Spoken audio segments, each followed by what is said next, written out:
Chapter 1. Be motivated like the falcon. Hunt gloriously. Rumi, the Nubian desert, Sudan. 7 months ago the desert tent was sumptuous and meant to impress, but it was not wasteful. Spiked into the shifting sands, its billowing fabric roof dipped and swayed in the desert breeze. Inside the tent, a long table was centered on a wooden platform covered with a red and orange oriental rug. 5 falcons with leather cords on their legs and suits of black armor across their bodies perched on the backs of chairs, silent and watchful.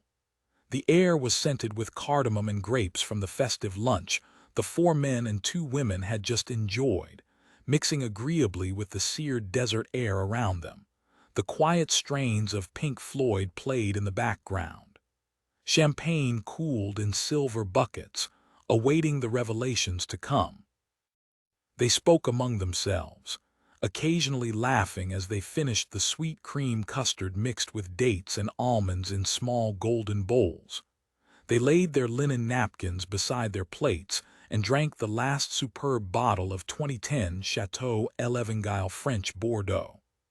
Conversation turned to the falcons and how very well behaved the 5 were, all their attention on their master, who sat at the head of the table. Their master, the host of the party, was Roman Ardelian, an Englishman of Romanian descent, in his prime, tall, broad-shouldered, a beak of a nose, dark hair, and eyes like smudges of coal. He pushed back his chair. "It is time, ladies, gentlemen. Come with me, and you will see the capabilities of our new army." Each of the 6 knew this was to be a demonstration and a celebration of what they were financing, a drone army, yet none knew exactly what to expect. It would be a lovely surprise for all of them, Roman knew. The investors, the money, as he thought of them, followed him out into the desert, blinking in the blazing sun and immediately sweating. Behind the tent, 20 yards away, was a line of folding chairs. On each chair was a set of ear guards and large eye shields. Roman watched the money take their seats, then turned his back and slipped a tiny stamp on his tongue, felt it melt, tasted the fleeting metallic hit.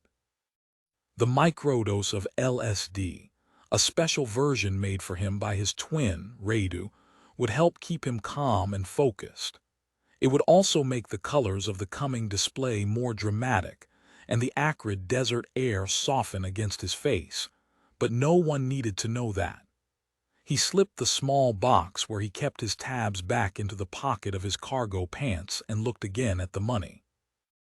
All were dressed as befitted a desert spa jaunt, crisp new earth tones and neck scarves, all provided by Roman's company, Radulov Industries. The money blended into the desert, looked like they were meant to be there, which Roman found amusing. But camouflage was important right now for all of them. Once they were settled, Roman stood in front of them, hands behind his back. He was a clever man, a charming man, a leader who knew exactly what he was doing. He cleared his throat, met each set of eyes, and began to speak.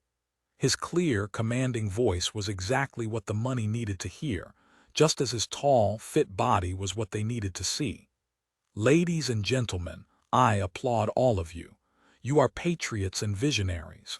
You all know what will become of us if the spread of radical Islam isn't halted. You have envisioned this future, so you were ready to place your resources in my hands to build a drone army. I gladly took on this challenge. What you're about to witness is the result of my efforts. The drones are the latest in personal defense stealth technology. They are my design, technologically so advanced not even our military has this capability yet. Despite these advancements, they are easily manned by even the most inexperienced operator. You don't need pilots with thousands of sorties behind them to navigate these babies. They also have internal gyroscopes allowing them to maintain a constant horizon, which means they cannot be accidentally crashed. You can hand the controls to 10-year-olds, and they'll be able to fly them with ease. Of course, most of the 10-year-olds we know are so advanced with their computer games that this might seem boring to them. Pause.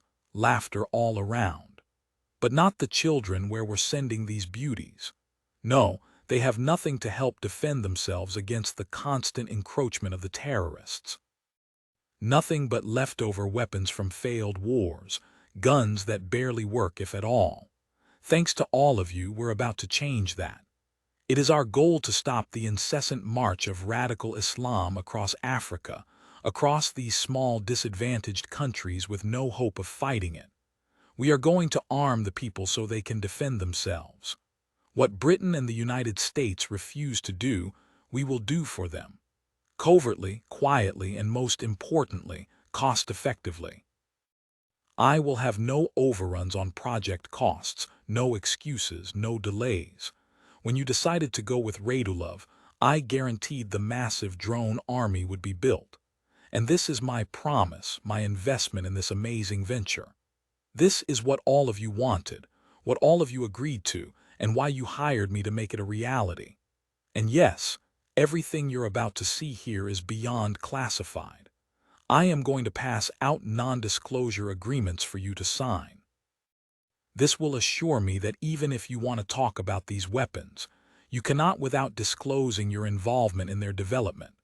None of your own investors would regard this with a favorable eye, to say the least, nor would the government. Call it an insurance policy. Whispers and outright hostility swept through the group.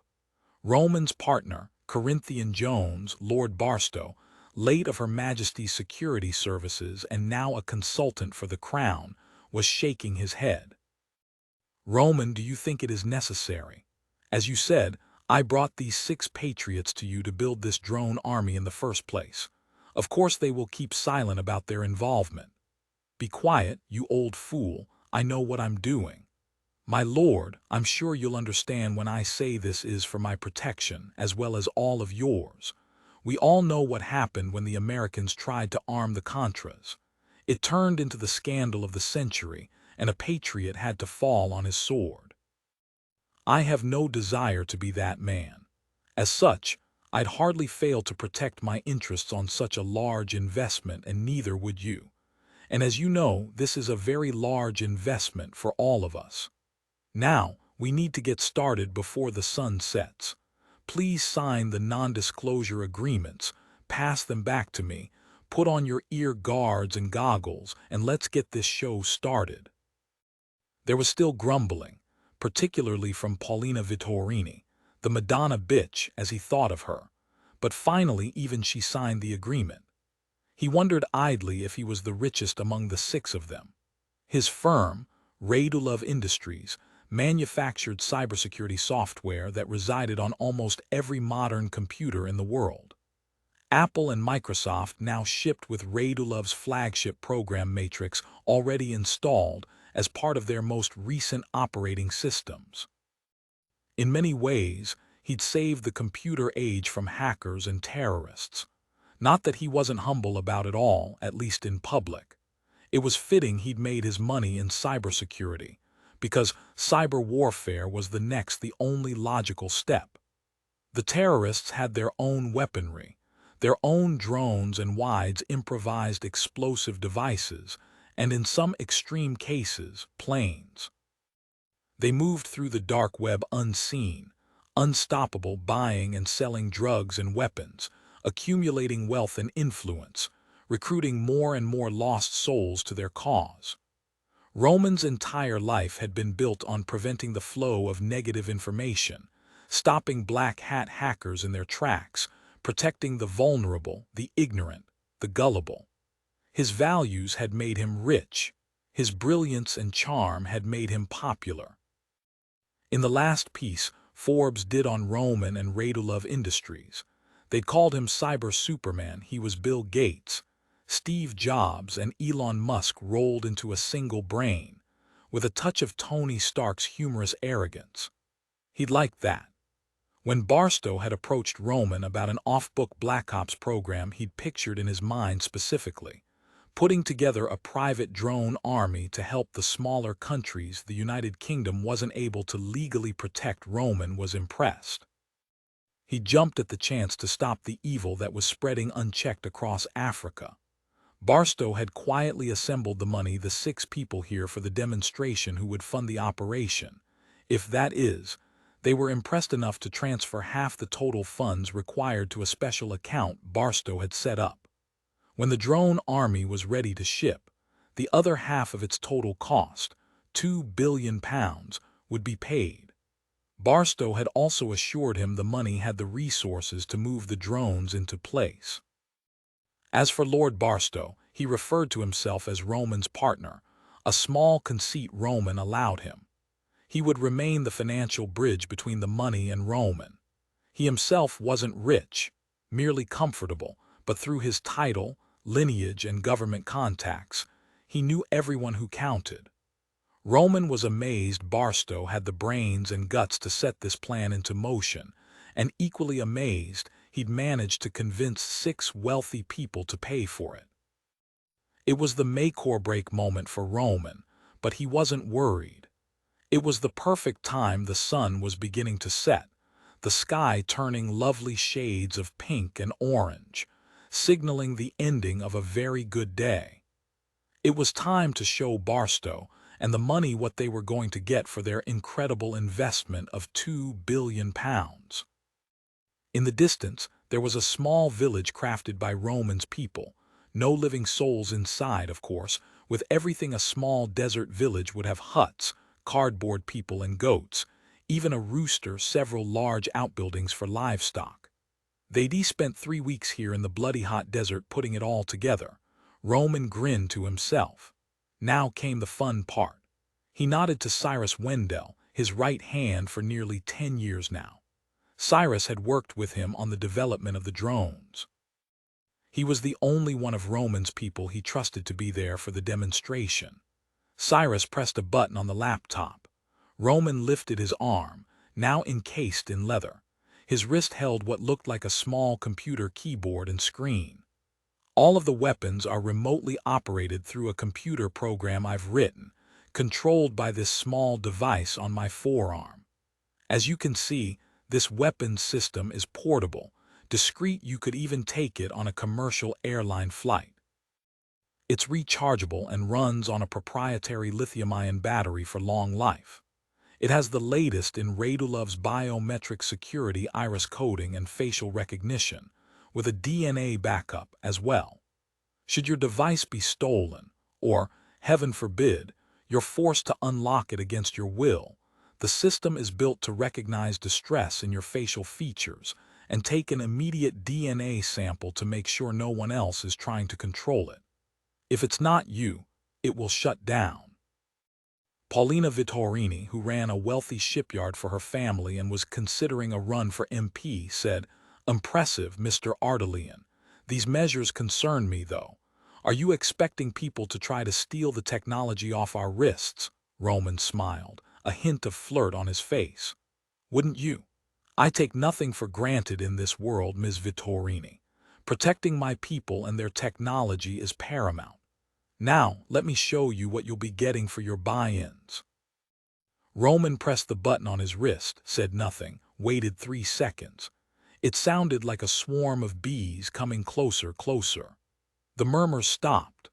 The 5 falcons went on alert, but with a muted command from their master, sat back, yellow eyes watchful. Seemingly out of nowhere, the drones flew directly over the tent and the presentation space, then stopped and hovered overhead. Roman had included 6 different breeds. He saw the drones like he saw his 5 falcons. Each had a strength, a pedigree, a purpose. From his tiny hovering dragonfly-like Night Hawk to the 15-foot-long flagship, the geode each rose up in unison and got in line, ready for his command. "Off you go," Roman said quietly, pressed a button, and they were over the makeshift village in a few moments. The drones circled their targets, shooting off their specifics weapons, one dropping wides on the village, another landing and placing a bomb on the ground before soaring back into the air. Gunfire spurted out of another, loud and deadly, then was almost drowned out by the whistle of a missile launching from the geode. To the delight of the money, the small fabricated city and all its cardboard props were destroyed within a minute. Roman swiped a finger on the screen, and the strike stopped. The drones came back toward them, hovering serenely 20 feet in the air. Roman handed off the biometric glove to Barstow, who pulled it on and flew the geode through the skies, trying hard to crash it, marveling at the auto-stabilization. Then, as Roman watched, Barstow smiled slyly and dropped a Hellfire missile on the city's smoking ruins. As flames shot into the quickening night, the money burst into applause, talking over one another, surprise, awe. It pleased Roman inordinately. Chapman Donovan said in his gravelly smoker's voice, "Ardelian, this is brilliant, well done. Well done indeed. Ah, together we will halt radical Islam in its tracks. All of you, do we give Mr. Ardelian the go-ahead?" Applause and enthusiastic nods all around. Vittorini asked, "What does the little drone do?" The Night Hawk is a personal protection drone capable of delivering a needle-sized weapon into the neck of a target from 25 yards away. So if you need to assassinate someone, you'll want to order a few of them. Barstow laughed, almost too heartily, gave Roman an avuncular smile and slapped him on the shoulder. "And whom among us knows when such a need might arise? You've thought of everything. Thank you, my lord. I'm glad you're pleased. Now, I have one last display for you before we get down to business." Roman gestured with his hand and gave a short whistle. With a piercing shriek, the falcons took off as one, as if they too were programmed by Roman's computers. The money gasped in surprise when the falcons attacked the drones, swooping down, grabbing them by their bellies and whipping them to the ground. Within a few minutes, Roman's small drone army was destroyed. He loved the looks of shock on their faces and said, in his charming leader's voice, an eyebrow arched, "You were not expecting a counteroffensive. We must have a proper defense to protect us from the future of unmanned warfare. If the terrorists attack us with their drones, there is nothing we can do but try to shoot them out of the sky, which rarely works. Properly trained falcons and eagles, on the other hand, can watch for incoming drones and eliminate them before they get anywhere near their targets." He was pleased Vittorini looked properly impressed. "But how do they not get hurt by the propellers?" "Their legs and breasts are wrapped in impenetrable specialty Kevlar." From the looks on their faces, Barstow had been right. They were all in, as eager as children on Christmas morning. It was a victory for Barstow, whose plan it was, and a victory for Roman, who'd set his own genius to the drone development and succeeded beyond all expectations. He smiled, nodded. "Please feel free to join me back in the tent, and I will review our production steps with you." And he bowed. "Your private army awaits. I will be there in a moment. I need to give my falcons their reward." Cyrus wheeled up a cart of 5 dead rabbits. The money stuck around to see the falcons tear them apart, 1 rabbit to each falcon, and marveled at their perfect conduct. And then they followed Roman to the tent, their steps light, each face glowing with enthusiasm and hope. The first day, Tuesday, peregrine falcons have been clocked at reaching speeds of 242 miles per hour while diving for prey, making them the fastest recorded animal ever. To allow them to reach such mind-blowing speeds, these birds boast aerodynamic torsos and specially pointed wings, as well as adapted cardiovascular and respiratory systems that allow them to beat their wings up to 4 times per second without fatiguing. Smithsonian Magazine, Chapter 2, 10 Downing Street, London. The trip from the Savoy Hotel to the Prime Minister's residence at 10 Downing Street normally took 8 minutes. But the diplomatic run, the police escort clearing the streets before his black SUV, was faster. Heinrich Himmler had only 5 minutes of silence to pull on the mask of the diplomat to give a good show to the PM. And that meant, of course, he had to hide his own excitement at what was going to happen. For 3 years he'd kowtowed to the Chancellor, the silly cow, and worked tirelessly behind the scenes, making contacts on the sly with those who had the power and the money. And now, all his plans were coming to fruition.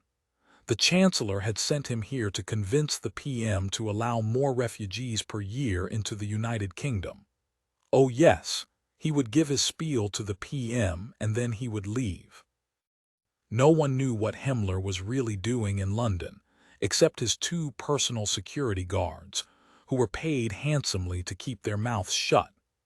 There were 5 more guards in the car front and back, and he was as safe, probably safer, than England's PM always. After his meeting with the PM, he would meet with a radical imam in absolute privacy to discuss another agreement to add to his wealth. Soon, he would drape his wife, Marta, in jewels, send his children to the best private schools in the world, pay off his jewel of an estate snuggled in the midst of the Schwarzwald, and have more than enough euros left over to send his young mistress, Christa, to visit her bedridden mother in Geneva. The deal he'd made with ISIS was excellent, for him, of course, but not such a good deal for those who might die in the process. But that was life, wasn't it? You never knew when your own might come to an abrupt end. And anyway, who cared about those people he didn't know, had never seen? They were of no consequence, they didn't matter. The agreement he'd made with the splinter Irish group was excellent as well, but since his contact, Chapman Donovan, had died yesterday, dropped dead of a heart attack right outside his home, the British news had reported Himmler would need to find a new partner. He'd liked Chappie Donovan, always up for a Cuban cigar and a little cheat on his wife. He needed the weapons to hand over to his friend the imam, but he wasn't worried. In this world, weapons were easy to come by. Weapons brokers were a dime a dozen. No matter, he'd positioned himself perfectly in the government, so when the Chancellor's policies of open borders backfired as a result of multiple deadly terrorist attacks, she would be blamed and the country's confidence in her would plummet. And he, Vice-Chancellor Heinrich Himmler, would have no choice but to call for a special election to replace her. He would, of course, be elected in her place, and then he would discreetly settle his ISIS brethren in a small town in Bavaria as their foothold in Europe. They'd paid him a lot of money and given him their word there would be no further acts of violence in Germany once the Chancellor was gone. It was a pity no one would ever know how he'd pulled off secret negotiations with terrorist leaders. No one would ever know it was he who had protected Germany, only a small number of sacrifices to be made along the way. That he was making himself rich in the process was only fitting. He was his country's savior. The deal he'd made was brilliant. A gentleman's agreement, if one could call those rapacious, death-mongering murderers gentlemen, but he trusted them to keep their word. Money had already been deposited in one of his private bank accounts. After the bombings in Frankfurt, Berlin, and Munich, the tide would turn irrevocably against the Chancellor, and no one else would have to die, at least no more Germans. He slid a hand down his yellow silk tie and hummed, low in his throat. Nothing but silk and Savile Row for him from now on. The car pulled onto Downing Street and stopped. Heinrich waited for a beat as his security team built a protective wedge for him to step into. Let's go, let's get this ridiculous business over with. All clear, one of his guards said as he opened the door and allowed Himmler to step into the wedge onto the street. He moved fast as always. There were only 5 steps to the entrance. He took the first step into a very un-English warm and clear day. Second step. Third. Something bit his neck, almost a lover's bite, as Christa liked to do. He slapped his hand to the spot, but nothing was there. White-hot pain everywhere. He staggered. His eyes bulged as he dropped to his knees, clawing at himself as a burst of hellish fire coursed through him, burning him up from the inside.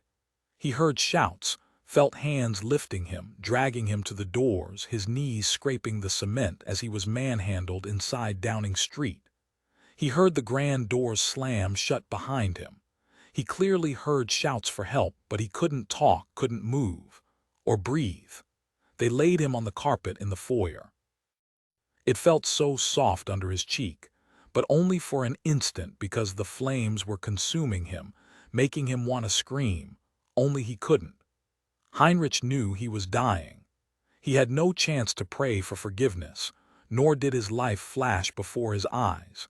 He only had a brief thought of his wife and his mistress before he actually felt his heart slowing and the softness of the rug beneath his cheek, and then he was gone. Chapter 3. Old Pharaoh Hall. Pharaoh England. Nicholas Drummond looked through the wide breakfast room windows that gave onto the beautifully groomed back gardens, in full midsummer bloom. He saw the labyrinth, made up of thick yew bushes, vivid green, stretching up as tall as a man, and beyond, a slice of a trail that led into the home wood. He turned when his grandfather came into the room. Eldridge Augustus Niles Drummond, 8th Baron de Vesci, was still going strong at 84, still the head of the multi-billion-pound enterprise Delphi Cosmetics, but now he appeared upset.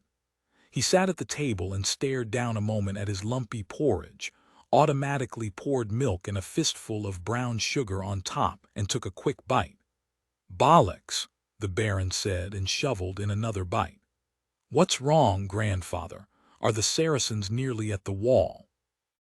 The Baron smacked his fist on the table, making his teacup bounce. "It's crazy, boy, that's what it is. My man Giles Fortno just called, said it's ransomware, said these miscreants are demanding £1 million in bitcoins. What the devil is a bitcoin anyway? And 1 million of them? Would they fit in a teacup or an armored van?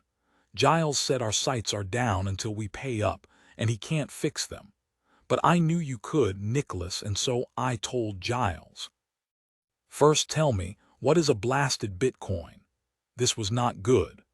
Ransomware had hit England, a main target, the National Health Service, whose security was laughable, but not Delphi Cosmetics, with its top-notch security, which meant these buggers were good.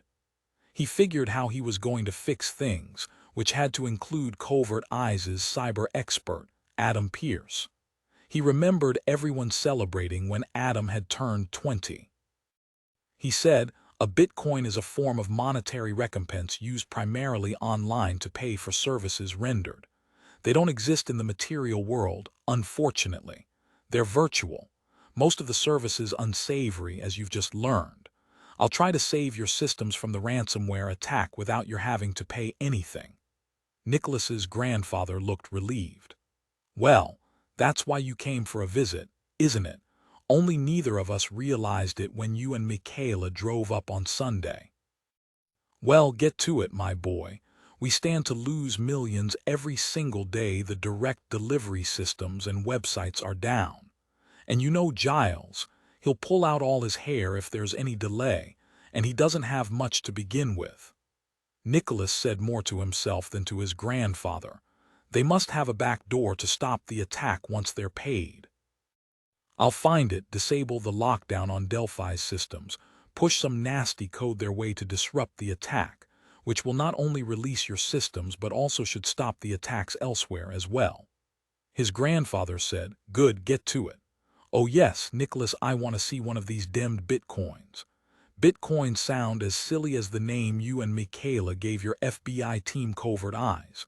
What is a covert eye, I ask you? You skulk about without anyone seeing you. Now that's a laugh. The earth shakes when you're in town. Ah well, we're supposed to be discreet, really, we do try. There are 7 of us, each with a different area of expertise, I guess you could say. We were tasked to travel anywhere in the world in order to solve problems." He snorted. "Now that certainly sounds high and mighty. First thing I'll do is call Adam. Here's Mike, now we'll get on it right away." The Baron snorted. "She's been out running again. She's trying to keep up with a member of our Covert Eyes group. Louisa Barry's her name, and she runs marathons. Mike says she still has a long way to go to get anywhere near Louisa." The Baron shoveled in another spoonful of oatmeal, smacked his lips. "Imagine, girls running around like men, even racing. But I'll say the girl keeps herself in good shape, just like your mother, always walking here and there, bending herself into strange postures, poses, she calls them. Your mother says it keeps her limber and strong, keeps your father on his toes. He agrees, says he never knows when she'll chase him down. Downward dog is one of her poses that sounds as crazy as Bitcoins. He paused a moment. The girl has a brain, Nicholas, also like your mother. I say, I do appreciate a good brain in a female. Nicholas said, I think Mike knows a downward dog or two herself, grandfather. He saw Mike break out of the home wood and run toward the side of the house, her long-legged stride smooth and steady. He knew she'd already done 2 laps around the lake. Next time he'd join her, show her some of the places he'd played as a boy. But first he had to take care of the ransomware. He said, as he looked down at the news flash on his mobile, as you said, it's not only Delphi. Hundreds of companies were hit in this latest ransomware attack. You have the finest security in place, which means the hacker is very good. Tell me you and this Adam are better. We are. If my interruption works the way I hope, my program will install a patch on your servers so no one will be able to get in again. He paused, frowned. I'm surprised Radulov's software could be circumvented like this. But then again, even the best computer programs aren't immune to a skilled hacker with malfeasance on his mind. Ah, that serious look, so like his father's, but with Nicholas, there was always another level to his smiles, like some mad adventure brewing with the devil lurking about. And trust Nicholas to find the devil and kick him in the hindquarters. The Baron was pleased to see the Drummond spark living on in his grandson, so like himself when he was younger. Well, much younger. Odd how it had skipped Harry and bloomed wildly in Harry's only son. And yet Nicholas knew how to make a computer sing and dance according to his whim. He'd heard his it man, Giles, say Nicholas's skills were beyond any he'd ever seen. The Baron liked that, didn't think Giles was bootlicking. So many years, and where had they all gone? The Baron said to Nicholas, excellent. I'll phone Giles as soon as I finish breakfast. He'll probably pop off firecrackers. He'll be so relieved. These bastards need to be taken down a notch. I'm glad you'll be the one to do it. Eat your porridge, then you can get on the ransomware attack. Nicholas scooped up a spoonful of Cook Crumb's bland porridge, filled with lumps, just the way his grandfather had consumed and loved it for 30 years. He swallowed down a bit, chased it with orange juice. He needed to get Mike some pancakes and bacon, something substantial to recharge her after the run. Her recovery was going well, but he felt she was pushing herself too hard. It still made his blood run cold to remember her near drowning in Lake Trasimeno. Nicholas was about to ring the bell to order the eggs and bacon when Lenny Kravitz's American Woman burst out of his pants pocket. His grandfather, who normally hated mobiles at the table, said, "Is it about the ransomware attacks?" "I don't know yet. It's the FBI in Washington. I'll take it outside." He was already walking out of the breakfast room, his mobile to his ear. "Drummond here. Sherlock." "Is everything all right?" "It's Savage. I borrowed Sherlock's phone. Sean dropped mine in the toilet. No, don't go there." Sherlock called from the background. "Sean fished it out and brought to me. I'm giving it a quick bath. Sean wants to know when you're coming over so he can beat you at his current video game. Sorry, the name of this one escapes me. Tell him maybe next week, and no matter what sort of wild aliens he has in store, I'll bury him. Now what's happening?" Savage said, "I take it you don't have the television on." "No, I was breakfasting with my grandfather. We have ransomware attacks going on over here, one against his company. I'm going to try to reach Adam. What's happened?"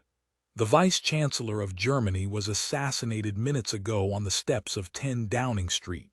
Chapter 4, Bloody Hell." Nicholas strode across the foyer to the kitchen, the closest television. The staff was watching the BBC. Even Cook Crumb, her eyes narrowed, her apron clutched in her strong hands. They started to leave when they saw him, but Nicholas waved them back. All gathered again around the television, with Nigel, Nicholas's butler, and Nigel's father, Horn, the Drummond butler since the flood, the Baron was fond of saying, and Nicholas standing behind them. Nigel turned up the volume and said in his clipped voice, "Another bloody terrorist attack, and that's what it was." "I know it." Our continuing coverage of what might be yet another assassination of a leading political figure on our soil. First was Chapman Donovan's sudden collapse and death outside his home in Chelsea yesterday. Now the Vice-Chancellor's death outside 10 Downing Street. We are awaiting a press update from New Scotland Yard. To recap what we know so far, the Vice-Chancellor of Germany, Heinrich Himmler, has died after collapsing outside of 10 Downing Street. Nicholas stepped away from the group and said to Savage, "This is worrisome. I'll call Penderley at Scotland Yard, see what I can learn. 2 high-profile deaths in 2 days. I know the folk in Northern Ireland have to be up in arms over Chapman's death, and now the German Vice-Chancellor is dead as well. Both supposedly natural deaths. It doesn't feel right, does it?" "No, and we must know as soon as possible if the deaths are assassinations and related. As you might know, President Bradley is scheduled to meet with the PM in London on Sunday to discuss how the US can assist in dealing with possible consequences of Brexit." "Not much time," Nicholas said, "but I'll get right on it. It's time to talk to the security services. I'll be discreet. I'll call you when I have something." "Thank you." "I hate to cut your vacation short, Nicholas, but Vice President Sloane agrees with me. She knew you and Mike were in England, knew you could get information for the Secret Service so they could determine if the trip is still advisable. I'd like to be able to tell her we have this situation well in hand. Let me know if I need to jump on a call with you when you speak to security services. Your dad is involved with them, isn't he?" "Yes, he's back with them as a consultant." "I imagine he's up to his neck, what with these 2 deaths," Sherlock said. "We'll let Zachary know you'll be looking into this for us. You and Mike be careful, no more near drownings for Mike, and no more nearly falling into volcano craters for you." Nicholas swallowed. "No more deep water, no more volcanoes, I promise." Nicholas punched off and immediately dialed his old boss at New Scotland Yard, Hamish Penderley, the big gun with a title to match, Chief Superintendent of the Operational Command Unit. "Drummond, I'm not surprised. I suppose you already know we're rather busy this morning. Sir, this is about the death of the Vice-Chancellor at 10 Downing Street a few minutes ago. And you want to know because you, I understand, are here with your partner to relax and to soak up the rays, as the Yanks say, if there ever are any rays to be found in England. How did you get involved in this mess?" "Agent Dylan Savage called me, asked me to lend a hand because the president is due to arrive on Sunday to meet with the PM, and that's why I'm calling you, sir. I must know what's happening or my hands are tied." Penderley sighed. "Honestly, we don't know anything for sure about the Vice-Chancellor. They have to do a post-mortem first. For the time being, the public will be told Himmler had a heart attack, just as we've done with Donovan. Don't get me wrong, Drummond, I do not miss you, but there are times I could use your brain, and now is one of them." Nicholas frowned. He heard stress and fatigue in Penderley's voice, a sure sign of how serious the situation was. "I'm happy to help, sir. We'll put the full strength of covert eyes at your disposal. Have you completed the autopsy on Donovan? How did he die?" "We don't know yet, but as soon as I find out, I will call you." As you know, Donovan collapsed outside his house and was dead nearly instantly. Here's the truth. No one saw anything, no one touched him, nothing. And now Heinrich Himmler collapses right outside 10 Downing Street. Yesterday and today, we've had 2 major political figures drop dead on our soil with no good reason." Nicholas said, "If these 2 men were assassinated, we must catch whomever is behind the deaths as quickly as possible, or President Bradley's trip will most likely be cancelled. So tell me, sir, what do you think is happening? I haven't the faintest yet, but there is one thing different in today's attack on Himmler. Several people have reported seeing a small drone in the area, like a toy, almost. One witness even took a picture of it." Nicholas's blood stirred. "Ah, have you enhanced it?" "Yes. Am I correct to assume you would like to have a crack at it?" "I would, yes." "I'll send it along in addition to everything else we have." Report back to me the moment you discover anything, would you, Drummond? I'd like us to be on the same page before the media storm hits. A pause, then the familiar no-nonsense order from his old boss. Get it sorted, Drummond. He couldn't help himself. He grinned into his mobile. Yes, sir. I'll be in touch. Nicholas hung up the phone as Agent Michaela Caine walked into the kitchen, a towel around her neck, her face glistening with sweat, her blonde ponytail at half-mast. Despite the vigorous run, she still smelled faintly of jasmine. He took the towel from around her neck and patted her face. They're perfect again. Knowing a lot of eyes were watching, he took a step back, studied her face for a moment. Not too tired, are you? No, I'm good. You're vibrating, Nicholas. What's going on? How could she know? Nothing, well, not exactly nothing. I know it's our vacation, but we have a case, a very high-profile case. Fact is, two big-time politicos, one of them the Vice-Chancellor of Germany, are both dead within 24 hours of each other. Both simply collapsed, dead very quickly. He saw her blue eyes light up and grinned. You in the mood to work a couple of deaths that are very probably murders? Chapter 5. Mike loved Old Faro Hall, particularly its multitude of fireplaces, all of them with a provenance, it seemed, that kept the huge house warm even on a chilly day in July. Nicholas's office was no exception, with its 19th-century Venetian green-veined marble fireplace, glowing embers occasionally sparking off flames. His mother had decorated his office and made it both inviting and efficient, and not at all shabby. The fireplace was framed by dark wood paneling. Bookshelves lined the walls, filled haphazardly with paperbacks and hardcovers. A small desk and chair sat in a corner. But what made the room really welcoming were the burgundy leather sofa and two comfortable chairs, complemented by colorful Dury rugs. Her mind flew off to his visit to her suite of rooms in the opposite wing the previous night, and first things first, Nicholas said, pulling out his cell phone. What? Oh, right, you want to take care of the ransomware problem first. He stared at her a moment. Wool gathering, Agent Caine. Maybe. A little bit maybe about last night. You're going to call Adam about the attack? Yes, I want to get him working on both the drone and the malware. What about last night? She gave him a mad grin. Oh, just a little of this, a little of that, nothing much of importance. First, tell me, does Penderley have any idea why the Vice-Chancellor was murdered? Did Himmler do anything to make himself a target, like someone who hates Germany for their dominating role in the EU? And what about this Chapman Donovan? Nicholas sat on the sofa and booted up his laptop, saying as he typed, No, evidently no one has the foggiest idea. Himmler was meeting with the PM to discuss England's stand on open borders, maybe to try twisting the PM's arm, but that's not earth-shaking. Nor does Penderley know why someone would target Chapman Donovan, a wealthy Irish landowner. Family's been in horse racing for 200 years, very rich, and an MP from Belfast West. What about the drone someone spotted near where Himmler died? Penderley is sending a photo along with all his files any minute now. With luck, we'll be able to identify the drone's maker and put a stop to this straight away. I'll call Adam now. He'll be able to enhance the photo faster than I can, and I'll wager he knows all about the malware attacks and will be able to help with that. It's the middle of the night in New York. You know Adam does his best work at 2 in the morning. Nicholas grinned at her when Adam's face popped up on the screen immediately.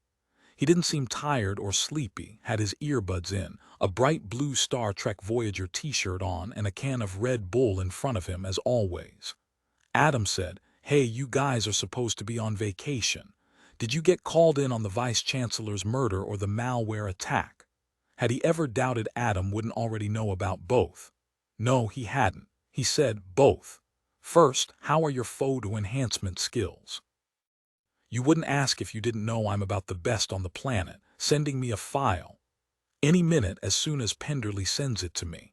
Mike said, Hi, Adam, would you believe I'm getting a suntan in jolly old England? No, stop laughing. Is everything okay there? Absolutely. I'm bored to tears, and you know what happens when I get bored. Nicholas said, "No, and neither Mike nor I want to know. Tell me you've been solving the malware problem." "I will say I'm looking into it, but I haven't solved it yet. I can tell you the initial hack appears to have come out of Western Russia, and I've been purchasing website domain names, thinking I'll hit on one that might be able to halt it. On the other hand, the attack could be from Tahiti, with someone really bright at the helm, disguising its point of origin. You want me to keep working on it? Not to play favorites, but my grandfather's firm has been hit as well. Feel free to use his site to halt the attack. Giles Fortnell is his it man. I'll send him a text, tell him to expect your call. I am also sending a wee bit of code you might enjoy deploying when you find the back door." He hit send, and a few moments later Adam's eyes lit up and he whistled. "Dude, where does your brain come up with this nasty stuff? It's a gift. I have the photo from Penderley, sending it now." And again Nicholas pressed send. Mike could see Adam frowning as he looked at the screen. "This resolution sucks. Was this shot with a cell phone?" Nicholas said. "As far as we know, yes. It almost looks like a toy helicopter, doesn't it? If I have the scale right, based on that window on the right side of the photo, it looks like it could fit in the palm of your hand." Nicholas waited, and sure enough, after only a short pause, Adam said, "If I were a betting man, I'd say it was a military-grade micro-U of unmanned air vehicle." Adam clicked a few keys and the specs came up on the screen. The small ones like this are almost always either toys or military-grade. This photo matches dimensions with a British military Black Hornet drone. They call it a nano drone. 4-port cameras, battery-powered, it can stay aloft over 25 minutes. It can fly pretty quick, too, if someone needed it to make a getaway. Not something you can buy at Radio Shack, even if you can find one nowadays. Who does this belong to? Nicholas said, "That's what we have to find out. It was hovering over the crime scene today. A person in the crowd forwarded the photo to Scotland Yard. I suppose the drone could belong to a member of Downing Street security, and it's all a coincidence, or someone wanting to do bad things, more likely," Adam said. Mike was leaning over Nicholas's shoulder. "Like murder the vice-chancellor." "Yes," Nicholas said. "If it is murder, then this drone could have the capability to deliver some sort of weapon." "What kind of weapon?" "I mean, it's a super small drone, so the weight of any larger ordnance, a gun or a missile, wouldn't be sustainable. Drones like this are mainly used for surveillance. What are you thinking?" "Let's see." Nicholas clicked a few times, and Mike watched the screen break into segments: Adam, the drone, the specification blueprints of the official Black Hornet devices, and a close-up shot of the undercarriage of their mystery drone.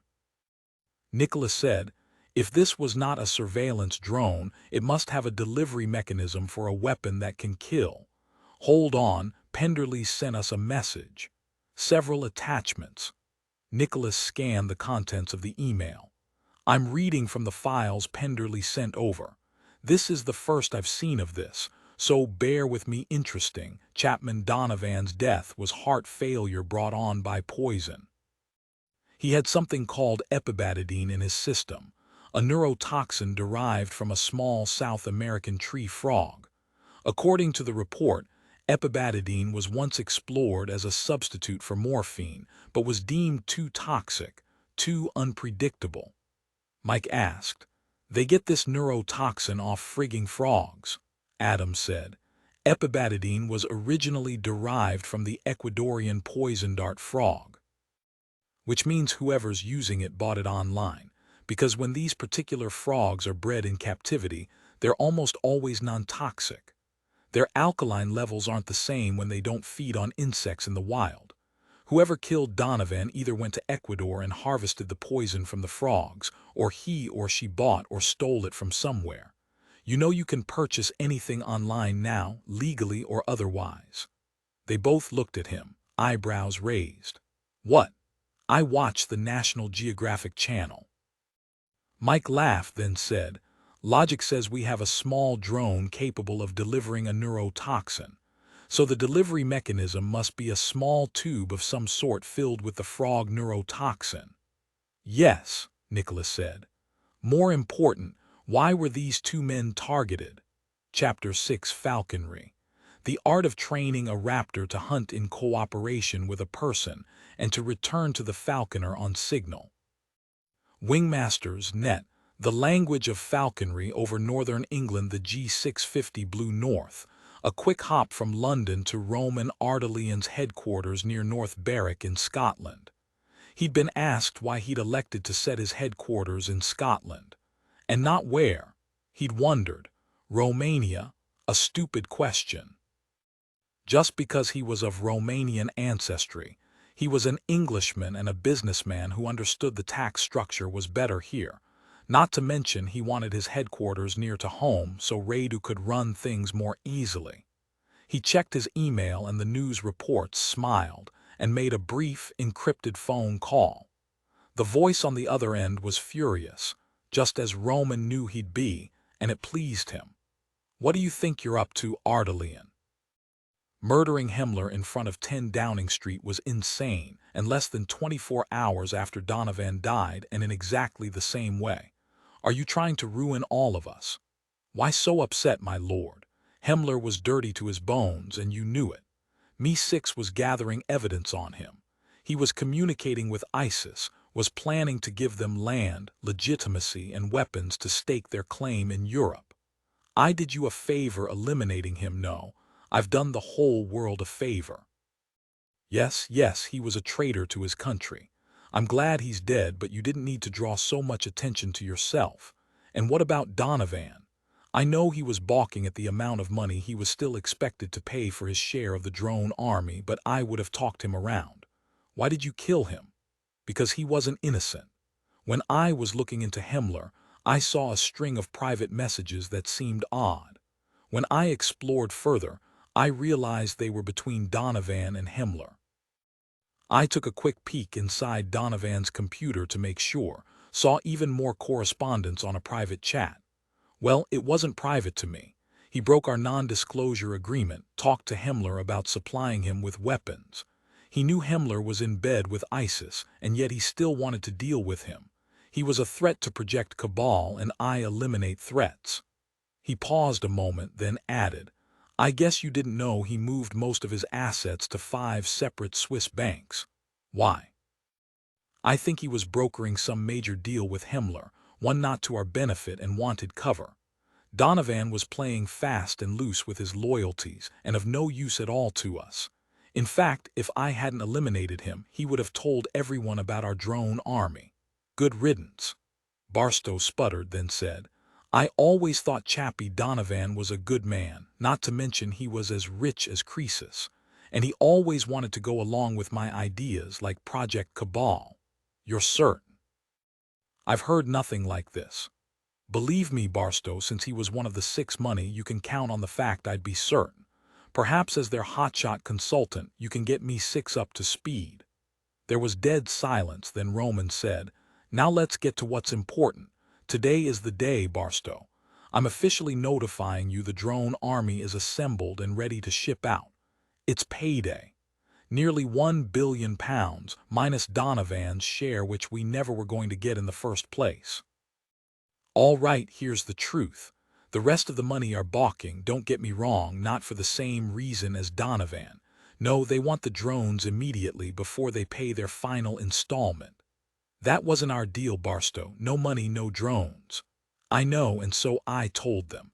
I'll speak to them all again, try to talk them around. I'll get back to you tomorrow. Roman felt a tidal wave of rage, quickly thumbed a tab onto his tongue. What was going on here? Barstow's voice grew conspiratorial. Roman, you know why we're doing this. You know how vital our project is. Think about delivering those drones today. Think about how the army you created, your great army of death to the terrorists, all the Islamic radicals who want to subjugate the world. You can begin your war to destroy them, but only if you ship them immediately. You are the conduit, Barstow. Convince them, remind them this was the agreement they signed. Yes, I will remind them. Don't take that tone with me. You forget, Barstow, you approached me with your vision. Not only did you want me to build you a private drone army, you now want me to deliver before the accounts are settled. What sort of businessman would I be to allow such a thing? The money will pay up and I will turn over the drones happily." He paused. "Or there will be consequences. Remind them what happened to Donovan. The rest of the investors aren't stupid. They already realize you killed one of them. They're mad and scared. Feel free to tell them why, Barstow." "They won't believe Chappie Donovan was a traitor," Roman laughed. "Do you want me to send them the proof?" "No." Roman heard Barstow's labored breathing. He hoped he didn't stroke out. Barstow said, "There's something else. Terry Alexander notified me, said he'd been told by a reliable source this was all a scam, that there wasn't a drone army, that you planned to keep the money. He said he was out of the project, but he assured me he wouldn't say anything to anyone." A punch to the gut. Who would have told Alexander that? Roman said, "Of course you assured him the rumor was false." Yes, of course I did, but look, I'm sorry, but I think he might be lost to us."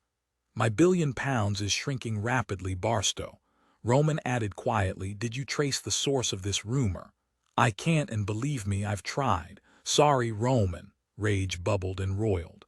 Alexander would pay, he would see to it. Still, when he spoke, his voice was calm. "You will call me tomorrow with good news. Namely, the others have paid up and no more of our flock have slipped out of the fold." He tossed the phone onto the leather seat across from him, leaned his head back and closed his eyes. Roman would give him a day to talk the money around. If Barstow failed, then Roman would take action. He knew Barstow was ruthless. He would kill his own mother if it would get him what he wanted. He wanted the drones very badly, so perhaps he would twist arms like he'd said. Why had the money gone against the agreement final payment, then drone delivery?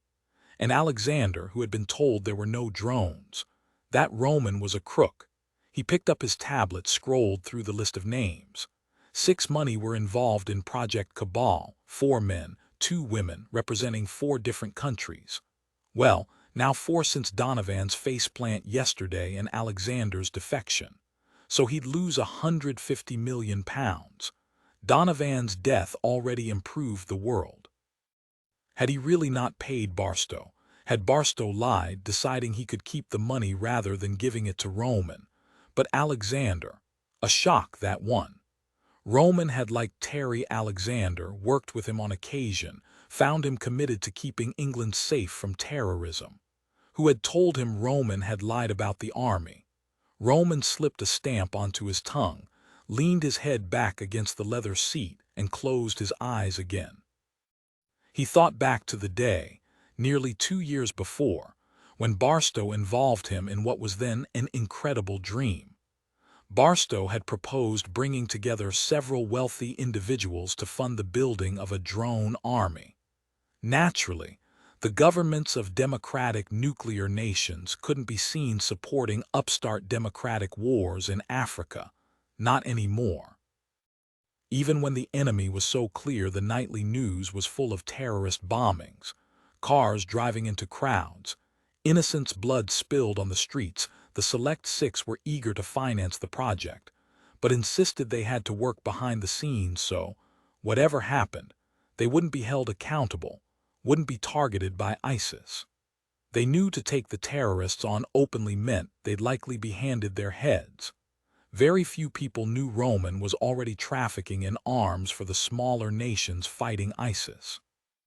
He'd be lauded as a hero if he was found out, of that he had no doubt. Of course, ISIS would probably come after him. It was worth the risk. But there was more, there was always more, and he accepted his hatred of ISIS was more personal, more deep and abiding. He wanted a weapon of his own manufacture to take out his greatest protege, and now his greatest enemy, Caleb Temora. Temora was one of the reasons he'd agreed to work this drone army black op with Barstow in the first place. The chance to destroy Temora, the way Temora was trying to destroy him, was too good to pass up. Roman had hired Temora right out of high school, with no formal training. He was a natural, a brilliant coder. He had a way of seeing through one code to the next in a ballet of unexpected and elegant ways that produced remarkable results. Roman knew of only two others as brilliant with code himself and his twin brother, Radu. If he were honest with himself, Roman saw Temura almost as a surrogate younger brother. He'd mentored him, taught him, groomed him. Roman was Temura's mentor, Temura was his acolyte. He trusted him. Yet Roman never realized how volatile and unpredictable Temura was. When he'd had no choice but to cancel one of Temura's pet projects because he knew it simply wouldn't pay off for them, he'd watched Temura change. He grew more formal with Roman, then skipped work, or when he showed up, he was drunk or stoned, and then one fine Friday, he'd finally disappeared entirely. Roman did everything he could to find him. Word soon leaked out that a girl called Aisha had recruited him after Roman had pulled his project. When Roman took apart Temura's computer after he'd disappeared, he realized quickly Aisha was a black widow.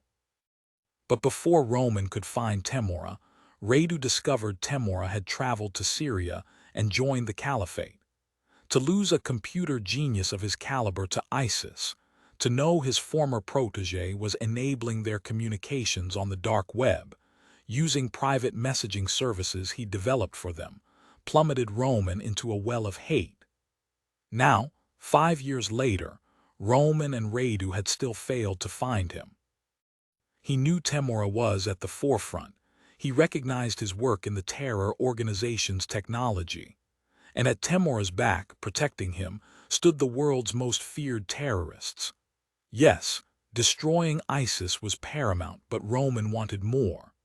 He wanted to find Temura and stick a knife in his heart, let his twin, Radu, look on and applaud as Roman danced in Temura's blood. Roman knew in his gut Temura was behind the spectacular malware hack of Radulov's flagship product Matrix, Roman's combined operating system and antivirus cybersecurity program. He'd pushed a worm through Matrix, in essence taking every computer running the program hostage. It had his fingerprints all over it. No one else could have pulled it off.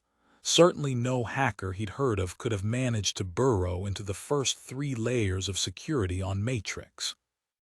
Only Temura, who knew the system as well as Roman himself. And now he was demanding money from each business in the form of Bitcoin to release it. What to do about the errant worm that had dismantled hundreds of businesses, even the National Health Service, losing them millions of pounds if they didn't pay up? How was Roman to secure Matrix once and for all? No mystery there. He had to find Temura and kill him. Roman simply had to focus his magnificent brain on what needed to be done. Roman knew his twin, Radu, could possibly secure Matrix from any more Temura hacks, knew he'd work as hard and fast as he could, because Radu hated Temura with all the soul-deep hate Roman did, maybe more. Temura had befriended Radu, had shown him respect, given him endless praise and affection. He'd made Radu his god, and it was all a lie. The pilot announced they would be landing in 5 minutes. Roman took a deep breath, fingered another microdose tab into his mouth. He now had to focus on how to deal with Rafael Marquez, his manager at the Scottish facility, the heart of Radulov. His people had failed to protect Matrix, they'd let Temura in. What should he do? He thought of Alexander again and knew what he would do. Corinthian Corey Jones, Lord Barstow, stared at his silent mobile. He'd known he was playing with fire when he'd allied himself with Roman Ardelian, but he prayed all the risk would be worth it. He thought about the first Corinthian Jones, who'd ridden on the field of Blenheim at John Churchill's side in 1704, a hero to England as much as Churchill, and Queen Anne had made him the first Viscount Barstow. All the men in his illustrious family through the succeeding centuries had schemed for England, had fought for England, all of them had accomplished great deeds. And now, at last, he would follow in their footsteps. He would make his own mark. He would be known throughout history as a patriot and a hero. His name would be immortal. He smiled. He was smarter than those before him because along with his fame he would be wealthy beyond imagining. But there were so many chess pieces on the board, so many moves to consider, all to bring down Roman Ardalian, the Black King, and secure the drone army. Today the game had started, the game that held his own life in the balance. And Ardalian had given him a brilliant idea. Chapter 7, Old Pharaoh Hall Pharaoh Grey, England hold on. Wait a sec. Mike saw Adam stare into space for a brief moment, then he started typing furiously. She heard a whoosh and an email appeared. Adam looked excited. Click the link. I'm going to run you through an idea I just had. Nicholas ran the mouse over the link. The photo was a tight close-up of the bottom of the tiny drone. They could see 4 small rails running the length of the undercarriage. Adam circled 4 spots on the bottom of the drone with his finger. This drone doesn't come with rails normally, which means they're retrofitted. As you can see on the specs, they're not part of the original unit. And I checked. This drone is a couple of centimeters bigger than the military-grade Black Hornet. Look here, it seems to have a trigger in the center. Do you see that? Mike said. Yes, we do. Could it be a remote trigger? Maybe a trigger on a timer, Nicholas said. Could be, but it would take a lot of coordination. He sat back, drummed his fingers on his laptop. No, my bet is whoever sent up the drone was watching from afar and when the opportunity presented itself pulled the trigger. Mike said slowly, like a sniper attack, only miniaturized and controllable from, say, 20-25 feet. Nicholas touched the screen, using his fingers to swivel the angle. This rail, when you turn the photo at this angle, you can see the channel. It's hollow, probably carried a tiny needle or spike coated with the neurotoxin. Mike said, if you look at the photo of the drone, it looks maybe 15 feet away, so say the killer using the drone was another 10 feet away. Nicholas said, okay, does the needle embed itself in the skin or prick the skin, then fall off onto the ground? If that's the case, it could still be at the scene, possibly still coated with the neurotoxin and still dangerous. We'll have to find it. Mike said we can forget the Donovan crime scene. It's most likely already too contaminated since it's a well-trafficked area. We might have a shot at Downing Street, though it's a more controlled environment. Nicholas typed a quick text. Can the Downing Street crime scene be swept for a piece of a small, hollow metal tube or a needle? Penderly texted back almost immediately. A metal tube, a needle.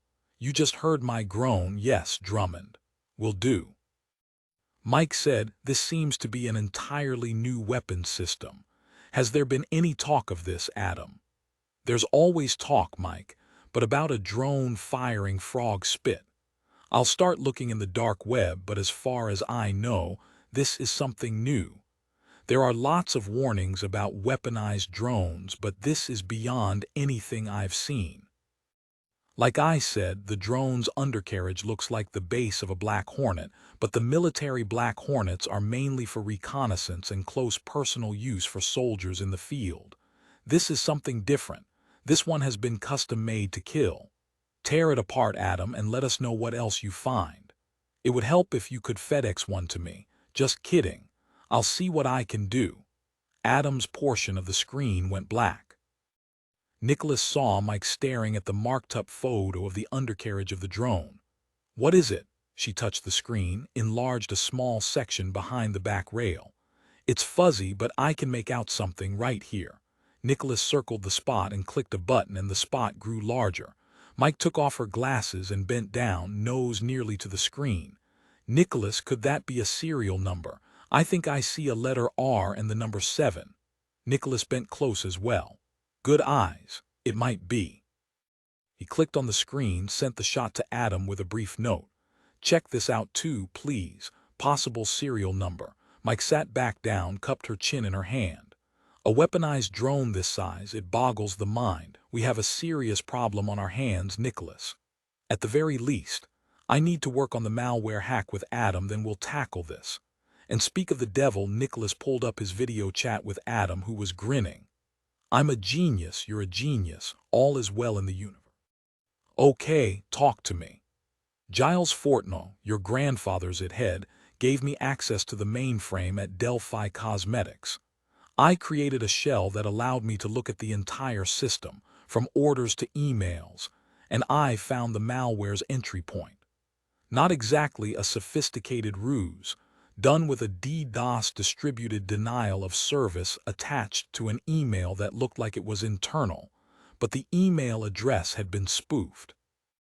When the email was read and the employee clicked on the attachment, he opened the doors and the worm swept in. From there, it took little to no effort to hijack the system. So the attack is over, of course. That code you sent me, it worked perfectly. I piggybacked on the open door, uploaded it to the server, and it went on the attack. I looked through the servers and made sure nothing was left behind. They're back online as we speak. Mike leaned into the screen, kissed Adam's face. Well done. I'm not going to kiss your screen face, Nicholas said. But Mike's right, you did very well, Adam, and you were fast. Now please tell Fortno to make sure he keeps the software updated. Matrix is designed to prevent these kinds of incursions, but if the patches Radulov releases aren't in place, the software is vulnerable. Nicholas punched off, sat back, and beamed. One down. Now on to the next, she said. Give me the files Penderly sent. I'll start looking for ties between Himmler and Donovan, see if anything stands out. She patted his face. I wonder how I would have punished you, Mr. Superhero, if you hadn't managed to arrest the malware attack in, what, an hour? Nicholas smoothed her eyebrows, kissed the top of her nose. If I hadn't, I'd have given you permission to deep six my keyboards. How would I have done it? I know it's the middle of the night, you're sprawled on your back, a silly smile on your face trying to get your breath back. I'd snatch your keyboard, sneak out to the lake, and in they'd go. Really? A silly smile? Be quiet. Now I'm going to clean myself up, then get to work. She paused at the doorway. I must admit I'm impressed, Nicholas. You've saved Delphi Cosmetics and countless other businesses millions of dollars. Hey, while I'm gone, maybe you could figure out who sent those drones, maybe even save the world while you're at it. I will certainly try to save my small part of it, Agent Caine. Chapter 8. A hood is a more sophisticated version of a simple blindfold. Hoods make hawks sit quietly. During traveling and whilst being carried, particularly if another hawk is being flown at the time. Emma Ford, Falconry. Art and Practice Radulov Industries lead server facility North Berwick, Scotland. Raphael Marquez's hands were sweating. He knew the time of reckoning was close. There, out the window of his office, he saw his boss's plane drop from the overcast sky and land smoothly on the tarmac with a whispered squeal, the sound only a customized Gulfstream G650 could make. He was on his feet in an instant, heart pounding with dread and fear, running to the large auditorium in the center of their massive, pentagonal structure to meet Mr. Ardelian. Raphael knew the boss hated the pomp and circumstance of the arrival ceremonies so many other COs craved, and he admired him for it, but not now, not this time. The boss was, in Raphael's opinion, one of the best coders in the world. Along with his coding genius was his ability to lead, to draw others to whatever he suggested. He had, single-handedly, made Radulov Industries the most respected cybersecurity firm in the whole bloody world. They were renowned not only for their extensive security protocols, but also for their software programs, the guts of every computer mainframe, laptop, phone, and tablet in the world. Both Apple and Microsoft had done deals with Radulov. His security settings were the new industry standard. Raphael kept walking, his brain swirling around with the various scenarios awaiting him. He'd screwed up badly enough that the head of the world, as he thought of Roman, had come in person to what? Fire him, kill him. But it wasn't entirely his fault, it was the others. He hated to say his name, even think it, for fear it would mushroom in the air itself and choke him. A hated name, the betrayer's name. Temora. What was the worst that could happen? He'll fire your ass, and you'll be publicly humiliated. You'll be out the door with nothing to show for your past 15 years of innovative work at Radulov but finger calluses and a permanent computer screen squint. Your reputation, accolades, salary, all gone. Please God, don't let him fire me. Let me stay, let me try to fix it. Raphael hurried faster. It wouldn't do for the head of the world to beat him to the auditorium where all the employees were gathered. It would mean the boot for sure, maybe worse. He wanted more than anything to remain in charge of this spectacular installation, Radulov's lead server farm in the world. It resembled the American Pentagon, only not as large, with 1 external and 4 internal layers of offices. It was a buzzing honeycomb of digital activity. But unlike the Pentagon, the server installation was underground, for protection against a possible electromagnetic pulse and EMP strike, or worse.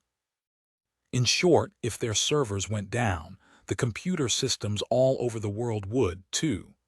Every Radulov server farm had redundancies, and they resided in similar but much smaller facilities in more than 30 countries, the only way to keep up with the load.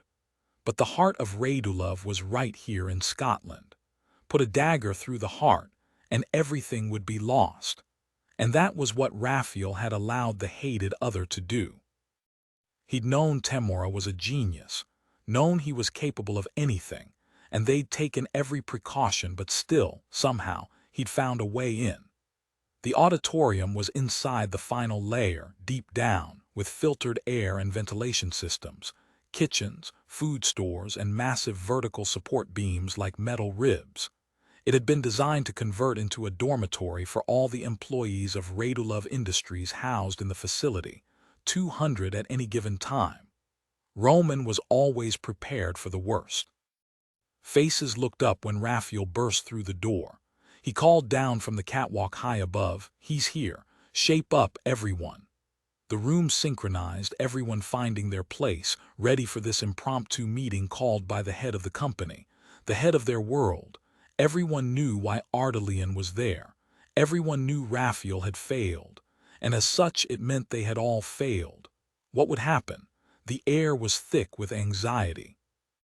Raphael waited on the catwalk, tapping his forefinger against the railing, trying his best to look calm, relaxed, in control. He was the manager of this amazing facility, the leader of all those workers below. He wondered if anyone could see him sweating. He certainly knew every one of them expected him to take the fall. All knew Roman Ardelian did not suffer mistakes, and this was a doozy. Raphael felt ill but pushed it down. He refused to humiliate himself when Roman was here to do it for him. Maybe a public flogging before his imminent dismissal, something to frighten the rest into performing better. After all, Raphael knew someone had to fall on his sword after the magnitude of the malware attack had been discovered. The buck had to stop with him. Thankfully, he had good news that would lessen the boss's anger. He looked up to see the floor-to-ceiling screen at the front of the auditorium spinning the 12-foot-high Radulov logo, a highly stylized falcon made of black and gray triangles on a deep blood-red background, wings outstretched to form the V of the Radulov name. The effect made the falcon look as if it were flying across the space, lazily swooping back and forth. It was a clever bit of coding, not sophisticated, but effective.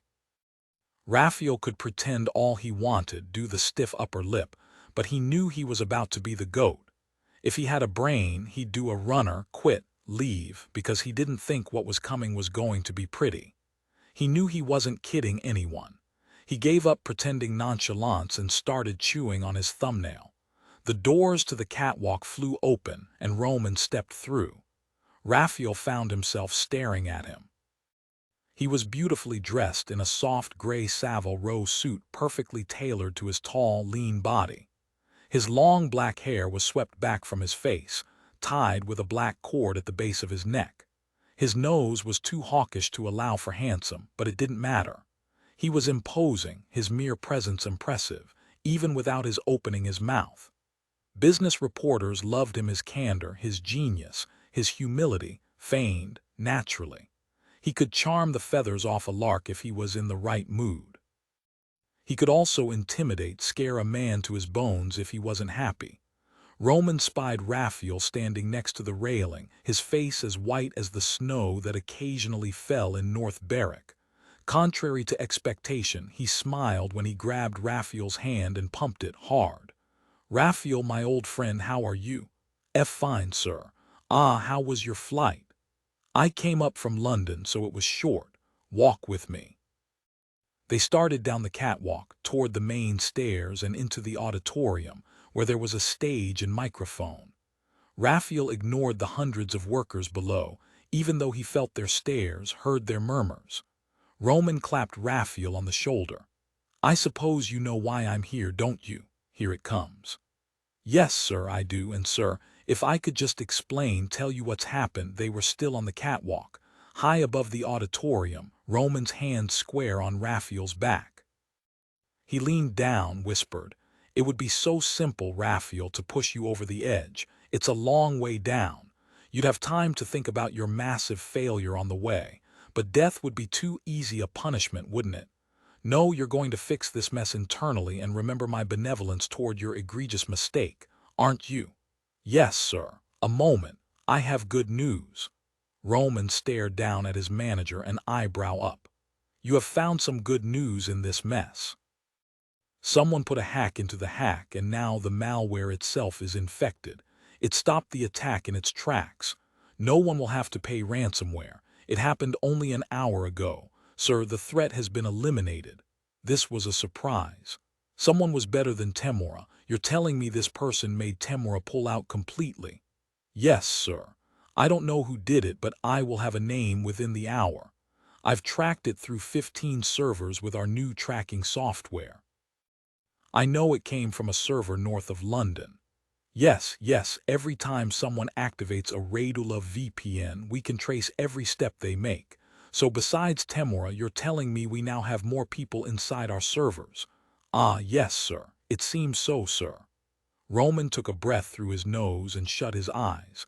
"Another as talented as Temora. As I said, sir, I'll have a name within the hour. Give it to me the moment you have it." Roman gestured to the stairs, a fresh grin on his swarthy face. "After you." Raphael scrambled down, his boots ringing on the metal. Roman enjoyed watching Raphael squirm, watching him wonder what was going to happen to him. It gave him no small pleasure to have the power of life and death in his hands. That's what good computer code was at its heart anyway, the lifeblood of the machine, the brains, the heart. Without it, the screens wouldn't light up, and humanity would be lost again. Roman walked onto the stage, the flying Radulov falcon looming above him. He didn't say a word, simply stood, waiting. The entire room became silent as death, the only sound the quiet whirring of the air pumps, feeding in fresh oxygen. When at last he spoke, his soft words carried throughout the vast auditorium. "I am very disappointed." Dead silence. The soft voice grew meditative. "A wolf entered our henhouse and created havoc. The name of the wolf is Caleb Temora, a name already known to many of you. He is a brilliant coder and worked extensively with me on Matrix. You have also doubtless heard he was lost to us 5 years ago, to ISIS. I have no doubt this attack on Matrix is his doing. There is no other who could do this amount of damage. His malware attack could have cost our clients billions of pounds, but Mr. Marquez has told me another hacker attacked Temora's hack and put a stop to it.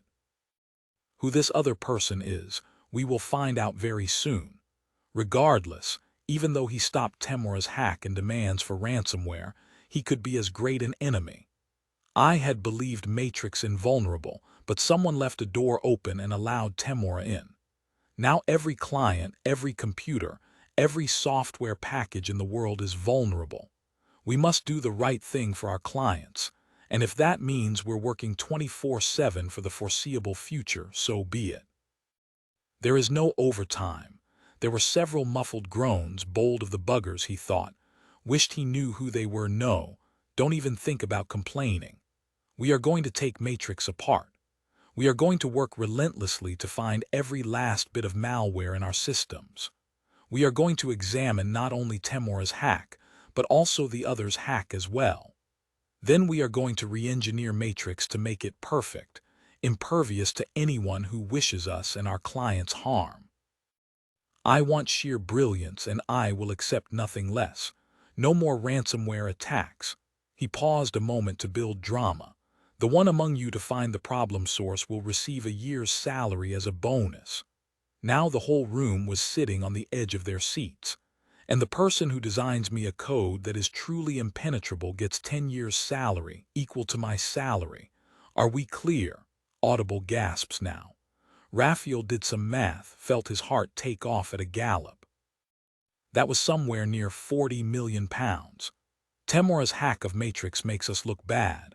We need to make it clear to our customers that Radulov is stronger and more secure than ever, that Matrix continues to be indispensable to their livelihoods. Now, get to work. Roman gestured toward Raphael, and together they walked from the stage. Roman ignored the buzz of excitement coming from the floor. The offered bonus would get his people working harder than ever, gave them the hope of unimagined riches. In the elevator, Roman fixed his dark eyes on Raphael. I am increasing my efforts to find Temora. Even so, he should not have been able to get into Matrix. This was done on your watch, Raphael. Should I fire you? I would prefer to offer my resignation, sir. Roman contemplated his manager. 15 years, and he'd done a spectacular job, no denying that fact. And this short, bespectacled little man was too good to lose, especially now. And Roman had to hand it to him. At least the man was looking him in the eye, even though Roman could smell his fear. No, I don't think so. That would be too easy. You will personally oversee this project, Raphael. You will repair and patch and fix Matrix and make sure every single client is up to date. You will ensure that Matrix is made impenetrable.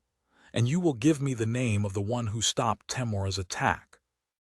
I will track down Temora and shove code into his terrorist systems that will disable him and his compatriots forever. Roman looked pensive, then said in his terrifying soft voice, "Do you understand what I will do to you if you fail?" Raphael straightened, and Roman was struck again by the show of courage. Beaten but not broken. Good. Yes, sir, I won't disappoint you again. I swear it. See that you don't. Give me the name as soon as you find it. Now, I need updates on Project Cabal. Where do we stand? Raphael realized that was why he wasn't dead or ignominiously fired. He needs me to keep track of the shipments. Follow me, sir. The hangar is almost full. The shipments have been coming in regularly from your 6 building sites, and I've been handling the deliveries myself, no one else, like you said. The hangar was 10 minutes away. Raphael gave him updates as they walked. The boats come in after dark, as you wanted, and the crates are unloaded by the boat's foreman himself. Then I move them here. I've been very careful. The hangar doors opened. Inside was a small Cessna, retrofit for battle with missiles and guns, stripped down so as not to overweigh the plane, customizations Roman had designed himself. And behind the plane were endless stacks of crates, floor to ceiling. Only Roman knew what was inside. And of course, his supplier knew, but Raphael had no idea at all unless his soft voice. Have you ever opened one of these crates, Raphael? Raphael looked shocked. Absolutely not, sir. I would never. I believe you, Raphael. Now, I'm going to share a little secret with you. I'm sure you've wondered what's been coming in from my 6 building sites, so I'm going to tell you what's inside the crates. And you will understand the necessity for privacy and discretion. Raphael's eyes bugged out of his head at Roman's next words. Chapter 9. Old Pharaoh Hall, Fairowangray, England. Mike had been gone only moments when Adam was back on Nicholas's screen again. I spoke to Fortna, and all is good. Nicholas, I ran a few quiet inquiries about the murdered men. What do you know about Heinrich Himmler's background? Very little. He wasn't on my radar until he was killed this morning.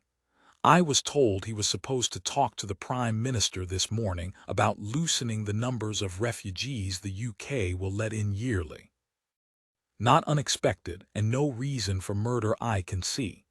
Himmler's been a rather vocal opponent of Brexit, and like the Chancellor, believes shutting down the borders of the UK is going to hurt Germany. I also heard talk about streamlining an Allies program where British and German citizens could pass through security without visas. Interesting. But again, hardly worth killing over. What about Chapman Donovan? He's a councilman from Northern Ireland, specifically Belfast West. Did you find a connection between the two men? No, but I did turn up that Himmler traveled to Northern Ireland last week and happened to see Chapman Donovan in a local meeting. Could be something to it. There was some talk about Donovan's loyalties, but nothing specific. Maybe I could get some inside information on both men that would shed some light. You mean the kind of information only the government would have? Sensitive info, yes. Adam, no hacking into the Brit databases, you hear me? Anything else is fair game, but my father would have my head if I let you have a go at their servers. I can ask directly, politely instead. You're no fun, Nicholas said. Mike thinks I'm a barrel of fun. Yeah, but she doesn't count. Nicholas wasn't about to ask him why he thought she didn't count. Nicholas, moving right along to the really important discovery. My spidey senses were tingling. No, not about the murders. No one's claiming responsibility for the ransomware attack, and that's weird. Even chatter in the dark web has been off. It feels bigger than an attempt to rake in the Bitcoin to me, Nicholas. Adam swigged the last of his Red Bull. It could very well be North Korea. You know they're convinced the US is working with Britain to attack them, so they would want to know everything they could find out. Yeah, a bundle of bitcoins is good for their empty coffers if the ransomware attack had worked, but that wouldn't be their main objective. But this is, Nicholas, hang on to your hat. This is the biggie. I found evidence of keystroke analysis, and you know Matrix is designed to kill intrusions like this.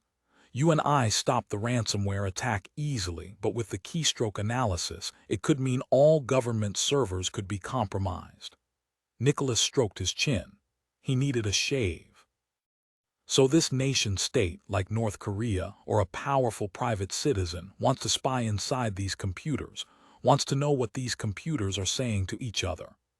Yes, and with keystroke analysis, as you know, the hackers are able to read emails, files, transactions, data, everything. Nicholas said, if this is the case, it means every computer running Matrix is at risk, whether there's been a ransomware hack or not. Good discovery, Adam. You just might have saved the world. Adam said, a warning should be sent out. This needs to be made public. No announcement yet, Adam. Let's find out what we're dealing with first. Adam, not even drinking age, was cynical to the bone. Not that Radulov would want this to go public in our lifetime like Yahoo, not saying a word when they'd been hacked.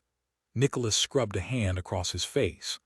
I'll speak with my father right away, then head to London to examine the servers myself. You get on the plane, I'll call Clancy and Trident, get them geared up. I want you on the ground with me at Me-5. If Matrix itself is compromised, well, we'll see. Adam brightened. Only me. I get to fly in the plane alone. Since Agent Houston is already here in London on vacation, doubtless squiring about my longtime family friend Melinda St. Germain, yes, you'll have the airplane to yourself. Hey, she's the woman Ben got to know when he was there researching her mother's papers about the Coaths, right? Yes, Nicholas grinned. Don't drink all the champagne in the plane's fridge. But Adam was already gone. Chapter 10, the knowledge of the falconer must extend to the countryside and to the game he wishes his hawk to catch. Emma Ford, falconry.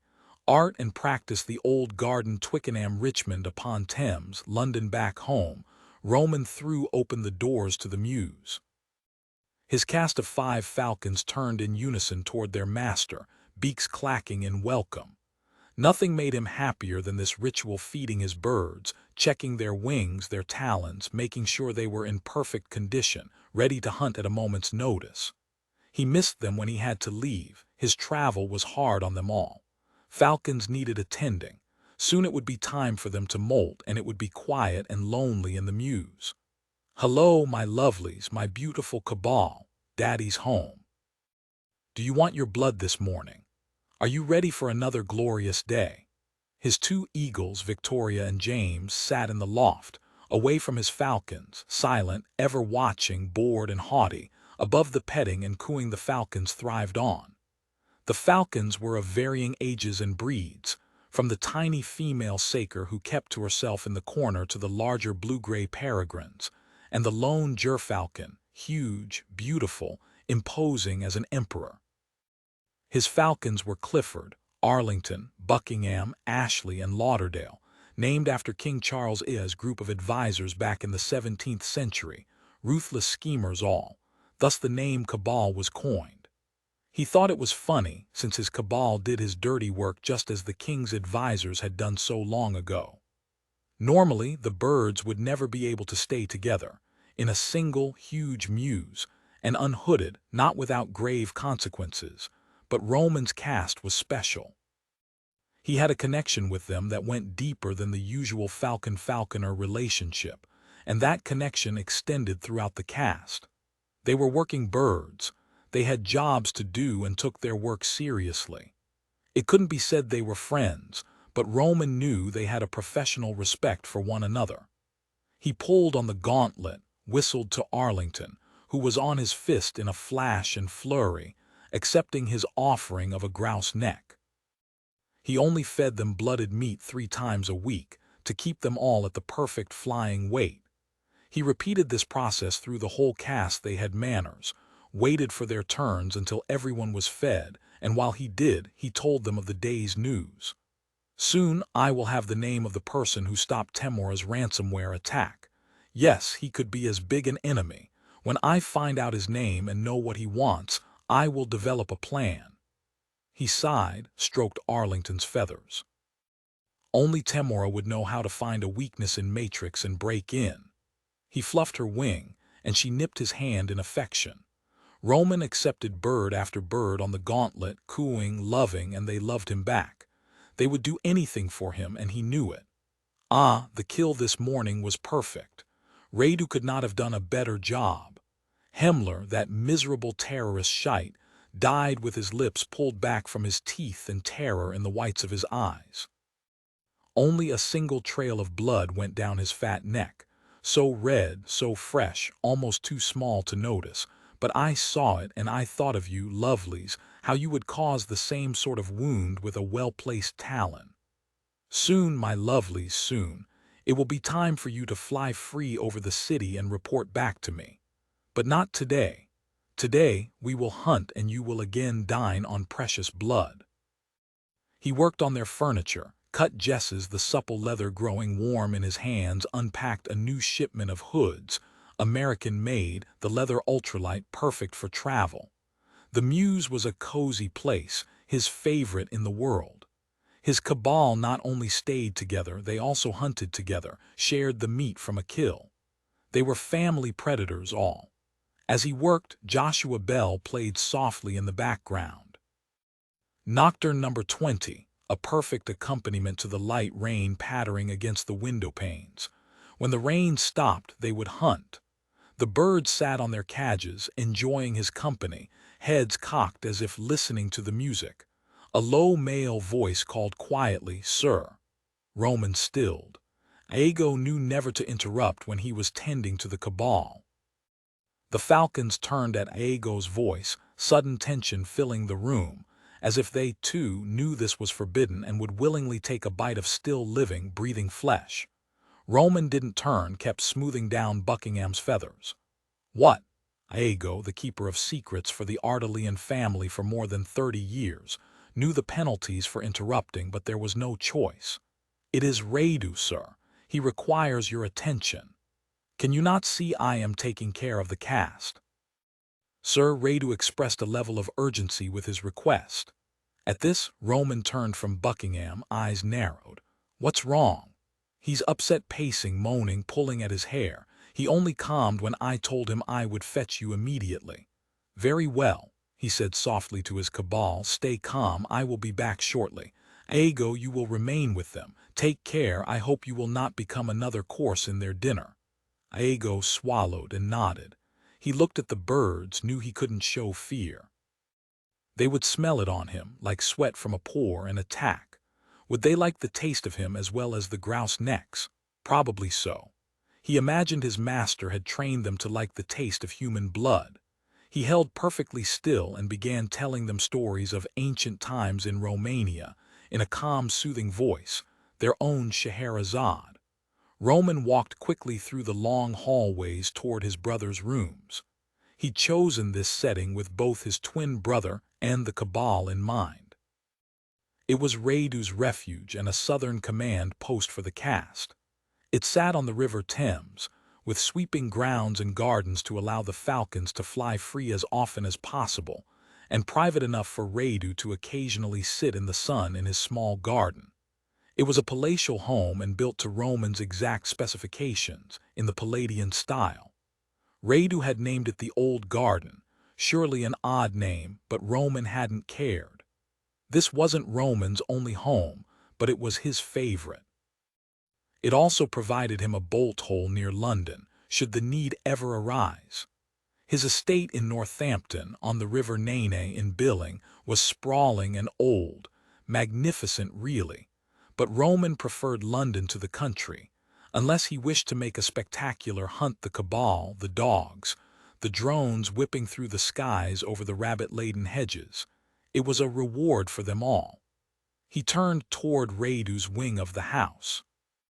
Unlike Roman's private quarters done up in his favorite bloodred, Raidu's were plain and simply furnished with very little color, all neutral grays and light blues. Anything to keep Raidu calm, to keep him comfortable. Raidu's happiness was more important to Roman than anything, and anyone, even his Cabal. His ex-wife could attest to that. He shoved the brief thought of Leanne away and ignored the other image that came to mind, the bundled infant he hadn't seen in 4 years. They made him question himself and his choices in the dark of the night, when his mind relaxed in the moments before sleep. But such questions made him weak, and weakness was not acceptable. Nothing, no one, was more important than Raidu. Raidu's second-floor suite was designed as a large flat, with a separate kitchen and dining room, a marble bath and 2 bedrooms, though Raidu rarely slept a sitting area, though he rarely used it and his computers. The western wall of the main living space was a liquid crystal screen, curved inward slightly. So high-end the technology wasn't available outside of military installations. Few countries had the money to afford even a small screen of the material. Raidu's computer took up a 10-foot by 20-foot area on the wall. It was a living, breathing, networked connection to the great world beyond, the mediator to the world Raidu couldn't face himself. The floor above was Raidu's lab, a quiet place of white and metal, whirring machines and antiseptic smells. His specialty was genetics. If he'd bothered with formal schooling, he'd be recognized as a leading expert in the field. Raidu was special in so many ways. Early on, various doctors had diagnosed him with an uncommon derivative autism or an unusual sort of Asperger's, or even a form of partial seizure disorder, none of which meant anything to Roman or Raidu. But everything had changed when one psychiatrist had placed his brother in front of a computer for the first time. In the virtual world, Raidu flew like Roman's falcons. He was skilled, his genius clear. He was omnipotent, he was a god. Raidu didn't like to speak in English or Romanian. He usually communicated with Roman in their twin talk, the brothers' special language the two had been speaking since they were babies, probably in the womb. Even Iago had no idea what they were saying, and he had been with the family for decades and with the twins for the better part of their lives. In their twin talk, Raidu was fluent, verbal, well-spoken. When Roman arrived at his twins' suite of rooms, he saw Raidu pacing along the edge of the great room, clearly upset, slapping his palms to his head and keening, a frightening, lost sound. Roman was at his brother's side in an instant, his hand on his shoulder to stop his pacing. "Raidu, look at me." "What is wrong?" Radu felt his brother's strong hand on his arm and was reassured. He looked at his brother, saw his worry, his limitless love for him, and wished again Roman could stay with him all the time, though he understood that wasn't at all possible. Roman was the face of their company. He was seen as the genius of Radulov Industries, the world's premier cybersecurity firm. Roman was the one who sat down with heads of state, heads of governments, CEOs of companies, and explained Radulov's incredible operating system matrix, which not only connected them to the world but also protected them. Until Temora's attack this morning. Roman would laugh as he talked about these meetings and tell him over and over that it was he, Radu, who was Radulov's heart, its blood, its very life force.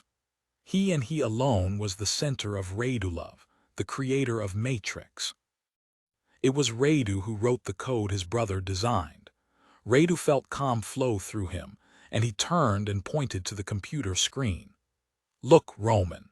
It was then Roman saw a small flashing white skull and bones. It was Radu's danger signal. It meant more trouble ahead. Chapter 11, ancient artworks illustrating falconry date back at least 3,500 years to ancient Mesopotamia and Mongolia. While historically falconry was an elite and male-dominated activity, we have records of several notable women enjoying the hobby, including Queen Elizabeth I, Catherine the Great of Russia, and Mary, Queen of Scots. Smithsonian Magazine. Roman kept his voice low and calm. "What is it, brother? What's happened?" "They know," Radu whispered in their twin tongue. "They know about the drone that killed Himmler. It was spotted." Roman blew out a relieved breath. He'd feared Radu would tell him Temora had managed to do more damage. "Don't worry, Radu, it's easily managed. They can't trace it back to us." "You do not understand. I monitored a call to the Metropolitan Police after the attack. One of the policemen there, Penderley is his name, he discussed the case with that Brit FBI agent, Drummond, you know, the one whose father, Drummond. That prick." Roman felt a punch of anger, then brushed it away like lint from his suit coat. "Be calm. Listen to me. Drummond will not find us. We are safe. You are safe, Radu. I will always keep you safe." "I have a very bad feeling, Roman. Send Arlington to follow Drummond. She needs to watch him, see what he does." No, there is no need to panic simply because some overgrown schoolboy who thinks he knows how to use a computer is aware of the drone. You know how to shield us from him. There is no reason for Arlington to leave the Mews." But despite his calm, his reassurance, Radu again began wringing his hands, pulling on his dirty hair, pacing. Then he whirled around. "Word came to you from Scotland. Raphael pinpointed the location of the attack that stopped the malware hack. It came from Farawon Gray, from Drummond's house. He is much more than a prick, Roman. He has our scent. He knows about the drone killing Himmler." Roman was shaking his head, but Radu grabbed his arm. "We must eliminate Drummond immediately. He's going to London today, meeting with his father. If we stop him now, we can stay safe. Promise me, Roman, promise me you'll deal with him." "Now." Roman eyed his twin. Dark hair, oily, too long, his skin practically translucent from being indoors so much. Was he wearing the same police synchronicity tour t-shirt and jeans he'd been wearing for the past several days? Roman would speak with Iago. This wouldn't do. Iago was indulgent with Radu, too indulgent. Kill Nicholas Drummond. It was a good thought. Without Drummond at its head, that ridiculous private team the FBI allowed him to put together would fall apart. But even Roman had to admit having him operating on European soil again was dangerous. And now he'd stopped the malware attack in its tracks, put his own code into the mix, and he was also aware of the drone. Roman leaned on the edge of a cabinet, crossed his arms. "Suppose you're right," he said slowly. "How would we do it? Send a night hawk?" Radu's smile bloomed bright as a child's. "Wouldn't you want to do it yourself?" He hated to dim his brother's smile, but I might draw too much attention, though a few drops of the special medicine in his drink would save us a lot of headaches. "No, I'm sorry, Radu. I believe a strike would be easier." Radu nodded. "He will not expect an attack. Eliminate him before he reaches London. It is something I feel strongly about. Still, Roman was undecided. Roman, they are closing in. I can feel it here. He smacked the side of his head. And there is more. The latest dispatches from the security services show all their passwords are being changed hourly. They are putting new firewalls into place because of the ransomware attack this morning. Roman shrugged. It's not a problem. If I, the head of Radulov, go personally to security services and tell them I've come to them to install a new patch on their servers because of the malware attack, I will ensure we continue to receive all needful information. He took his twin's hands between his. Trust me, Radu, Me-5 and Me-6 have no idea who they're dealing with. Once we close off all paths into Matrix, no one else, including Temura, will ever be able to compromise us again. I promise, please don't worry. Radu stubbornly shook his head. Kill Drummond. I will consider it. Now, I want you to shower and allow Diego to cut your hair and make you presentable. You've entombed yourself in these rooms far too long. Tomorrow, after lunch, you and I shall go for a walk. We'll watch the cabal fly. Would you like that? Don't speak to me as if I'm 5 years old, Roman. I don't want to cut my hair, and I don't care to see your vermin fly. We have more important tasks ahead. Speaking of Temura, you know he is as dangerous as Drummond. We must find him and cut off his head. I plan to. Radu gave him a sly look that surprised Roman. Kill Drummond, and I swear I will find Temura for you. Roman didn't immediately answer, and Radu stalked out of the room to his kitchen. Roman followed, nodded toward the cooler he saw sitting on the granite countertop. Have you run the Romanian's blood? Not yet. How much more have I to do? Radu turned away from his brother and busied himself with a glass, ran water through the HEPA filter, drank it down slowly. Roman didn't like being ignored. He fought the urge to yell at his brother, but yelling would send Radu back into his silent shell for who knew how long. As Radu had grown older, as they both had grown more dedicated, the littlest things sometimes set him off. They must remain united. They must. As if there weren't enough on their plates, he knew they both had to focus on curing Radu's illness.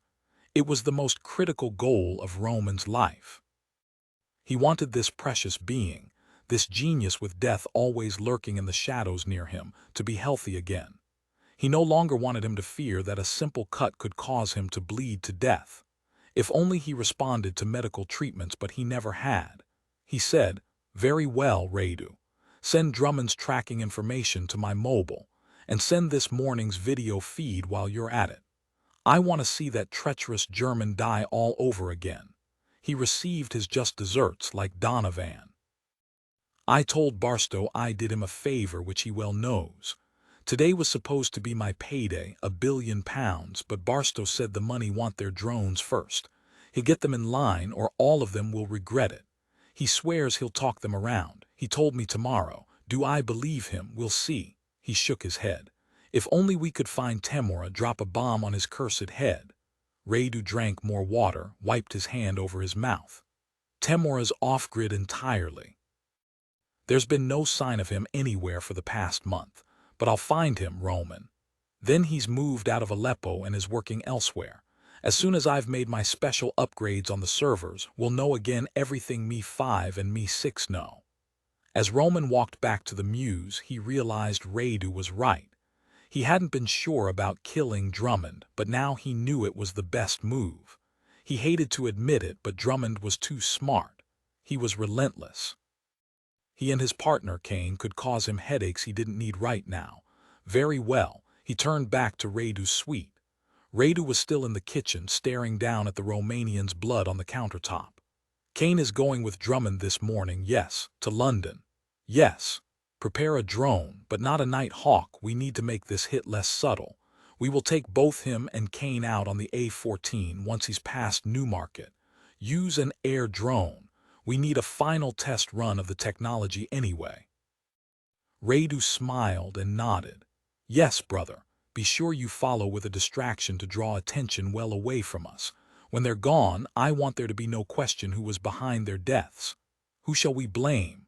I'm feeling very uncharitable toward the North Koreans, as is the rest of the world, but the Irish are a better choice.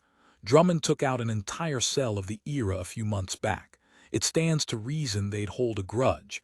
After Donovan's death, I'm sure they're on alert. Yes, that is good. I will take care of it. Be careful, Radu. We can't have this coming back to us. I understand, brother. Chapter 12, Old Pharaoh Hall, Fairowangray, England. Mike showered, dressed, put her hair in a clip, and got lost only once finding her way from the east side of Old Pharaoh Hall to Nicholas's study on the west side. She walked in to hear Nicholas speaking on his cell. Who was he talking to? Yes, I've released grandfather's servers from the ransomware attack, and in so doing, we believe we've discovered a bigger problem. Father, I hate to tell you this, but I believe the servers at both the Home and Foreign Office have been compromised. I need Adam here to do a full sweep of the security services servers. Yes, both Me-5 and Me-6. Harry Drummond had been called back to London the day before, some sort of important Brexit meeting with the Home Secretary. Nicholas saw Mike and put his cell on speaker. She heard his father say clearly, "Nicholas, you know those servers are carefully monitored. In fact, after the malware attack this morning, we immediately set the servers to change passwords every hour. We're taking every precaution." Nicholas said, "If Matrix is compromised on one machine, it could be compromised on all of them. As I said, Adam is flying over, and we'd like to take a look personally at the servers."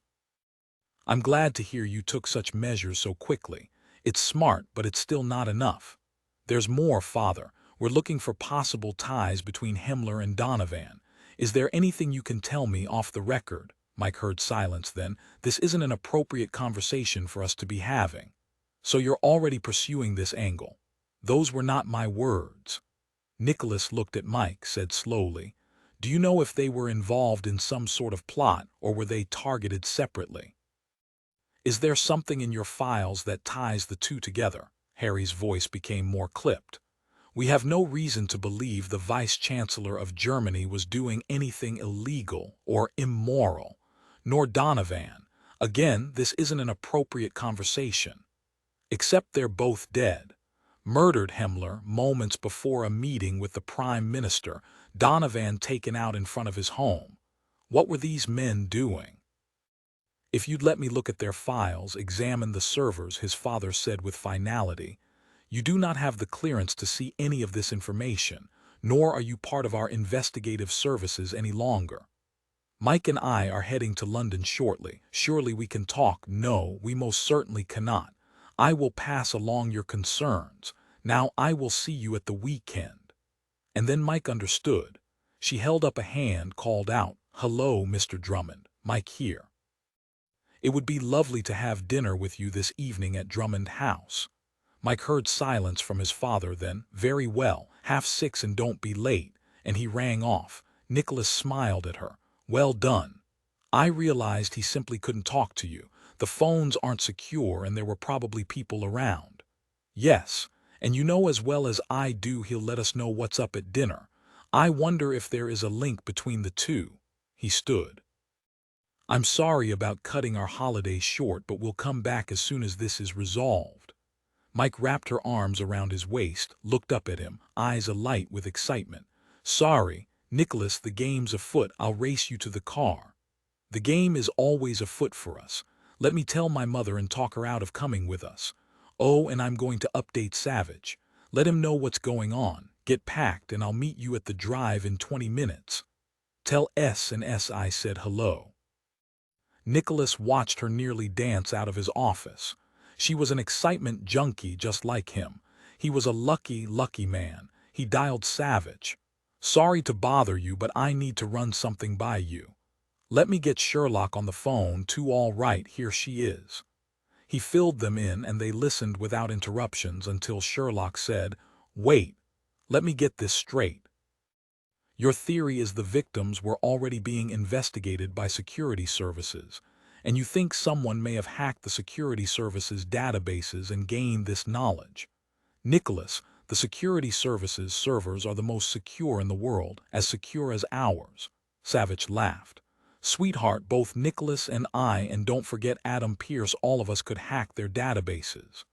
Yeah, you're all geek gods. Nicholas laughed. That's good, Sherlock, I'll have to tell Adam. She continued. But the real question is, how would someone outside know to hack the databases to find these specific names in the first place? Or are classified documents being leaked? Either way, if someone is murdering people security services are investigating, you do have a serious problem.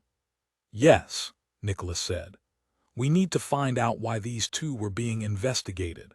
You know about the massive malware attack Adam and I stopped this morning. And remember, Parliament was attacked head-on back in June. He paused a moment. I'm thinking perhaps this goes deeper than we think. Deeper, what do you mean? It's all coordinated with another purpose at the core of it, what I don't know yet, but I'll keep you updated with what Mike and I discover. Savage said, please do. I'll pass this along to the president's team. Keep us posted.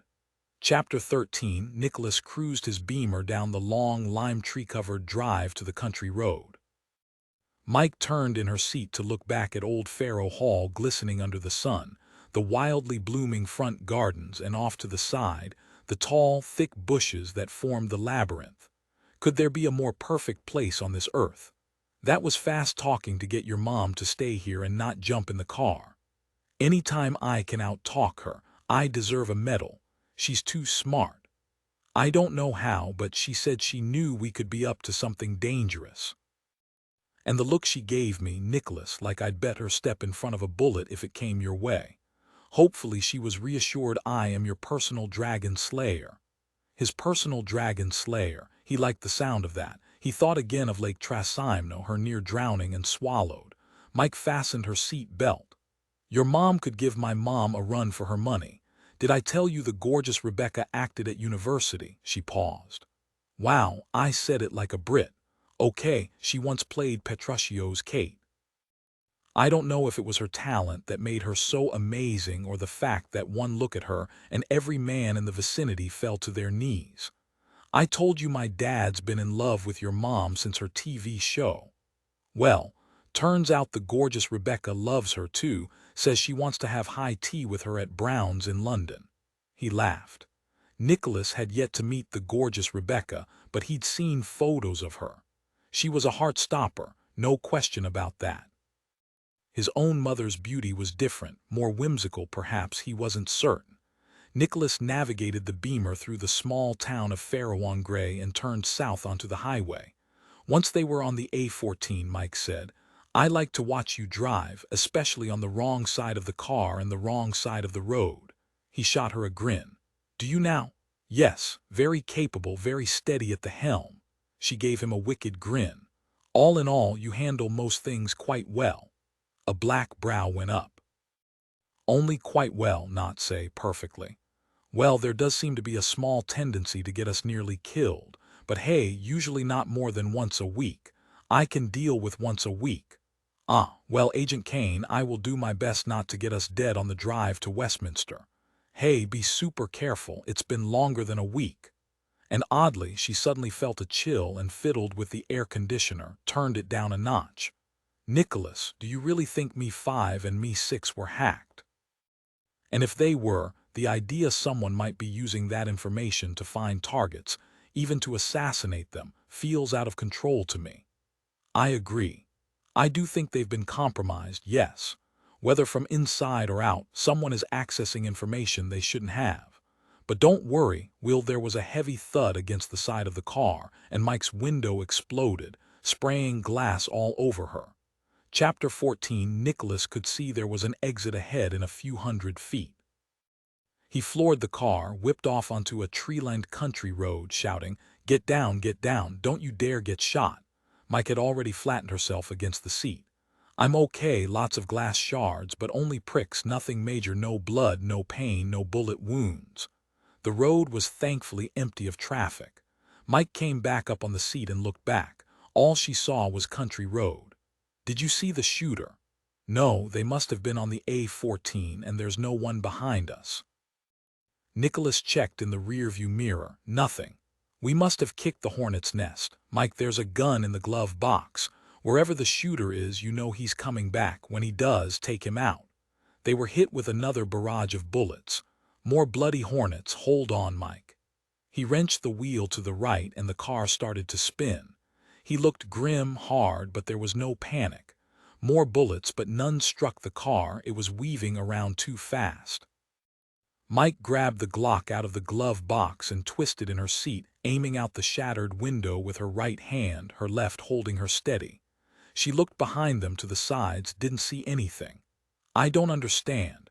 Nicholas, there's no one here. And then she looked up and saw a drone flying above them. Crap, it's a drone. Hold the car steady, hold it steady. He slowly brought the car around until they were once again straight on the road. Immediately, more shots. Nicholas gunned the gas again and the Beamer leaped forward. The shots kept on coming, ripping into the side panels. There was a moment's pause in the gunfire. Mike ignored the shards of glass and pushed herself up on the edge of the window, leaned out. She sighted the Glock and her father's words came clear in her mind. Trace the path, pull the trigger once, twice. It was tough to sight. The drone was only about 2 feet in length, but she did it. She missed. There was a flash of gunfire from the drone and she ducked back into the car, a bullet pinging not 2 inches from her head. Nicholas yanked the wheel to the right and she tumbled, hit her shoulder hard against the gearshift and yipped. I'm okay, I'm okay. The moment the bullet stopped, she was hanging out the window again, tracing the path, shooting upward. This time, with the third bullet, she hit the drone. She saw a trail of black smoke and watched the drone swallowtail out of the sky. She pumped her fist. Yes, Nicholas, I got it. Nicholas slowed. They heard the drone slam into the ground some 20 feet off to their left. When Nicholas had backed up and they were out of the car, Mike said, I was expecting a small fireball, maybe some burning bushes or grass, but there's nothing. No, he said, nothing, only a dead death machine. Great shooting, my girl, he cursed. You're bleeding. His fingers wiped away a trickle of blood making its way down her neck, seeping onto her white shirt. Mike felt the base of her skull. Her fingers came away wet. No, don't worry, not much blood. I think it's a cut from the window glass when it exploded. She grabbed his hand. I'm all right, Nicholas. Now how about you? That was some driving, by the way. And she whispered a prayer. What? I'm thanking my dad. He taught me how to hit a moving target. Now answer me, are you okay? I'm mad as hell is what I am, but my body's intact. She saw the rage in his eyes, a killing rage. Calm down, calm down. She said, her voice matter of fact. Let's go get a look at that drone. Several cars were pulling over now, a few people getting out to see what was going on, but Nicholas waved them off. He shouted, thanks, we're fine, I've called the police. Once alone, they walked through the tall grass until they found the crash site. Nicholas put a hand on her arm. Stay here. I want to make sure the thing isn't still capable of shooting or blowing up on us. Nicholas, forget it. I'm the one with the Glock, although how a gun would save us might be in question. He wanted to argue but gave it up. They slowly circled the drone. The twin engines were still smoking from Mike's bullets. The drone was slightly tipped and they saw a bullet hole through the small camera mounted inside the base of the fuselage. Nicholas said, whoever was driving the drone can't see anything now, not with a bullet in the camera. Great shot, Mike. Great piece of luck. Think maybe it has a self-destruct mechanism. It could, and wouldn't that be diabolical? He poked about a bit, then straightened. Okay, it looks pretty dead to me. We need to take this thing apart. I hope it'll lead us to whoever tried to kill us. Saying the words aloud spiked his rage. She saw it, grabbed him around his neck and squeezed him tight. He buried his face in her hair, felt a small shard of glass and felt more rage pound through him. Then her voice light, nearly laughing. Now, Nicholas, don't forget, it's been more than a week since our last adventure, so don't go all mushy on me. He drew a deep, calming breath and pressed his forehead to hers. Yes, you're right. Now, I have no intention of putting this thing in the boot and driving it down to London. I'm calling Penderley. He can handle it. Mike listened with half an ear as he explained what had happened to Penderley. She knew the fallow field they stood in would soon be overrun by a Scotland Yard forensic team or a drone team. Was there any such thing yet? Who was trying to kill them? How did they know where they'd be? How did they even know she and Nicholas had poked the hornet's nest? Were being watched. She pulled out her phone. Her last call was 2 days ago. She'd spoken to her parents, telling them she and Nicholas had arrived at Old Faro Hall. That was it. Nicholas punched off. Penderley is sending a special group to deal with the drone. He stared off into space a moment and said slowly, as if reading her mind, something he did entirely too often. Whoever sent this drone has access to us, our phones, the computers. How else would they know to send something after us when we were only assigned the case this morning? I haven't made any calls since we arrived, but you have Nicholas to Savage, then to your dad, an hour ago. Bloody hell, you're right. Someone could have tapped the phones at the home office, no other way to find us. He took the battery out of his mobile, tossed it toward the car. Mike followed suit. They walked a good distance from the smoking drone. 20 steps later, he said quietly, "Mike, we have to assume whoever is behind these attacks can only hear when we're directly communicating, so we'll accept everything electronic is compromised. Not only keystrokes, they might very well have audio as well.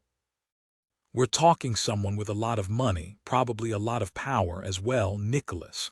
That drone, how much do you think it cost to build?" She felt her neck again, no more blood. She pulled another small shard of glass from her hair. He raised his hand, worked another piece out of her ponytail. "We're going to make sure we can't be overheard discussing this from now on." She leaned up, whispered, "Let's have meetings in the park like spies." He pictured Hyde Park, the two of them huddled on a bench on the banks of the Serpentine. Good idea. Now as I see it, the problem is if they've penetrated the security services firewalls, they can certainly access the CCTV and watch where we go. Your glasses are crooked. But why are they so scared of us? I mean, they came after us within 2 hours. She took off her glasses, blew on the lenses, wiped them off on her shirt, straightened each temple, set them back on her nose. Okay, good. He cupped her chin in his palm, studied her face, her ratty ponytail. Yes, glasses straight, perfect. Do you think our reputation has preceded us? She snorted, then frowned. Well, you did save the president's life. That was pretty big news, and we know it leaked out that you saved Washington, D.C. from a Godzilla-sized tsunami. You think maybe someone's trying to get even for whatever reason. That didn't sound right, but Nicholas didn't say anything. The people involved in orchestrating those two affairs were all dead. Nicholas walked around the drone, studying it, while Mike studied the sky. Nothing, only rolling white clouds. Nicholas, why? What could we possibly know this soon? You know this could happen again. He whispered in her ear, because whoever is behind this doesn't even want us nibbling around the edges. We know now for certain my father's been hacked, which means all the security services have been as well. How deep does it go? Mike whispered back, "Their operating system is Matrix, installed worldwide.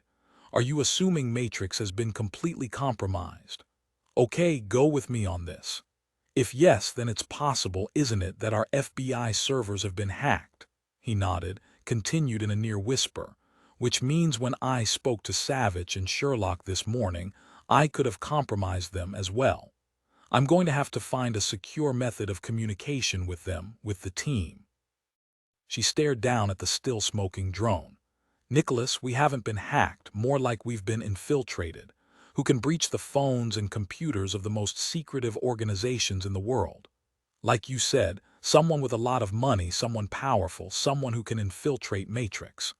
He took her right hand in his, ran a finger over the callus between her thumb and forefinger, built up spending years on the range. "Remind me to thank your dad when I meet him. You shoot brilliantly." That's what I tell my dad. When I was a kid, we trek off into the wilderness to this remote range and shoot for hours until I was so tired I could barely hold my shotgun. Then he started me on rifles. Finally, I graduated to handguns. I got pretty good. He loved to show me off to his friends, and don't change the subject." Before he could answer her, a distant siren grew louder. Chapter 15: The Voynich Manuscript. A mysterious, undeciphered manuscript dating to the 15th or 16th century. Beinecke Rare Book and Manuscript Library, Yale University British Museum, Great Russell Street, Bloomsbury, London. The cab pulled to the curb with a screech, throwing Roger Bannon forward. He looked at his watch. He was late. He quickly paid the driver and bounded out of the cab without a receipt. He'd deal with the expense report later. He ran into the building and took the grand stairs into the foyer at a dead run. He hit his shoulder on the door as he entered, dropped his notebook, and tripped over his brolly trying to pick it up. He ignored the amused looks from the people nearby. Would this day ever go right? He'd woken late, not his fault. His alarm clock was on the fritz. His coffee maker had spit grounds into the carafe instead of coffee, and he'd stepped on the cat's tail to get at the pot before it boiled over on the floor. He felt like a fool, one of the Sun's best reporters. Well, he could be if he didn't screw up. Maybe. He gathered his things, looked up, and cursed once. The hall was full of reporters, some talking on their mobiles, others fiddling with the cameras and lights. What were they all doing here? This was his chance to get the boss's notice. He had no idea what the topic of the press briefing was, only what Molly the Stringer, a former girlfriend, had told him when she'd called his desk. British Museum, Rare Discovery, Special Briefing, ROG, get yourself there at noon could be a big story. Bless Molly's heart. But how was he going to get an exclusive with everyone else already here? And then it hit him. Everyone else had received the same call. From Molly, his Molly, bollocks. Roger pushed his way toward the middle of the reporters so he could see the head of the Antiquities Department, Dr. Persepolis Wynne-Jones, Percy. Roger had heard his friends called him. He was at the top of the stairs talking to a pretty young woman beside him, holding a laptop to her chest. Intern, he thought, dismissing her. So where were the big guns? Still, whatever this was all about, Dr. Wynne-Jones was a friend of Roger's mother, so maybe he'd be willing to share a special tidbit with Roger after the briefing. He fell in beside a few reporters he knew. "What's this all about, you lot?" 3 heads turned, a few grins, a few frowns. Todd Benedict, who believed himself to be blindingly brilliant, shook his head. "No one knows anything, Rog. How's tricks at the sun? All's well, you toffee-nosed ass. You still a stand out at the Guardian. Hey, maybe we could grab a pint after, if he still had a bleeding job at the end of this day of disasters. Oh, here we go." Dr. Wynne-Jones made his way to the landing, tapped the microphone 3 times to gather attention, then smiled at the gathered crowd. "Thank you for coming on such short notice. We have a very exciting announcement, and we will be passing out supplemental papers to give you the full background on our newest find. Trust me when I say it's capital." Roger watched Percy's eyes land on him, and Percy broke into a grin and nodded to him. Roger smiled back at the crazy old corker, crazy like a fox, but still. Dr. Wynne-Jones studied the hungry faces a moment, knowing they'd heard fantastical things about this briefing but had no idea. He wasn't going to disappoint today. The library often made discoveries, but this one was going to change the world. He could feel it in his bones. "It's very exciting indeed. As many of you know, we are sometimes very lucky in our discoveries, and today's news is no different. I am talking about an inestimable treasure, one we will be spending a significant amount of time and energy on going forward. And so, I present to you Dr. Isabella Marin, our very own Oxford Doctor of Cryptology and our foremost expert in the Voynich manuscript. She will present our most exciting discovery. Dr. Marin, the floor is yours." And he gave her a royal bow. The Voynich. Roger couldn't believe it. He stared at the young woman he'd believed of no importance. Well, she was as beautiful as a bloody foreign princess, dark, slow eyes, gold complexion. She had something to do with the Voynich. What had she found? Roger couldn't believe his luck. Dr. Isabella Marin squared her shoulders, took a deep breath, and told her heaving stomach to calm down. It wouldn't do to honk all over the mass of reporters staring up at her. She knew her boss was having the time of his life, put him in front of a microphone and an audience, and he positively bloomed. It was said, not within his hearing of course, that he'd never met a microphone he didn't like. But now he was giving her a chance to make her name in both the cryptology and antique manuscript world. Granted, she was presenting the fine, but his presence beside her showed substance and gravitas to the world. Still, there were so many cameras. Had any of these reporters ever even heard of the Voynich? I hope this works, mixing truth and lies. Her boss waved her to the mic. She walked out onto the stage, her laptop still clutched as tight as a newborn to her chest, and wondered for the 20th time if she should have worn pantyhose as a sign of respect.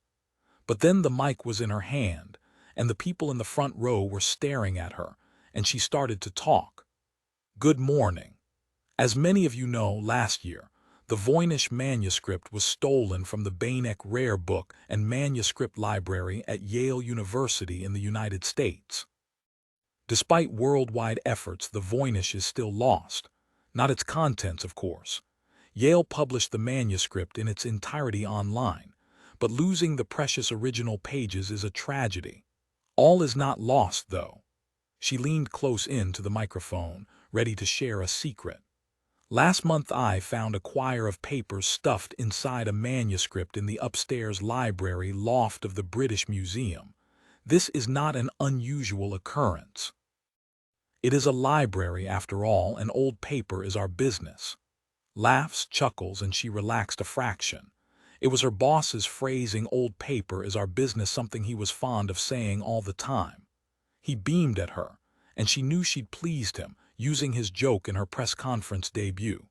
She cleared her throat, continued in the same confiding voice. The quire, like the rest of the Voynich, is written in a language or a code that hasn't yet been translated, even by experts in the cryptology field. Alas, that includes me. A few laughs and she was tempted to tell the truth, but no, she had to keep to her script, mix the lies and truth. She said, "When I found the pages, I immediately set out to determine if they were real." The reporters leaned forward as one. But one, a dark-haired gent in the middle, was staring at her as if she was about to announce the secrets of creation. Isabella placed her laptop on a chair, hit a button, and the lights dimmed a bit. The huge screen behind her lit up with a series of photographs of the discovered pages. After extensive testing using radiocarbon dating, we have determined the papers I found are indeed a part of Beinecke manuscript 408, known colloquially as the Voynich manuscript, because of its rediscovery in 1912 at the Jesuit College of Frascati near Rome by Wilfrid Voynich. The quire in question is labeled as pages 59 to 64 of the manuscript.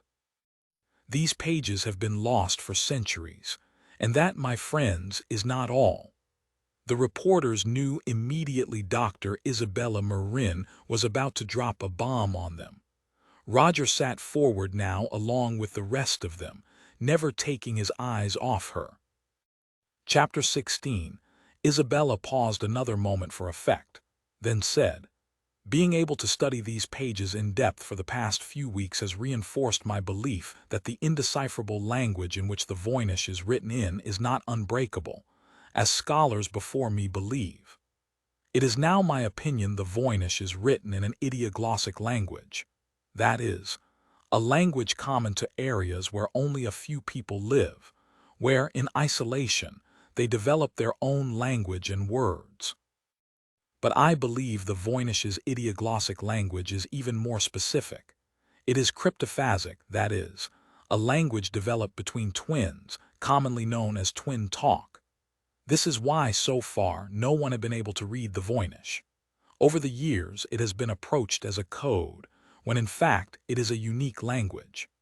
Are we to believe the person or persons who wrote the Voynich were twins who communicated in twin talk, that they wrote and shared the Voynich between themselves, their own private book?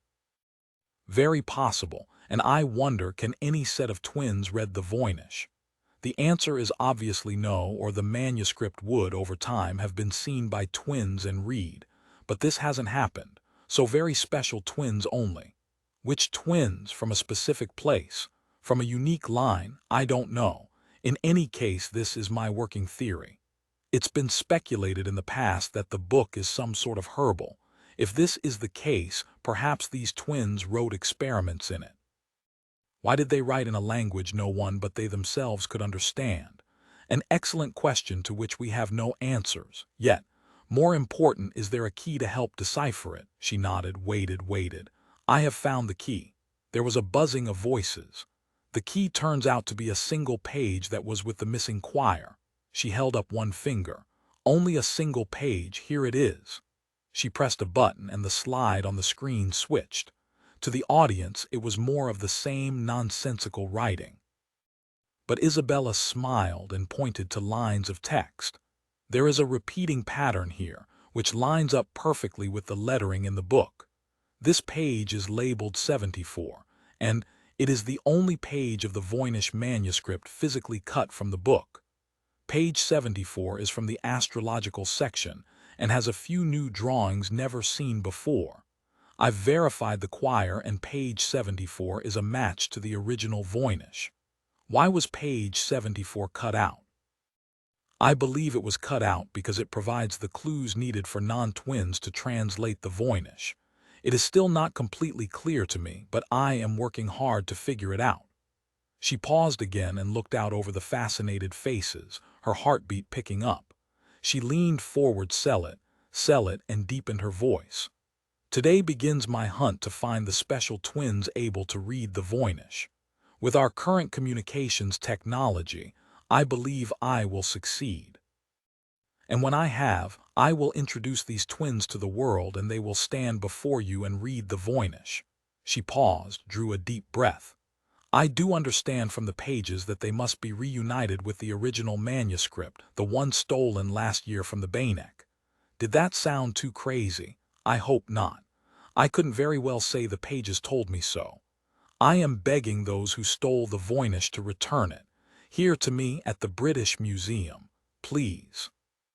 She looked out over the faces, many of them talking low on their cell phones, many others simply writing. Did I convince you? Did you believe me? Or do you believe I'm a fake?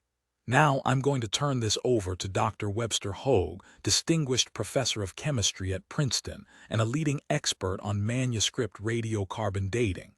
We have worked closely with Dr. Hogue, and he will now explain how we verified the provenance of the choir we discovered. Dr. Hogue. A cadaverous man came from the wings of the landing, a massive grin on his thin face. He was a tall man with wispy hair, a paunch, the exact opposite, Roger thought, of the beautiful, dark, and young Dr. Marin. But he had to say he liked the man's small, red-end white polka-dot bow tie. Dr. Hogue took the mic from Isabella. She smiled once more at the group and left the stage. Her heart was kettle drumming. She'd done her best. If her performance hadn't convinced well, she'd tried. This announcement was the only way she could think of to draw out the thief who'd stolen the manuscript from the Bainek. The thief would surely want the newly discovered missing pages and the key, page 74. Percy patted her shoulder when she stepped off the stage. Well done, my dear, well done. Look at them, they're practically salivating, and that's saying something for a group of hardened vultures. He stopped and eyed her. You're on the green side. Doubtless due to overwrought nerves, but thankfully you didn't show it. It's very interesting what you said, and rather mystical about the pages having to be reunited to the stolen manuscript. We'll see what happens now, won't we? Let's get you a nice cup of tea and you can put your feet up. I'm very proud of you. One day you'll be able to do this without a thought. Little do you know, what she couldn't tell him was she would tell the world the truth once she had the Voynich in her hands. Sir, don't you need to stay for the rest? Oh no.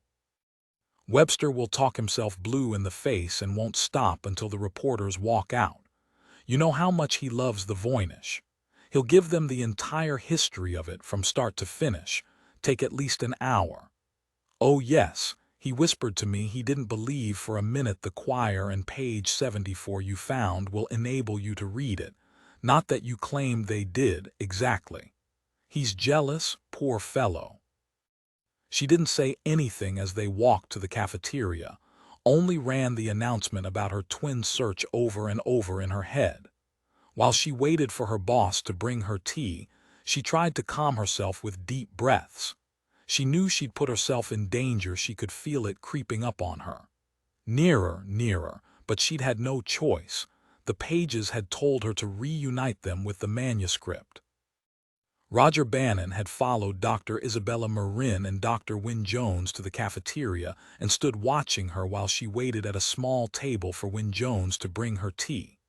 Should he try to get her alone, ask her more questions, get more clarification on exactly what was in the choir pages and page 74? He took a step toward her, then stopped. No, Wynne Jones was coming back with her tea. He didn't want to deal with the old buzzard. He turned into an empty corridor and pulled out his mobile, his heart beginning to pound in his chest. Roger wasn't worried about a story anymore or keeping his job at the Bloody Sun. A couple of reporters came into the corridor. Roger hurried outside. It was raining, but he didn't notice. He punched in a number, drew a deep breath. The phone rang once, twice. Finally, a sharp voice. What? It's been found. What's been found? What did you say? The missing choir and page 74, the only page cut out of the manuscript. A cryptologist unearthed the pages at the British Museum in the archives. What are your instructions? Who knows this? The free world. A Dr. Isabella Marin found the pages. She claims the language is idioglossic, more specifically, cryptophasic, twin talk. Claims she's going on a search to find the special twins who can read the Voynich. Said she made this out on page 74, said it was the key. She said something about how the loose pages had to be reunited with the stolen manuscript, begged the person who stole the Voynich to bring it to her at the British Museum. A sharp hiss of air. Get the pages, all of them, now. There will be no way for me to get them. They'll be under lock and key.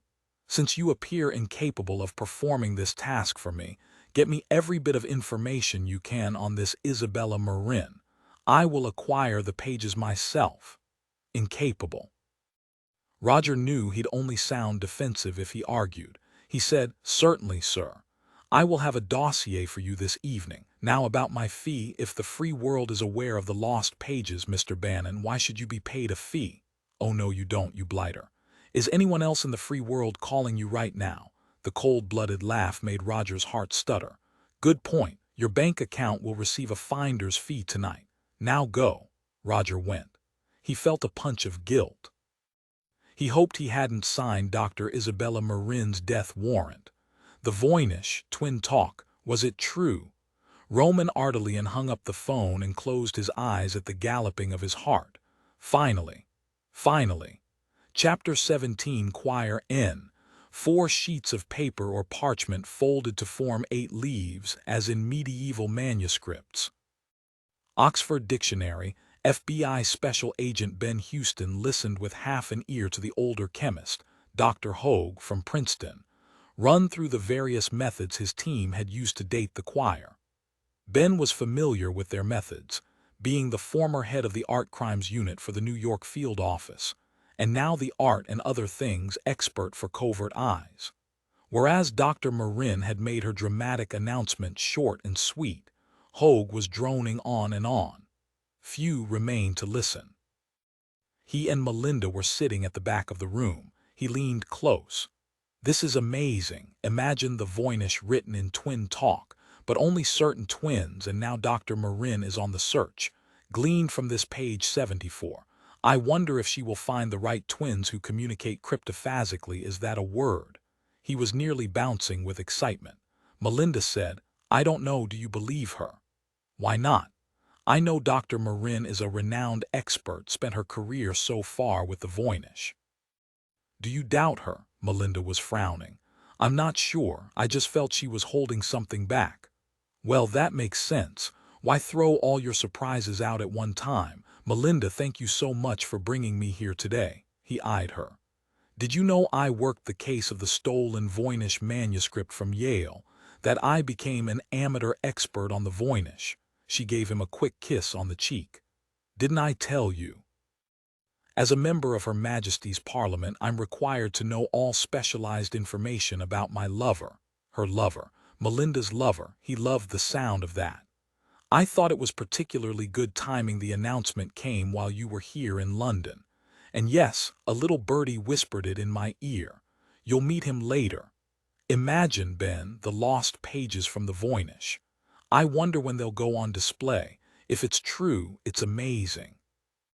Ben said, Dr. Marin believes only specific twins can read the Voynich, which means, I guess, twins in Africa do not speak the same twin talk as twins in Norway. Melinda took his hand. She loved to touch him. Yes, according to Dr. Marin, only special twins. If and when she finds the special twins, she'll inform the world. Ben, if she doesn't find answers before you leave, you can come back to London. Maybe you could even time it to a break when Parliament isn't in session. Just think, we can share the joy of spending our days staring at a bunch of moldering old paper. Ben laughed, and she laughed with him. He couldn't believe how lucky he was to be here in London on his first real vacation in years. He still couldn't get over this incredible woman, a member of Parliament, or MP as the locals said, who had awoken next to him this morning, seduced him again, then offered him tea, which made him shudder to remember. He looked at her mouth, the pink lipstick a bit smeared after the quick kiss he'd given her in the taxi. They were both redheads, and wasn't that something, and she fit so nicely against him. He said, I suppose I know as much as the next fellow about the Voynich. She brought his hand to her lap. Tell me about it. Oh yes, use little words since it's old art. He cleared his throat. Simple words then. Short version, the book itself dates back to the early 1400s. The parchment paper is said to be indigenous to that time and is prepared in the Northern European style. A while back some said Sir Francis Bacon wrote it as a joke, perhaps. Then it fell into the hands of John Dee, an alchemist and advisor to Queen Elizabeth I.D. tried to translate it, but he couldn't. Said his best guess was the manuscript was medical in nature. Which makes sense, because it's broken into several parts: herbal, astrological, balneological, pharmacological. Balneological, I thought you were using small words. Of or related to bathing. There are a lot of drawings of women bathing in unidentifiable green liquids. A dark red eyebrow went up. I seem to recall some green figures. Naked women bathing. Sounds more like medieval porn. Could be, who's to say? Anyway, John Dee sold it, and it became the property of Emperor Rudolph Roman II, who also had no luck decoding it. Lots more hands got a hold of it over the years. I can't remember all the names, but it finally ended up with the Jesuits outside Rome for a few hundred years. In 1912, a rare book dealer named Wilfrid Voynich discovered it with the Jesuits at Frascati. He'd been a pharmacist in Russia, so he knew his chemistry and had a natural interest in alchemy. He traveled to Italy looking for books to stock in his store. He brought it back to London, where he was setting up shop, and eventually tried to sell it to his friend Richard Garnett at the British Museum. Garnett declined. After Voynich died, his wife tried to sell it, no takers. They could never find a buyer, and finally it was bequeathed to Yale in the late 60s. Once the Bainick got their hands on it, they did the radiocarbon dating and proved it antedated Bacon by a couple of centuries, so there's no way he wrote it. They made it a big deal and awakened worldwide interest. And even with worldwide attention, no one could translate or decode it. So bottom line, Melinda said, this weird, indecipherable collection of pages, some of them porn with naked women bathing, discovered at a Jesuit yard sale outside of Rome, is still a mystery until today with Dr. Marin's announcement. So maybe she'll find out which twins wrote it and which twins can read it. I'm sure hoping for a cool set of twins, maybe from Siberia or deepest Africa. This is fairly exciting, Ben. I bet you'll stay up very late tonight reading all about it. Once I go to sleep, that is." And she gave him a sweet smile. "I'll try to be a gentleman. Do you know all my quirks?" "Not all, but I'll learn them, won't I?" asked Nicholas. "He'll tell you I enjoy doing my own research about someone who's important to me, which you are. Very. And that Agent Houston is of course why I brought you here today. Now, who stole the manuscript from Yale?" He shrugged. "We don't know. Someone drilled out the locks and walked right into the room where it was kept. A security guard interrupted the robber, but he or she managed to escape with the Voynich. We never caught the thief, and the case is still open. Melinda, I really should get in touch with the office and let them know about this incredible find and what it could mean, even though I'm no longer on the case, since I was assigned to covert eyes. The FBI will want to send an agent to talk to the museum and Dr. Marin about the found choir." She said, "Yes, you should call the FBI. Where have these lost pages been all these centuries, I wonder? And how did they end up in the library upstairs?" A dark-haired man pushed past them, making his way toward the door, nearly knocking Melinda in the shoulder. Ben said, "Hey," but Melinda shook her head. "Ignore him. That's Roger Bannon, a reporter. He once covered Parliament for The Guardian, but he had a spot of bother with a young girl a few years ago, the idiot. I haven't seen him in quite some time. He's with the Sun now, I hear. I wonder why he's in such a hurry. Why are you staring at me?" "I love to listen to you talk," a female version of Nicholas, all cool and proper upper-class Brit. "After I make this call, would you like to go to a pub, get a pint? Don't you sound British? Sounds lovely." First, though, Melinda looked at her watch, then stood. "Come on, Agent Houston, I promised you a meeting." She led him up the stairs into the museum itself and took a right toward the antiquities department. A thick red rope blocked a stairwell heading up the next flight of stairs. Ben automatically stopped.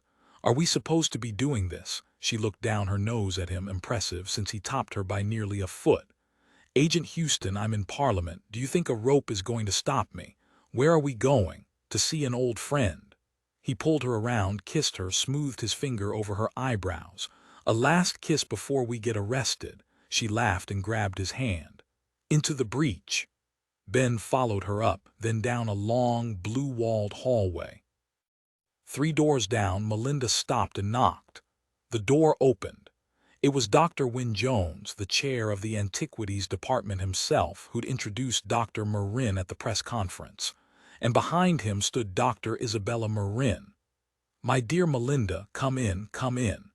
And who is this very intelligent-looking chap, who, interestingly, was holding your hand?" Melinda received a bear hug, then stood back and introduced them. "This is my good friend, FBI Special Agent Houston from the New York FBI. No, despite your reputation, he's not here to arrest you." The 2 men shook hands. Dr. Wynne Jones said, "And this is Dr. Isabella Marin. She's my wunderkind. Isabella, this is Melinda St. Germain and Agent Houston. I've known her family for years, smart as whips, all of them. I was crushed when she decided to go into politics, since she has one of the best eyes for art this side of the Thames. It's been too long, my dear girl. Best eyes for art. So you planned this whole thing for me, did you? And then you asked me to give you a history of the Voynich. She probably knows all the names I've long forgotten." Melinda said, "Sir, Agent Houston is a fan of the Voynich. He worked the case last year when it was stolen from Yale. I wondered, do you think it would be possible?" Dr. Wynne Jones beamed at her. "Ah, you want to see the pages, of course, of course. Isabella, shall we all go down together and take a look?" Ben was staggered. He shook Dr. Wynne Jones's hand. "That would be wonderful, sir, thank you. Call me Percy, although Melinda here refuses to. From the looks of you two, I'd say you're very good friends indeed." He looked from one to the other and chortled.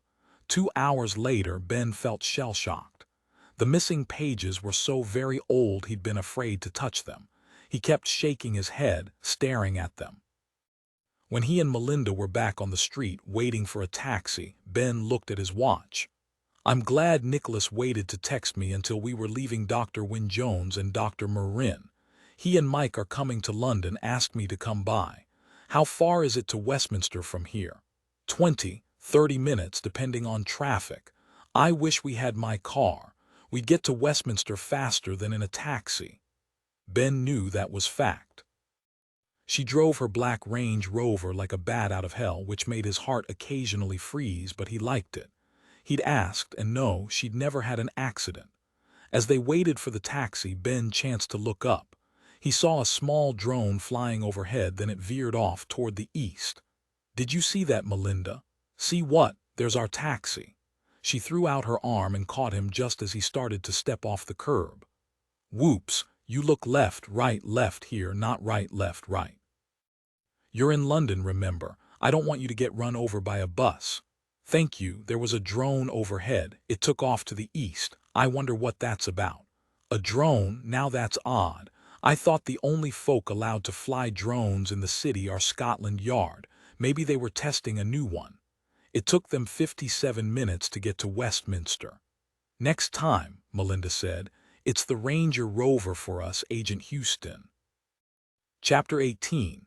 For almost 100 years, experts and amateur researchers have tried to solve the riddle of a handwritten book, referred to as the Voynich manuscript, composed in an unknown script. The numerous theories about this remarkable document are contradictory and range from plausible to adventurous. Klaus Schmey, Skeptical Inquirer, Volume 35.1. Roman punched off his mobile, stared blankly down at his hands. The lost choir found by a nobody at the British Museum. How could this be? How could it be possible? And she knew it was twin talk.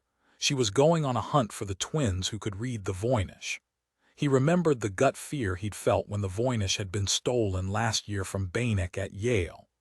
Even though the manuscript had been digitized and released into the world, someone had wanted the original badly enough to break into the Beinecke and steal it. And that meant someone believed there was something in the original pages no one had seen. No, that was ridiculous. Then why was it stolen? Why hadn't it appeared on the black market? He was always listening, but he'd never heard even a whisper something could be hidden in the original Voynich pages. If he had, he'd have stolen the bloody manuscript himself. She'd said the pages had to be reunited. He felt a frisson of alarm, of uncertainty. First things first. Roman sat down at his desk, a massive slab of driftwood, and pressed a button. An lead crystal computer screen slid upward out of a hidden, built-in frame. He pulled the keyboard and mouse from his center drawer and went to the British Museum's website. He saw they'd wasted no time. He pressed the link and watched the press conference twice, the second time pausing every few minutes. She was a Voynich expert. She admitted she couldn't read it all, but she believed it was written in twin talk. How could she have possibly figured her way to that? And only certain, unique twins could read it. And she was going to find the twins who could. Isabella Marin was lying, not everything she said, but enough. "Why, I have found the key. It was this missing page 74. It was written so a reader could figure it out." That was nonsense. She was absolutely lying. She finished with her plea to return the stolen manuscript so the pages would be reunited. Reuniting the pages, that shook him to his core. How could she possibly know that? Had she truly found the missing pages by accident, or had that been a lie too? Had she had them all along? He'd been looking for the missing pages for years. What game was she playing? He read her bio on the British Museum website. She was from Florida, her B.S. in computer science from Yale, M.S. in science of information security from Yale, a Rhodes Scholar.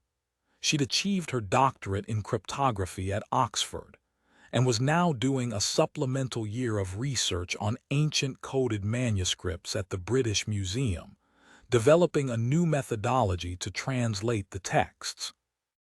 She'd been awarded several prestigious internships before this new position, translating runes on newly discovered sarsens in Sweden. Interesting, but who cared? She loved to travel, blah, blah, blah. So she was smart, knew computers, and an American the bio gave him nothing more. He scrolled further and stopped cold at a photo dated last year of Isabella Marin accepting the Best Paper Award from the International Association for Cryptologic Research. She was accepting the very award Roman himself had been awarded several years before, and that meant she was indeed an expert in cryptology. But it wasn't the award that stunned him, it was something in her face. Yes, she was dark, beautiful, exotic like the women from his homeland, but there was something more to her. What was going on here? Roman walked to the large window in his office that looked over the Thames to the London Eye, making its slow circle, and Parliament, shadowed in the darkening afternoon clouds. He thumbed an LSD tablet onto his tongue, waited a moment, then unboxed a disposable cell phone, added his encryption software and made a call to the British Museum, a number he knew by heart. A pleasant female voice answered on the second ring. Never the first, always the second. Roman envisioned her there, long legs tucked under the desk, crossed at the ankle, her clear plastic umbrella sitting in the stand to her right and a cooling cup of tea on the desk in front of her. Dr. Wynne Jones's office, how may I help you? He slid seamlessly into his alter ego, his voice changed, became slightly higher, his speech more pedantic. Hello, Phillies, it's Dr. Lawrence Bruce. I need to speak to Percy, please. Oh, hello, Dr. Bruce, she said, her voice now infinitely warmer. We've missed seeing you. How have you been? Both Dr. Wynne Jones and I loved your piece in Anthropology Today last month. What a discovery. Hold for a moment, I'll get him. Seconds later, Percy came on with a hearty, Lawrence, it's been too long. How are you, my boy? Still ticking along on those John D. diaries you discovered. Read your piece in at, by the way. Phillies couldn't stop talking about it. Thank you for the kind words. I am quite well. I hear you've had a bit of excitement today. Why didn't you share with the rest of the class? Oh ho, you know how it goes. Close to the vest, make a big splash, get some extra funding. A real coup for the museum to have discovered a piece of the Voynich, especially after the original manuscript went missing last year. But you know all that already. The truth is, I wanted my brilliant young colleague to have a chance to shine. Tough to believe anyone could find those missing Voynich pages, but she did. Yes, I'll admit she tossed a bit of mysticism in there. What with the loose pages needing to be reunited with the manuscript, but it made for good drama. And yes, before you ask, they've been fully authenticated by Hogue, that windbag, or we wouldn't have announced otherwise. You need to watch the video of the announcement, you'll find out everything. You're actually the 10th call I've fielded in the past hour. My goodness, we even had a member of Parliament, I'm sure you've heard of her, Melinda St. Germain, a former student of mine at Oxford. She and an FBI agent came in to see the pages this afternoon. Roman's pulse jumped. An FBI agent, could it be Drummond? No, that posturing knob was dead somewhere on A14, his partner with him. But why hadn't he heard yet from Radu? Not important at the moment, he kept his voice cool, disinterested. The FBI. It didn't take them long to show up. I suppose after they bungled the case last year when the Voynich was stolen, they need to make a good show of it. I wonder how they found out about the discovery beforehand. Oh, this was nothing official. He and Melinda happened to be in the lobby when we called the press conference.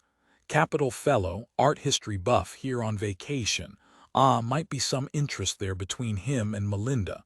He was quite excited indeed. What was his name? I'll tell you, Lawrence, I've heard so many names today I can't keep them all straight.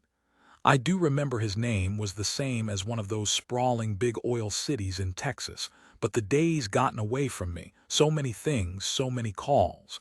Exciting times, Lawrence, exciting times. Roman stored this information away for later. He dropped his voice, made it low, conspiratorial. I'd love to see the pages, Percy. Of course, and we'd love to have you. I'm sorry we weren't able to arrange a private exhibit before the announcement, Lawrence, truly I am. As I said, I wanted to give Dr. Marin a big splash, let her shine. And did she ever shine, that is? All the reporters were eating out of her hand. When would you like to come by? I'm already in London. I can't spend all my time working. Came up to see the retrospective on. He tapped the keyboard of his tablet and picked an exhibit at random. Giacometti. At the Tate. Oh, I had no idea you had an attraction to that modern trash I find so appalling and depressing. Ah, well, it's something I'm sure I'll never understand nor appreciate. This startled a real laugh out of Roman. Man can't sustain himself on antiquities alone, Percy. We must look ahead as well as behind. I can be by in an hour, Percy said with a small laugh. You know Phillies will be ready for you. Chapter 19. To the military, they are UAVs, unmanned aerial vehicles, or RPAS, remotely piloted aerial system. However, they are more commonly known as drones. Drones are used in situations where manned flight is considered too risky or difficult. BBC. Drummond House, Barton Street, Westminster, London. Nicholas and Mike were questioned by Penderley at Scotland Yard until the drone attack began to feel surreal to Mike, like it had happened to someone else, someone in a training film, perhaps. But after 2 hours of questions from Penderley and his minions, all she wanted was a glass of wine, maybe a hot shower to wash the rest of the glass out of her hair, maybe even change the Band-Aid on her neck, but she knew she had to hold it together a while longer. It was another Ian before Penderley released them, saying, You two have really poked the gorilla this time. Shall I assign some men to stick close, Drummond? Nicholas turned this down, and they shook Penderley's hand and those of his 2 inspectors. 10 minutes later, they climbed into his banged-up, well-photographed, double-lidded Beamer and made good time to Nicholas's house in Westminster. Mike spent the drive absently picking more glass out of her hair and straightening the temples of her glasses again, even though they didn't need it. He reached over, patted her hand. You feeling all right, Agent Caine? Right as rain. I never understood that saying. She looked out the window. Speaking of rain, any minute now. Nigel met them at the door to Drummond House, tall, shoulders straight, immaculately dressed, and he wasn't happy. He looked out to the BMW, the sides and roof littered with bullet holes, the windshield cracked, the side window shattered. Mike saw a muscle twitch in his jaw. He turned back to them, ushered them into the house, and gave them both one long look. Hi, Nigel, Mike said. We're in one piece, don't worry. Superintendent Penderley and his people have examined our heads for the last 2 hours. Nigel didn't crack a smile. He said slowly, never looking away from her, Master Nicholas said you'd been shot at. He did not say, however, that you were covered in blood and glass, looking like you'd been dropped into a war zone. I'm fine, Nigel, really. It's all on the surface, not like Nicholas's poor Beamer. No, Mike, you are anything but fine, and Master Harry will be here in an hour. You will go with Daisy. She'll draw you a hot bath and help you get cleaned up. I will handle Master Nicholas. To her surprise, Nigel took her hand, held it tightly for a moment. I am so relieved you are both all right. I understand you shot down the drone that attacked you. She did indeed, Nigel, and a brilliant job she did of it. When Daisy is through with her, I would appreciate your looking at her. She has a cut on the back of her head. No stitches necessary, but it does need cleaning. Unnecessary. Daisy will tend to her nicely. Do as she tells you, Mike, and all will be well. Ah, yes, drinks will be served promptly at 6:30, dinner at 7. Once Mike and Daisy had disappeared down the second-floor hallway, Nicholas said to Nigel, We will talk while you get me ready for my father. He lowered his voice. We don't know what's going on yet, but it isn't good. I believe there are ears everywhere. We all have to take care now. Mike didn't mind a bit being in Daisy's very kind, competent hands. She was a woman about the age of the gorgeous Rebecca, but there all comparisons ended. She was stout, her hair in crimped curls around her face, but like Mike's mother, Daisy had a brilliant smile and lovely white teeth. By 6:15, Mike was dressed in her favorite little black dress, pressed by Daisy, her hair shiny and clean and free of glass. No need for Mr. Nigel, Daisy had said as she'd lightly touched an antibiotic on the cut and covered it with a Band-Aid luckily hidden beneath her hair. Daisy handed her the heels she'd packed with the dress and stood back. "Goodness, you're a tall one, but it's perfect you are, Ms. Mike. Perfect. Like that would ever happen, but still it sounded nice." Daisy left her sitting on a chaise longue researching drones on her iPad. A ton of information, none of it particularly helpful. She found something else that was fascinating. She looked up at a soft knock on the door, then Nicholas stepped in. His hair was damp from his shower. As usual, he looked James Bond picture perfect, tall, dark, garbed in an incredible black Armani jacket and pants that fit him to perfection. She wanted to kick him and jump him. "Don't tell me these came out of your carryall." "Well, no, Nigel picked them up yesterday, he told me." "On sale, I suppose." "He didn't say." He stepped back as she rose, looked her up and down. "You look as sharp as you did on our memorable night in Venice. But I do miss the boots with your black dress, not that the black heels don't make your legs look a mile long and give me ideas." She didn't want to kick him now, only jump him. He walked to her, lifted her hair. "Nice Band-Aid, no more shards in your hair. All good, Daisy checked me out thoroughly." He leaned down, breathed in her hair. "Jasmine, you smell like my mother." He grinned, tapped her chin. "You look lovely." She shook her head, cupped his face in her hand. "Nicholas, do we have to whisper when we meet your father downstairs?" "No, I've taken care of things, at least for tonight. Don't worry, my father is due in 10 minutes. What are you reading?" She shrugged. "A bit about drones until this caught my eye. Interpol has an orange notice out for a killer operating in Europe. He's a serial Nicholas. They don't normally get serial killers moving across the borders. They're calling him Dracula, and that's what caught my eye. Whoever it is, he is preying on Eastern Europeans mostly, lots of Romanians in several countries. He has a rather horrific mo to match his nickname. He kills them with blunt force trauma to the head, then exsanguinates them. There are even bite marks on their necks. The whole Dracula deal, creepy. Very creepy." She studied his face. "You already knew about this, didn't you?" "I believe I saw something from Interpol, yes." "When? You didn't have time. You never sleep." "I know you're the vampire they're searching for." Nicholas said. "Not me, I never had a taste for blood. I can see this fascinates you, so why don't you give Menard a call? I'm sure he'll have all the inside scoop." "Yes, perhaps I will. It's not every day you run into Dracula roaming free with his fangs out and bloodied. It's nice having a friend in Interpol. Peers like you, he never sleeps. Hey, maybe he's the vampire." Nicholas laughed, then grew serious. "I spoke to Adam.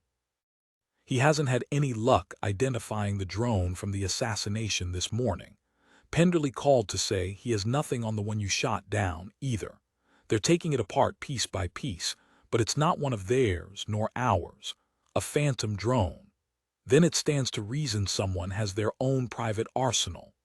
Add that to the list of who's selling and buying drones on the black market. And I'm still trying to figure out exactly how they knew where to find us, but I know someone's listening to us. I scrambled the call with Adam, not to mention our plane has incredible defenses. Nigel swept the house for listening devices and found nothing. With any luck we can get an idea of what's going on from my father at dinner. I think that's why he agreed to dinner so quickly. He wanted privacy to talk." He found himself once again touching her shiny hair. She'd scared him today again.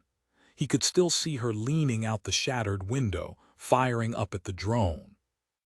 "I'm tired of seeing you bloody, Agent Caine," she laughed. "Me too. I promise not to jump in front of a bullet unless I have to protect you. It's what I promised your mother." Chapter 20. Harry Drummond arrived promptly at 6:30 and immediately went to Mike, wrapped her in a tight bear hug, then turned to his son. "I'm so glad you're both all right. We will get to the bottom of this, I swear it." He studied Nicholas a moment, patted him on the back, then nodded. After his un-English show of affection, he accepted a scotch from Nigel and toasted them. Mike grinned at him and raised her glass of wine. She knew Nicholas would look very much like his father in 30 years, tall and straight, dark eyes burning with intelligence, an endless curiosity like his son. Harry looked around the long, narrow living room and slowly nodded. I haven't stayed here for a while, not since I signed Drummond House to you when you turned 25. When I'm up, I stay at Clapton House. I like what you've done, Nicholas. Updated it to the new century, but not quite. He pointed to the heavy golden draperies and the exquisite Regency marquetry table Nicholas's mother had picked out years before. He nodded to the 3 Turner paintings on the opposite wall. Old friends. He turned back to his son. Do you have any idea who tried to kill you today? Directly to the point. Nicholas loved that about his father. No, sir, we don't. Nor do we know why or how they knew where to hit us. Which is almost as important as the attack itself. Drones are easily summoned, but I'm hard-pressed to think someone has been sitting outside Farallon Gray simply waiting for us to leave. The attack felt much too coordinated. So we're hoping you can tell us what's happening, Father. I know there's more to this than we've been told. I'm glad I had people in my office earlier and couldn't talk, because if you're correct and there is an infiltration, I might have given too much away. We acted upon the intelligence you provided me this morning. Your computer genius, Adam, sent us some information as well. Sit down and I'll tell you what we know. Once settled, Harry said. First, the drone you shot down, Michaela. I had it removed from Superintendent Penderley at Scotland Yard and brought to our forensic experts. They verified it isn't registered to any legitimate company we've been able to trace. They believe it's a prototype, custom-made. Drones with these capabilities, and by that I mean weaponized drones, are a multi-million-dollar investment. Even if there's only one, whoever's behind these attacks is well-funded. Mike said, Nicholas and I believe there's more than one drone. I fear you are correct. Now, let me digress a moment. ISIS has more or less stopped recruiting young spies because of the time and cost to groom them. They now focus on the people with decision-making power in a government. They offer promises of money, freedom, power, honor, whatever they believe will work with a particular individual. They strike deals with them to allow their soldiers to cross borders. Italy, Austria, Sweden, Germany. It's actually counterespionage at its finest. They are well-funded, some believe by the Russians, others say leftovers from the failed overthrow of Assad. Either way, they've been successful, in my opinion, twice that we know of. First, Heinrich Himmler. I've done some digging, found out Himmler had a private meeting with an ISIS leader in Aleppo. Said leader is no longer with us, thanks to a U.S. drone strike. Obviously, Himmler can't confirm, but his secretary has admitted he set up the trip. Himmler's bank account was suddenly quite flush as well. I suspect he was trying to stage a quiet coup in the German government. With the chancellor gone, he could easily call for an election, install himself in her place. To what end? If he's been meeting with ISIS leaders, I think we can agree he was giving them something in return for his new position. No idea what, we'll need to look closer. As for Chapman Donovan, he helped broker the ceasefire in '98. He was a good man, above board as far as we know, and so rich I can't imagine he'd want more. No idea why he would be targeted. He looked at each of them. Worse, we have no idea who killed these 2 people. Harry took a sip of his drink, eyed his son and Michaela. Such a beauty she was, and completely unaware of it, not unlike his incredible wife. And as his father said, she was a right sharp little whip. He couldn't call her Mike, couldn't even think of her as Mike, the name of a bully boy at school who'd once made his life a misery until his father had told him to kick the little blighter's arse, which he had. He looked to his son. Nicholas, one more thing. Since someone managed to overhear your conversation this morning, it seems clear we've been compromised. Yes, we believe so, sir. And whoever's infiltrated your systems can read your emails, your notes, listen to your phone calls.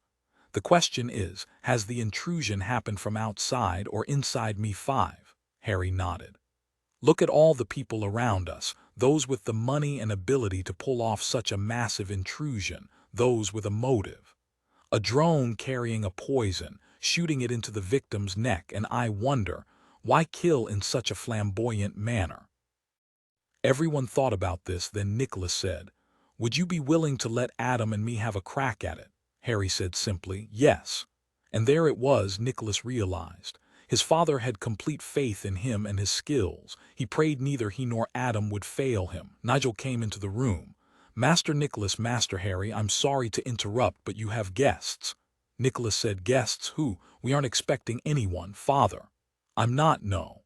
Nigel merely smiled and left.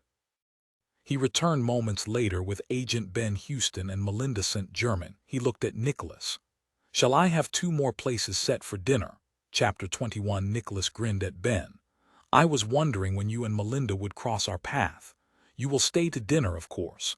Melinda, you know my father, and this is my partner, Agent Mike Caine, New York FBI. Harry hugged Melinda, kissed her cheek. "I am so very sorry about your mother, Melinda. Her death hit us all very hard." "Thank you, it's difficult. However did you meet an FBI agent from New York?" "A very long story, sir." Harry turned to the young man whose hair was nearly the exact shade of red as Melinda's. He looked bright, fit, all in all, a nice-looking young man. "I recognized your name. You're part of my son's and Michaela's covert eyes, aren't you?" Ben nodded.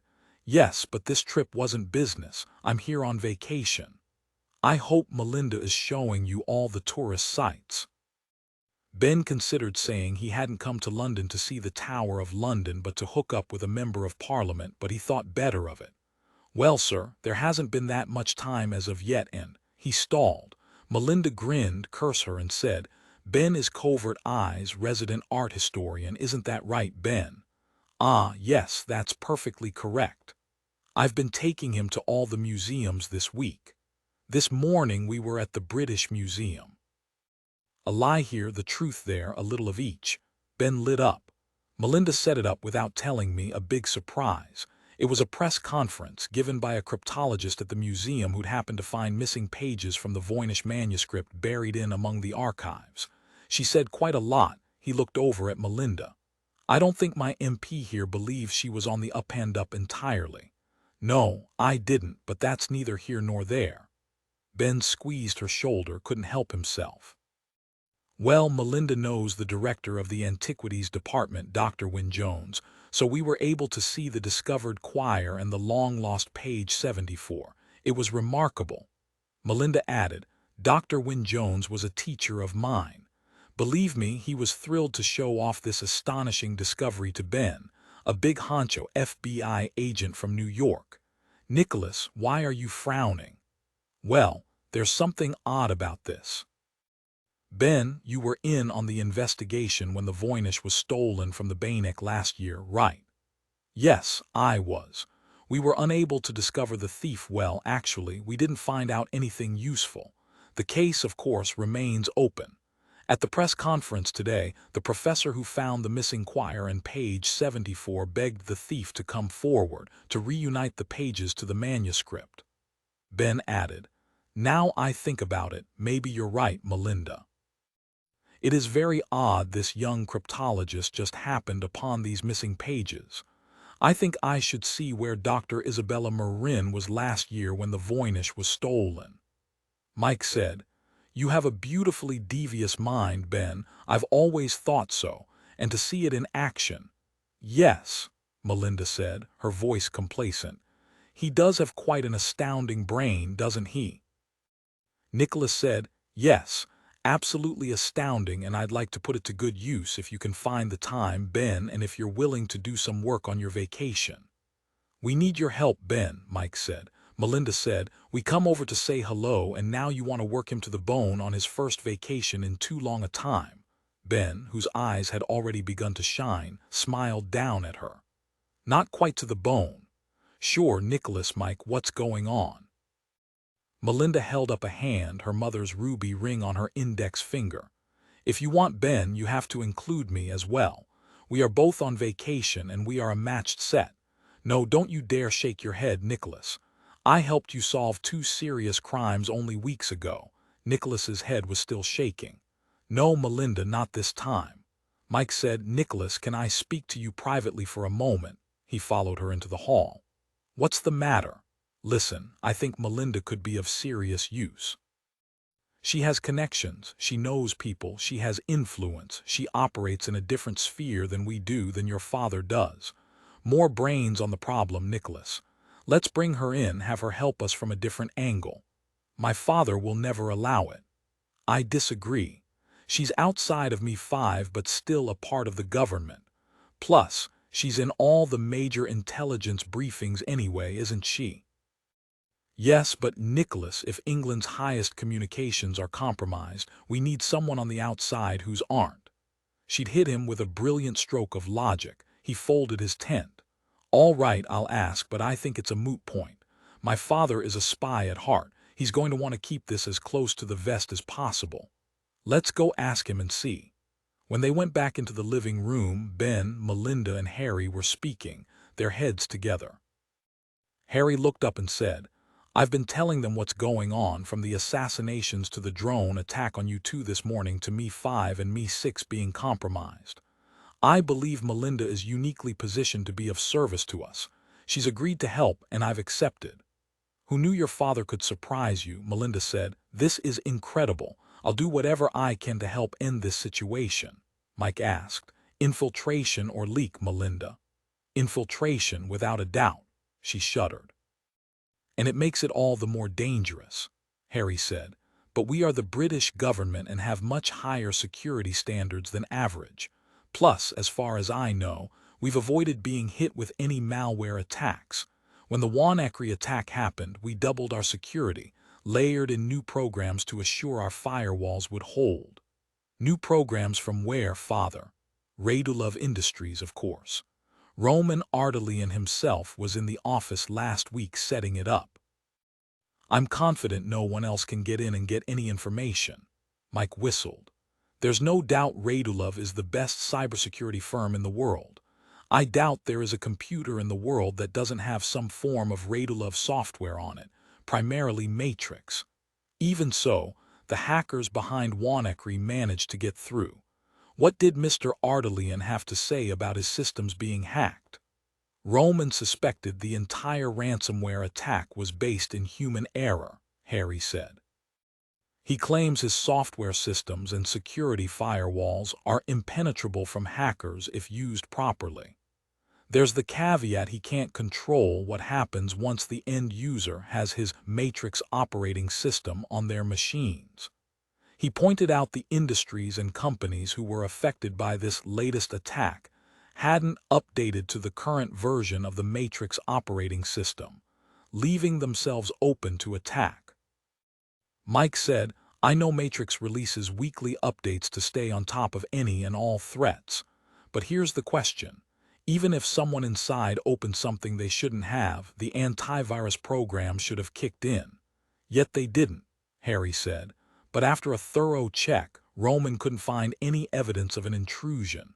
And of course, we are religious about our updates. Mike watched Nicholas drum his fingers on the coffee table, knew he was writing some code in his head. For his visit to me 5 tomorrow, Melinda asked, if me 5 and me 6 were infiltrated, wouldn't it stand to reason other branches of Her Majesty's government have been compromised as well? And Parliament? Nicholas stopped his phantom typing, rubbed his thumb in the dent of his chin. Possible, yes. Father, when Adam and I come to your offices to do a full break-in assessment, we'll make certain you're now as safe as possible. I think it would be helpful to have the great man himself there again to run us through the setup. Perhaps Adam and I will see something he's missed. Harry looked up to see Nigel at the door. I can arrange for it, certainly. He rose. Now, let's have dinner, and Ben, you can tell us more about the Voynich manuscript. Overcook Latimer's braised beef tips prepared in the French way with asparagus and crunchy rolls, Ben said. All this talk of the drone attacks made me remember when Melinda and I left the museum today. I spotted a drone overhead. Melinda thought it was Scotland Yard's, but now I'm not so sure. Nicholas and Mike snapped to attention. Nicholas leaned forward. Describe it, please, Ben. Big, small, was it marked? All of Scotland Yard's drones are clearly marked. No markings, it was tiny. like a mini helicopter, or maybe the size of a mutant Jurassic Park dragonfly, small enough I wouldn't have noticed it if it didn't fly right over my head. I heard the whirring and looked up. Nicholas hated this, but he had to consider someone was watching Ben as well. Perhaps Melinda. He said slowly, "Mike, we need to identify who owns these drones right now." Chapter 22, The Voynich Manuscript. Described as a magical or scientific text, nearly every page contains botanical, figurative, and scientific drawings of a provincial but lively character, drawn in ink with vibrant washes in various shades of green, brown, yellow, blue, and red. Bainek Rare Book and Manuscript Library, Yale University British Museum, Great Russell Street, Bloomsbury, London. Roman Artelian presented his credentials, Dr. Lawrence Bruce's credentials, to the security desk at the British Museum. Dr. Bruce looked the part of the scholar, glasses, longish brown hair, a thick beard and mustache, and a rather ugly brown tweed suit. Radu had created a perfect legend, a full identity, education, history. They'd even gone so far as to publish papers on the various manuscripts Dr. Lawrence Bruce studied. Dr. Bruce's published papers were computer-generated by a sophisticated AI program created by Radu. His program used modern language skills built into a hand-coded system, designed specifically to do contextual analyses of rare manuscripts, cryptography, and history, then used the information to generate scholarly papers. The papers and their theories were as fake as a green sunset, but real enough to fool the various places they'd successfully published. Bogus research was a well-known problem in the academic field, but Roman wasn't worried. Radu would stay ahead of it. He was that brilliant. Dr. Lawrence Bruce had a moderately respected reputation, one built entirely online by Radu. He and Radu had been nothing if not thorough. They had contacts all over the world in antiquities departments in museums, universities, and private endeavors. Dr. Bruce was known for being a bit different but harmless and smart enough. And no one doubted he was completely dedicated to the Voynich. Indeed, he was passionate about it. When it was necessary to move in the open, Roman pulled on Dr. Bruce's ugly tweed suit, pasted on a beard, and topped his head with a wig, letting it settle in until it fit him like a second skin. And of course, Dr. Lawrence Bruce had made friends with Dr. Percy Wynne-Jones, as well as supposed experts on the Voynich, knowing one day those relationships would come in handy. And today, it had paid off. He would soon see the Lost Choir and page 74, touch them, read them. He was vibrating with excitement and thumbed a tablet onto his tongue to calm himself down as he was escorted to the elevator. He had himself well in hand when he reached Percy's office. He'd visited 3 other times and saw Phyllis the moment he entered, always with a large blonde bun on the top of her head and a chain attached to her glasses around her neck. She was standing beside a filing cabinet, but Roman knew it was her immediately. Her beauty always surprised him, made him wonder how she'd ended up as the secretary to a crusty old man. Perhaps if he met her as Roman, he'd ask her, but Dr. Lawrence Bruce was a man of few words. His brain always focused on some esoteric topic, unaware of those around him, particularly underlings. He knew she liked him, quite a surprise given how unprepossessing Dr. Lawrence Bruce was. No matter, Dr. Bruce wasn't one to think romantic thoughts about secretaries. Still, she might one day be useful, so he gave her a special hello and smile when she showed him into Percy's office. There stood Percy's newest prodigy, Dr. Isabella Marin, young, dark hair, lean and fit, taller than average, and leaning over his ancient mahogany desk. Percy was always plucking the best students from the various universities to come work for him, and Percy did so love having handsome young people around. He said, "Hello, I'm Dr. Lawrence Bruce. Where is Dr. Wynne-Jones?" She gave him a pleasant smile. "He's been detained in a budget meeting, I'm afraid. I'm Dr. Isabella Marin." She came around the desk and stuck out her hand. "And you are Dr. Bruce. It's a pleasure to meet you, sir." He took her hand, found it soft and dry. "It's lovely to meet you. Percy said great things about you. He is very kind." He couldn't help but stare at her. It wasn't that she didn't look like her photo or the video she did, but in person she looked younger, no more than 25 years old. Again, he was struck by her dark skin and the eyes of the women from his family's homeland. "And her name, Marin, and so he said, 'Are you Romanian?'" She cocked her head to one side. "I am. How did you know? You have the look of a very good friend's family. They are from Bucharest. Where were you born?" "In Florida, but my mother is from Oradea. As I'm sure you know, Oradea used to belong to Hungary." He nodded and came closer, the handshake not enough. She smelled exotic, like spices, cloves and nutmeg, and up close, he could see her dark eyes had a ring of gold around the iris, very unique. She was Romanian, and there was something about her that called to him on the most visceral level, and in that moment, Roman knew he had to have her blood, had to have it for Radu. Did it smell of cloves and nutmeg as well? Could she be the one?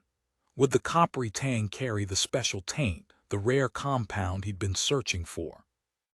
He realized Isabella was still speaking about Oradea, a town he knew well. He was pleased his voice didn't shake. "Please tell me more, Dr. Marin." She cocked her head to the side, studying him. "My story isn't all that unusual, Dr. Bruce. My mother immigrated to the United States from Romania before I was born. She met my father while she competed there. She was a gymnast, you see, Olympic level. When her career was over, she wanted to be an artist. But the government wanted her to train young gymnasts. She applied for asylum and got it.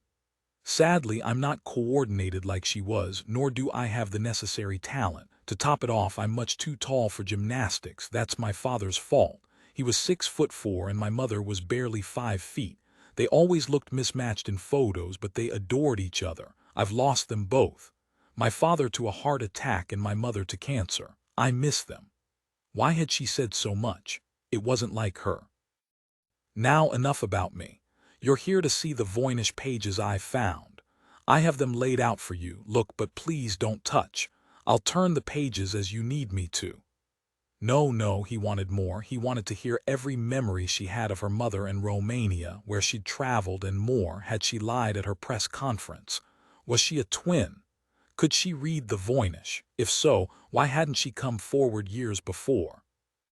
He wanted to grab her and haul her out of there despite Phillies in the outer office. Despite no, not yet, but soon, very soon. Calm, after all, it was his lucky day. The papers and a new bloodline. If only Drummond had died, he'd have won the trifecta. Oh yes, the papers, let me see. We'll start with the full choir, pages 59 to 64 of the manuscript. I know you're an expert on the Voynich, so I don't have to explain the importance of this section. Was she lying? With page 74, I believe I'm very close.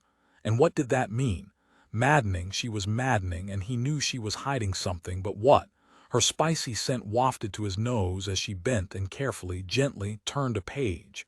These are from the astrological section, and as you can see, they are crowned with constellations. These match no constellation I've ever seen. I believe it's Taurus. She laid down the page on the desk, picked up another. The long-lost page 74. Someone cut it out, folded it into thirds, put it inside the choir, and stuck it in an original Marcus Aurelius Meditations. Yes, the handwritten version. Her lies came so easily now after so much repetition. A collector named Swag had it. His collection was donated to us 2 months ago, and I found all of this while I was cataloging the collection. It was an incredible moment. I mean, you can still see the bast fiber threads on the linen support. That alone shouted at me. But when I saw the Voyniches, I knew what I had. Page 74. He couldn't believe, yet he was standing there actually looking at it. Words were difficult. It's incredible. I know, right? We have the provenance of the Aurelius manuscript intact and verified. It originally came from the library of an Italian estate outside of Venice, Gradara Castle. A bit of truth.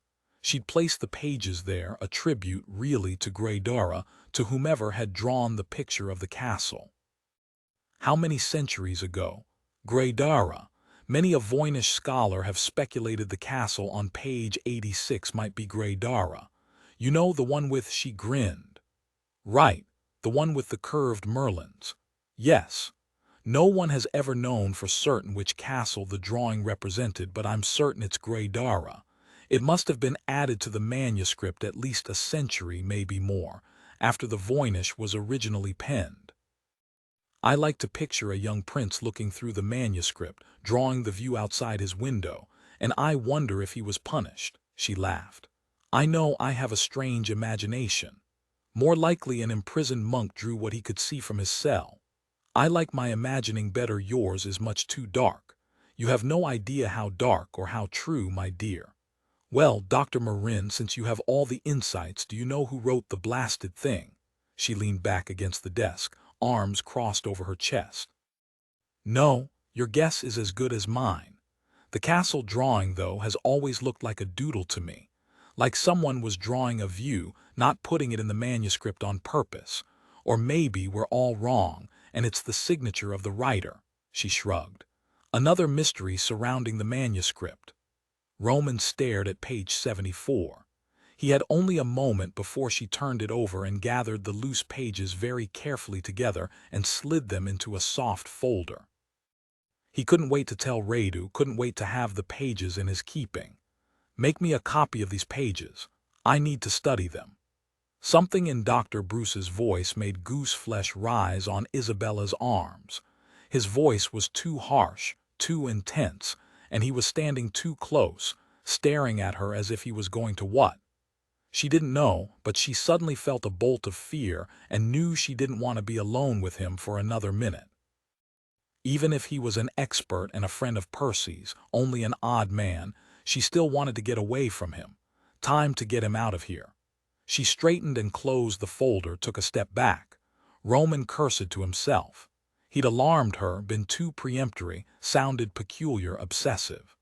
But he knew these pages were exactly what he needed. He knew it to his soul. He wanted desperately to touch them, to remove the protective casing and feel the gall ink under his fingers. There was blood in the ink, he was sure of it, mixed in with the berries. The blood of his ancestors, and their blood was calling to him over endless expanse of time. He could almost hear their voices. Roman could see her edging away, her beautiful face now set and pale. Had he said it aloud? His breath was coming faster. Her scent, her blood, the pages. Get a hold of yourself. He straightened, tried to look benign and a bit befuddled. Forgive me, Dr. Marin. I'm overexcited by this incredible find. I would greatly like to study these pages. Perhaps I could lend my expertise and together we could. Isabella shook her head. I'm sorry, Dr. Bruce, but we're not ready to free them into the wild just yet. No one is allowed to remove even the most simple facsimile of these papers from the museum, not even me. When will you go on your twin search? I begin in earnest tomorrow. Why had he asked? Again, she felt that tingling fear. Could he have stolen the manuscript? Could her plan have worked so quickly? No, surely not. He was simply an overeager scholar. Still, she hugged the folder to her chest. Dr. Wynne-Jones asked me to show you the pages, Dr. Bruce, as a courtesy, but now I'm afraid I have to get back to work. Thank you for your interest. Good day. Roman pulled on his Dr. Lawrence Bruce self again, all deprecating smiles, as unthreatening as a puppy. It was wonderful for you to take the time, Dr. Marin, thank you. I'll be keeping close tabs on you so I can share in your achievement when you publish. Congratulations. And he left the room. Isabella stood frozen a moment, then calmed herself. She'd overreacted. She was walking a dangerous line and was going to see thieves and crooks in every face until the true criminal came for her. Still, she put the folder with the facsimile of the choirs back into Percy's safe, then grabbed her things. She wanted to leave to clear her head. Phillies, I'm going to head home early. I've overdone it today, I think, and I have a headache. Tell Percy I'll see him bright and early tomorrow morning, will you? Phillies wasn't stupid. She saw something was wrong, Had Dr. Bruce said something? No, no, not possible. Dr. Bruce was a sweetheart, the prototypical absent-minded scholar. She patted Isabella's hand. It's been indeed a wild day for you. You deserve a nice dinner, maybe some champagne, too. Celebrate, Dr. Marin. You're going to be even busier from here on out. I hope so, Phillies. See you later, and she was out the door and racing up the stairs to her own office 1 floor above. She closed and locked her office door, opened her safe, much smaller and less grand than her boss's, and from it she lifted out the real pages wrapped in soft linen and put them carefully into her backpack. She hadn't lied to Dr. Bruce. No one was supposed to take the choir from the museum. And as far as anyone knew, the originals were in Dr. Wynne Jones's safe. She couldn't be separated from the pages. She realized she did now have a headache. Too much stress and, yes, fear, all catching up with her. Still, she felt the remembered excitement of her very first press conference, remembered every fluent lie she'd told. It was probably online for all the world to see, and she was at center stage. And wasn't that something? She thought of her mother, her small, delicate mother, who died only last year, the cancer taking her so very quickly. In her will, she'd requested Isabella to sell or donate everything she'd owned, except for the pages. And that's where the precious choir and page 74 had really been hidden, not in the ridiculous British Museum but buried in her mother's garden. She knew her mother hadn't wanted her near the pages, but still, she'd obviously felt compelled to tell her daughter where she'd buried them. Why? So she could make up her own mind what to do with them. Of course, after she dug up the pages, she understood everything. She was too late to steal the Voynich herself and reunite the pages. It had been stolen only 1 month before her mother had died. But she knew, deep where knowledge resided, that whoever had stolen the Voynich from the Banek would come for the rest of the pages. Eagerly. And so she'd set her plan into motion. And when the thief came for the pages, as she knew he would, she would kill him. The pages were sacred, the Voynich was sacred. She would reunite the pages as she was meant to. Now it was done. Surely the thief knew about the pages after the grand announcement today. All knew who she was, but none knew she'd managed to buy a gun, no easy manner in England. She would be ready when he came. She looked around carefully as she pedaled her bike out of the garage, but she didn't see the man in glasses watching her from the shadows. Chapter 23, Drummond House, Barton Street, Westminster, London. It was late. Nicholas and Mike sat alone in the living room, pleasantly buzzed on excellent Cabernet and the warmth of the fire. Nicholas rose to stir the fire, making sparks fly upward. He said over his shoulder, "I refuse to put a gas fireplace in. I love the smell of wood smoke." Mike yawned, stretched. She'd kicked off her high heels and tucked her legs under her. It's easier to burn documents in a real fire, too. By the way, I saw a DHL office down the street. How late is it open? He glanced at the massive grandfather clock in the corner, there since the middle of the 18th century. Another hour, why? Let's overnight letters to Zachery and Savage. Warn them we don't know how deep the infiltration has gone. They can decide whether they feel they can keep the president safe when he arrives here. It's Tuesday night and he's scheduled to arrive Sunday. Not much time for us to nail the bad guys. He arched a dark brow. When do we ever have the luxury of time? Happily, we know more about this suspect than he or she realizes. First, whoever is behind this is independently wealthy. To build your own drones to this level of capability takes huge financial backing. Like my father said, the one you shot down cost millions. And the tiny ones aren't much cheaper, especially retrofit to carry a poison payload like it was. So where do we get a list of filthy rich billionaires currently living in England? My father, Nicholas said, and he wasn't smiling. Mike shook her head, pushed her glasses back up her nose. Let's get those letters to Zachery and Savage written. She rose, smoothed down her dress, slipped her shoes back on. I doubt they'll cancel the trip, but who knows? The CIA and FBI will sure be scrambling to see if they've been infiltrated.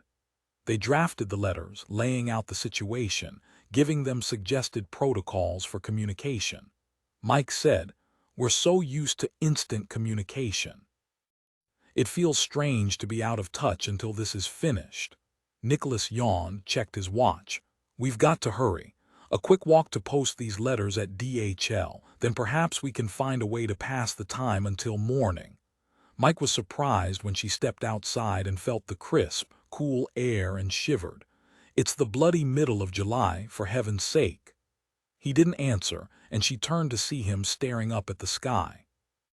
Her heart ticked up a notch as she looked upward, and her hand automatically went for her Glock. But of course it wasn't there. Penderley's men had confiscated Nicholas's Glock she'd used to shoot down the drone. Her own Glock 27 was in her purse upstairs. What is it?" he pointed. "It's a falcon in the birch tree across the street. Move slowly, don't startle it." Mike didn't move. She couldn't see the bird, but she did see a red dot emanating from the branches. "I don't see the falcon. What's that red light?" The falcon flew into the air, hovered overhead a moment, then shot away into the darkness. Nicholas said in a whisper, "The red light, it was a camera. That bleeding bird was spying on us." Chapter 24. To see a hawk in flight is to be privileged to watch a master of the air.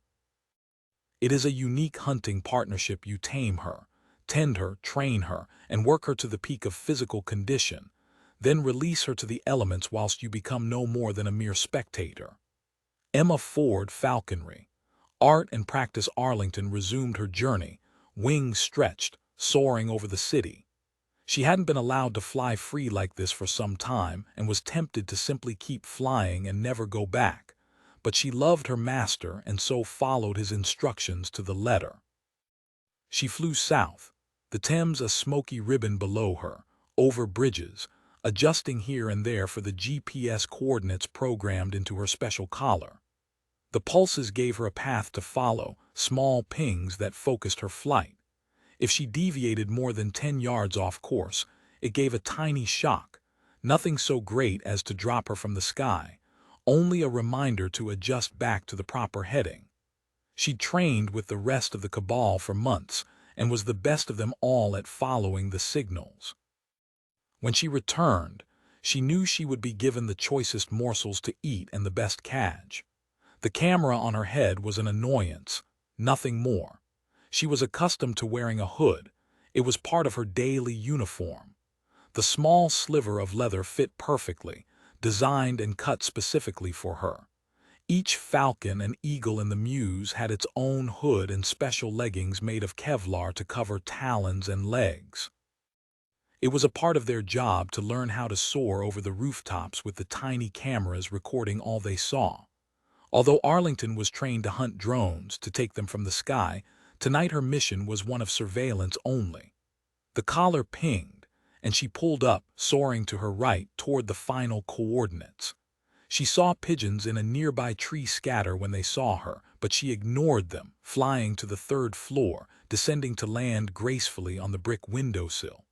She tensed. She wanted to follow the pigeons, bring them down, talons flexed, tear into them, a small pulse at her neck. She looked away from the scattered flock back through the window to her target, the camera transmitting back to her other master the quiet one word gently. She trusted him, but she didn't feel the same affection for him. Still, she would do as she was told. It was what she'd been trained to do. For 10 minutes, Arlington perched calmly, beak forward. A pulse, her head to the left. Another pulse, her head to the right. The camera whirred. Back at the old garden, Radu looked into the flat. He watched the woman through the window, though it didn't excite him. She showered, made a cup of tea, then sat down at her computer. The computer now that made him feel something. It was 28 inches diagonally, a perfect size for viewing from across the room. He zoomed the camera onto the screen and started capturing the shots, one after another, as she flicked through the pages. The quality of the camera on Arlington's head was professional grade, which meant he could see every detail, every scratch in the ink, every crease in the paper. The room was well decorated, the computer screen top-notch. He wondered idly how a young woman fresh out of college interning at a museum could afford such a computer. then forgot it. It didn't matter. They were lucky she had made the investment because it was making his job easier. Radu loved the spying. Roman was the one who enjoyed the hands-on work. The woman flipped through the pages, her chin resting on her palm, oblivious to the falcon outside her window watching everything she did. It was a pity, he thought again, that Drummond had not been so oblivious. Radu had a premonition about this Brit and it scared him. But he knew Roman wouldn't listen to him if he tried to warn him away, and so he would keep it to himself. Yes, their drone had missed Drummond this morning. Radu would not miss again. 10 minutes of watching, reveling in reading the words that could cure him of the uncontrolled hemophilia. He'd been told his disease was unique, that unlike most hemophiliacs, a small cut could drain his blood and he'd be dead. Modern medications had no effect. It terrified him. But these pages Radu felt they had all they needed. He sent a pulse and Arlington flew away. His brother said from behind him in their own private language, "Wait, stop her. Look at the desk." Radu hadn't realized Roman was in the room. He'd been lost in the words in the lost pages, seeing them, reading and understanding them. Radu sent another pulse to Arlington and she flew back and crouched again on the sill. Again her head moved to the right, then to the left, the camera word. Radu said, "The camera is hitting its limit. We will lose everything if I don't shut it down soon." Roman sounded amazed, disbelieving. "Soon, but not yet." "Imagine, Radu, that woman has the pages, the actual physical pages. There in her flat. It is all so prosaic, so common." Radu said, "Those aren't the real pages, surely they're facsimiles." "No, I don't think so. I believe she made copies and those are the ones locked in a safe at the museum. Radu, look at the corner of her desk. More pages. I don't believe they're part of the choir she announced finding today." Radu looked closely. His eyes weren't as good as his brother's, and even with the exceptionally high-resolution camera, the angle was too much for him. But why wouldn't she release them with the others? "I don't know, but I do believe she has them all. Radu, trust me, I have a feeling about this." "Then we need to see those pages." "Yes, she is Romanian, you know. I could smell it on her even before she told me, gypsy blood calling to mine. Never has that happened before, even when I sought other blood for you." "No, this was unique, and I don't believe she found the pages in some old book at the museum. I think she had them already, brought them into the museum, planted them there so she could discover them at the proper time." "But how did she get the originals?" "Are you not listening? She's Romanian. I knew when she announced she'd found the pages in that Marcus Aurelius, it wasn't possible that she'd made it up. Like you, though, I don't know how she came to have the pages and why she picked now to announce it. She made a huge point of asking the person who stole the Voynich from the Bainic to return it so the pages could be reunited. Yes, she said those exact words. Reunited. She knows something, Radu. And then there is her blood." Radu remained silent, watching his twin pace back and forth, back and forth. Roman stopped, whirled around, and out it all came. Is it possible the lost pages were somehow found by her family long ago and passed down through the generations as the book was written by ours? "We will research her, see if she has a twin. Maybe that is why she can decode the language. Her blood, Radu, I know it's our blood. I felt it calling to me today when I met her. Can she read the Voynich? Why not? We can." Roman struck his fist to his palm. "But why is getting the Voynich together so important to her? You saw the press conference online. She begged for the thief to bring back the Voynich to reunite the pages. Why? And if it's so important to her, then why didn't she steal the Voynich herself?" He flipped his hand toward the computer. "Turn off the camera, bring Arlington back. Research Isabella Marin, Radu, and I will get those pages." Radu said, "I wish we could find out who stole the book from Yale. Perhaps Isabella Marin will help us find the answer. Does the thief also want the pages? We'll see, won't we?" Radu turned to the falcon, pulsed her collar, and away she flew, coming back to them. The screen shook with the powerful thrusts of her wings. Radu looked away. It made him ill, motion sick to watch the falcons fly like this. Roman dropped to his knees next to his brother. He took his twin's shoulders in his hands. "I swear to you we will cure you of this disease, I swear it." He paused. "I love you, Radu. I want you to be able to experience the world as I do, without death hanging over your head." Radu clasped his brother's hand. "I love you too, Roman. The world as you have it is something I would like to try. Will you be bringing me the woman tonight? You must research her thoroughly first. I want to know everything I can about her before I act." He rose and his eyes lit up. Radu was sure Roman would make something happen very soon. "She will tell us all she knows about the Voynich and how she came by the pages," Roman said, and kissed his brother's cheek. "In the meantime, I have a command performance at the Home Office tomorrow. Is there anything new about Drummond I need to know?" "Nothing after they left the house. Drummond spotted Arlington. I don't know how, the man must have cat eyes. Did he see the camera light? I don't know. But the latest from inside Me5 says Drummond will be there in the morning, and he and one of his covert eyes team will be with him to speak with you." Radu sighed heavily. "They've caught on, Roman. They aren't conducting any conversations by phone or email, only in person. And whatever Drummond held in his hand as he left the house tonight, envelopes, I think it's very possible they've decided to communicate by good old-fashioned mail." Roman said, "Oh yes, a number of people were at the house tonight. Harry Drummond, now a full-time consultant to Me5. Nicholas Drummond and his FBI partner Mike Caine. What's worrisome is, of all people, that Tory bitch Melinda St. German showed up with another FBI agent. His name's Ben Houston, and he's one of the Covert Eyes team. Yes, very worrisome. It's a good thing you'll be there to talk to them. You can find out exactly how much they know and what they suspect. What are you planning, Roman?" "I will get Marin. You'll have her by this time tomorrow, I promise. It's all coming together at last. Soon, brother, soon, you will be free." Chapter 25 say, "Will the falcon, stooping from above, smit with her varying plumage, spare the dove? Admires the jay the insect's gilded wings? Or hears the hawk when Philomela sings?" Alexander Pope, Hungary, 1493. The battle was won, and Giovanni Sforza d'Aragona was on his way home to Italy, away from this blood-soaked land and the vicious war, back to Rimini and the warm glow of his castle and his young sons. He had 10 ponies taken from the Ray's stables carrying jewels and trunks of gold and weapons, all recovered from the field.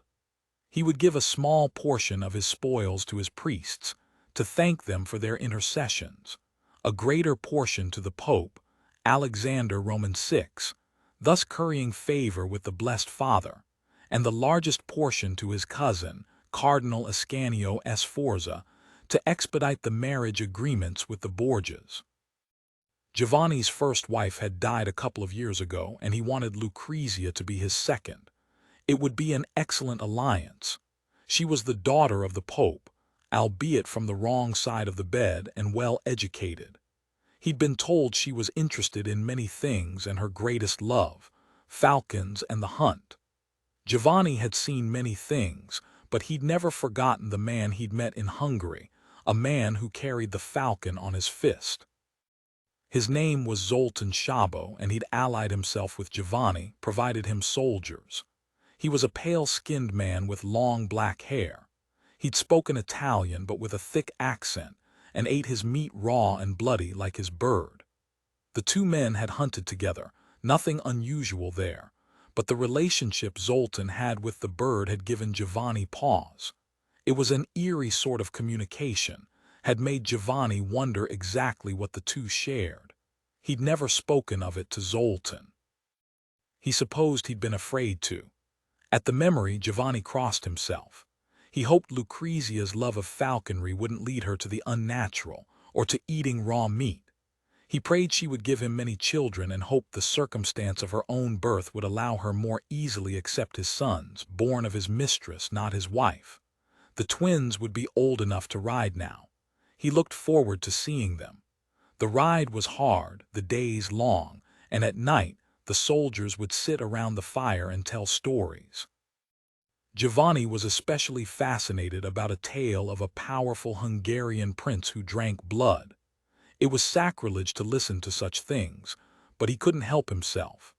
He listened long into the night, and when he slept, his dreams were nightmares of men in armor with fangs the size of wolves, who could not be slain, no matter how many times he struck them with his sword. They carried falcons on their fists and spoke with heavy accents. The next day, unsettled and eager to be gone, Giovanni hurried his groom to saddle his horse. The groom, a lad named Franco, nervous, trying to please his master, left the cinch too loose, and as Giovanni mounted, the saddle pulled to the side, dropping both Giovanni and the saddlebags to the ground. Giovanni was cursing his groom when he saw a book of papers wrapped in a white cloth slide out of the saddlebag. "Careful, Franco. I'm planning to give it to my new bride when we wed," Franco whispered. "I looked at it, sire. It is a fine book. Will she be able to read it?" "Of course she will. She speaks many languages." Franco scuffed his shoes in the dirt, then he leaned close. "Sire, I must tell you I've heard the pages. They speak at night from your saddlebags to me. They tell me to do things." Giovanni clouted Franco's head. "You've been drinking the ale again, haven't you? Do not say such ridiculous things." "Sire, forgive me, but truly the words they speak are not ridiculous." What was this all about? Giovanni said, "Don't say such things to the rest of the men. They might not understand, may decide to drop you off a cliff." And Franco bowed his head, nodded. But that night when the fire was low, Franco heard the words again, whispers in his head, growing louder and more insistent. He went the saddlebag, put his ear against the worn leather, and the pages spoke. He couldn't understand the words exactly, but the whispers told him many things, including listing the names of the men who were planning to murder his master and steal the treasure for themselves. Franco took up a sword and went to where 3 of the men still sat beside the fire. The nearest man was almost too easy to kill. The sword slid through his neck like butter. The second and the third were also easy. The fourth, though, alerted by the crack of a branch under Franco's foot, jumped to his feet. His death was loud and roused the rest of the camp. The fifth ran from Franco, screaming. The rest of the soldiers wrestled the sword away from Franco. Giovanni, asleep farthest away from the fire, was awakened by the fighting. Franco was on his knees by the fire, hands bound behind him. Giovanni looked at the 4 dead soldiers, then back at Franco. "What have you done?" Franco raised his eyes to Giovanni's face. He whispered, "I did as the pages instructed. I killed 4 of the men who planned to kill you. I was protecting you. The 5th escaped me." And Franco nodded toward the soldier. "But my men wouldn't kill me." He looked to the 5th, and the man fell to his knees, crying, "They were forcing me, sire. They wanted me to poison your food, but I refused. I would never." His words were cut off along with his head, which rolled into the fire. The soldiers looked on, wondering what magic had come to the groom. Giovanni raised Franco to his feet and embraced him. "Thank you for my life. Now explain to me how you knew about this plot." "It was the pages, sire. Gradara Castle near Venice, Italy 3 months later." "Tell me the story again, Papa. The one in the book you brought home about twin brothers who drank blood." "One more time, Marco, and then it's off to sleep with you. Once upon a time there were 2 brothers. Giovanni would never admit to his sons he couldn't read the book, that it had been Franco, his groom, who told him the story of the twin brothers from long ago. "Like Luciano and me. Sigh, like you and Luciano. They shared a womb and were born within minutes of each other. It was soon apparent that one of the brothers was stronger than the other, even though they should have been exactly alike. When the weaker began to sicken and waste, his brother, devastated, searched high and low for a cure." Marco whispered, "Like Luciano and me." But his father didn't hear him. He rode east to the farthest corner of the earth and collected strange herbs and the blood of young beasts. He then rode north as far as he could, where it was light all day, and stayed a summer with a shaman who taught him how to use the herbs and the blood to live forever. He rode west then, where the women were pale and staring, and collected books that would help expand his brother's mind. And then he rode south, to his brother's side, and together They experimented. They boiled the herbs, and they tasted the flesh of the young animals, and they drank the blood of the people in their village. And they grew strong together, and the weaker brother wrote everything down in a book so they would never forget. The fire crackled and sparks flew in the air. Giovanni looked pensively into the flames a moment, then turned back to his sons. Everywhere they went, blood followed. And the brothers saw the villagers they'd spared die after growing old and sick, leaving behind another generation, who grew to maturity, married, created children, and still, the brothers prayed among them, and still there was no gray in their whiskers. They remained tall and straight and vigorous. All of their tales they recorded, how they took from others under the full moon, how the howls of wolves and bears never struck fear in their hearts. They moved unseen, unknown, until they set upon others. The book you brought home, Papa, it is the story of the brothers. It is young Marco. I want to drink blood, the child whispered, and his father slapped him across the mouth hard. His father stood over them, his face suffused with blood and anger. I am sorry, Papa, Marco whispered, wiping the blood from his mouth. I was only thinking of Luciano, of ways he could be strong again. It is a story, Marco, Giovanni repeated, praying it was so. It is not real, only a tale like the ones the bards tell us when they visit. You must swear to me you will never believe this tale or any like it. You must swear you will never act upon anything in this story. Swear to me. He shook both Luciano and Marco. Marco, terrified for his brother, yelled, We swear, Papa, we swear. Let him go, please, let him go. We won't ask to hear the tale again. Please tell us about the campaign. Tell us about the men you killed in battle. Luciano said, Yes, Papa. Tell us about the campaign. Tell us. Marco watched his father draw a deep breath. Still, he kept himself between Luciano and their father, holding his brother's hand so it wouldn't shake, and pretended to listen to his father tell of fighting and death and pillage, all those deaths ordained and commended by the priests. When their father left them and they were alone in their soft feather bed, Marco and Luciano spoke of the tale of the long-ago brothers, twins just like them, who lived for generations and how they were able to do so. Marco held his brother tight, afraid to say the word aloud, but he did. Perhaps blood will help give you strength, Luciano, like the brother in the book. Luciano, a thoughtful boy, said, It is possible the blood of another has healing properties. This must be why the physicians bleed us. Perhaps they give our blood to those weaker than us. I agree this may work. Are you going to steal Papa's book? I need the instructions. Perhaps there are ways to make it taste better. You know he keeps the book on the shelf in his outer chambers. He plans to give it to our new mother as a gift for their wedding. Then I must go tonight. I pray he will not catch me. He isn't in his chambers. He is with a chambermaid. How do you know, Luciano? His brother's gray eyes darkened. I watch, I listen. I feel this strange book may be my savior. Even with it here in the castle, I feel stronger. Marco slipped into his father's rooms, comfortable in the knowledge his father was busy with a chambermaid. It was easy to find. The book sang out to him. It felt warm in his hands. He opened it and studied the drawings, but he didn't recognize what they were. And the words on the page were in a strange language he'd never seen, yet somehow they seemed familiar.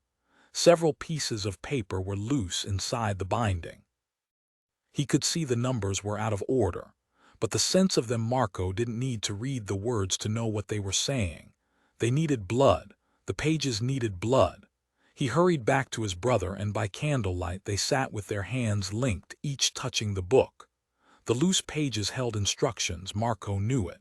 He pulled them out. Other pages were bound, so he left them intact. Luciano had to draw on one of the pages. He had to mark it, he said, and it had to be in blood. Marco pricked his arm, and Luciano drew a picture in his blood on the page. Luciano had to have the page, had to. One page had a drawing that called to him. He used the edge of his knife to slice out the page. He slid it inside his pillow along with the pages that held the recipes. Marco prepared to return the book to his father's rooms. The roar of their father's voice was nearly enough to blow out the candle. It guttered and flickered. then strengthened again. "What are you doing?"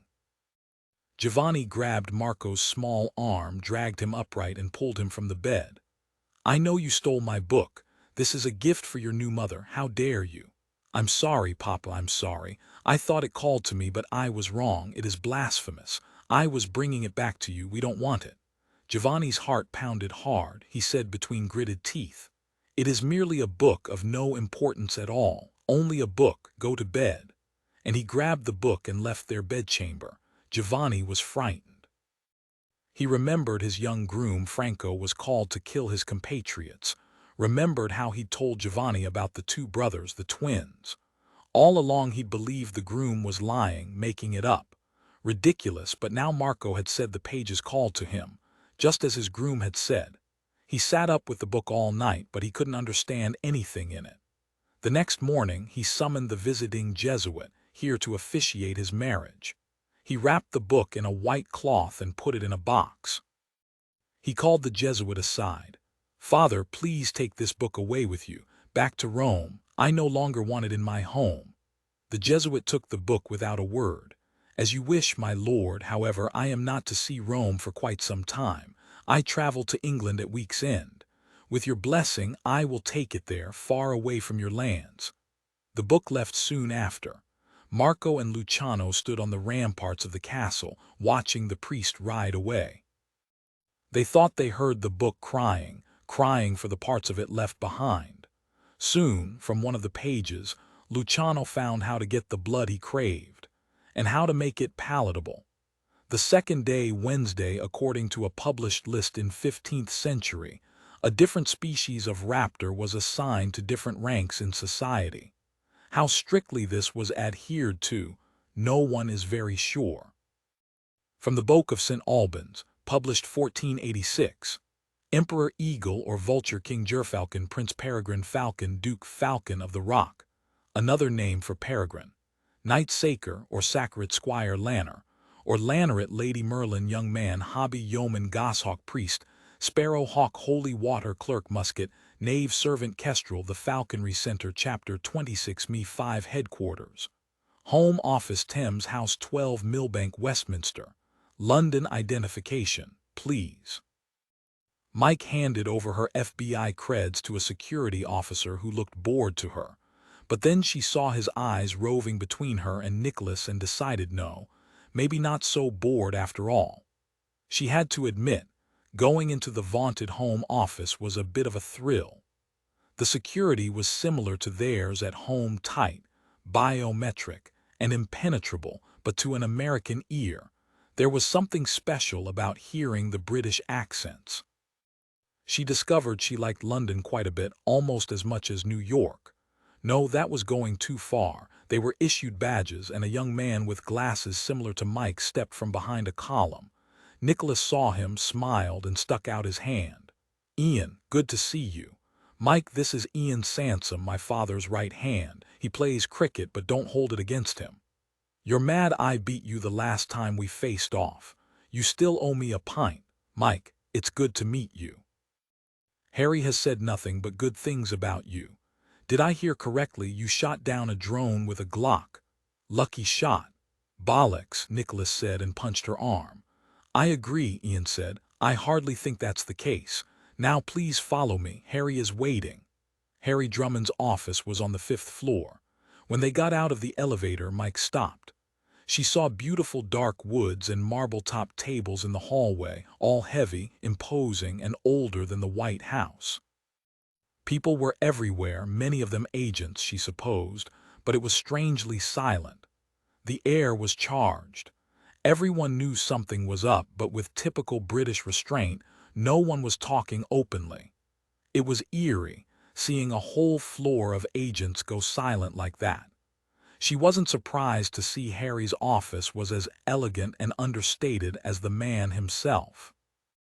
A massive mahogany Victorian desk, the surface clean except for a leather desk pad and laptop, and a discreet banker's lamp dominated the room. A heavy mahogany credenza behind the desk held photos of Nicholas as a boy, Mitzi as a young woman, and a current shot of the whole Drummond family. and inexplicably on the wall beside the flag of the United Kingdom, a large stuffed trout. She wanted to laugh, but everyone was speaking in low, worried voices. She planned to ask Nicholas later if the stuffed trout was a humorous homage to the castle ghost of Old Pharaoh Hall, a gentleman she had yet to encounter, the infamous Captain Flounder. Harry immediately rose and came forward. "Good morning to you. Do come in, make yourselves at home. You haven't been in my office for years, have you, Nicholas? Ian, can you bring a tea and 2 coffees, please?" Ian nodded and slipped quietly away, closing the door behind him. When they were alone, Harry slid a note across the desk to Nicholas and Mike. The words made her heart kick up like a mule. "Found 2 listening devices in the office. Have swept for more, but not sure we've found them all. Very sophisticated, very well placed. Have informed the Home Secretary. Authorized to use whatever means necessary to rout the suspect." When they nodded, Harry put a lighter to it and dropped it in a large brass ashtray. As the acrid smoke curled into the room, he said, voice jovial, "I'd love to show you around the place, Mike. Let's take a tour." 5 minutes later, the 3 of them were walking up Page Street to St. John's Gardens. No rain this morning. Sun streaked through the green trees onto the paths filled with people bustling about. Harry led them to a quiet bench under a birch tree, and they settled themselves. Nicholas saw his father looked haggard in the strong morning sunlight. He looked older. It scared him. His father had always been a rock, impervious to upset or stress, full of strength. This morning he looked every one of his 62 years. Nicholas said quietly, "What else have you found?" "Outside of the listening devices. Sophisticated buggers, those. They aren't putting off the normal signatures. I only found them because I started taking apart my office the moment I arrived this morning. We sweep for bugs daily anyway, and they passed a standard sweep, which isn't very standard. The whole building's being swept now, and your Adam is set up inside our server mainframes looking for anomalies. Without a doubt, someone inside has infiltrated us, and now we must discover who it is."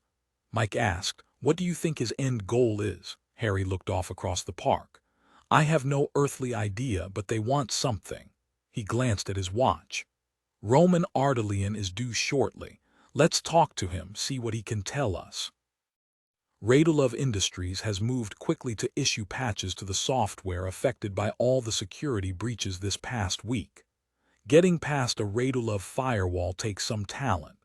To me, this feels like a well-funded state-sponsored assault.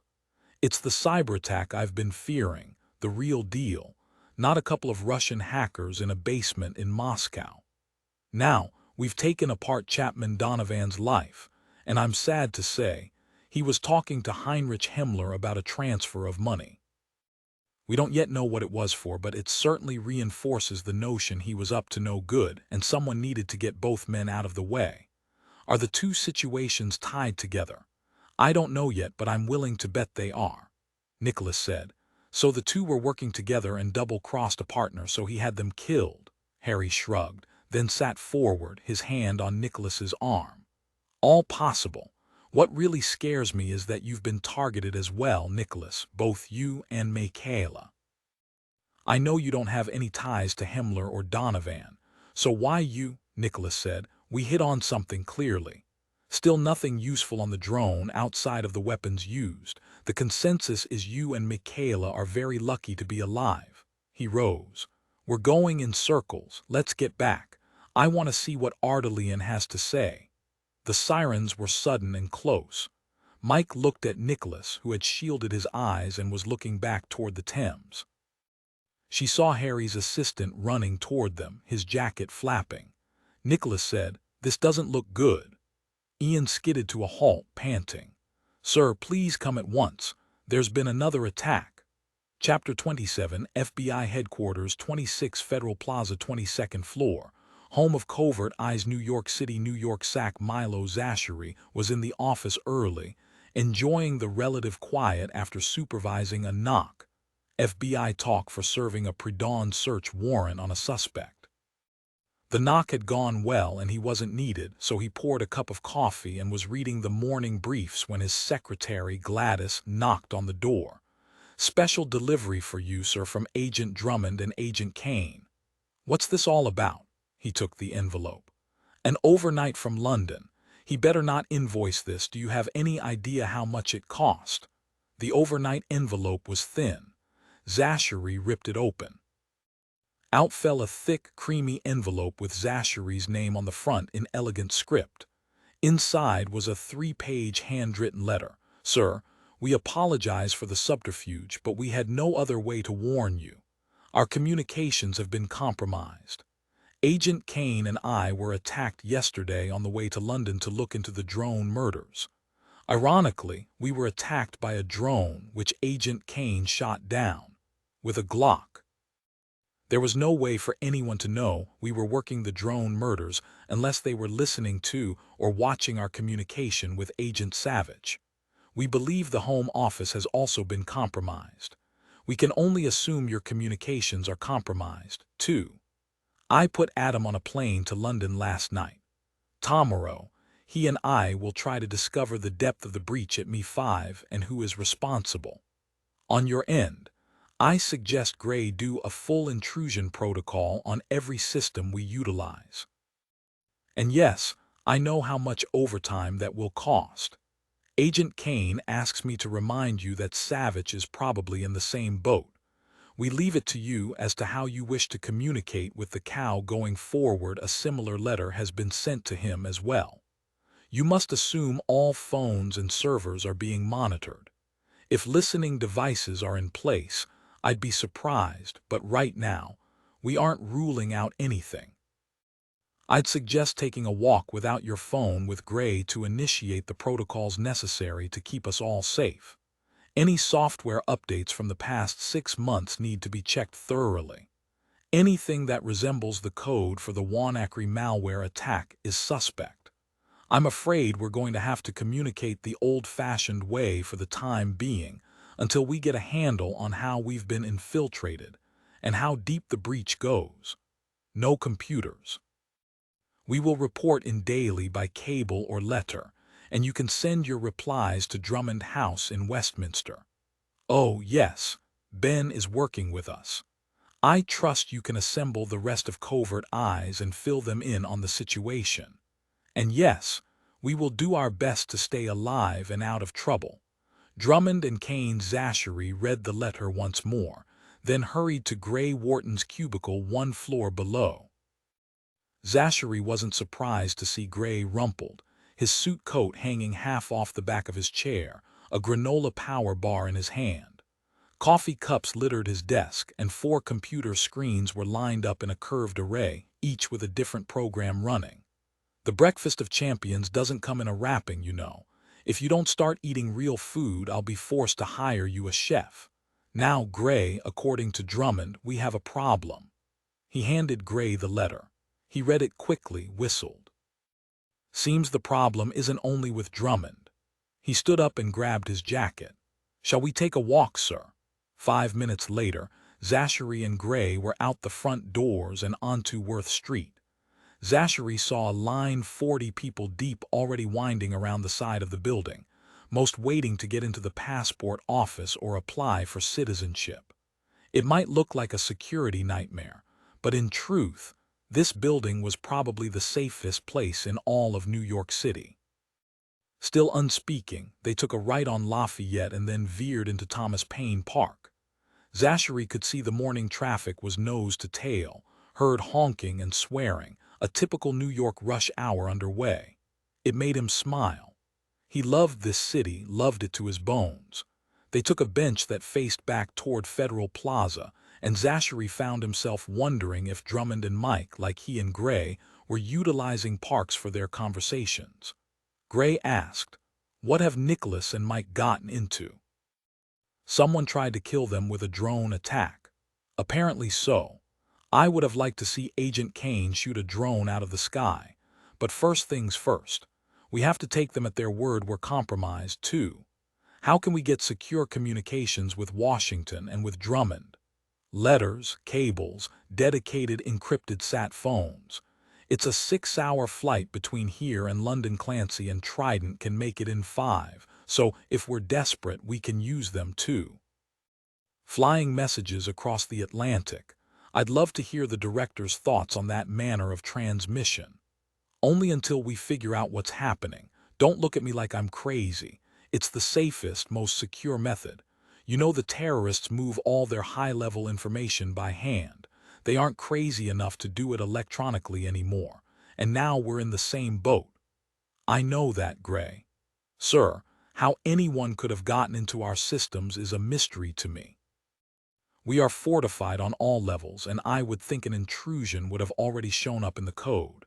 Does Nicholas have any idea who's behind it? You read the letter. He says he doesn't, but you know Drummond. He probably already has 4 suspects in mind, and he's hours ahead of us. He's known this since last night.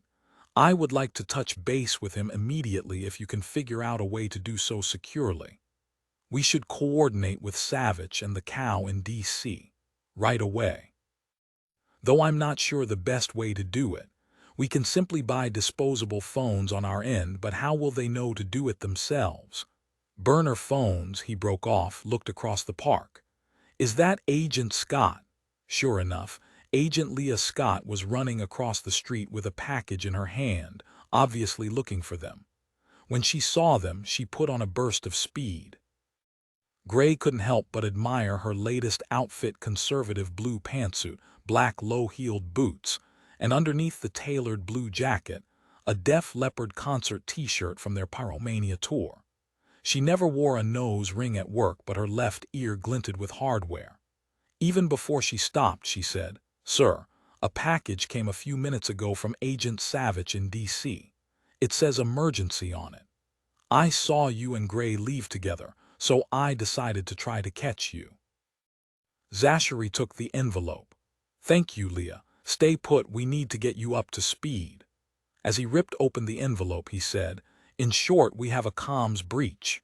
He laughed when he looked inside. It was a burner cell phone and a note with a phone number on it. He dialed the number. Chapter 28 Criminal Apprehension Unit, Cal Hoover Building, Washington, D.C. Special Agent Dylan Savage drummed his fingers on the desk, looking out into the empty bullpen. It was early, and only Ruth, yawning, was at her desk, coffee and briefcase in hand. He'd come into the office to clear out some paperwork, and there had been Nicholas's letter waiting for him at the front desk.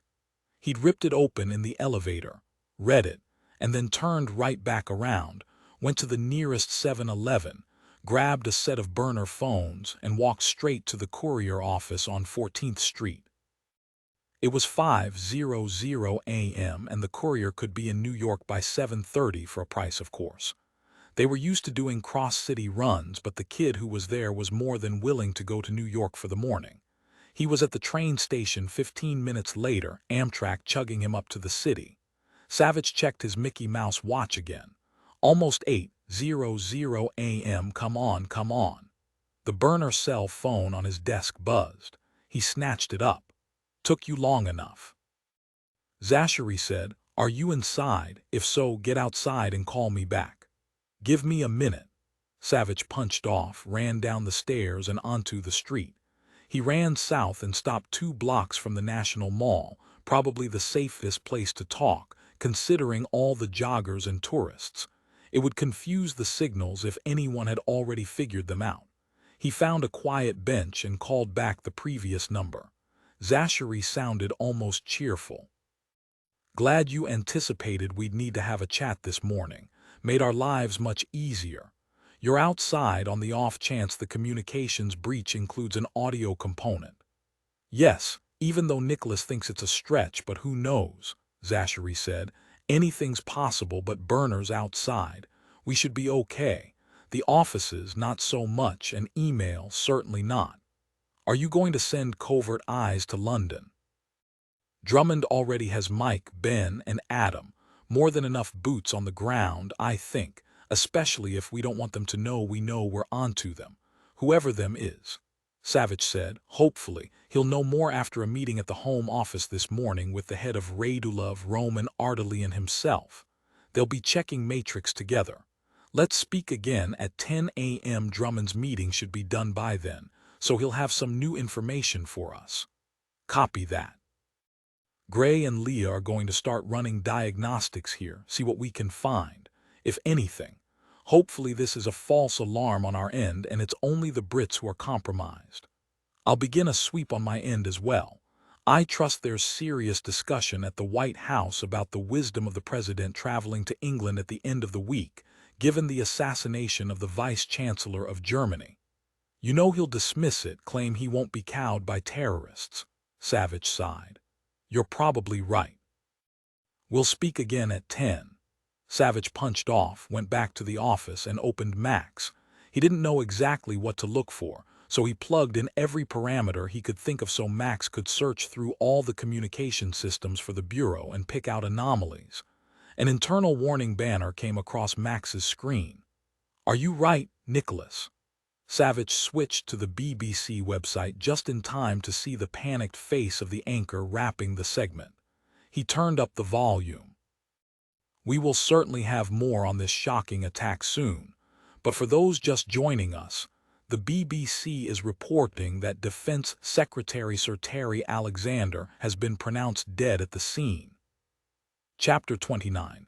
The Ministry of Defence, MOD, is the British government department responsible for implementing the defence policy set by Her Majesty's government, and is the headquarters of the British Armed Forces.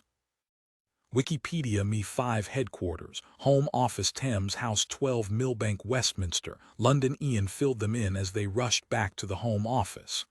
Sir Terry Alexander was heading into an early lunch at Marion in Notting Hill. The car dropped him off, and according to witnesses, he stopped to take a call, then stumbled, went down on the curb. Nicholas asked, "Was there a drone?" "We don't know. My God, sir, 3 in 3 days. We were told by the associate he was meeting Alexander for lunch, then Alexander was leaving for Paris. I think Mike and I should head to Notting Hill, see the scene firsthand. It has to be a drone and we have to find someone who saw it." Harry nodded. "All right, I'll reschedule Ardelian. I'll call ahead, let them know to expect you so you won't have a problem getting past the police blockade. Adam can continue searching the servers." Nicholas tossed out an arm and a taxi stopped with a screech. He and Mike bundled into the back seat and Nicholas said, "Take us to Marion in Notting Hill." "Won't be able to do it, sir. The area's been cordoned off. Some sort of attack." Nicholas said, "We're coppers. They'll let us through, trust me. And while you're at it, could I trouble you for your mobile?" The driver gave Nicholas a quick stare, then tossed his phone over the seat. Nicholas dialed Penderley's mobile. No answer. Nicholas left a brief message, saying they were headed his way. The driver had them there in 20 minutes flat. He was forced to drop them at the corner of Shrewsbury and Westbourne Park Road, as close as he could get. Mike passed over several pounds and they were running down the street. They saw the flashing lights a block away. "There. Let's go." Media vans were parked along the way, their satellite dishes turned toward the sky, and Mike could see at least 15 officers in black uniforms wearing black baseball caps with a black and white checkerboard pattern around the brim and fluorescent lime-yellow reflective vests. Police was stamped on the back of the vests, and long truncheons lay at their sides. There were a few heavily armed officers as well, with ear defenders on, heads turning looking for threats. Several silver Metropolitan Police BMWs blocked the road, their blue and lime-yellow paint screaming a warning. Mike saw a K9 officer leading a large German shepherd along the street, letting the dog sniff chairs and postboxes and car wheels, looking for explosives. White-hand red police line crime scene tape was stretched across the side streets, keeping people from entering the area. Mike and Nicholas showed their credentials at the roadblock that gave onto Chepstow Road. The officer said, "Superintendent Penderley told me you were coming, agents." He pointed. "He's down there on the right side of the road. Penderley said specifically you are to avoid the media, no interviews, no chatter, nothing even off the record." Nicholas said, "Understood, and wrote their names on the list of people attending the scene. They both ducked under the tape and headed down the street. They found Penderley standing under an awning talking with a woman Nicholas vaguely recognized from his time at New Scotland Yard. Penderley was wearing a bulletproof flak jacket over a white button-down shirt and gray slacks and was gesturing around the scene. He was obviously the top brass. He spied them and called them over, shook both their hands, and introduced them to the woman by his side. "Drummond, Caine, meet Declare Griffith. She's one of our best and brightest, and she's running this scene. I have to get back to Scotland Yard and start the damage control. We're going to have every eye in the free world on us within the hour, so figure out what the bloody hell's happening, would you? Oh, yes, and we checked the other 2 crime scenes, and nothing like a needle was found, though there was plenty of metal trash. It's all been taken into evidence. Thank you for trying, sir. Good to see you.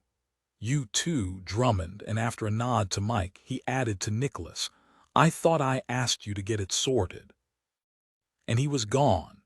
Dee Griffith looked sharp, tall, black hair twisted up in a roll at the back of her head. She was wearing a blue suit with a bulletproof vest under her blouse. She looked once at Nicholas, looked again, something Mike was used to from nearly every woman who spotted him. To her credit, Griffith got her cop brain turned back on and said, her voice official, "Agent Drummond, I was actually in uniform when you were Penderley's go-to. You're a hard act to follow, but I'll get there." She looked him up and down. All cop now shook her head. "Imagine you left us to become the first Brit in the American FBI." Nicholas smiled, said immediately, "Can you tell us exactly what's happened?" Griffith waved across the street, where Mike could see the gray wainscoted front of the restaurant, its name, Marion, on a sign hanging over the door. People were huddled along the old red brick walls, numb and gawking. There were faces staring out of the restaurant windows at the chaos outside. And Mike saw the shape of a body under a white tarp. Griffith said, "Mr. Alexander is lying where he fell. Too soon to know exactly what happened, but witnesses say he stopped on the sidewalk right outside the restaurant to make a call. He slapped a hand to his neck and went down. He was dead before the first emergency calls went out. If we hadn't had 2 other influential people die in 2 days, I don't think we'd be looking at this as anything other than a heart attack or stroke, but clearly it's much more." Nicholas asked, "May we see the body, please?" "Certainly." Griffith smiled at him, but it was professional this time, cop to cop. Mike asked, "Were there any drones reported in the area?" "We haven't heard of any, and believe me, I've told all our officers to ask, given how Mr. Donovan and Mr. Himmler were murdered." She led them across the street where 2 officers were guarding the body. Nicholas went down on his haunches and pulled back the sheet. They looked down at the congested face of the former Secretary of Defense. His bulging eyes stared back at them. "Not a peaceful death," Griffith said. Nicholas shook his head. "No." Using his forefinger, he gently moved the head from left to right. "Nothing on his neck I can see. May we roll him over?" Mike said. "No, wait, Nicholas. Look there, right under his ear. There's a red spot." "Good eyes, Agent Caine. You're right, there is." He began scanning the ground. So much dirt, rocks, little bits of litter, detritus on the street. He grinned up at Mike. "You know what we need, don't you?" "Yep, D. Griffith. Any chance you have a magnet around?" "A magnet? I don't. Wait, I do, sort of. The cover of my iPad is magnetized. It's constantly picking up loose paper clips from my desk." "Why?" Nicholas grinned. "That will work. Can you fetch it, please?" "Thank goodness Scotland Yard froze the scene," Mike said, "or we wouldn't have had a chance of finding it." Griffith returned, handed over her red-case tablet. "Here you go. I also put a call in for someone to bring us a magnet a bit more powerful, just in case." He opened the cover. First, he slowly ran it over the body. "I don't think it's here." Mike said to Griffith, "we believe there is a very small needle or something similar somewhere nearby." Nicholas whooped, stood up. "And here it is, not 3 feet from the body." The edge of the case now had a small, thin piece of metal stuck to its edge. Mike examined it. "Say hello to our murder weapon." Chapter 30. Drones have been around for more than 2 decades, but their roots date back to World War I when both the US and France worked on developing automatic, unmanned airplanes. But the last few years have been significant in terms of drone adoption, usage expansion across industries, and global awareness. Business Insider The Old Garden Twickenham Richmond upon Thames, London Roman smiled when he saw the name on the caller ID. He said to Radu, "He's right on time." He said into his mobile, "Hello, Barstow. I trust you have my money." Barstow shouted in his ear, "Are you barking mad? This has to stop. Do you understand me? Once again you've acted stupidly, thoughtlessly." A pause. Barstow sucked in a breath and he sounded calmer. "All right, tell me why you killed Alexander." Roman said, "You told me yourself he wanted out. He cost me another £150 million. I trust the others have paid." There was a moment of silence. Roman asked softly, "Who else wants out of our project?" "No, no one, at least not yet. I'm working on her. She'll come through." "We have 2 women. Which her?" "All right, it's Paulina Vittorini, but Roman, I can talk her around, but you need to let her see the drone army first." "All right." "You talk her around, Barstow, and no viewing the army before I'm paid. So how much money do you have for me?" "They're still balking." "I told you they want the drone army, then they'll pay." "Think about it, Roman. It doesn't really matter, does it? I mean, you'll be paid and we'll begin our fight against radical Islam in Africa. Have a little faith, man." Roman was silent. Barstow rushed forward. "Listen, you're going to get yourself caught at this rate, and then where will we be? Too many people are paying attention and we can't afford for you to be exposed." "Roman, I understand your frustration, but I've promised our investors the drones will be in their hands as soon as you're paid. I will convince them to trust me, to trust you. I expect to be paid in full. I also suggest you find 2 more investors. Do it quickly, Barstow. Do you understand?" "Yes, yes, I'll find 2 more investors to pay the back-end costs. I'll get as much as I can possibly manage for you tomorrow. You know, I must be careful about any large transfers, especially since you've brought the Drummonds to breathe down our necks." "Why in the name of all that's holy did you try to take out Harry Drummond's son?" Roman smiled into the phone, said softly, "I don't know what you're talking about." "Oh, you don't, do you? Didn't you know? The Home Office has possession of your drone." His heart froze. "What?" "Ah," Barstow said, his voice malicious. "You didn't know. And here I thought you knew everything. But that isn't possible. The drone has a self-destruct mechanism. We activated it, and it didn't work. Your little game must end now, Roman.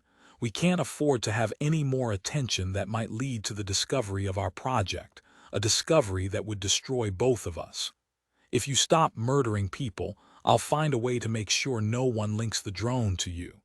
But Roman, don't think I can protect you forever.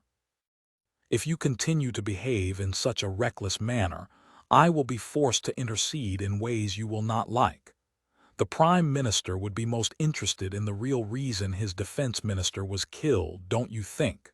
Now this was laughable. "Do you truly think you're in a position to threaten me, Barstow? Even if the drone failed to self-destruct, no one can trace it back to me. I've made sure of that. I'm not as careless as you evidently think. Now the money tomorrow, or you really won't like my next step. As for your telling the Prime Minister anything at all, think about your own illustrious neck. Now wouldn't your ancestors turn over in their graves if the 8th Viscount Barstow was hung for treason?" He cut Barstow off, turned on Radu. "What does he mean the self-destruct didn't activate?" "Stop yelling, Roman. I don't know, I don't know. I did activate it, of course I did. Here, look." Radu's fingers moved on the computer's keyboard, elegant, fast, graceful as a concert pianist. "See, it shows the self-destruct was entered 3 minutes after the magazine was emptied." Radu pointed to the schematic. "The system shows it detonated. I don't understand. The drone should be in 1,000 pieces." "Well, it's whole, isn't it? And it's your fault." He felt rage building, realized his brother was cowering, obviously frightened. Of him. He took 3 deep breaths, fingered a microdose into his mouth. He shut his eyes and felt the LSD begin to smooth him out. His rage fell away. He lightly touched his palm to his brother's cheek, felt him flinch. "I'm sorry, Radu. I would never hurt you. I shouldn't have lost my temper like that. The failure of the self-destruct, these things happen. You will find out why the drone didn't self-destruct as it should have, and we will correct the problem. Obviously, the prototype isn't ready. We'll have to make more adjustments. I told you my meeting at Me5 with Drummond was moved back. It's time for reconnaissance. We must make certain I am not suspected, or that fool Barstow. If he thought he could get away with it, he would bring me down in an instant. I can't believe he threatened me with the PM, the jabbering old fool." His hand continued to lightly pat Radu's face. "He claims he will add 2 more investors. If he manages that, they'll get a good deal, given both Donovan and Alexander already paid in half. I believe Drummond is the biggest threat. Arlington is already stationed at the Home Office. Have her follow him, and if it's possible, send a drone to kill him, the others as well." He leaned down, kissed his brother's forehead. "As always, I am counting on you, Radu." Roman was relieved when Radu smiled up at him. "Yes, I will do that. Let me know as soon as it's done. Tomorrow, at last, Barstow will pay us and we can deliver his bloody drone army. I want to be rid of that blighter forever." Roman began to pace. He placed another microdose on his tongue, felt it working almost immediately. "I must take the woman tonight and the missing Voynich pages. Healing you is my greatest priority now." Radu rose, placed his hand on his brother's arm. "Roman, you are stretching yourself too thin. Too many operations, too many projects. The pages, the woman, aren't going anywhere. Do you really think it necessary to act tonight?" Roman hugged his brother to him, felt his heart pounding against his. "I want you to be cured, and that means we have to have the pages." He set his brother away from him, placed his hands on Radu's shoulders. "I want you well, a whole man. I want the world to see your brilliance, your incredible skill. I want you by my side, and that means I must deal with the woman as soon as possible. Tonight." He paused, looked back at the schematic of the drone. "You will eliminate the threat, and I will take care of everything else." Radu had seen him take a 3rd microdose in a matter of minutes.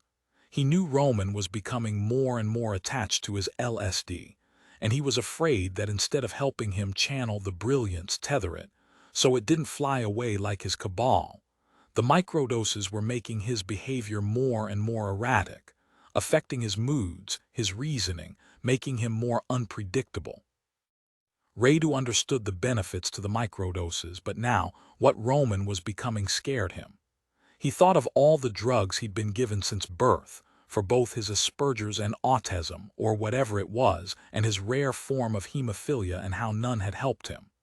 He knew that too much of any drug was dangerous, and too much of the LSD, even with the modifications he'd made.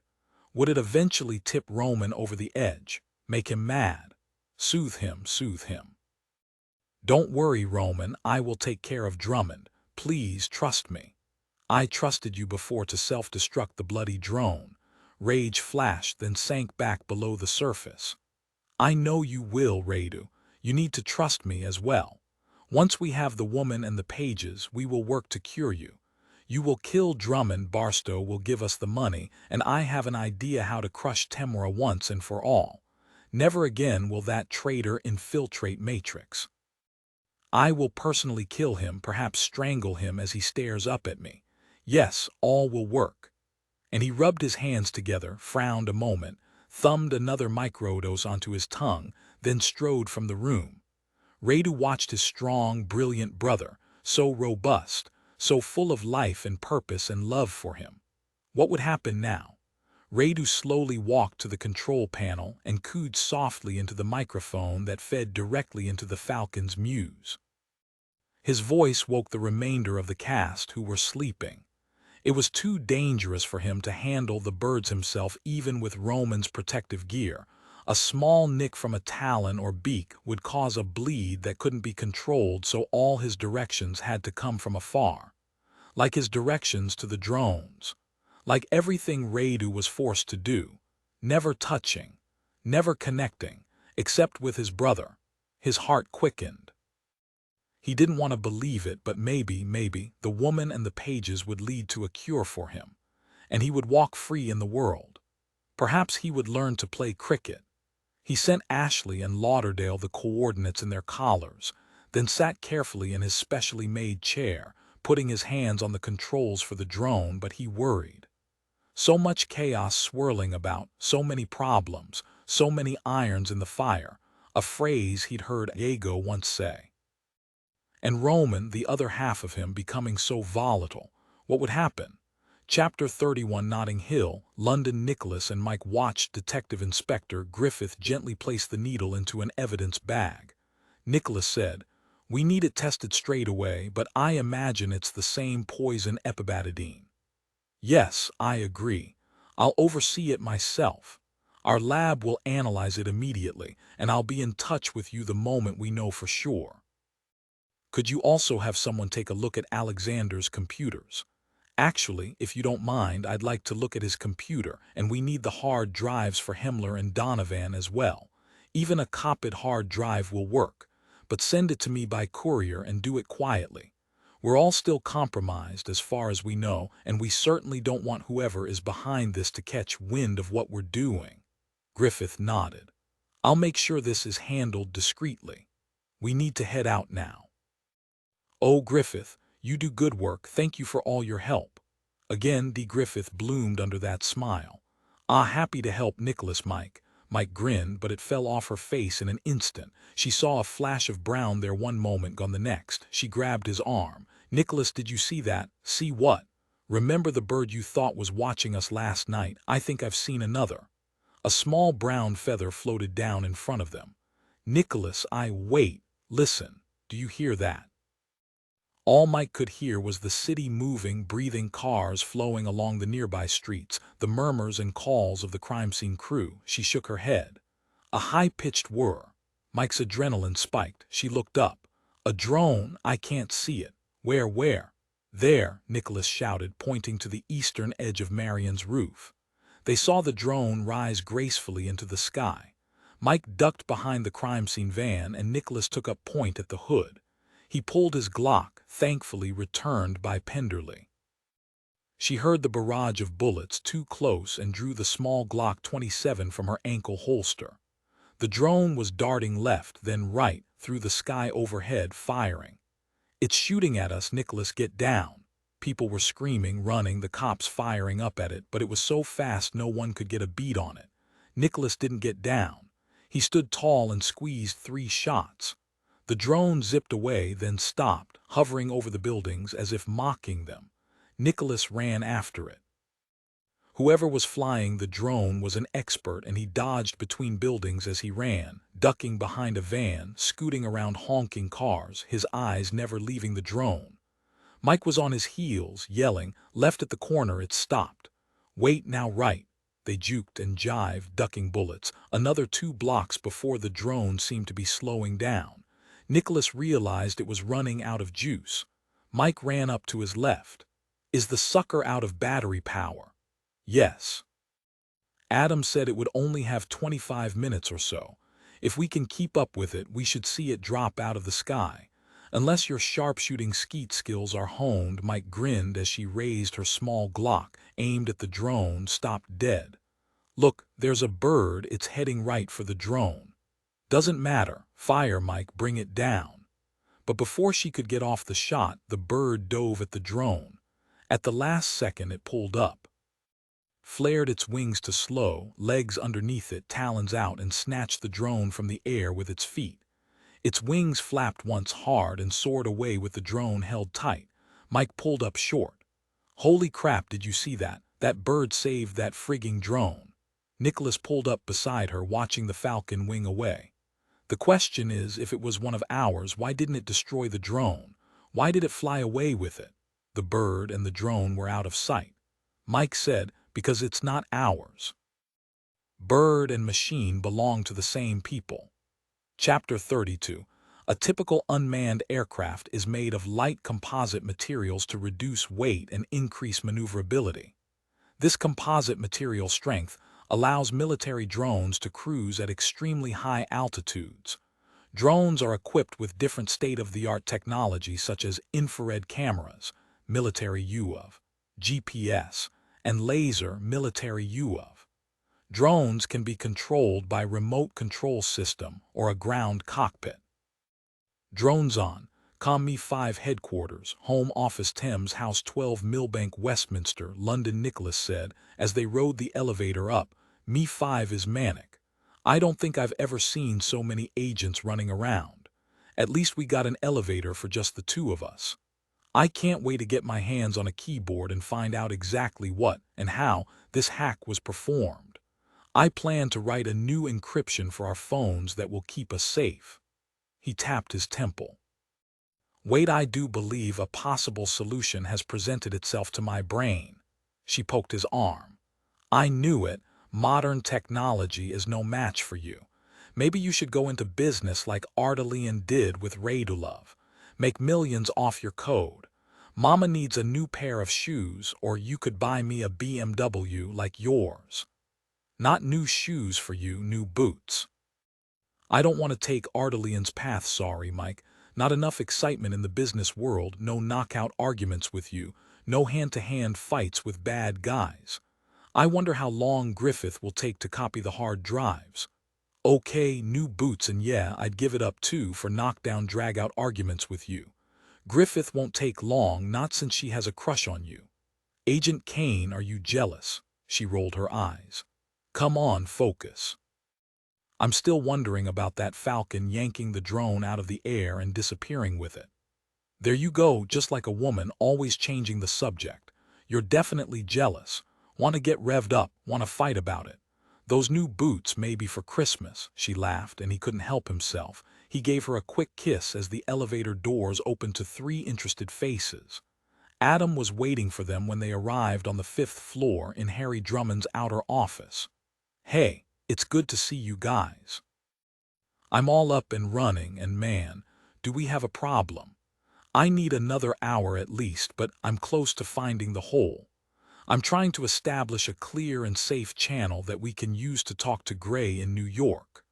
Oh, by the way, he and Zachary and Leah and Savage are all on board. They know what's happening, and they've started taking measures on their end to secure comms. I think there is an errant piece of code in both FBIN-Y and FBID-C servers, but I don't see it's been activated yet, which is a nice favor. We can do an end around the software, establish a clear channel, and wait to see if it's opened. But here in Me5, it's activated and everything's wide open. Information that's supposed to be internal is feeding out through a pipeline to whoever built this hack.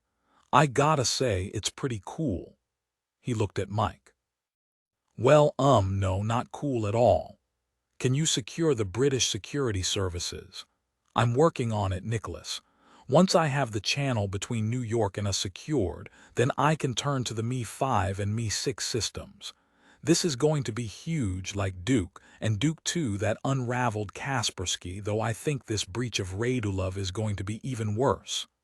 Mike asked, What's Duke? What's Kaspersky? Adam said, Sorry, Duke is the code name in the hacker community for a quiet and powerful threat hack that attacked the NSA as well as some other organizations last year. Major cyber warfare. Who needs nukes when you can simply open the door and steal all the secrets without anyone realizing it until years later? And we're on the front lines of our own Duke. We are. Kaspersky is a Radulov competitor. They had something similar happen last year, and this looks like another big one. Hey, what happened to the defense secretary? Was it another drone attack? More frog poison? I thought I heard there might have been another attack, but I've been focused on all of this. Everything okay? Look at this code, Nicholas. Mike touched Adam on the arm. Adam, you didn't take a single breath, didn't have a single comma. How much caffeine have you had today? I don't know, about a case of Red Bull and a few pots of coffee. Well, take a breath. He pulled in a deep breath, shut his eyes, and blew it out, putting his hands together in prayer. Happy Mom, she rubbed her knuckles against his head. You amaze me. Adam gave her a huge smile. I'm okay, I promise. I always tank up when I have a big project. Seriously, was there another attack on you guys? His eyes were red and glassy from lack of sleep and too much caffeine, but he looked as excited as she'd ever seen him. The crash would come, she knew. She'd seen Nicholas jazzed up the same way, seen him crash. Nicholas raised his head from an examination of the code Adam had handed him. Yes, but they missed, and then a falcon came out of nowhere and flew off with the drone. Wicked, Nicholas laughed. That's what I thought too. Adam, you go back to the secure comms issue with Gray, then work on the breach. We have a meeting with Roman, Ardalian soon. I'm going to brief my father on what we saw at Alexander's crime scene. Work fast, okay? If you find something, come get me right away. You got it. Tell your dad someone's been taking a look through the files here, okay? It's a big hole. I will. Thanks, Adam. They watched him go. Then Nicholas knocked on his father's inner office door. I want my father to know where we stand on everything before Ardalian arrives. Chapter 33. Nicholas was briefing his father, Mike listening with half an ear, when a cryptic text came to her phone from D. Griffith. Confirmation on what you found, coded with EHDS on their way. The drone needle was coated with epibetadine. The victim's computer hard drives were coming, 3 in 3 days confirmed, and Nicholas could have easily been the fourth. Whoever they were dealing with wasn't messing around. So who was next? Or would they try for Nicholas again? Surely, the White House would cancel the president's trip once they relayed this information to Savage and Zachary. She was about to tell Nicholas when Ian appeared in the door. Sir, Mr. Ardalian is here to see you. Harry stood, nodded to both Nicholas and Mike. We will finish this when you're through meeting with Ardalian. Ian, please show Mr. Ardalian in. Nicholas looked down and read the text on her mobile from Griffith. Want me to go call her? No, wait, Mike. This is more important. Stay for this meeting. He watched Roman Ardalian come into the room. His first impression was this man is smart and clever. He looked shrewd, as arrogant as an ancient warrior prince who gave no quarter, who reveled in his own strength, his own power. He was as tall as Nicholas, with dark, wavy hair and a hawk nose. He looked like the Romanian hacker he was, from his Chuck Taylors to his dark, heavy eyebrows. Nicholas hadn't even seen the man in anything but a black turtleneck and dark jeans a la Steve Jobs, a personal hero. Did Ardalian believe imitation was the sincerest form of flattery? Ardalian was smiling, his hand outstretched, all bonhomie. Mr. Drummond, what a pleasure. He shook hands with Harry, then turned to Nicholas and Mike. Roman Ardalian. Nicholas Drummond, and this is my partner, Agent Michaela Caine.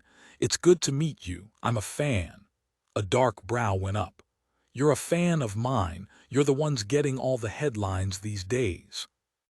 Saving the American president and vice president, and I heard about that nifty piece of code you pushed into the Air Force One mainframe, Drummond. Rather amazing stuff. Not to mention the work you did helping the Israelis with Stuxnet. Rumor has it the code was of your own design. Nicholas stiffened. How in the world did Ardalian know that, or was he fishing? But Ardalian waved a hand. I know what you're thinking, but never fear, your secrets are safe with me. You know what I do. A number of people were quietly contracted on that job. I couldn't help but notice your signatures in the code. A beautiful piece of work, that. And if you ever need a job, Harry laughed, but Nicholas and Mike merely smiled politely. Then Harry said, Mr. Ardalian, may I get you anything, or shall we begin? No, I'm fine. Let's begin. I'm sorry to be meeting under these circumstances. I know you have a lot to do today after the horrific news about Alexander. I rather liked the old codger. I can't imagine why anyone would want him dead. Mike said, did you know Heinrich Himmler and Chapman Donovan, the other 2 murder victims? I knew of them only. Terry was always a friend to Radulov. Had me in to do security for the ministry, something like we're about to do here. You're having problems, I take it, with this ransomware attack, Harry said over his shoulder as he closed the door. You could say that. All of you, please sit down. Mike and Nicholas took a seat on the couch. Ardalian sat opposite. Harry pulled up a chair. He looked at them all, steepled his fingers, and waited. "This situation is perturbing and unexpected." He said nothing more. It was one of his father's favorite tactics, one he'd used on Nicholas as a boy when he'd committed a sin. Sure enough, he'd always jumped into the silence and confessed. Right on cue, Ardalian splayed his hands and started talking. "I know this breach has been a disappointment to you, but I will remind you that Matrix is still recognized as the best cybersecurity system on the market. It's Radulov's flagship, and I'll stake my life on it. You'll be relieved to hear we've located the issue internally, and it's been addressed. I have a press briefing this afternoon to explain how we've answered the breach. In the meantime, we've pushed a new software update to our servers. I'm happy to put the update into your system myself, so you can be assured everything is safe and working properly again. Collectively, we apologize for any issues you may be having, and we would like the chance to make this right. All well and good, Mr. Ardalian, and we appreciate your willingness to hurry a patch." Harry sat forward. "However, I'm sorry to say a simple update won't do the job. We believe someone has gotten inside your software and is spying on the Home Office. After the incidents of the past few days, we must conclude this is much larger than a ransomware attack. We've had 3 assassinations on our soil, the attempted murder of my son here just today, and now we find out all our servers are infected." He paused. "As a matter of fact, we are investigating the Matrix software attack as the link among all these things." Nicholas thought the look that registered on Ardalian's face was sheer horror. Getting on the wrong side of the security services wasn't a path for success. To have Radulov tied to the assassinations would be his downfall, whether he had anything to do with them or not. That Ardalian plan to go public with this breach was the smart thing to do and would probably restore confidence. Harry continued, "I see we've surprised you with this information." Ardalian sat forward, his hands clasped between his knees. "You have. Mr. Drummond, let me assure you there is no way our software could be hacked and used to spy on you. I wrote the code myself. It's built to protect against that possibility. There's no way," Nicholas said, "yet it's happened. Someone is inside the system and is tracking us, and quite possibly was tracking the victims who were assassinated as well." He didn't mention Adam was currently reverse engineering the code to find where the spying was coming from. He wanted to see what Ardalian had to say first. Why would anyone do that? Well, all right, certainly there are nation-states who would be very interested in the information in your servers. Everyone knows Russia and North Korea are pushing malicious code into every computer they can. But that's why you use Matrix, sir. We take every precaution to make sure none of the components of the software can be tampered with." He paused. "The assassinations. You honestly think they're tied together? That something in your servers was stolen and as a result these people have been killed?" He was shaking his head back and forth. "It is difficult to accept. I will personally start another investigation immediately," Harry said. "That would seem the proper course. You say you addressed the issue of the ransomware in Matrix, Mr. Ardalian. Roman, please." "Roman, how exactly did you address the breach that led to the ransomware attack? Because clearly someone got inside your code, or else they wouldn't be able to hold all these computers hostage. And if they can see what's inside them, I'll be honest, Mr. Drummond. The ransomware, we already know that breach was the Russians. We were able to trace the upload to a flat in Kiev, and the hacker was arrested by the Russian authorities. We issued the patch the moment we saw the breach, and trust me, it's secure as ever now." "That's not right. Why is Ardalian lying?" Nicholas said, "If one hacker can get in, so can another, or the same one. Temora. No, we've locked it all down, pushed out a special update. And I've personally offered a bug bounty to my employees to see if any of them can penetrate the new software. And I have some of the best talent in the world on my team." Harry said, "I wish we were as certain as you, Roman. As it stands, the Home Office can't take any chances. We're going to have to explore the security of Matrix and make recommendations on our findings." Roman looked over at Nicholas. "Have you found something else? Something in the code we've missed?" "No, not yet," Ardalian breathed out. "Good, that's good." He tapped his briefcase. "Now if you'd allow me a few moments with the servers, I can update the software personally, and I guarantee nothing will get through after that." Nicholas asked, "Do you need access to the mainframe?" Ardalian held up a small thumb drive. "No, I have it all here. I can access the software from any terminal." Harry waved toward his desk, where Ardalian sat down, toggled the mouse on Harry's computer, then inserted the thumb drive. Nicholas watched Ardalian work. He was fast, smooth, but why had he lied about the Russian hacker? Another thing, he was too smooth, too deferential to Nicholas's father. Nicholas's personal experience with brilliant business moguls was the opposite. He would have trusted Ardalian more if he'd acted like a conceited ass. Granted, losing the security services would be a massive blow to the proprietary software development Radulov was contracted for, because if he lost one government agency, he'd lose them all. And variations of Matrix and other Radulov software were on practically every government computer in the free world. He couldn't afford the blow to his company. Given that, maybe Nicholas would be as apologetic as Ardalian. What was going on here? There was something more. Still, the Radulov reputation was stellar. 10 years of high-end security, tight as a drum, unbreakable. The world had turned to Radulov when Kaspersky and Norton failed them. Until last month, when so many of the computers using the software were hacked. Strange, the attacks on the politicians had begun so soon after. Mike had checked out entirely. For some reason, she was staring at her phone as if it held the Rosetta Stone. But his father was watching Ardalian closely too, which made him even more curious. They met eyes, and Harry shrugged. What had his father seen? A moment later, Ardalian was rebooting the machine when a knock sounded on the door and Adam came in. Nicholas knew it wouldn't do to laugh, but he looked like he'd rolled around on the floor and stuck his hand in a socket. His hair was standing on end. His clothes were rumpled, and there was a big coffee stain right in the middle of his Star Wars t-shirt. Nicholas knew by the manic smile Adam had made a breakthrough. "Can I interrupt? I've discovered a back door into the software you need to see." Ardalian's head came up in a snap. Nicholas said, "Roman Ardalian, meet Adam Pierce. He's a consultant on our team." Chapter 34. Adam could only stare starstruck at one of the best computer minds of the century, but he quickly recovered. "I'm a big admirer of your work, Mr. Ardalian." He held out his hand. "I'm Adam Pierce.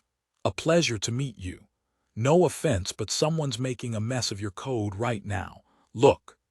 He set his laptop on Harry's desk, and Nicholas and Roman leaned in to see. Harry Drummond watched for a moment, but Nicholas and Adam and Ardalian were off into a parallel universe, one he didn't understand and couldn't easily follow. He marveled at his son's incredible skill, not inherited from either him or his mother, or his grandfather. And Adam, the young man, was a phenom, a word Mitzi liked to use. Nicholas pointed a finger at the nonsense on the screen and said, there it is," and Ardalian sucked in his breath in surprise. "Bugger me, you're right." He straightened. "I don't understand how this door was opened.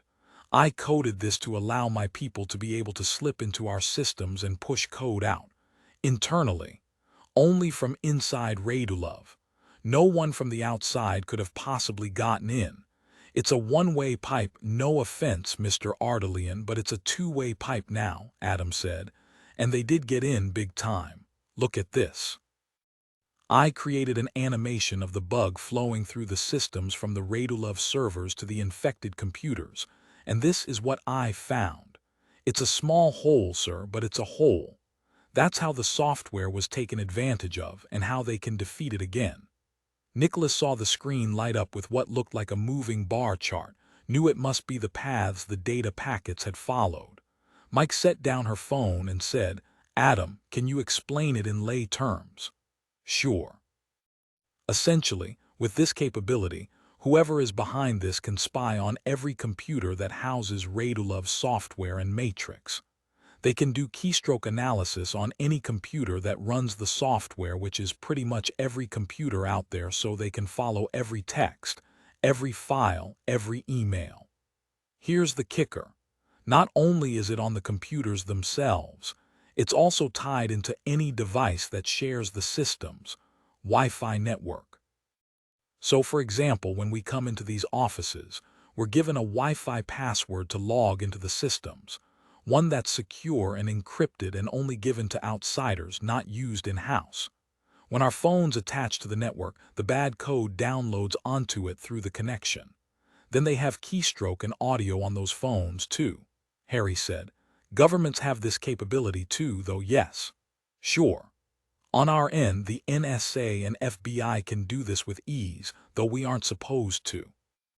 To use any of it to prosecute criminals, we have to work directly with Apple or Microsoft or Radulov to get warrants for the information that's been traced if they want to use it legally. We have to trust they will not use the information they obtain against us without due process. But Radulov's vulnerability is now available to any hacker who wants it if they're given the appropriate code through the dark web. Sorry, Mr. Ardelian. I hate to say it, but you're screwed. You're going to need a complete overhaul of Matrix and your other software packages to make them safe again. Then you'll need to convince everyone who owns the software to upgrade to the newest version. Vulnerabilities could float around for years on old computers. This is a mega leak, sir. Ardelian was shaking his head. He looked incredulous. But we found the hacker and he's been arrested. We pushed code in to halt the attack. We contained it. You did, absolutely, and your block of the manipulated code was handled perfectly. Exactly what I would have recommended, step by step. The problem is, you were too late. The code is still out there. I saw it. Nicholas shook his head, and Adam stopped talking immediately. No need to let Ardelian or his father, for that matter, know the details of how he and Adam worked on these projects, that Covert Eyes had a hacker in place to do such things. Adam and Nicholas thrived on manipulating the vulnerabilities of software programs. Yes, better to keep those facts off the table. Nicholas said, Mr. Ardelian, do you have any disgruntled former employees who might want to take you down, who might want to see your company suffer, or who might be trying to ransom your code? Yes, that traitor Temora. Ardelian rubbed the bridge of his nose, effectively hiding his eyes. He wanted a microdose. No, he had to keep it together. He wasn't about to tell them about Temora. He looked up again, in control. We have very little turnover. My people are under the strictest confidentiality agreements, of course, and can be prosecuted for any breach of those contracts. I will compile a list of our terminated employees for you to start investigating. I assume, Drummond, that you and Agent Caine are starting an investigation into this, which is why you're here in London. Nicholas nodded. A breach of this magnitude needs several sets of eyes. A list of your former employees would be a great help. I'd say you need to look back at least 3 years. Of course.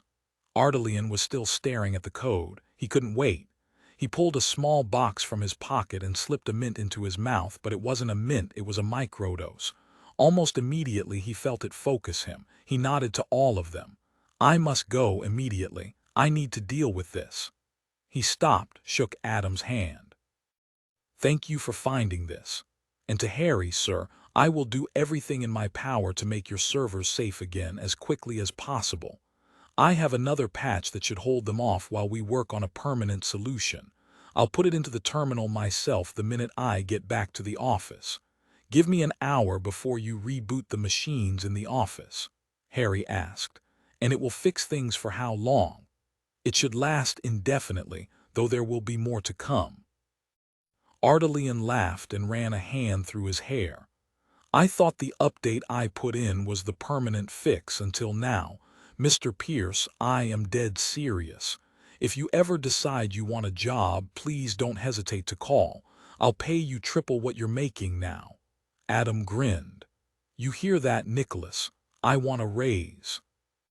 Chapter 35. Once Mike was sure Ardalian was out of hearing, she said, "The minute the three of you landed your starship on Computerland, you lost me. So I went ahead and put all the data on these drone assassinations into VICAP to see if there is anything similar in our jurisdiction." Harry shut the door and said as he turned back to them, "You weren't alone, Michaela. I too got lost in, what did you call it? Computerland. Well, that went well. At least we can be assured the systems are safe now and we can start communicating properly again. I hate cloak and dagger stuff, gives me a headache. How long will it take to hear from your VICAP?" Nicholas said. "Not long. I was glad to see Ardalian take responsibility, though I'm convinced he lied about a Russian hacker. When in doubt, blame someone who isn't there, I guess was his thinking." He gestured toward his father's desk. "May I? I'd like to see the details of the patch he installed." "Certainly. Be my guest. What are you looking for?" He glanced at Adam. "You want to tell him?" Adam nodded. "I told Nicholas right before the meeting there was something strange about Matrix. When I was looking at the tracking code, it felt wrong, like it was written in the same language as Radulov's software." "So," Nicholas said, "I'm assuming Ardalian has someone on the inside determined to bring him down. Disgruntled former, who knows? Regardless, I have a tracker in the system that will look at the patch he provided to be sure it's totally clean. No sense reinfecting all the terminals if the code's not perfect." Harry waved to his computer. "Take a look." Nicholas inserted a thumb drive into his father's terminal, booted up. Adam came to stand behind him. The program launched and the two men watched the screen. Nicholas said, "This patch is complex. I've never seen anything like it. Wait, how can this be possible? The numbers 408 keep cropping up. Is it the hack, Adam?" Adam tapped a few keys and the numbers showed very clearly now, repeating over and over inside the zeros and ones. Nicholas sat back. "We know Roman Ardalian's a genius, and that's why his software is normally impenetrable. It's not based on normal code but something new, and I'll bet majorly proprietary. This new protocol would be worth billions on the dark web, given what it can do." Harry said, "And someone in Ardalian's company knows about this." Adam nodded. "They have to know some of it, definitely. But the bigger problem is the code still allows for keystroke analysis, which technically means Radulov's software can still spy on any computer using it." Mike asked, "Doesn't Ardalian have to know? He just installed the patch himself." Nicholas looked thoughtful. "It's possible, I suppose, that he doesn't know. He certainly seemed shocked and angry." He leaned back in his dad's chair. As he did, his knee clipped the underside of the computer keyboard drawer. The wood slid out and bashed him in the thigh. "Bloody what's this?" he broke off. He saw a tiny black dot on his pants leg. Adam said, "What's?" but Nicholas sliced a hand across his throat, then grabbed a notepad and wrote a single word. "Bug. Chapter 36. Once your bird tames down some, you can try putting it on a screen or pole perch unhooded for brief periods. Don't leave it unsupervised during this time. Give it a chance to regain the perch on its own before intervening. Most figure it out fairly quick." American Falconry magazine. The moment Roman was out of London proper, he rang Radu, his first words. "FBI agent Drummond obviously wasn't killed by the drone.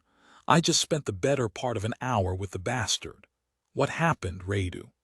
"I sent the second drone after Drummond as you wanted, but the drone ran out of battery early. I don't know what happened." Roman felt the rage begin to pound in his head, louder and louder. He thumbed a microdose, calmed. "Our drones eliminated Donovan, Himmler, and Alexander, but not Drummond, and this was your second try. Why are these people so hard to kill?" Roman could see Radu shrugging. "They know about the drones. They are on the lookout since the attack on them yesterday. I didn't want another air drone to get into their hands, so I had Lauderdale intercept." "Well done. Is it possible Lauderdale was seen?" "The FBI agents gave chase when the drone left the scene. As I said, its battery was running low, so it was slow enough to follow, which was why I sent in Lauderdale." Roman heard Radu draw a deep breath, then he spit it out. "Yes, I'm afraid they saw the capture. They saw Lauderdale fly away with the drone. Both are safe here now. Roman was calmer now, the pounding in his head lessened. Good, they don't know anything more than they did. Now have you heard of a young American hacker, Adam Pierce? No, why? I saw him in action today along with Drummond. They know about the break in the code that allows us to spy on government agencies. What are we going to do? How long do you think it will take them to trace the source of the code back to me and not that stupid Russian hacker you made up?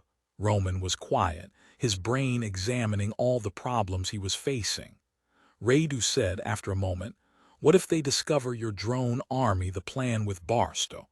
"Roman, I'm frightened. Tell me what to do." He was his brother's keeper. He felt calm flow over him through him. "Radu, the most important thing is to take the lost pages of the Voynich and the woman so you can be cured. All the rest of it, do not worry about it. I will take care of it." But all he could think about was the choir, page 74, the woman who was Romanian. And he asked, "Dr. Marin, what do you know of her?" Radu told him what he already knew, then added, "She did have a twin who died at the age of 4. No cause of death given." "Ah, so it makes some sense why she can read the Voynich." "Yes, it does." He felt victory close within his reach. His heart sped up. A search of a lifetime, if only he slipped another microdose in his mouth.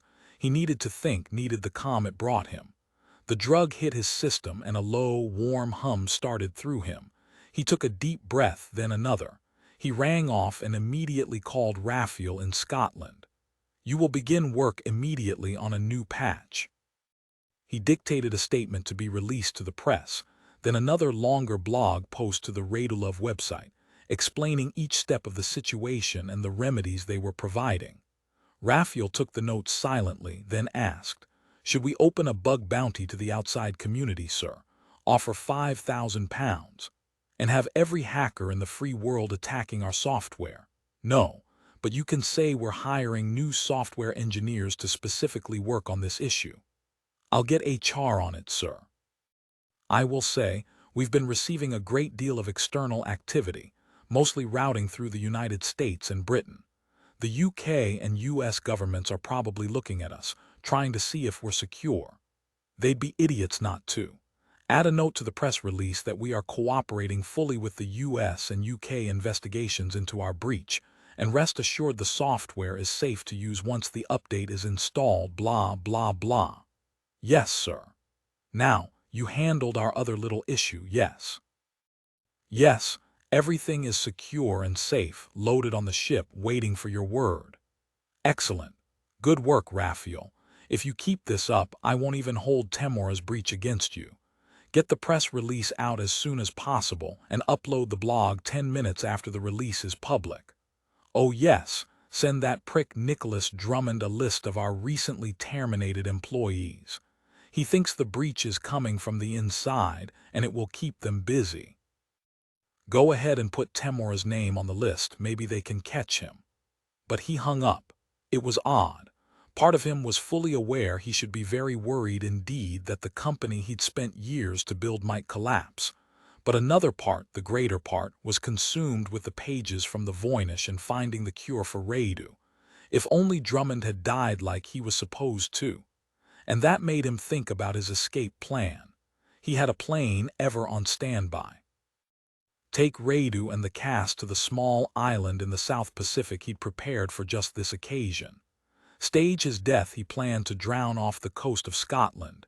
Everyone would assume he killed himself after his company's implosion and make his way to his family. Simple, straightforward. He hoped he wouldn't have to, at least not yet.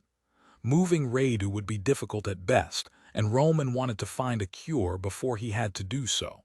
His mobile rang. It was Barstow.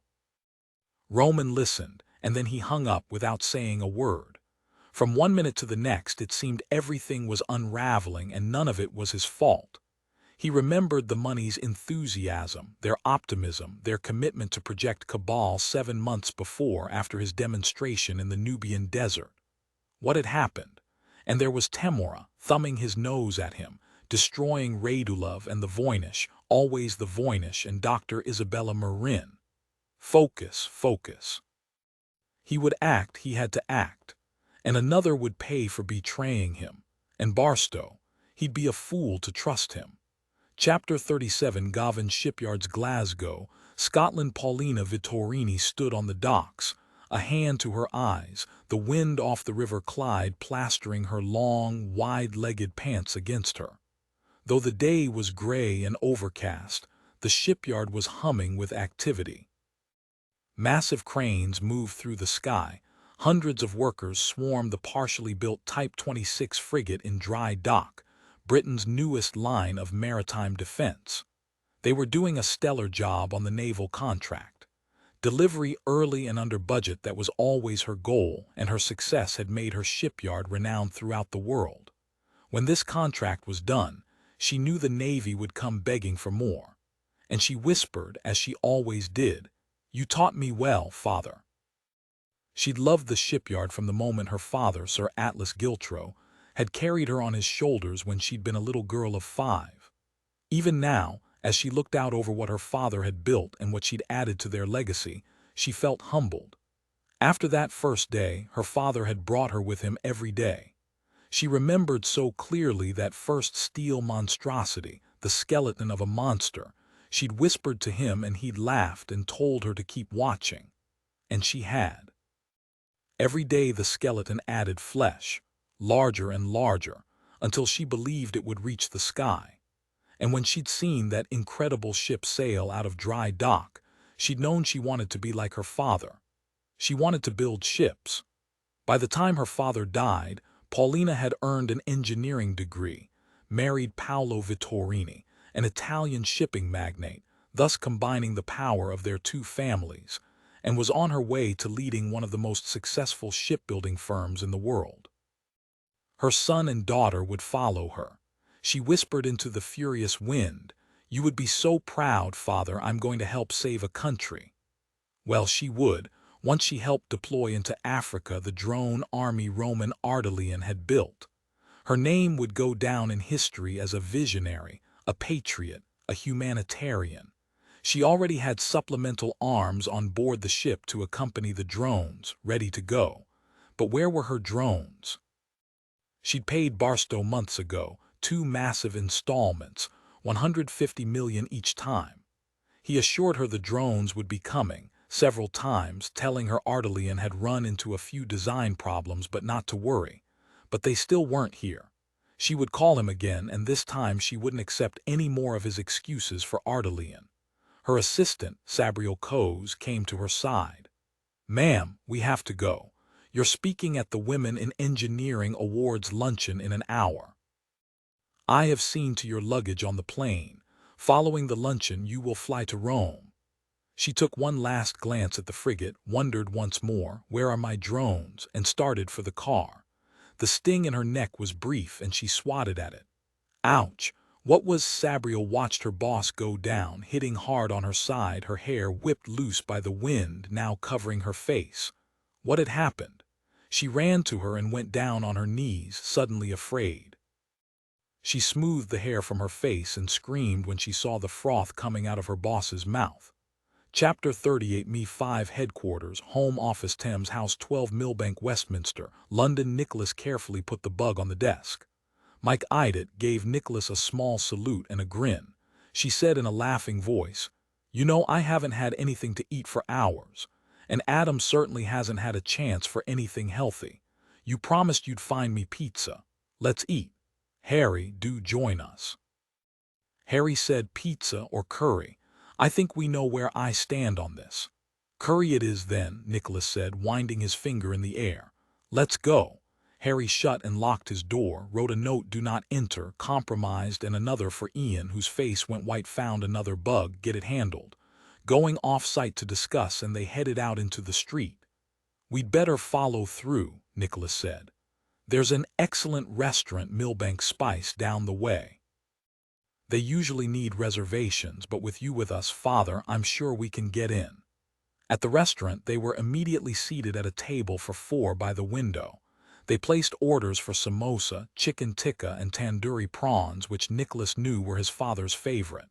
When the waiter weaved off through the tables, Adam was the first to speak. "Any idea what happened? How did a bug get through the sweep?" Harry was already shaking his head. Impossible. Simply impossible. A bug like that, I've never seen anything like it. The technology we have isn't capable of detecting it. Which means everything we spoke about with Ardelian is in our enemy's hands. This isn't good. First, Ardelian's company is hacked, then someone listens in on our conversation. Harry said, I need you to figure out who's behind the 3 assassinations, Nicholas. My group will handle investigating Ardelian and his possible enemies. Nicholas fiddled with his napkin. I have a feeling they're tied together somehow. I'm willing to bet someone was using Matrix to spy on the security services and the victims. And if they're using Radulov software to do it, then Ardelian is a target as well.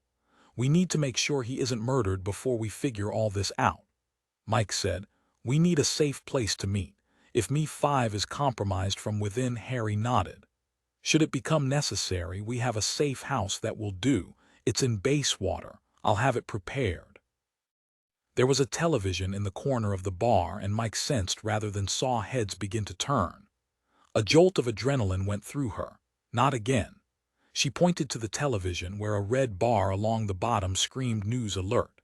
The TV was closed captioned, so they read the words, shipping magnate dead in Glasgow, possible assassination. And then, does Britain have a serial killer on the loose?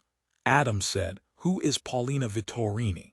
Nicholas said, she's one of the foremost shipbuilders in the world. I believe her shipyard is currently building the latest warships for the British Navy. Mike leaned forward toward Harry. Sir, does she have ties to Terry Alexander? Harry nodded.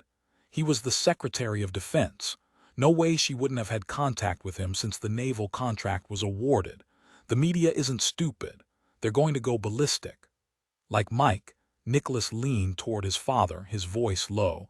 Did Heinrich Himmler or Donovan Chapman have anything to do with the British military? I don't know, Harry said, but we'll certainly have to find out. Adam chewed on his samosa.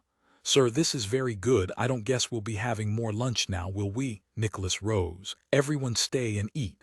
I've got to call Penderley. Don't eat it all, Adam. Penderley answered immediately. I know why you're calling, and I don't know. This belongs to the Sid blokes in Glasgow. If you can get on site quicker than my people, let me know. Nicholas said, copy that, and hung up. To his father, he said, any chance you can get us on a chopper to Glasgow? I can. Is that the best use of your time, though? I'll go, Mike said. You and Adam need to work on fixing the code. I've got the code, Adam said, forking down a prawn. You two can head north.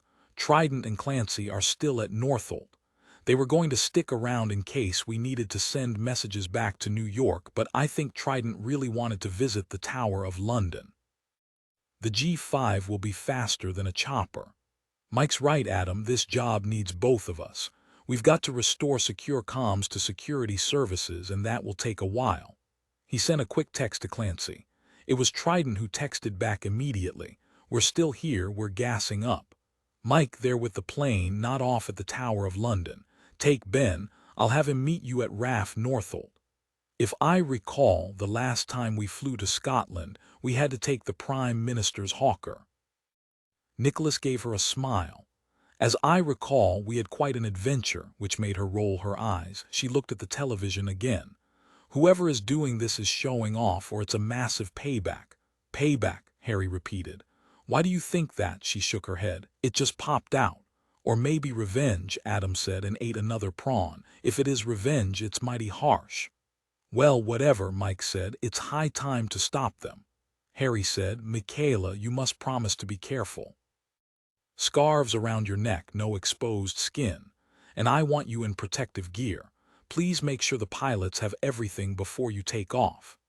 Don't worry, Harry. I'm not in the mood to be attacked again. I could go the rest of my life without seeing another drone. But we do have all the proper gear on the plane. As for you, Nicholas, finish your lunch, and as Superintendent Penderley says, you and your dad get this sorted. I'm calling Ben, time to get him in on all this. Chapter 39, RAF Northolt, London. 45 minutes later, Mike met Ben at the private terminal at Northolt. Ben was admiring the lineup of jets on the tarmac. This place is certainly convenient. They fly private jets and their military typhoons out of here. They do. They keep the Royal Squadron here too to fly the Queen and other VVIPs. VVIPs. Very, very important people. Ben laughed. Fitting. Across the tarmac, Mike saw Trident walking around their G5 with its American flag on the tail. Clancy was inside, sunglasses on, readying the flight plan. Mike gave Ben a hug. Sorry to pull you away from vacation. Melinda doing well. No worries. She said 4 assassinations in 3 days justifies it, so I'm here with her blessing and her warning I'm not to get myself dead. Seriously, she's really worried about what's happening. Do we know what the link is between the victims yet? And how this Vittorini woman in Glasgow fits? No, not yet. I'm hoping we will have a better sense of what's happening once we get up there. Someone's trying to spy on me 5 and it has to be connected to all of these murders. I'll brief you on the plane. Trident met them at the bottom of the stairs. Good timing, I'm finished up. We'll have you to Glasgow in a heartbeat. Climb aboard. The shipyards reminded Mike of the Brooklyn Navy Yard, one of her favorite distance-running paths. She loved running through the yards, looking over the river at Manhattan. But it had been decommissioned for actual shipbuilding sometime in the 60s, she knew, while the Govan Shipyards was one of the premier shipbuilders in the world. A partially assembled Type 26 frigate sat in dry dock, cranes draped over it like metal blankets. The entire shipyard felt empty and quiet, eerily so. Mike knew they'd closed down to honor their owner, and she could see the devastation on the faces of the workers as they hung together in quiet knots. She also saw a similar group of people 20 feet away, on the edge of the water, outfitted in the now familiar fluorescent yellow police reflective vests. 2 plainclothes cops stood with notebooks open. A crime scene photographer snapped shots from all angles, and unlike the scene in Notting Hill, Mike could easily see the long hair of their victim spread across the dirty ground. They walked to the detectives focused on a young woman who was crying.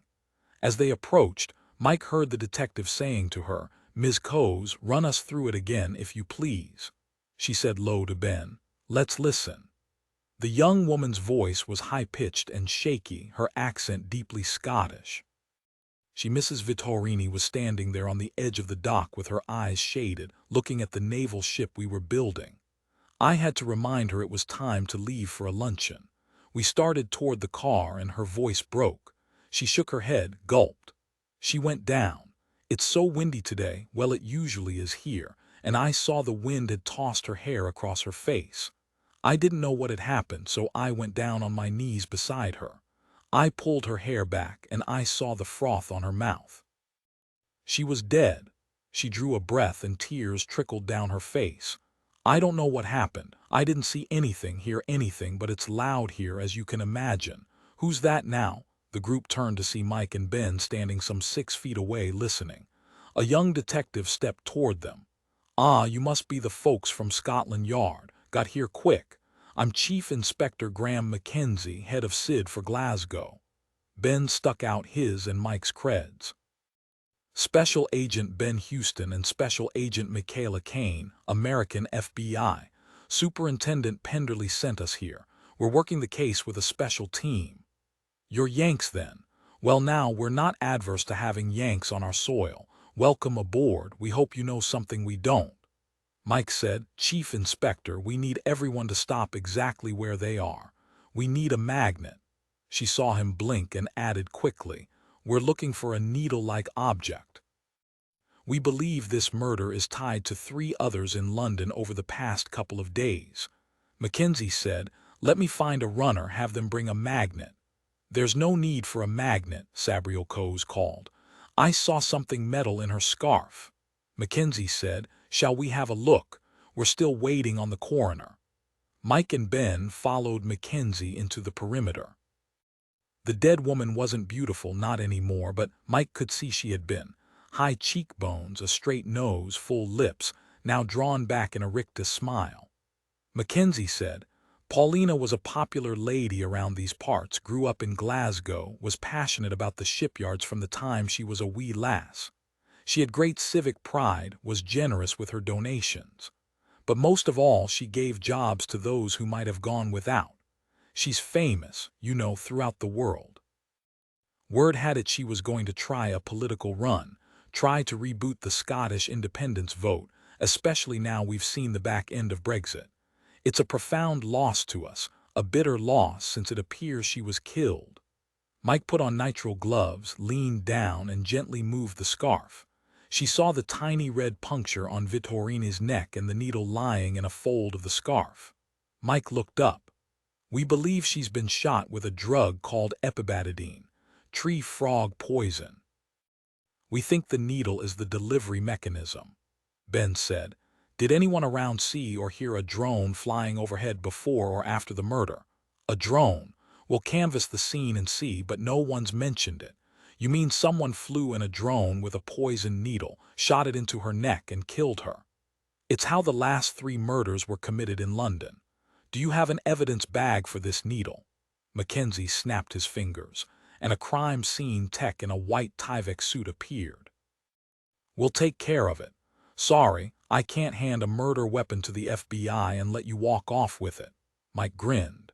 If you did, I'd report you to your boss, but we do need it sent for analysis immediately. Scotland Yard has the information. You can get in touch with Superintendent Hamish Penderley, he's the head of London CID, and he'll give your lab instructions. Mackenzie relayed this information, and the chain of custody was established so they could rush the needle to the lab. That done, he said, walk with me. He led them downriver 20 yards back into the silence of the shipyard. When they stopped, Mike said, if you're about to tell us something important, you need to turn off your phone. Mackenzie didn't hesitate, turned it off and shoved it back in his pocket, then asked, why? Ben said, comms in London are compromised. We can't take any chances that yours are too. A dark eyebrow went up. This sounds like a right proper cock-up. Now, given this is clear-cut murder, we had a look around. There's a warehouse on the edge of the shipyard locked up tight. Ms. Coase told us no one was ever allowed in there but Mrs. Vittorini. I believe you should have a look. Chapter 40 Me 5 Headquarters, Home Office Thames House 12 Millbank Westminster, London. We've swept everything again, sir, and there's nothing else. Harry dismissed the aide and shut the door. As Nicholas watched, his father walked to the bar and poured a small finger of scotch. Harry tipped the bottle at him in question. Nicholas wasn't used to seeing his father drink during the day but was perfectly happy to join him. Adam had no choice but to agree. With 3 drinks poured, they took their spots at the table and sipped, Adam making faces as he sipped the scotch. Harry stuck out his glass. Come on, lad, puts hair on your chest. Drink up. That's what I'm afraid of, Adam said, then brightened. I wonder how scotch tastes with Red Bull in it. He poured the rest of his can in the glass while Nicholas and Harry looked on in horror. Adam took another sip and a big grin came across his face. Much better. He opened his laptop. I'm going to keep working our patch so we can get comms up and running. I don't like being blind, deaf, and dumb with the rest of the team. Nicholas nodded. Mike and Ben should be in Scotland shortly. With luck, we'll have things working by the time they're ready to report in. Now, how did your people miss the bug earlier, Father? Was it different than the earlier listening devices? It was, much smaller. Ian told me it was a different technology. We weren't equipped to find it. No excuse, I know. Are there cameras in the office so we can see who might have placed it? No, we've never spied on ourselves, which means we've created a perfect system for someone to infiltrate. They know they won't be seen. Harry rested his forehead in his hand for a brief moment. Either way, I believe it's time for me to report to the Home Secretary and explain our vulnerabilities. You'll excuse me? Certainly. Adam and I are going to do some more patching on your servers so we can be assured no one from the outside is looking in. With your permission, we'll also begin looking terminal by terminal at possible breaches, uploads, and malware that could be responsible for the breach. The Matrix software is powerful, but we have a few tricks up our sleeves. We might be able to put all of this to rest shortly. Thank you, Nicholas. I will let the Home Secretary know you're working on this for us. Better to have someone from the outside, since we're not sure who we can trust in-house. Nicholas and Adam got to work, sweeping through the servers and into the individual terminals, of which there were thousands of possibilities. Adam said, "I wrote a program that looks for the vulnerability. I thought you could piggyback on it with a variation that looks for those strange numbers, 408 in Radulov's base code." "That's an excellent idea. Let's get to it. You install your program and I'll work on a secondary sweep. When we disengage the code, we can upload our own and we should have a fully encrypted communications system back online." Adam started typing furiously. A few minutes later, he said, "Uploaded. Ready for your code." Nicholas wasn't quite ready, held up a finger to say wait, and Adam grinned at him. "Getting slow in your old age. You know I can have you arrested, don't you? I'm trying to understand the base code without the usual markers from our normal computer languages. It is genius, isn't it?" "It is. To develop a new system is advanced stuff. To rewrite the world of code is another level entirely. I can't say I understand it all yet, though I can admire its architecture." "Ready," Nicholas said, pressing the button that would launch his code to follow Adam's into the system. The terminal blinked, then went black. "What's this?" Adam looked at his screen. They could hear voices in the hallways, people shouting. Nicholas went to the door, opened it as Adam shouted after him, "A kill switch. They have a kill switch and we triggered it. It's melting down the entire system here. Oh man, we are in serious trouble." And the lights went out at Me5. Chapter 41. The Peregrine, wrote W. Kenneth Richmond, is a bird of perfect proportions and finely cut features, daring and intelligence, spectacular performance in the air and matchless execution in the chase, a natural aristocrat. Helen MacDonald, Falcon, the Old Garden, Twickenham, Richmond upon Thames. London. Roman was in Radu's suite looking at the computers when he saw the black spot start to filter through the internet. Radu poked his fist in the air. "Roman, they've activated the kill switch." "Good. That one's for you, Drummond. That should keep you busy for quite some time." "But we are rendered blind as well now," Radu said. "And they are aware of how we've killed. They know Matrix is compromised. I'm afraid, Roman. After they figure out how to turn things back on, they'll figure it out and they'll come." Roman saw his twin's fear, his face pale, his restless hands wringing in his lap, and set himself to soothe. "They will have no idea we're involved, Radu. I've taken care of it all. When if they manage to get the systems back, everything will be wiped. There will be nothing to lead them to us, and the install I did will confuse them." Radu was shaking his head, his oily hair slapping his face. "Nothing seems to be going right, Roman. How can you simply sit here doing nothing and hope the FBI and Scotland Yard and Me5 look elsewhere? I'm not doing nothing. On the contrary, they'll be looking elsewhere very soon now. And while they do, I'm going to secure the lost pages for us. Then, brother, we will have the means to cure you. It's the only thing that matters to me. I am happy to let Radulov burn to the ground if it means your blood will be clean." Radu saw it. Roman slipped a microdose into his mouth. "How much of that are you taking?" "It doesn't matter. I'm in control. I'm always in control. I need a new batch made, by the way, with your special formula." "Roman, that's 2 weeks worth of LSD you've consumed in 2 days. Even with the alterations I made in the formulation, you can't keep this up. If you're dead or in jail, having a cure won't matter." Roman reached to touch his brother's arm, stopped when Radu pulled away. Roman turned and punched a number into his mobile. "Cyrus, it's time. Yes, yes, that's right." He punched off, saw Radu was shaking his head. "What do you have Cyrus doing? I don't like him. He thinks I'm crazy, but I'm not." "Roman, we don't need him." "We do need him, trust me. No one in Me5 and Me6 will be thinking about vulnerabilities in Matrix or us after this. And Drummond will be elsewhere. It's perfect." Chapter 42. Govan Shipyards, Glasgow. Scotland, Mike and Ben followed Chief Inspector Mackenzie to the far end of the shipyard to a huge building with no windows, no activity at all, and a brawny cop standing in front of the door, his hands behind his back. He came to attention. "Sir, no one's been around. The lock hasn't been disturbed." Mackenzie said, "This is Inspector Lloyd Westcott. He and I will be handling this investigation. Caine and Houston, FBI." Westcott's accent was thicker than Mackenzie's, and he spoke quickly, so Mike had a hard time keeping up. "Good to meet you. Chief, we've swept for booby traps, have put a camera under the door all surreptitiously, though no one's been around here. If they're watching, it's not obvious. Let's go in, shall we?" At Mackenzie's nod, Westcott picked up a massive pair of bolt cutters. With a single powerful snap, he cut through the lock, catching it before it fell to the ground. "In we go," and he lifted the latch. It was pitch black inside the warehouse. It smelled musty with a thick overlay of oil, nothing unusual for a shipyard warehouse. Mackenzie raised a maglite to shoulder level and thumbed it on. Mike blinked. "All I can see are crates. There must be hundreds. This warehouse is about 16,000 square feet.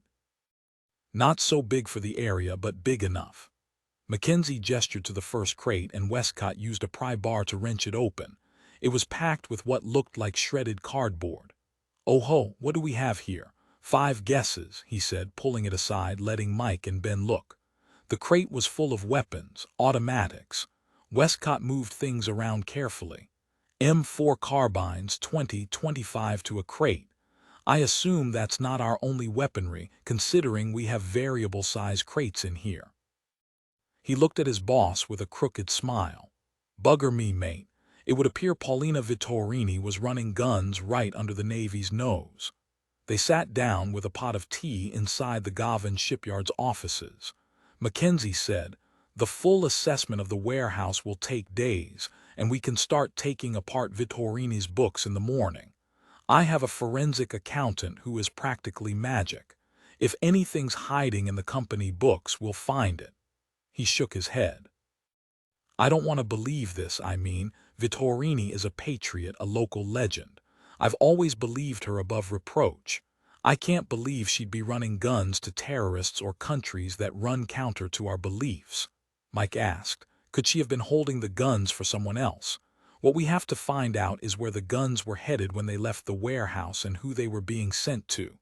When you find out, please notify us." "Yes, all right. When will you head back to London? Or are you going to stick around and lend a hand?" Mike saluted him with her teacup. "As soon as we get confirmation of the poisoned needle and finish the tea, sir, we must be on our way back to London. We have to discover how Donovan, Himmler, and Alexander fit with Vittorini," Ben said. "And we know they fit together. They all crossed the wrong person or people." He started to pull his cell phone from his jacket, then shook his head. "It's very annoying not to be able to pick up a cell or the phone and call, update my team on what's happening." Mackenzie laughed. "It'll turn you youngsters into old-fashioned gumshoes like I used to be." The phone rang, and Mackenzie, startled, answered it. He listened for a moment, then hung up. "You can leave now, agents. The poison has been confirmed.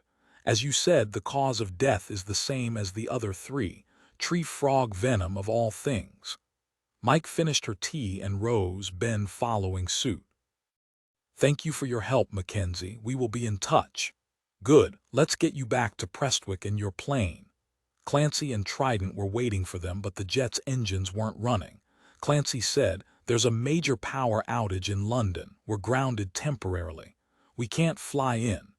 Air traffic control is in emergency operations mode, trying to get the planes in the air onto the ground without proper communications.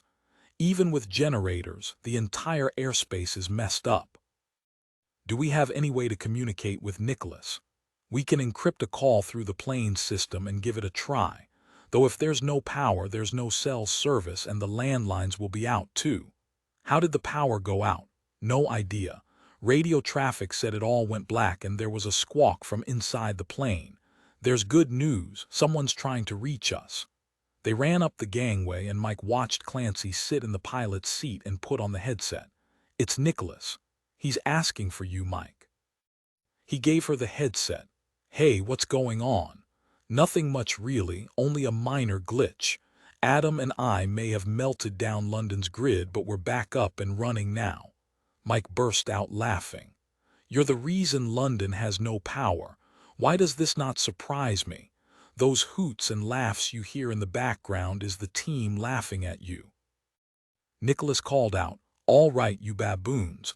Why don't one of you guys try to single-handedly, well, okay, double-handedly, since I have to include Adam, restore the internet to a pristine state? Mike, I'll explain it all when you get here. Our comms are now officially secure.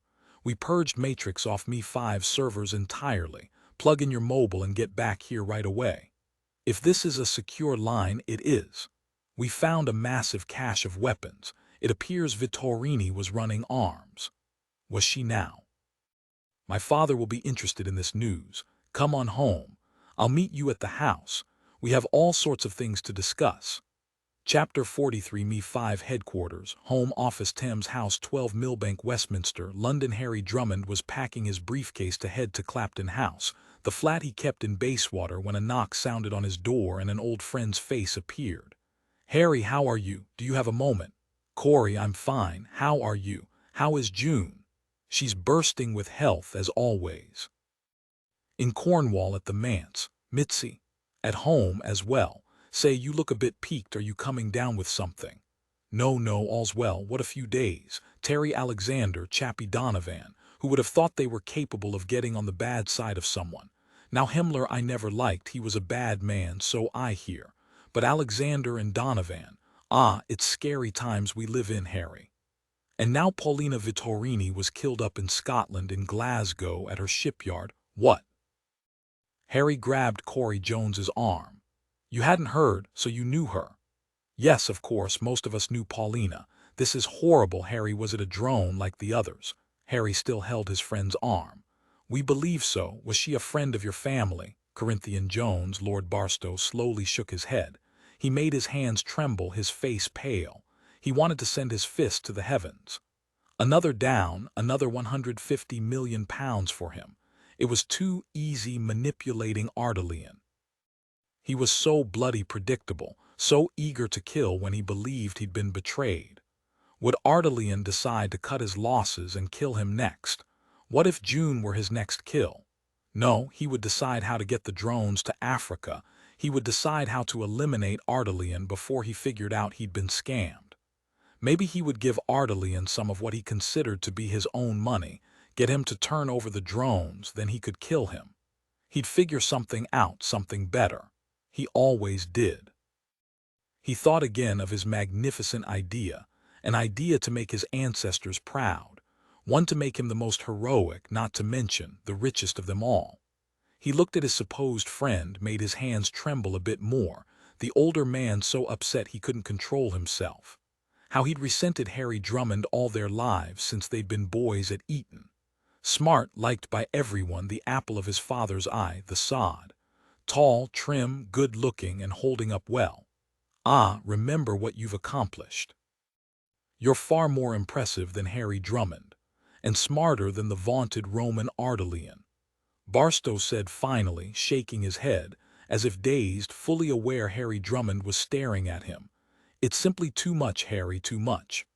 I don't know how much more of this insanity I can take. It's simply so shocking. And all the terrorist attacks, the bombings, cars plowing into crowds, and now drones assassinating people. It doesn't stop, doesn't stop. He fell silent, the picture of a man trying to pull himself together. Harry cocked his head to one side. Certainly Corey was shocked, to be expected, but this, the look on his face, it was somehow too much. What was going on here? Barstow drew a deep breath. Well, I've worried you, I see. I was coming by simply to tell you I've put in for leave. I thought I'd take June to Italy. She's been after me for months to take a break, says I'm working too hard. Harry nodded, searching his old friend's face. Perhaps she's right. Perhaps a change of scene would be good for you. I know personally I'm working harder now as a consultant than I did as an employee of the Crown. It appears you are as well. I'd wondered why you came back, Harry. The PM convinced me I was needed. supposedly to relieve some of the pressure on the Home Secretary, help with the fallout from Brexit and the new terror norms. But that has taken a back burner. Turns out our systems have all been hacked. I wondered about the sudden blackout. You know what happened? Harry shook his head. I know it's fixed now. My son and one of his team, both computer geniuses, sorted it. There's so much more, but it needn't concern you. How are things in Me-6 now? As insane as they are here, of course. Speaking of, I should be on my way. Barstow stopped at the doorway. It's good to see you, Harry. We should do lunch sometime soon. Or you could come out to Cornwall, bring Mitzi. She and June could rattle around and we could go fishing. It's been too long. Yes, it has. When things calm down, I'll be in touch. Good, good. But he lingered and Harry watched him for a few moments. He'd been pale, upset, but now he looked once again a man in charge. Barstow went out the door, his step quick and firm, shoulders straight, and disappeared into the hallway. What was that all about? Harry's phone began to ring. He recognized the extension. The Home Secretary. Drummond, there's been a bombing in Kent, near the Folkestone station. Apparently the train had just left the station when the bomb went off. No, surely not. It was heading into the Channel Tunnel. We don't know yet, still assessing. No way to get figures without someone on site. I've activated the emergency network. I trust you'll know more shortly. The first responders are on site. Terrible few days. Thank you for informing me. I'll be in touch as soon as I know the extent of the attack. Is anyone claiming it? The Home Secretary sounded tired, harassed. No one yet. I'm sure that will come soon enough. Harry punched off. What was happening? Vittorini murdered in Glasgow and now a possible bomb on the Channel train. He locked his safe, an automatic reflex, and ran out of his office toward the command center. Barstow was by the elevator. What's happened? Bombing in Kent. Eurostar train. Barstow stilled. So much for leave. I'd best go check things out. We'll let you know if I hear anything of use. Barstow stepped into the elevator, his brain screaming. Roman, who did you want dead now? Who? Or have you figured it out? Is your final warning? Next, it's me if I don't get you the money. In his gut, Barstow knew it was Roman's doing, and what if the train had exploded in the tunnel? To have a bomb go off 150 feet underwater. Barstow shuddered at the thought. It was bad enough to have a Eurostar be blown up as it was leaving the station, but add to that the damage to the infrastructure. You deserve to die for this, Roman. You deserve it. Now I have to figure out how to make it happen. Harry looked back once as the elevator closed on his friend Corinthian Jones. What was wrong with the man? No time to worry about it now. When he walked into the command center, images were flooding the wall screens. It was a nightmare scene, twisted metal and shattered glass, the train bent and on its side. Harry didn't interrupt the frantic group of people to announce his presence. They knew what to do, had been well trained. He listened to the varied accounts as they came in, assembling a timeline in his head. Ian came to stand beside him, taking notes. First reports of injuries are coming in, sir. Miraculously, only a few people are injured, though 2 have been taken to hospital with burns and are listed in critical condition. Someone's saying the bomb went off outside the train, which is good luck for us. Harry said, outside the train. Was the bomb beside the tracks, like in wide? No, what I'm hearing is it was dropped onto the train. Hey, we have a witness, a videographer, can you believe it? The photos are being uploaded right now. He says he saw something fly over the train, then it exploded. He has it all on film. He was doing a promotional video shoot for Eurostar. Here it comes. The multiple screens coalesced into a single view of the handsome white and yellow sloped nose of the train, flashing into view and then out of it, then an earth-shaking blast. The camera wobbled and the train screeched as it flew off the tracks and came to rest on its side. Harry watched, mesmerized, as the video replayed again and again, slowed down frame by frame until, finally, a small black object could be seen entering the frame and making contact with the train. There it is, he said. Enhance and enlarge. Ian stood next to Harry, watching the video loop over and over again, the bomb going off in slow motion, the top of the train coming apart and blowing metal out of the frame. He said, stunned, "Someone dropped a bomb on it from above. How is that possible?" Nicholas stepped into the room and caught his father's eye. "A drone, that's how." Chapter 44. My falcon now is sharp and passing empty. Until she stoops she must not be full gorged, for then she never looks upon her lure.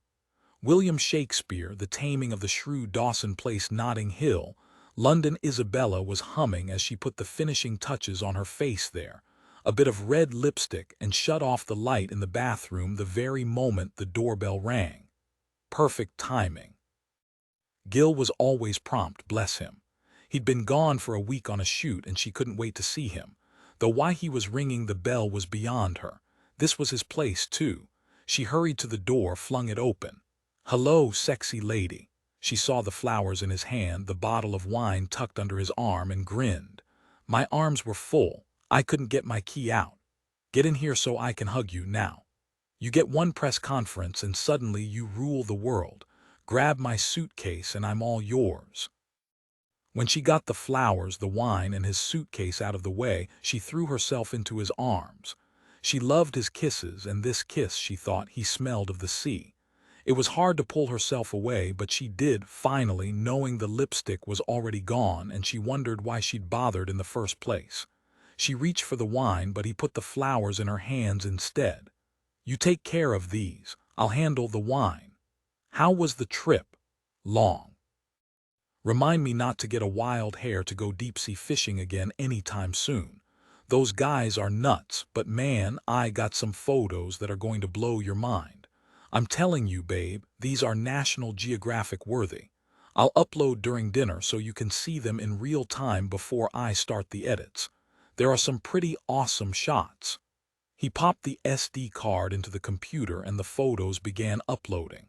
She joined him at the desk. "This is going to take a while." Gil started playing with her hair, brushing it back off her face, and kissed her again slowly. "Whatever you have in the oven smells terrific, but if you don't mind, it's chicken tetrazzini. The oven is already on warm and it will keep just fine." An hour later, the tetrazzini finally made it to the table. They toasted each other and drank. "Perfect, absolutely perfect. What more can I ask? We're together and we're about to eat my amazing tetrazzini. A perfect end to the day." He looked oddly excited, almost hyper, which wasn't like him. "Gil, when do you have to ship out again? Don't tell me it's tomorrow morning." "Oh no, I'm here for at least 2 weeks. I have some things I want to do." He looked away toward the door and she felt a jolt, a strange disconnect. What was he thinking? What was going on here? He pushed his plate away. "Isabella, the doorbell rang." Gil waved toward it. "Ignore that. I want to talk to you. I missed you, Isabella, so much. I don't want to be apart from you like this ever again." Her smile probably lit up the whole room, maybe even the block. "What are you saying?" "I'm saying I want to make things official. You're everything I have ever wanted. You're everything to me. You make me so happy." The doorbell dinged again and he looked at his watch. He cursed, unusual for him. "They're early." "Who's early?" "Gil, what's going on?" Gil dropped to one knee, reached into his pocket and pulled out a diamond ring that glittered and winked in the light. Isabella gasped, then dropped down next to him, threw her arms around him. "Yes." Gil started to laugh. "I didn't ask you yet." "So ask already," she said, nuzzling into his chest. He did smell of the sea and hope and vanilla and something cedar and of her and them, and she was never going to forget this moment, never going to forget how his beard tickled her cheek. Gil put a hand under her chin, drew her face up so she could see his eyes. He whispered, "Will you marry me? Because I want to marry you, Isabella." "Yes, I will marry you." He kissed her, a contract sealed, then put the ring on her finger. It was a perfect fit. He'd borrowed one of her rings a month ago to make sure the size was going to be right. He was so happy he thought he might burst, and Isabella was moving her hand this way and that in the light to make the diamond sparkle. The door rang again. Laughing now, Gil shouted, "Okay, okay, I'm coming. You probably have some weird mariachi band out there, ready to burst in and serenade us, don't you?" Not exactly, no. This particular moment was meant for us alone. He kissed her on the nose and went to the door. But now, he flung open the door. He hadn't hired a mariachi band but a photographer to show them photos of the engagement from the video camera he'd stashed in the kitchen, then take a few more for posterity. He'd been planning this for weeks. The photographer was early, but who cared? But it wasn't the photographer on the other side of the door. He didn't recognize the man standing there, tall and swarthy with round gold glasses, a brown beard and sandy brown hair. But Isabella put her hand on Gil's back and said, "Dr. Bruce, what are you doing here?" Roman Ardelian had flowers in his hands and a wide, welcoming smile on his face. He took in the scene, the candles, the dinner dishes on the table, the flowers in their blue vase. His smile faded. "I wasn't expecting you to have company." Gil stuck out a hand. "Gil Brooks, I'm Isabella's fiancé. Well, her fiancé since 2 minutes ago." If she could, she'd slam the door in his face. "Whatever did this disturbing man want?" she said, trying to hide the distaste she felt. "Gil, this is Dr. Bruce, a Voynich scholar and friends with Percy. We met yesterday at the museum." "Is there something I can help you with, Dr. Bruce?" Even though she made no move to invite him in, tension bled into the room. Gil's back straightened. "We were just finishing dinner, or we'd invite you in. Surely you can discuss this tomorrow. We're having a bit of a celebration." Bruce's voice was formal and remote. "I'm sorry to interrupt. Yes, since I see you're very busy now, we can certainly discuss the issue tomorrow at the museum. Before I go, I'd love a glass of water if you wouldn't mind. I have a long trip home." He shook his umbrella to make the point, scattering water on her foyer floor. Isabella didn't want him in her apartment, didn't want him anywhere near her ever again, but Gil said, "Sure, it's in the kitchen. Come with me." Without hesitation, Bruce was through the door and heading to the kitchen as if he knew exactly where it was. But this man wasn't supposed to even know where she lived, much less how her flat was laid out. Something was wrong. She shut the front door and followed the men. She caught sight of a glitter and, after another glance and a smile at her left hand, walked down the hallway. Spring, they'd be married in the spring. She wished her mother were still alive. She'd like Gil. There was a loud grunt from the kitchen. She rounded the corner, but her mind couldn't catch up with what she was seeing. Gil on the floor, blood on his neck. Dr. Bruce standing over him, a manic grin on his face, blood on the lenses of his glasses. She was rooted to the spot, staring at Gil's pale face. He wasn't moving, his lips bubbling with a froth of red, eyes already staring. She yelled, "No!" And then Dr. Bruce struck her cheek, and she went down hard on her back, something sticky running down her face. She registered that he'd struck her, but then Gil, no, not Gil. She saw Dr. Bruce standing over her, a horrible smile cracking his face in two before the darkness took her. Chapter 45, Drummond House, Barton Street, Westminster, London. Mike and Ben snacked on the nuts and crackers Nigel had brought them and watched the news about the train bombing while waiting for Nicholas to come home. She popped an almond, chewed, then, "Ben, it's nuts, no pun intended. All these murders and now a terrorist attack on a Eurostar. Do we know yet if it was heading for the Channel?" "Yep, it was." "What in heaven's name is going on?" She hit her knee, winced. Ben drank down some of his ale. "Don't jump the gun, Mike. They haven't said it was terror-related." "What else could it be?" The dining room door opened and Nicholas and Adam came in the room. "It's not a terrorist attack, not ISIS or Al-Qaeda anyway." "Then what is it?" But Mike knew what had happened even before Nicholas said, "A drone. Watch this. We've managed to keep it from the media, though I don't know how long we have before it leaks." He set his laptop on the table and showed them the feed. Mike was amazed at the precision of the drone strike. "Bombed by a drone," she said, shaking her head. "No, not terrorism. It's more of the same, all part of an insane script." "Script? Interesting you'd say that. And this train bombing is a splashy attack, draws everyone's attention." Adam grabbed a handful of pistachios out of the shell so he couldn't resist. "Are you saying all the murders, the computer glitches, and now the train bombing, these attacks are all tied together?" Nicholas said, I'm assuming there was someone on that train who was a specific target, someone who has ties to Donovan, Himmler, Alexander, and Vittorini. We're waiting on the manifests. 2 people have died, tourists from Australia. No one related to the government, but I don't understand. It's always been one victim at a time, but now, a whole train of innocent people. Mike felt numb. Maybe it's a different message. Adam said, tell her the good news. Good is a relative term. We're all up late tonight. The hard drives of the victims' personal computers are in. Let's have some dinner and get started. We have to find a link between the murders and find out who was being targeted on that train. He looked at Mike. If there was a specific target on that train, Mike shrugged. Let's go to Vittorini. We know she was running arms through the Gavin shipyards. Maybe those are the breadcrumbs we need. It was 3 in the morning when Mike saw it. She sat up, scratched her head, pushed her glasses up her nose, and shouted, Eureka! Tired, blurry eyes stared at her. Nicholas asked, Eureka, does this have something to do with the water level in the tub? No, I have it. I've found the link between them, and you aren't going to like it. Chapter 46. Ambition is to the mind what the cap is to the falcon. It blinds us first and then compels us to tower by reason of our blindness.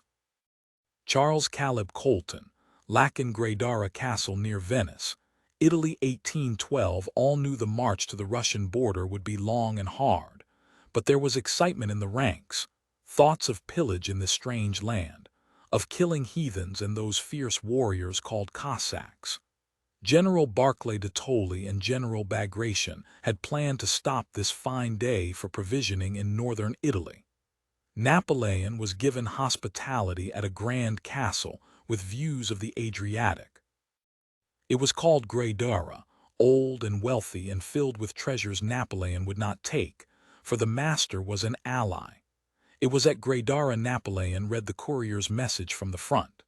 He walked to the ramparts, gazed beyond to the Adriatic Sea, a beautiful sight, opened the message and smiled. Tsar Alexander was mobilizing 2 of his armies to meet them. He said aloud, his words blown away by the wind, let him bring every cursed soldier in his lands, it matters not. I will prevail. I will burn Moscow to the ground and dance in its ashes and blood. He was still smiling when he walked back into the great hall of Gradara. He drank and dined on fresh pheasant and newly butchered boar, listened to his generals boast of the destruction they would visit upon the Russian upstarts. At last, Napoleon struck his knife against the wooden table and shouted, I wish no more talk of war this night. Entertain me. The generals glanced at one another, brows raised, not knowing what to do. Suddenly an old man appeared and walked forward to stand before the emperor. I am Gradara's bard. Napoleon looked him up and down. Look at you, your hair's as white as snow, your beard nearly touches your bony knees, and your eyes are filmed to near blindness. You are so old, how can you remember a single song? A single tale, the old man said in a strong, firm voice. Ah, but I do, sire, I have a grand tale for you. Napoleon nodded to one of his generals, who threw the old man several coins. I do not wish to hear the usual swill of a fair damsel and a valiant warrior bard. I want something dark, something to make my belly tight. I will give you another coin if you please me.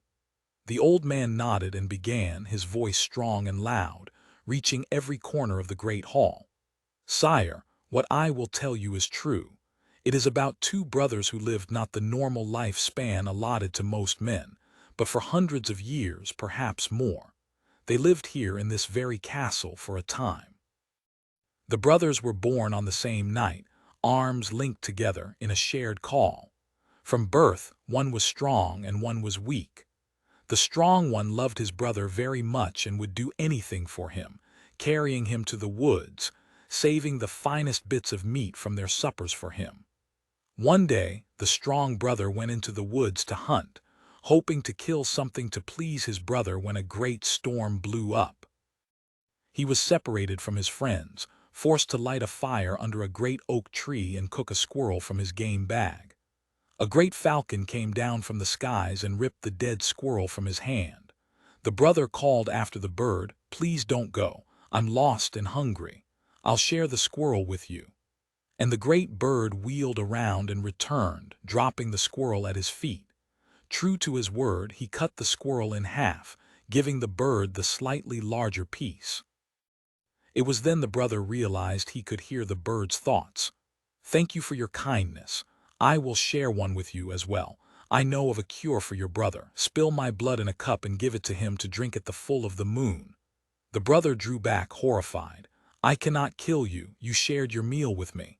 The falcon thought to him, "You must trust me. Bring me back to your home, and when the time is nigh, spill my blood. Your brother will drink and be cured." The falcon showed the brother the way home, and remained a friend to both brothers, and they could hear the falcon's thoughts, the falcon theirs. Moon cycle after moon cycle passed without the brother honoring his promise. Finally, on the third full moon, the bird thought to him, "You must kill me this night, or the cure will no longer work." The weak brother, who by this time was barely able to move, heard the falcon. "Please, no, brother. I do not want to lose our friend."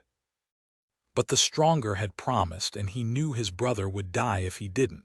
So when the moon was full, the falcon presented his neck, and the brother sliced it open, catching the ruby blood in a pewter cup. He gave the drink to his brother. He drank it down. The two brothers mourned the bird, buried it, and slept. In the morning, the weak brother was strong. He bowed to his brother.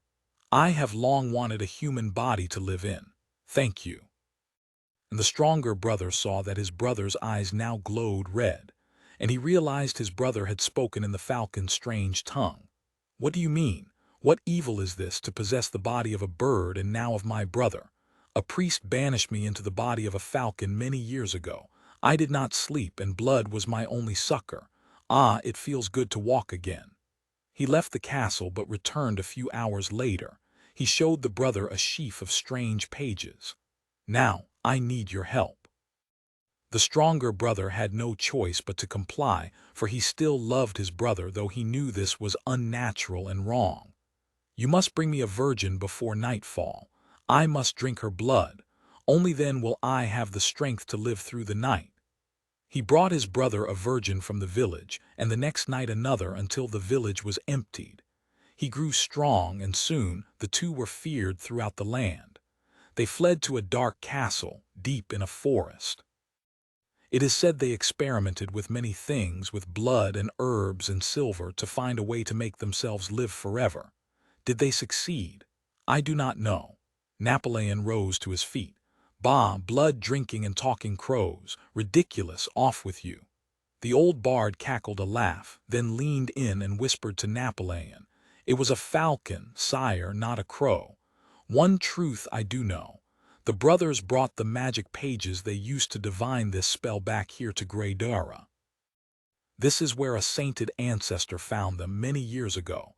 They are mine now, though I do not understand them. But as I said, the brothers understood them very well. I don't believe you. Show me these pages."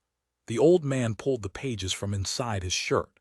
Napoleon grabbed them, but he couldn't read the pages. All he saw were strange symbols and writing and puzzling drawings that baffled him, the red and green ink still vibrant. What did it mean? And then he knew. The pages were magic. They would give him the power to defeat the Russian Tsar. It mattered not he couldn't read them. Napoleon said to the old bard, "These pages were ripped from a book. Where is the book?" "I know not, sire." "Then I will keep these pages. This legend you told me, I know now it is a portent of the blood I will spill in accursed Russia. Mayhap I will show them to the Tsar as he bows before me." The mighty army marched away in the morning and into disaster. Nearly 500,000 soldiers were lost to a bitter winter, to starvation, to people who would rather die than accept Napoleon's boot on their neck. Months later, Napoleon looked at the pages and realized the portent he'd believed to be his mighty victory, and the blood of the Russians was his own soldiers' blood and bitter defeat. But he could not destroy the pages, for fear of their curse staying with him. And so it was that somewhere near Smolensk, a tinker found a saddlebag lying in a pile of bushes. There were only loose pages within. He had no idea what they were, but kept them. Perhaps they had value, Perhaps someone would pay him for them. The Third Day Thursday Cabal, a private organization or party engaged in secret intrigues. Also, the intrigues themselves. In England, the word was used during the 17th century to describe any secret or extra-legal counsel of the king, especially the Foreign Committee of the Privy Council. The term took on its present invidious meaning from a group of 5 ministers chosen in 1667 by King Charles Roman II, Clifford, Arlington, Buckingham, Ashley Cooper, and Lauderdale, whose initial letters coincidentally spelled cabal. This cabal, never very unified in its members, aims, and sympathies, fell apart by 1672. Shaftesbury even became one of Charles Eyre's fiercest opponents. Encyclopedia Britannica Chapter 47 Falconers are a fortunate breed. Not only do we have the pleasure of our current hawk, but also, increasingly over the years, the memory of former hawks which were dear to us and individual flights which are etched in the memory forever. Isabella woke in darkness. She didn't know where she was or what had happened. She touched her fingers to her throbbing face. He'd struck her. Why? She stilled. Something was terribly wrong. Fear swamped her. She was inside a tomb, something black, she was dying. And then she remembered, saw it all again, and no, Number Gill was dead, lying on the kitchen floor, dead, dead, dead, and that obviously insane Lawrence Bruce had murdered him and struck her down. She couldn't accept it, simply couldn't, but there was blood, so much blood, and Gill was on his back, his beautiful eyes staring unseeing up at her. His throat, something was wrong. So much blood, and Bruce had struck her. She vaguely remembered the jostle and rumble of a car, the smell of gas and asphalt, and you're awake. She jerked her head toward his voice. She tried to scream, but nothing came out. A gag, she was gagged. She was tied down and gagged. Don't struggle, if you fight he won't like it, he might punish you. The man who'd spoken came into focus. Who might punish her? Dr. Bruce. Yes, of course, but who was this? He stood by the door, hair long and unwashed, his jeans and black t-shirt rumpled and stained. His skin was pale and he was thin. The words coming from his mouth were no language she'd ever heard aloud, strange garbled sounds that held no meaning, only they did. She realized somehow she understood them. She began twisting and fighting, but the man didn't move to untie her. He stared as if she were a butterfly pinned to a board. She shuddered. She knew she was as good as dead, as Gill was. Her brain shied away from him lying so still, and all the blood. No, she didn't want to see it again. Was this strange man, his face so pale he was nearly translucent, here to kill her? She swallowed tears, looked away from him up at the ceiling. Tall, at least 12 feet, timber beams running across it. Everything was white, the walls, the ceiling, the man's skin. He still stood silently, watching her twist and turn. I was looking at your face. You can understand me. She began shaking her head. She could smell him from that far away. Garlic, cedar, patchouli, cologne, and blood. He smelled of blood. Where was Dr. Bruce? What was happening? Panic rose and she fought it hard. She needed to stay in control or she'd die like Gill. No, Gill, no. The man moved even closer until he stood next to her, looking down at her. How is it you can speak our language? Of course she understood him, but she shook her head, felt tears burning her eyes, swallowed. She was gagged, so how could she explain he was speaking Voynishese, the language of the Voynish manuscript? She hadn't heard it since her twin sister had caught a flu virus and died, so small, shrunken in the hospital bed, covered with white sheets. She shouldn't have died, the hospital had said she shouldn't have. We did everything we could, but their words were meaningless. Christiana was dead. He leaned down and took off her gag. Speak to me. She looked up into that pale, intense face. She knew instinctively there wasn't something quite right about him. She said, I was a twin.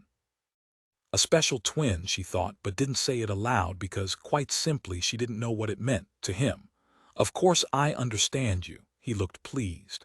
And your mother and father were Romanian. Roman was right, perhaps you are the one. The one what? Isabella heard a flurry of movement in the hall and she turned quickly and shrank back.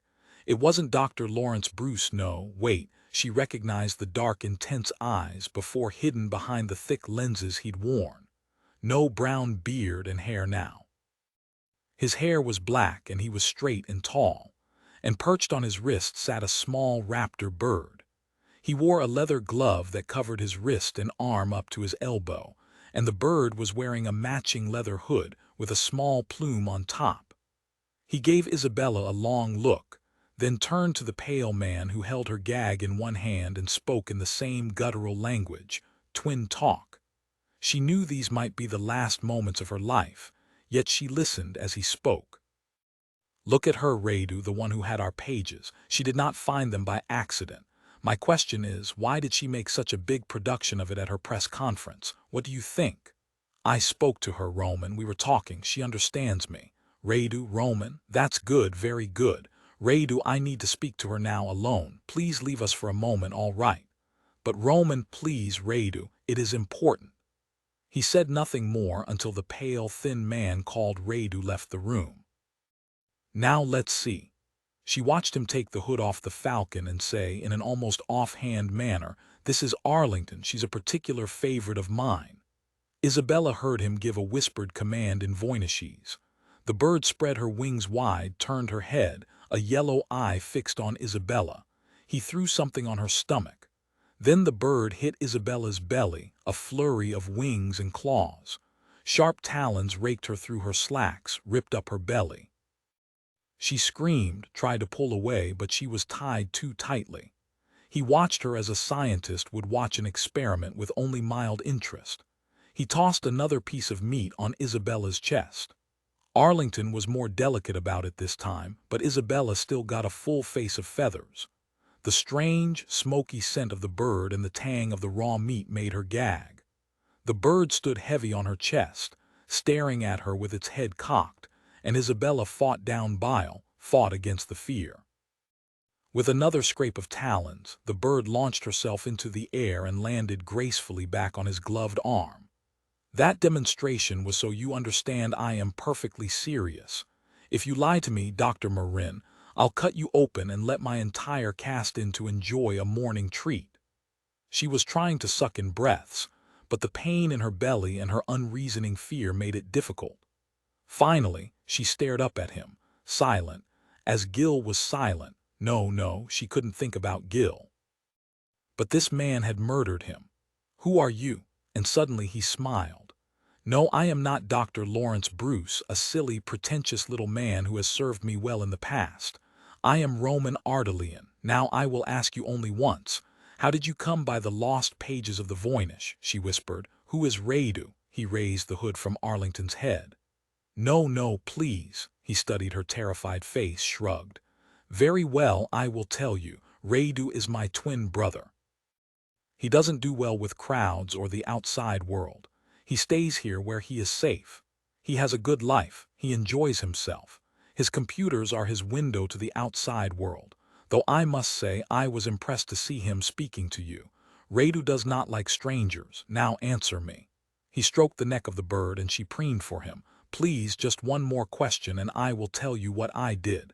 Did you steal the Voynich last year from Yale?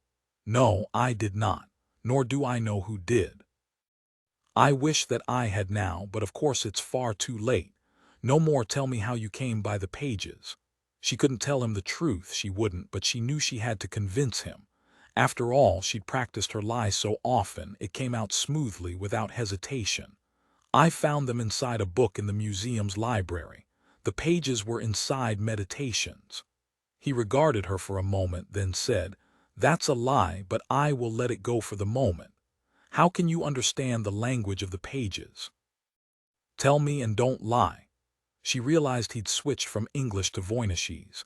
She wished she could pretend she didn't understand, but it was too late for that. I can't explain how I know it, I just do. You know it is twin talk. He continued to stare at her, a finger stroking Arlington's head. She said, You are a twin. You can read the Voynich as well as I can. It's an early medical manuscript written by twins who were geniuses, twins of Vlad Dracul's line, one ill, one strong. The entire book is a discussion between them, conversations about the earth. about herbs and flowers to heal and to maim, and the alchemic relationship between metals and matter, astrology, women, fertility, everything. You know, it explains the way blood works in the body, how it nourishes the organs, the brain, the heart. You know it's an herbal, but it's also a code. It says for some, drinking blood if a potion is given first is necessary to live. I believe the writers, these twins, were probably very misunderstood and very isolated. Feared, most likely because no one could understand them. You and your twin, Radu, are the first I've ever met in my life who could read the Voynich and speak Voynishese. I agree with you. I've already done your research. I have given the manuscript to many other sets of twins. There was no recognition. The best cryptographers approach it as if it's a cipher. They look for a key, a code, when it's a unique language. Your press conference on Thursday, how do you believe your announcement will be received by your peers and other so-called Voynich experts? And your claim that page 74 provides a sort of key to help the lay reader understand the manuscript. They'll probably laugh at me about all of it. As do I, at least about page 74. I have examined all the loose pages, including page 74. They are more of the same. Why were they torn out? Why was page 74 cut out?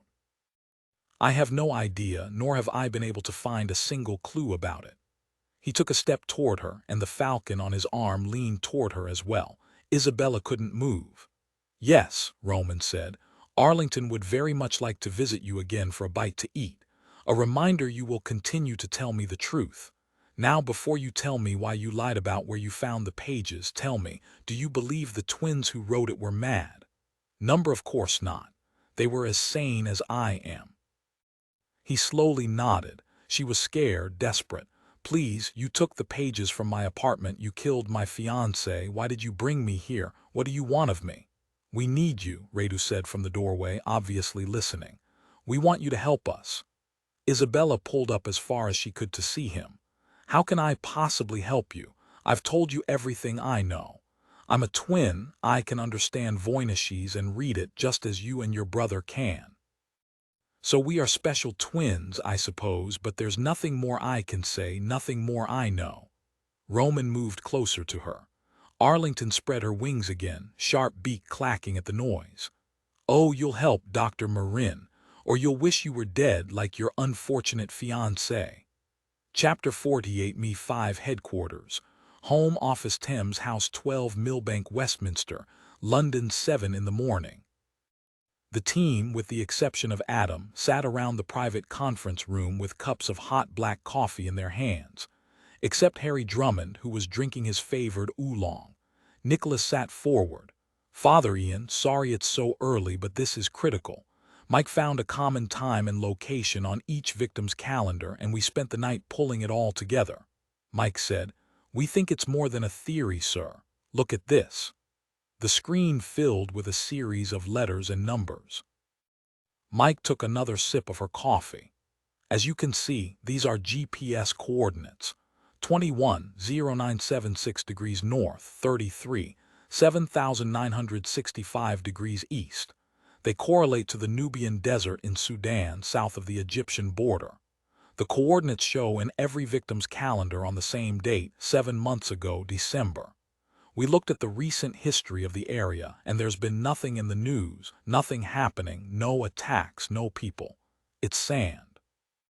Nicholas said, so we accessed the satellite footage from that day for those specific coordinates.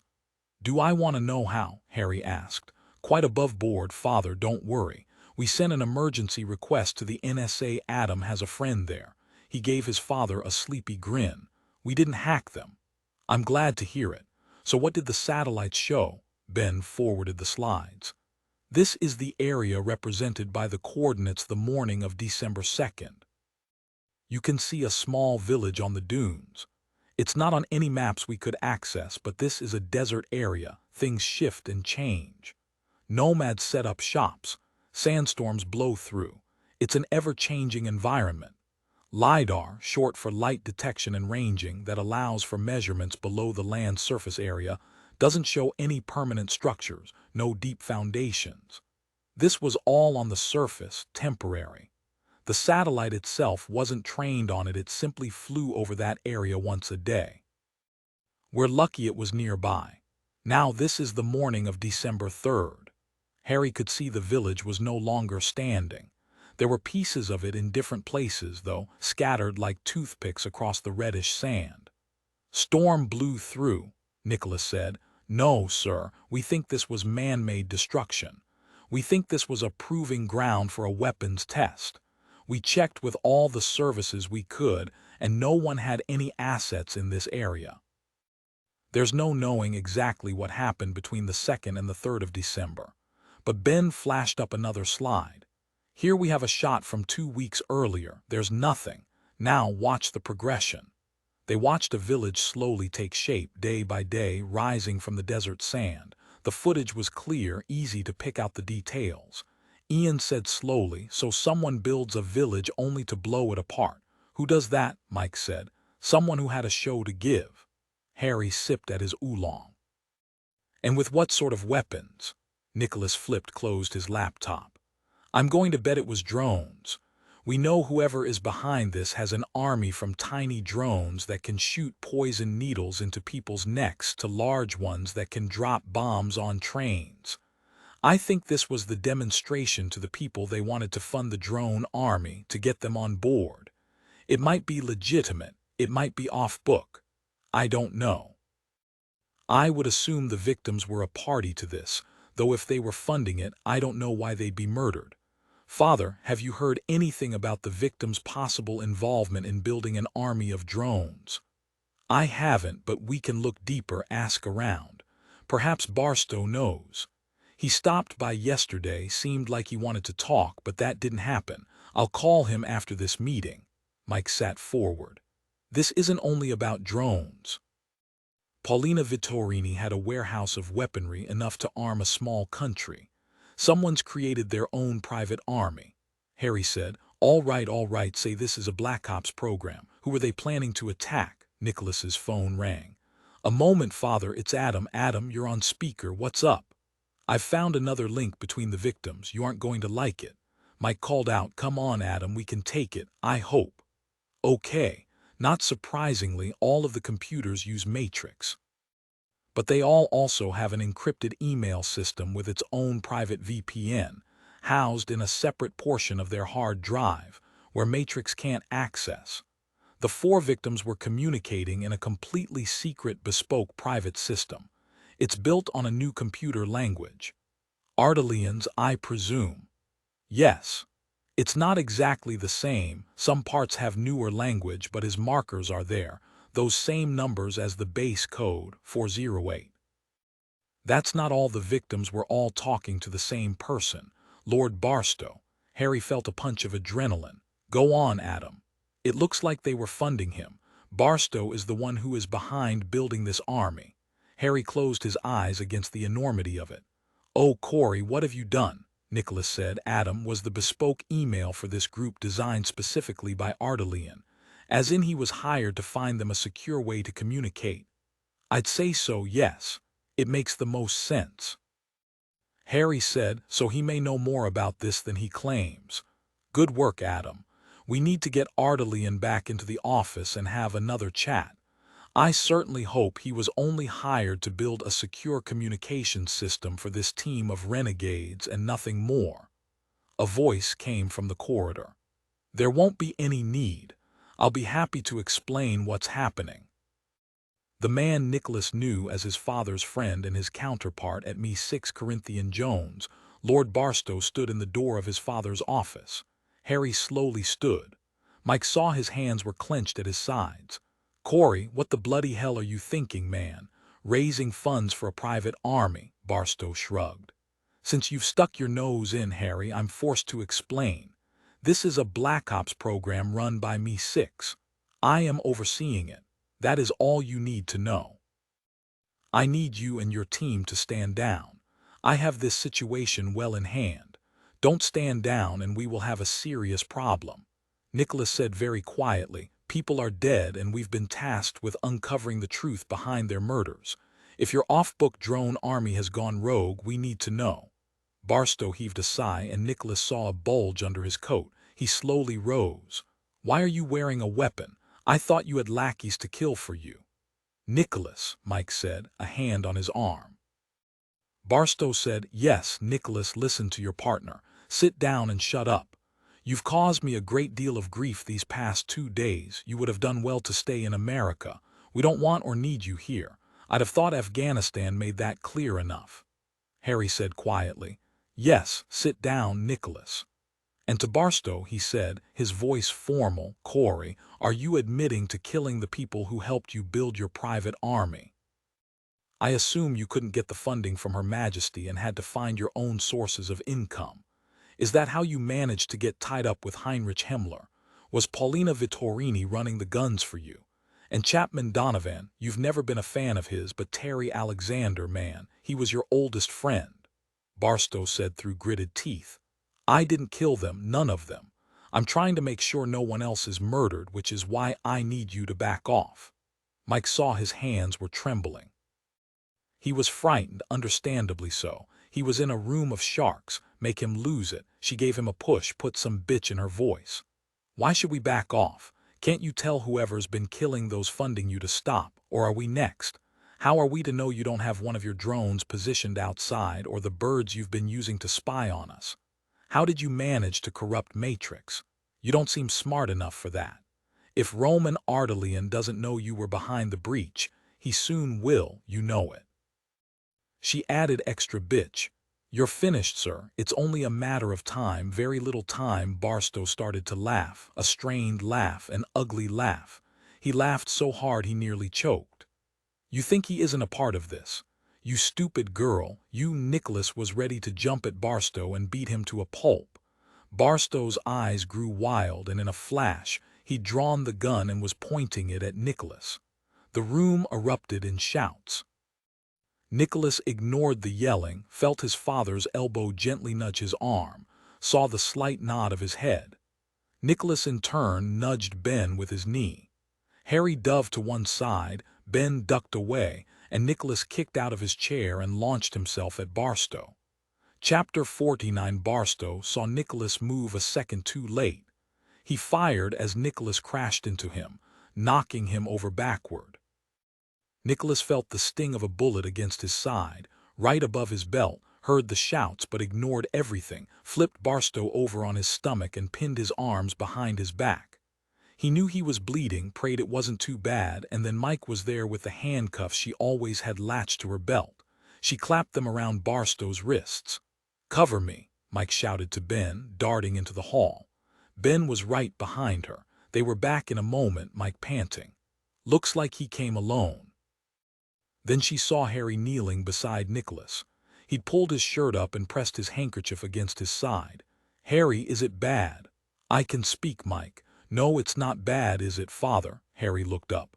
"I think he missed the important bits." "Why is Barstow unconscious?" Harry said. "I hit him in the jaw for shooting my son." There was shouting from outside the conference room and Ben ran out. Nicholas started to follow, but Mike and Harry held him down. "Listen to me, lamebrain. All you have to do is stop yourself bleeding, all right." "You said that perfectly, Michaela. Don't worry, Ben's in control. He'll call if he needs us. He can handle things while we check you out."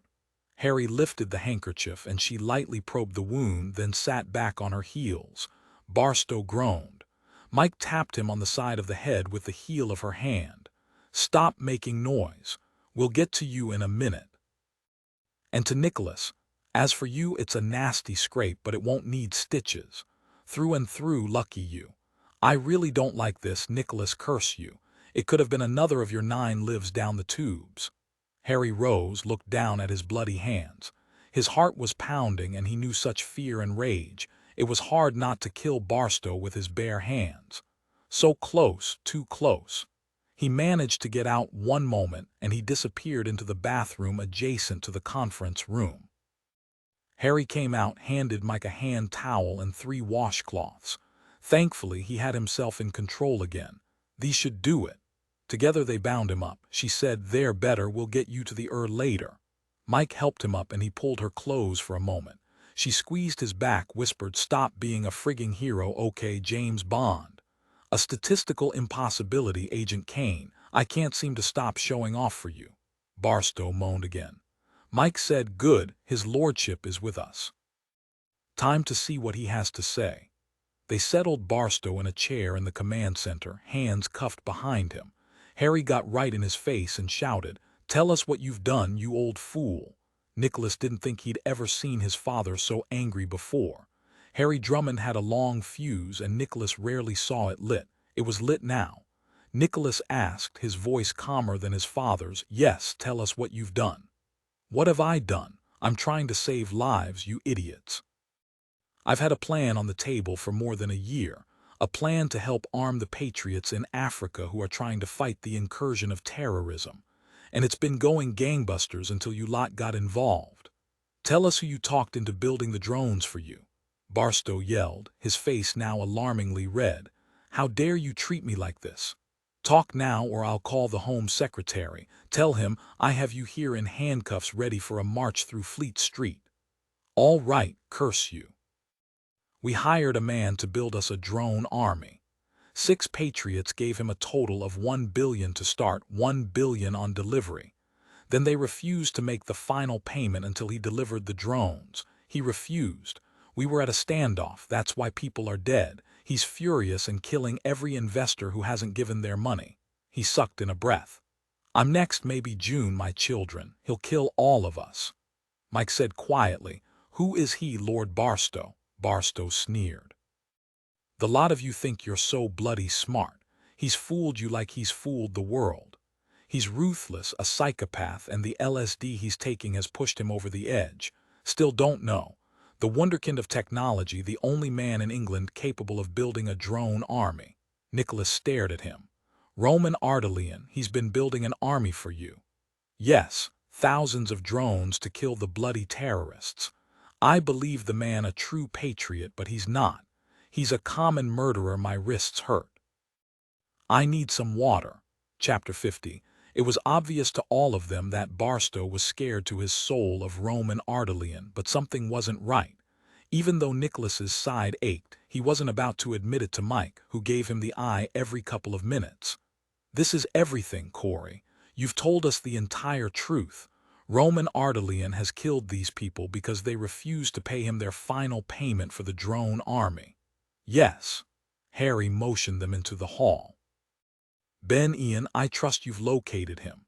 Ian said, "Actually, sir, we can't find him.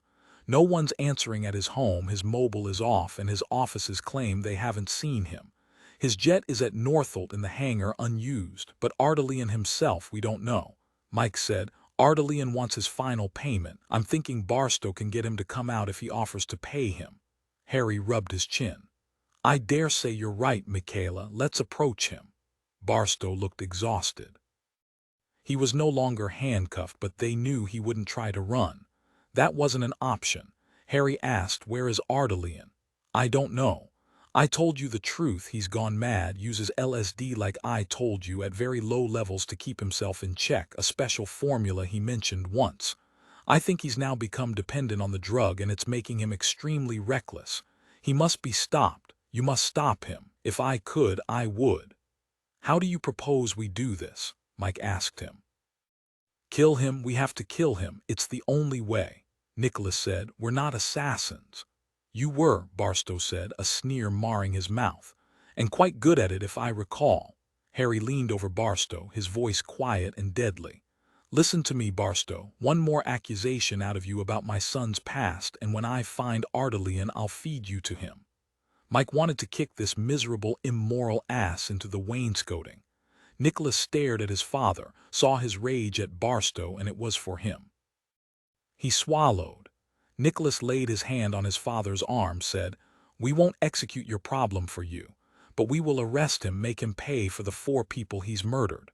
Ah, and the Eurostar he bombed with one of his drones. 2 Australian tourists died. Yes, he did that too, to put the screws to me more, that, and I'm sure he wanted to distract you. Harry, listen to me. If you eliminate Ardalian, the drone army he's built can go to Her Majesty's government. He's the head of the Hydra. Kill him and the whole nightmare comes to an end, and perhaps since I've told you everything there will be leniency for me. One more chance, Corey. Where might we find Roman Ardelian? Barstow said. I didn't lie. I know he has a flat in Belgravia. Search there. There's where I usually met him before. Ben spoke up for the first time. Belgravia. I thought he had a country estate north of London. That's where all the articles say he lives. He owns multiple homes. Nicholas said. Ben, please get Adam on it, Harry asked. And what of the £1 billion you owe him for building your army? I couldn't put him off any longer. To buy time, I told him I would pay him today. I realized it wouldn't work, that he would kill me next. You have to kill him, Mike said slowly. You said you aren't able to pay him the rest of his money because the investors haven't paid you, or him. It's you, isn't it? They were to pay you and you were to pay Ardelian. Yes, of course. I'm running the program. It was then everything clicked into place. Nicholas said, no wonder you want us to kill Ardelian. You can't do it yourself. Nicholas leaned over right in his face, his hands on the chair arms just as his father had done. You know what I think. You decided to screw him out of his final payment. You kept his £1 billion. Of course not. The investors refused to pay. Barstow stopped cold when Nicholas laughed at him, straightened and crossed his arms over his chest. You're a paltry human being, my lord. Did you ever have a grand notion of saving the nations of Africa, of shipping them arms and a drone army to fight off radical Islam, ISIS? Or was it always about getting yourself really, really rich? £1 billion is a lot of money. Don't you dare speak to me like that. I wanted the drone army. Do you hear me? I'm a patriot. I love my country. All my ancestors have loved England, served England. My family is in all the history books. I wanted to join them. I would have been the best of them. I would have saved a country. None of this is my fault. Ardelian is the one, the only one. He was heaving. Harry said, you're going to call him, Corey. You're going to reaffirm your promise to pay him. You'll set it up for tonight, and we're going to arrest him, not execute him. Barstow, calmer now, said, he's probably with his brother, but not at the flat in Belgravia. From what I gather, the brother, his twin, has some sort of rare disease. Roman won't ever say, but I know his twin never leaves the house. Harry said, his twin brother. I didn't know Ardelian had a brother. Nicholas said, Adam will find Ardelian and he'll find his brother too. His mobile rang. It was Penderley. Sir. Drummond, we have a problem. Another murder. No, not a drone murder with poison fired into the neck, but listen to this. When our people interviewed all the neighbors, an older man reported seeing a falcon perched on the windowsill of the apartment. He thinks it's the same apartment where the murder occurred. I didn't like the sound of it. The murdered man is an American. The manner in which he was killed, it is unusual. You'll see when you arrive. I have a very bad feeling about this. Nicholas looked back into the conference room. Adam would locate Ardelian, his father would deal with Barstow. A falcon, the man was sure. Yes, he was. We're coming. Where shall I meet you? Dawson Place, Notting Hill, W2. Oh, Drummond, have you got the murders sorted yet? Yes, sir, I believe so. Ah, excellent. Oh yes, DCI Gareth Scott is the lead. He punched off to see Mike beside him, a brow raised. What was that? Are you in the mood to divide and conquer? Because Penderley needs us, says an American has been murdered in Notting Hill. A falcon was reported sitting on the windowsill. Penderley thought we'd like to get involved. He said something about the manner of the murder was unusual. There's no we in this. I'll go. You are going to the hospital. No arguments. He started to argue, but a fierce shaft of pain went through his side. You're sure? This could be big, Mike. I really don't need a doctor. No arguments, or I'll tell your father. Come back as soon as you can. You promise you'll go get checked out at the hospital. Actually, there's usually a physician here. All right, I believe you. Don't make me hurt you, Nicholas. Now I'll catch a cab. How far is it from here to Notting Hill? Ian had stepped out of the conference room and had obviously overheard the discussion. Mike, I'll drive you. It will be faster. Really, a falcon.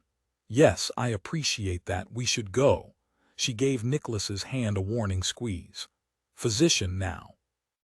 Oh, and Nicholas, don't shoot Barstow, excuse me, his lordship. That I can't promise I won't do. Then do it so we won't be caught. And she and Ian were gone. Chapter 51. The quality of decision is like the well-timed swoop of a falcon, which enables it to strike and destroy its victim. Sun Tzu, The Art of War, the Old Garden, Twickenham, Richmond upon Thames. London Roman soothed Arlington, lightly rubbing her feathers, which he knew the falcon loved. He hated having to need anyone, but he knew he needed this woman who lay terrified, her stomach bleeding. He set Arlington on her perch and turned back to her. You are Romanian. Yes, you know that. Your mother, didn't I tell you she was a gymnast from Wallachia? She's dead now, you can't hurt her. Wallachia, the birthplace of his ancestors. It had to be true she was of his line, but her last name Marin. Your father is American. Yes. He felt excitement, a sense of victory, very close now. Hold still and it won't hurt. I've become very good at this. He pulled out a kit to take her blood, swabbed alcohol on her tethered arm, then expertly drew off a vial. He needed to run it immediately. What are you doing? Roman said. You're the daughter of a gymnast from Wallachia. Is your mother Nadia Gabor? Nadia Gabor Marin. He pulled up a chair beside her. She was gypsy stock. Isabella said nothing, stared as he ran a long white finger down the length of her arm. A fine red drop of blood sat in the crook of her elbow. What are you going to do with my blood? What is this all about? How far back do you know your bloodline? What? Answer me. I don't, not very far. If you're at all familiar with Romanians, you'll know many of the records are lost. The only way we can find each other is through online DNA testing, which of course we've done, as most everyone has. It didn't reveal very much, only a few matches. Excellent. I will look on your computer and see what I can find. I want to see every match you've made. Tell me what this is all about. You're taking my blood and you're probably going to kill me anyway. Why not tell me why you're doing this? Roman smiled at her, patted her arm right above the band-aid he pressed down. You won't die, not for a long time. He studied her a moment, recognized her on some very deep level. Why not tell you the truth? My brother, my twin Radu, suffers from a rare form of hemophilia, one untreatable by modern medicine. The Voynich tells how to cure blood illnesses, but there were missing instructions, missing ingredients. I've read the pages you supposedly found, and you know what? The instructions are now complete. I can mix the potion and know it's correct. But I always knew Radu's illness was different from the others in our line, not like the blood diseases discussed by the twins in the Voynich. When it became clear that only blood from our line would help him, I began a search all over Eastern Europe. It appears Romanians live everywhere. Wherever I've traveled, I've taken Romanian blood but have never found a perfect match. And now I have you. If you are my perfect match, then with the final instructions in the pages, the potion and your blood will cure Radu. Her pages held the final answers. Her blood was his perfect match. No, it was crazy. He believed she was of his familial line. Why can't you use your own blood? Because my blood has the same defective gene within it, though I don't suffer from the disease. As I said, I need blood from our familial line. What line are you talking about? And here I thought you were clever. Whose do you think? She shook her head. You and I and Radu, I believe we are all direct descendants of Vlad Dracul Roman III, and once I've tested your blood, I will prove it. She was afraid, her stomach hurt from the falcon's sharp claws, and yet this astounded her. You know he's not really Dracula, don't you? He wanted to strike her but didn't. Other than Radu, she was the most important person in the world, at least her precious blood was. He managed to shrug while he thumbed a tab onto his tongue. And how do you know? We are living proof direct descendants, one with diseased blood, another, the stronger, who will cure him. So you think you're a vampire? You stupid woman, you think I'm mad. Of course I'm not a vampire in the movie sense, nor is Radu. I told you Radu and I are descendants of Vlad Dracul, a very real man. Am I born to blood? Do I drink it? He smiled at her and shrugged again. She wanted to scream, she wanted to curse, but she was helpless. If she was a match, if he proved she was in the direct line, no, he wouldn't kill her. He'd keep her around as his permanent blood bank for his brother. She felt grief flood her, grief for herself, grief for Gil, never to take another amazing photo, never to know a life with her, never to have children. She wanted to weep, but instead she whispered, "Why did you kill Gil, my fiancé? He had done nothing to you. You cut his throat." "Why?" Roman lightly ran a fingertip over her eyebrows, smoothing them. "Ah, I suppose because he was there. I didn't cut his throat, by the way, not exactly. Truth is, too, I am rather used to killing. I suppose you could say it's second nature to me, my own special way," and he would have presented complications. "Now you'll excuse me, Dr. Marin, but I have other things to attend to. I will be back, don't worry about that. Ah, don't try to escape, there is no way." He waved the vial of her blood at her, smiled. "Think of all the beautiful blood you will give Radu." She heard Radu shout, "Roman, Roman, come now." Roman bolted from the room, rushed to Radu's side where he sat hunched at his bank of computers. What is it?" "Look, we received an email with a video attached. You need to see this." "Play it." There was no sound and the composition was grainy and dark. There were two people in the frame. Radu said, "Look, he's handcuffed to the table. He's a prisoner. Who is the other man, the one with his back to the camera?" Roman looked closer. "Is that Caleb Temora in handcuffs?" "Yes." "And look, the standing man turns. You can see half his face now." Roman watched carefully, felt his heart kick, felt adrenaline flood him. "Roman, is that Barstow? That's Barstow. Why does he have Caleb in custody? Why are they alone? When is this dated?" "There is no date, no identification." "Who sent it? The address is gibberish. It will take me time to decipher." Roman thumbed a tab in his mouth to calm his mind so he could think clearly, rationally. "Barstow and Temora." He said slowly, "So Me-6 captured Temora where?" "In Syria, probably in an ISIS camp, and Barstow brought him as a prisoner to London. I wonder if Barstow made him hack Radulov or if Temora volunteered to take me down." Radu said, "You have the drones hidden in Scotland, Roman. Only Raphael Marquez, Cyrus Wendell, and I know they're there. I think Barstow wanted Temora to find them so he could get a hold of them, cut you out. Maybe he also wanted Temora to hack Matrix in order to distract you, and Caleb decided he would try to destroy you instead. By bringing down Radulov." Roman felt a surge of rage and thumbed another tab onto his tongue. "Perhaps Barstow forced Caleb to write the hack on Radulov. Maybe Barstow didn't only want the drone army location, he wanted me ruined and destroyed." He paused a moment. "It's all about the £1 billion, Radu, all about money, or what's left of it." Radu said, his voice even more guttural because he was upset. "Barstow is smart, but that would be beyond him, I think. No, I think Caleb wants to destroy you." "Why send the video then? Why show me he's Barstow's prisoner? Make me think he's a hero?" Radu shrugged. "Caleb worshipped you, Roman, but he also resented you. He saw you as the alpha male he had to defeat. When you stopped his pet project, he had only one goal: to prove he was better than you. I think he wanted you to figure this all out and recognize him as being the victor, so now he was the alpha. He sent the video to taunt you. I think he's laughing at you, Roman." Roman nodded slowly. At last he understood. Barstow had wanted the drone army to swarm through Africa and defeat radical Islam so he'd go down in history as a hero like his blighter ancestors.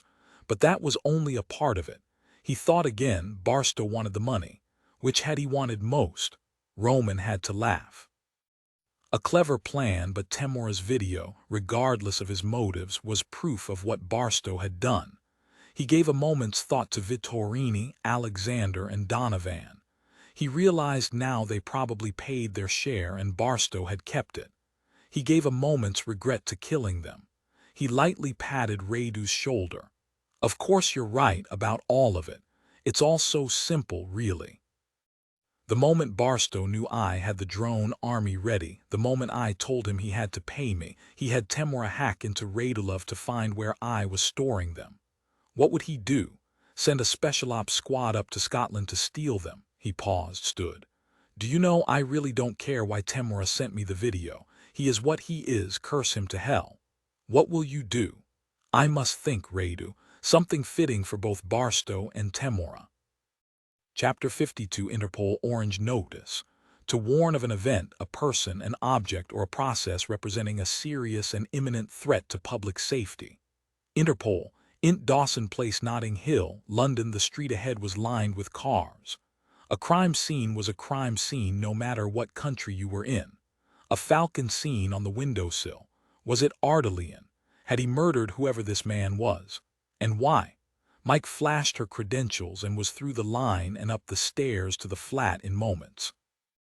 As she entered, she looked around, so familiar, so normal aside from the forensic techs in white Tyvek jumpsuits. A woman was seated on the living room sofa, blank-faced in shock. She had tissues in one limp hand, a photography bag at her feet. Shouldn't she be the one taking photos? Not a crime scene tech then. A witness, perhaps, but what was she still doing here? Mike turned to see Nicholas's former second-in-command, Gareth Scott, walking toward her. He whipped off his gloves and held out his hand. They shook. "It's good to see you. Penderley said you'd be along. Thanks for coming so quickly." He waved a hand around him. "This whole thing with the falcon on the windowsill, Penderley said it had to do with the case you and Nicholas are working here in London, and the poor lad found on the kitchen floor was an American. Good to see you as well, Gareth. And yes, the falcon, it very likely does tie in with our case.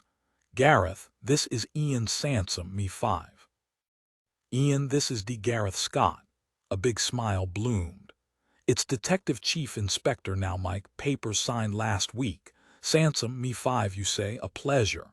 And the two men shook hands. Ian said, "I'm here more as her escort. I'll not be in the way. Hey, congrats on the bump, the big bump."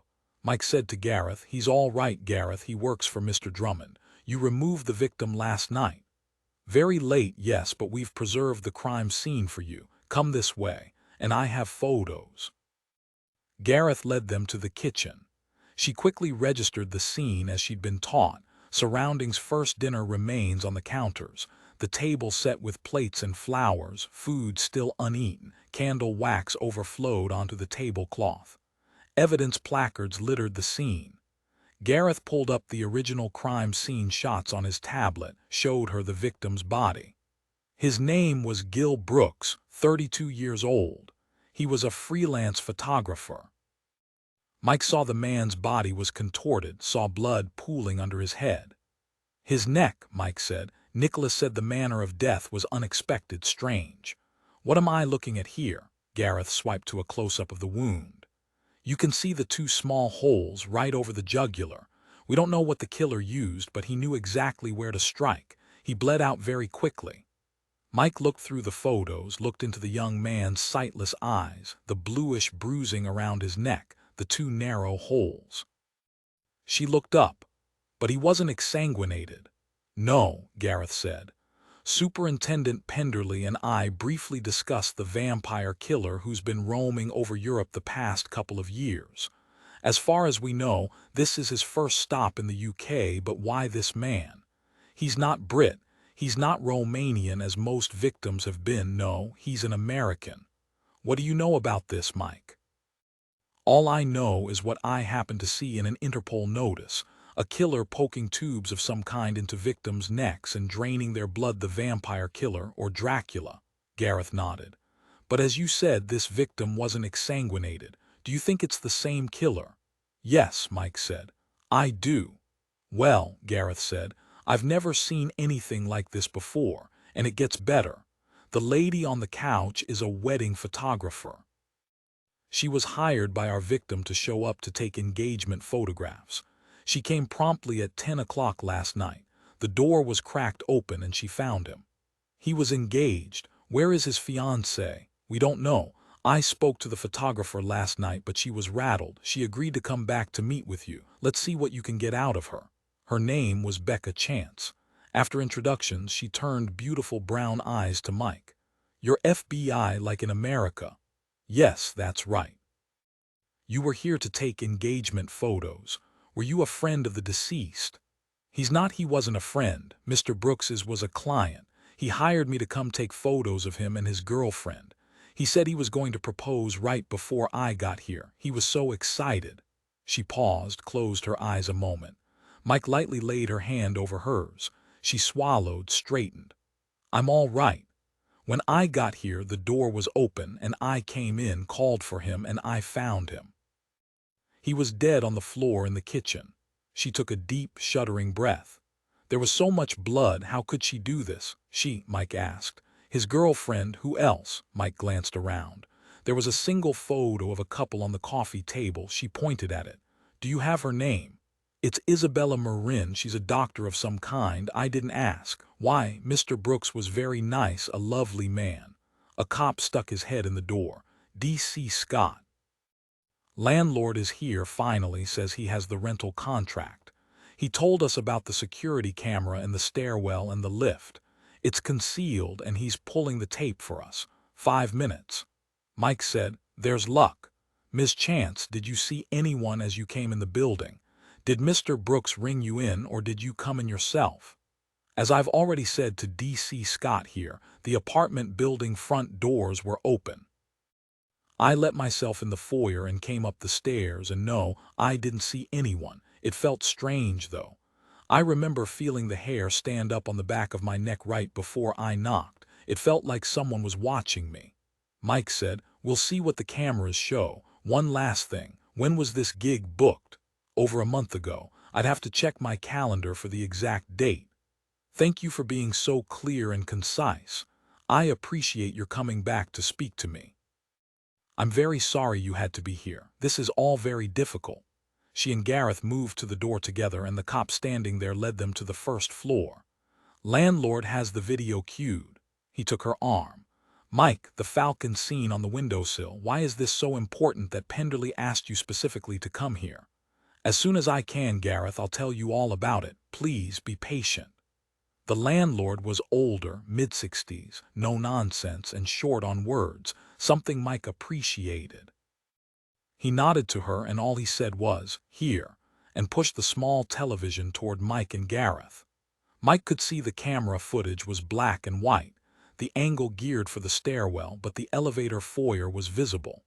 They watched for a few minutes. Empty hallway, empty elevator, then a man's head came into view. She could see sandy brown hair, but not his face.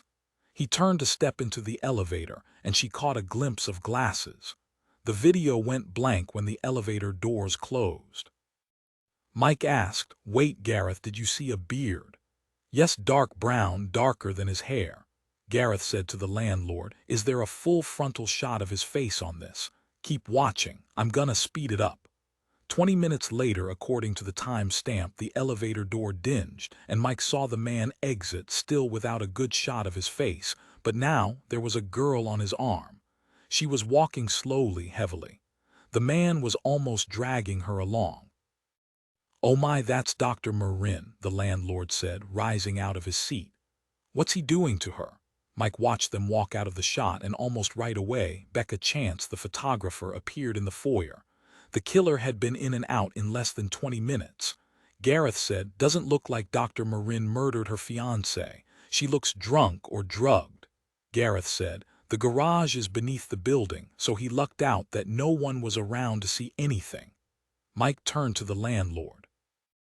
"Can you give us all the information you have on Dr. Marin?" "Already did to this gentleman here." He shook his head. "Poor lady, whatever happened, well, sure, she's been a good tenant, her boyfriend too, both on the lease." "Here, Mike," Gareth said, and handed her a file. Mike said, "I see Isabella is American, from Florida, works at the British Museum." The landlord was shaking his head. "Both of them nice kids, quiet, rents on time, paid in full. Mr. Brooks travels.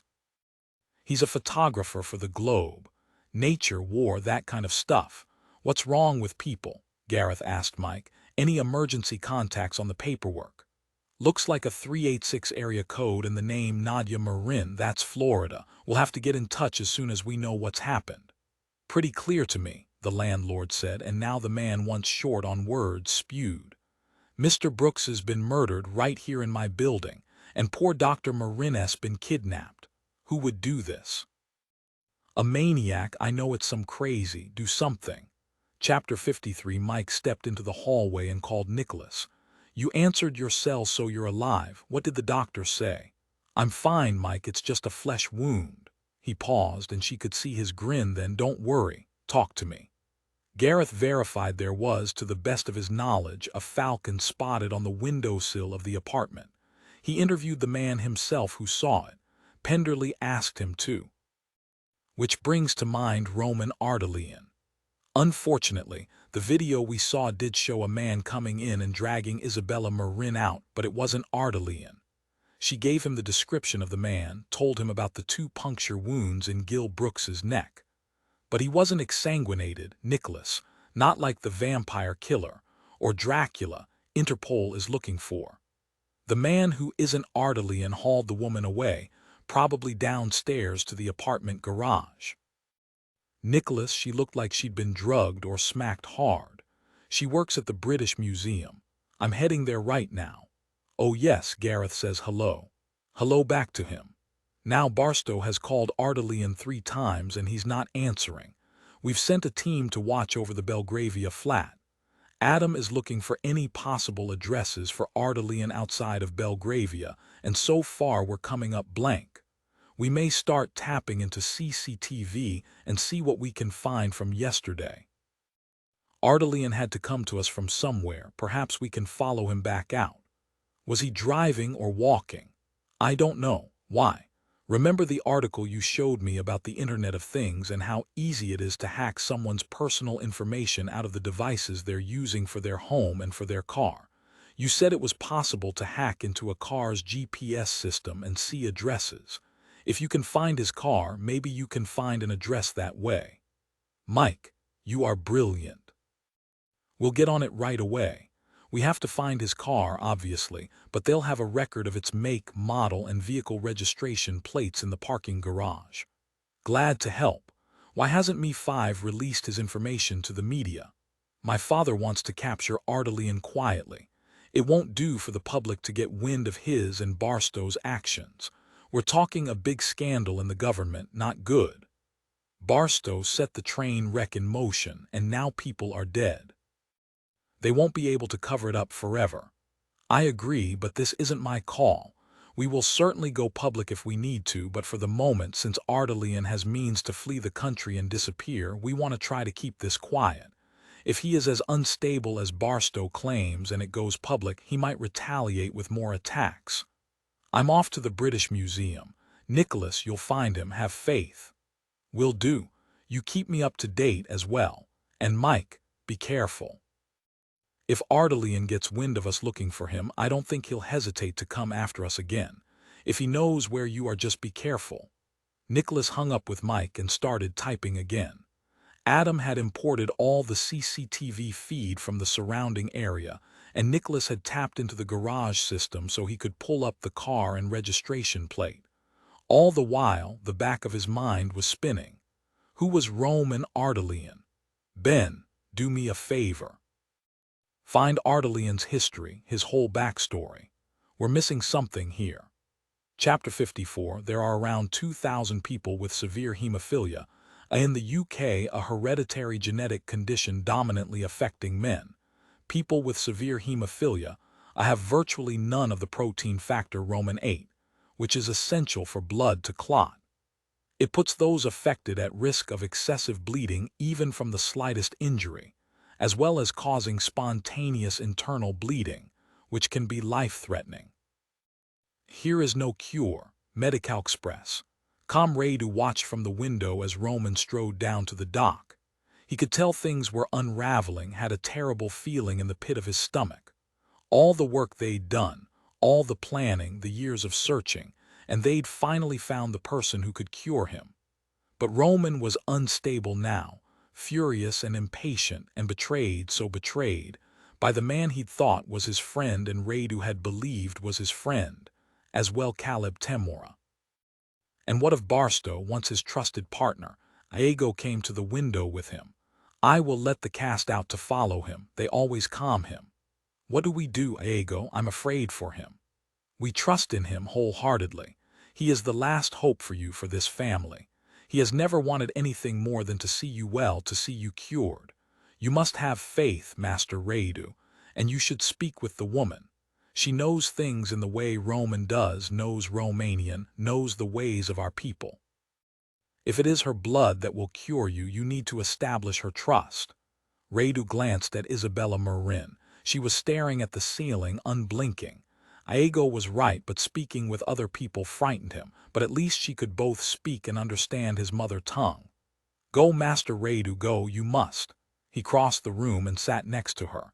He didn't look at her, but he said in Voynishese, "Our people have been subjugated for years, feared, misunderstood.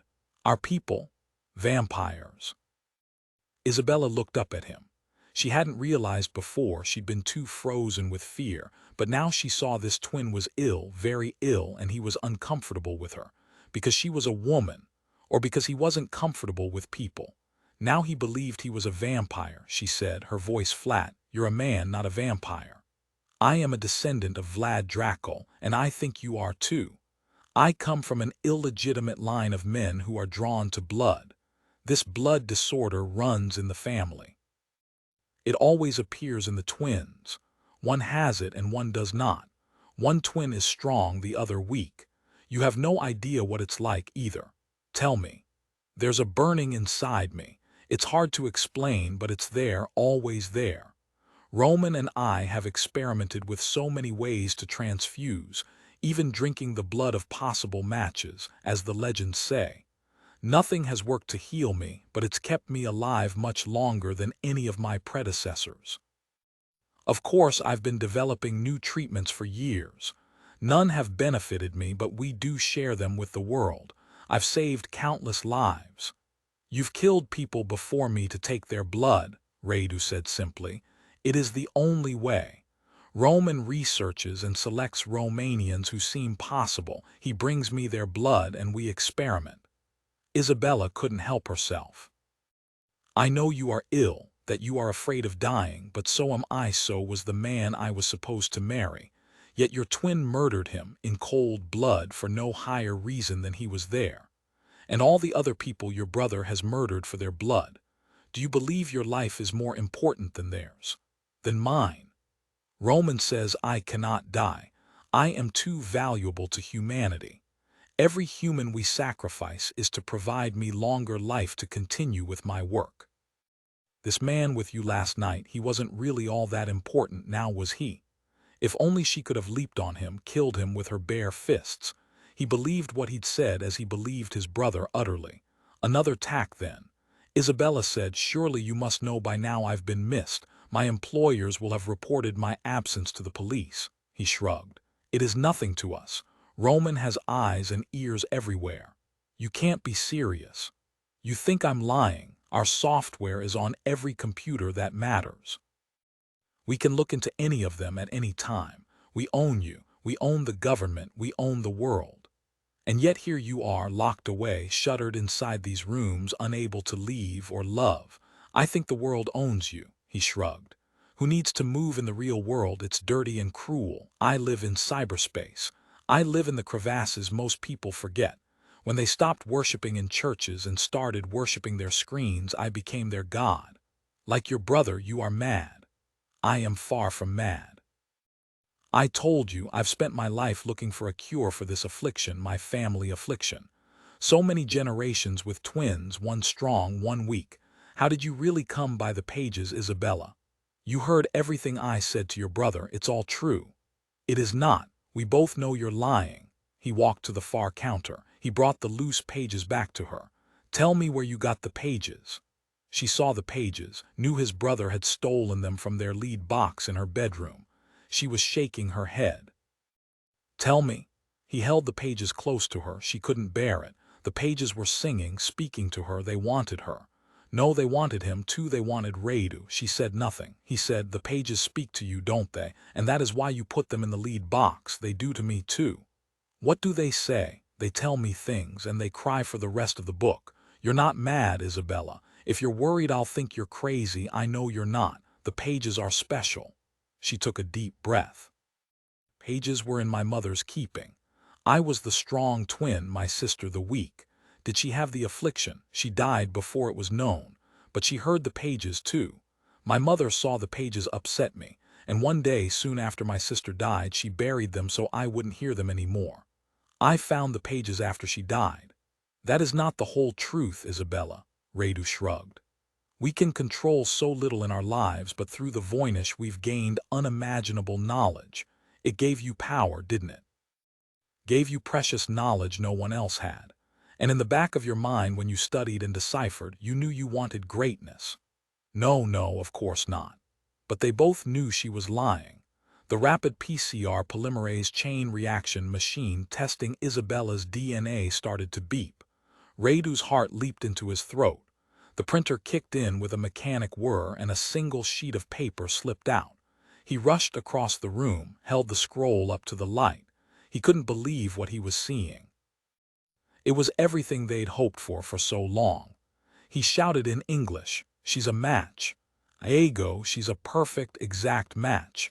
Get Roman in here."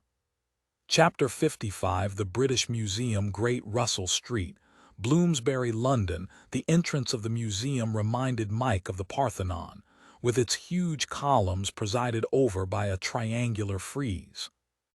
The massive courtyard was full of people, tourists and students, many segregated into groups with leaders, speaking different languages, a polyglot babble of voices. Inside the glass doors was another large courtyard with walls painted a calming shade of green, lined with marble busts of Roman leaders.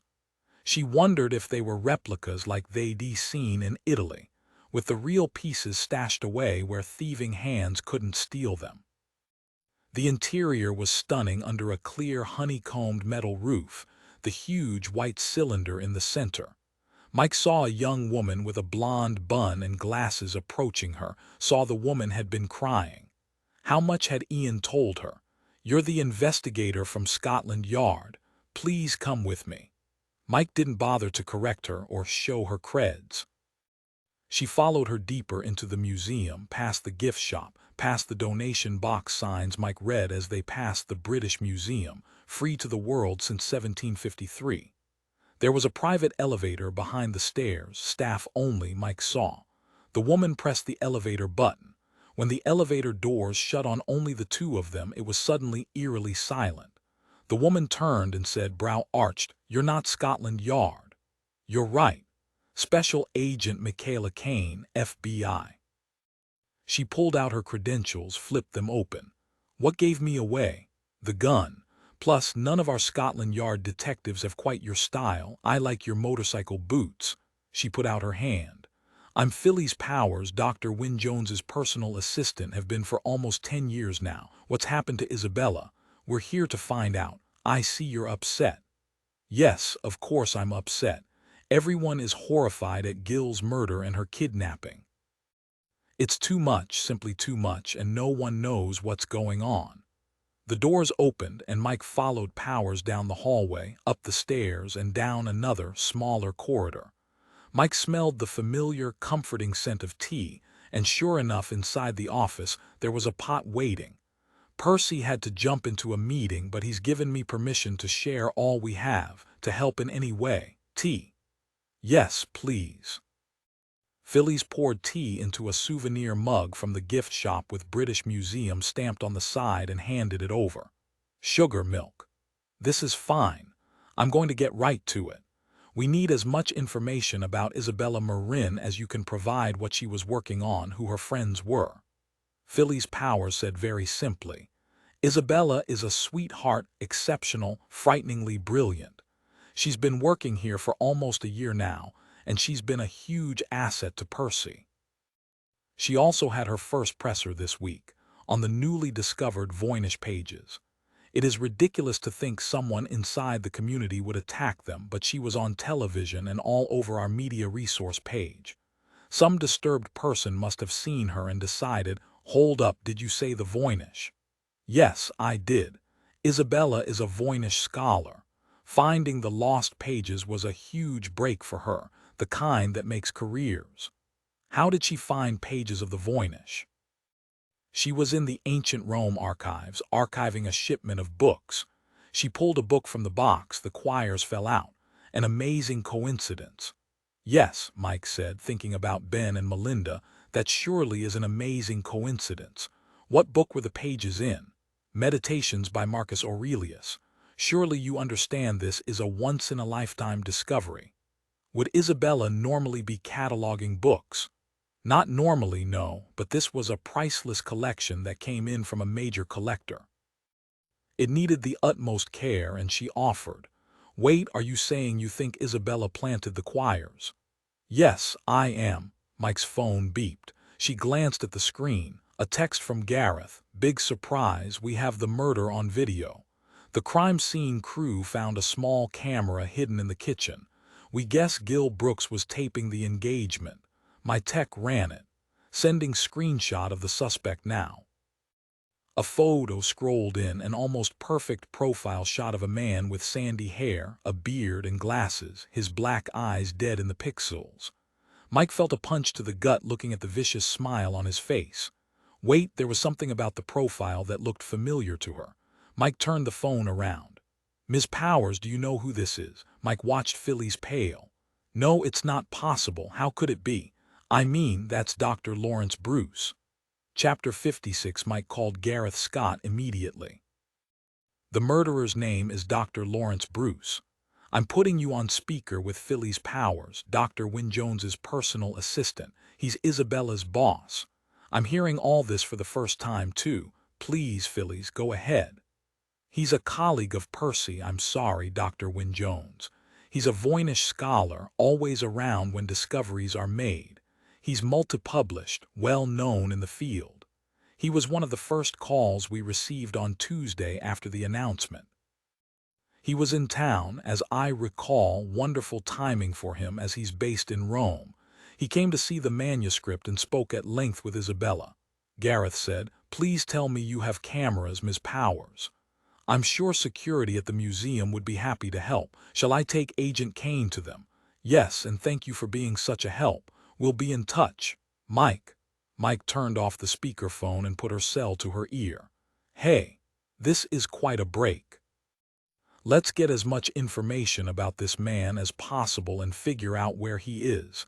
If we can find that, we might have a chance to save Isabella Marin's life. I'll get back to you as soon as I have something. Thank you. I'll get my people working on his Rome connections. Keep me apprised. Will do. Mike punched off and said to Phillies, I need everything you know about Dr. Bruce, especially where he might stay when he's in London, and we need to get with your security folks and get a visual on him if at all possible. Give me a moment. Phillies picked up her phone, said, Charlie, we have an emergency.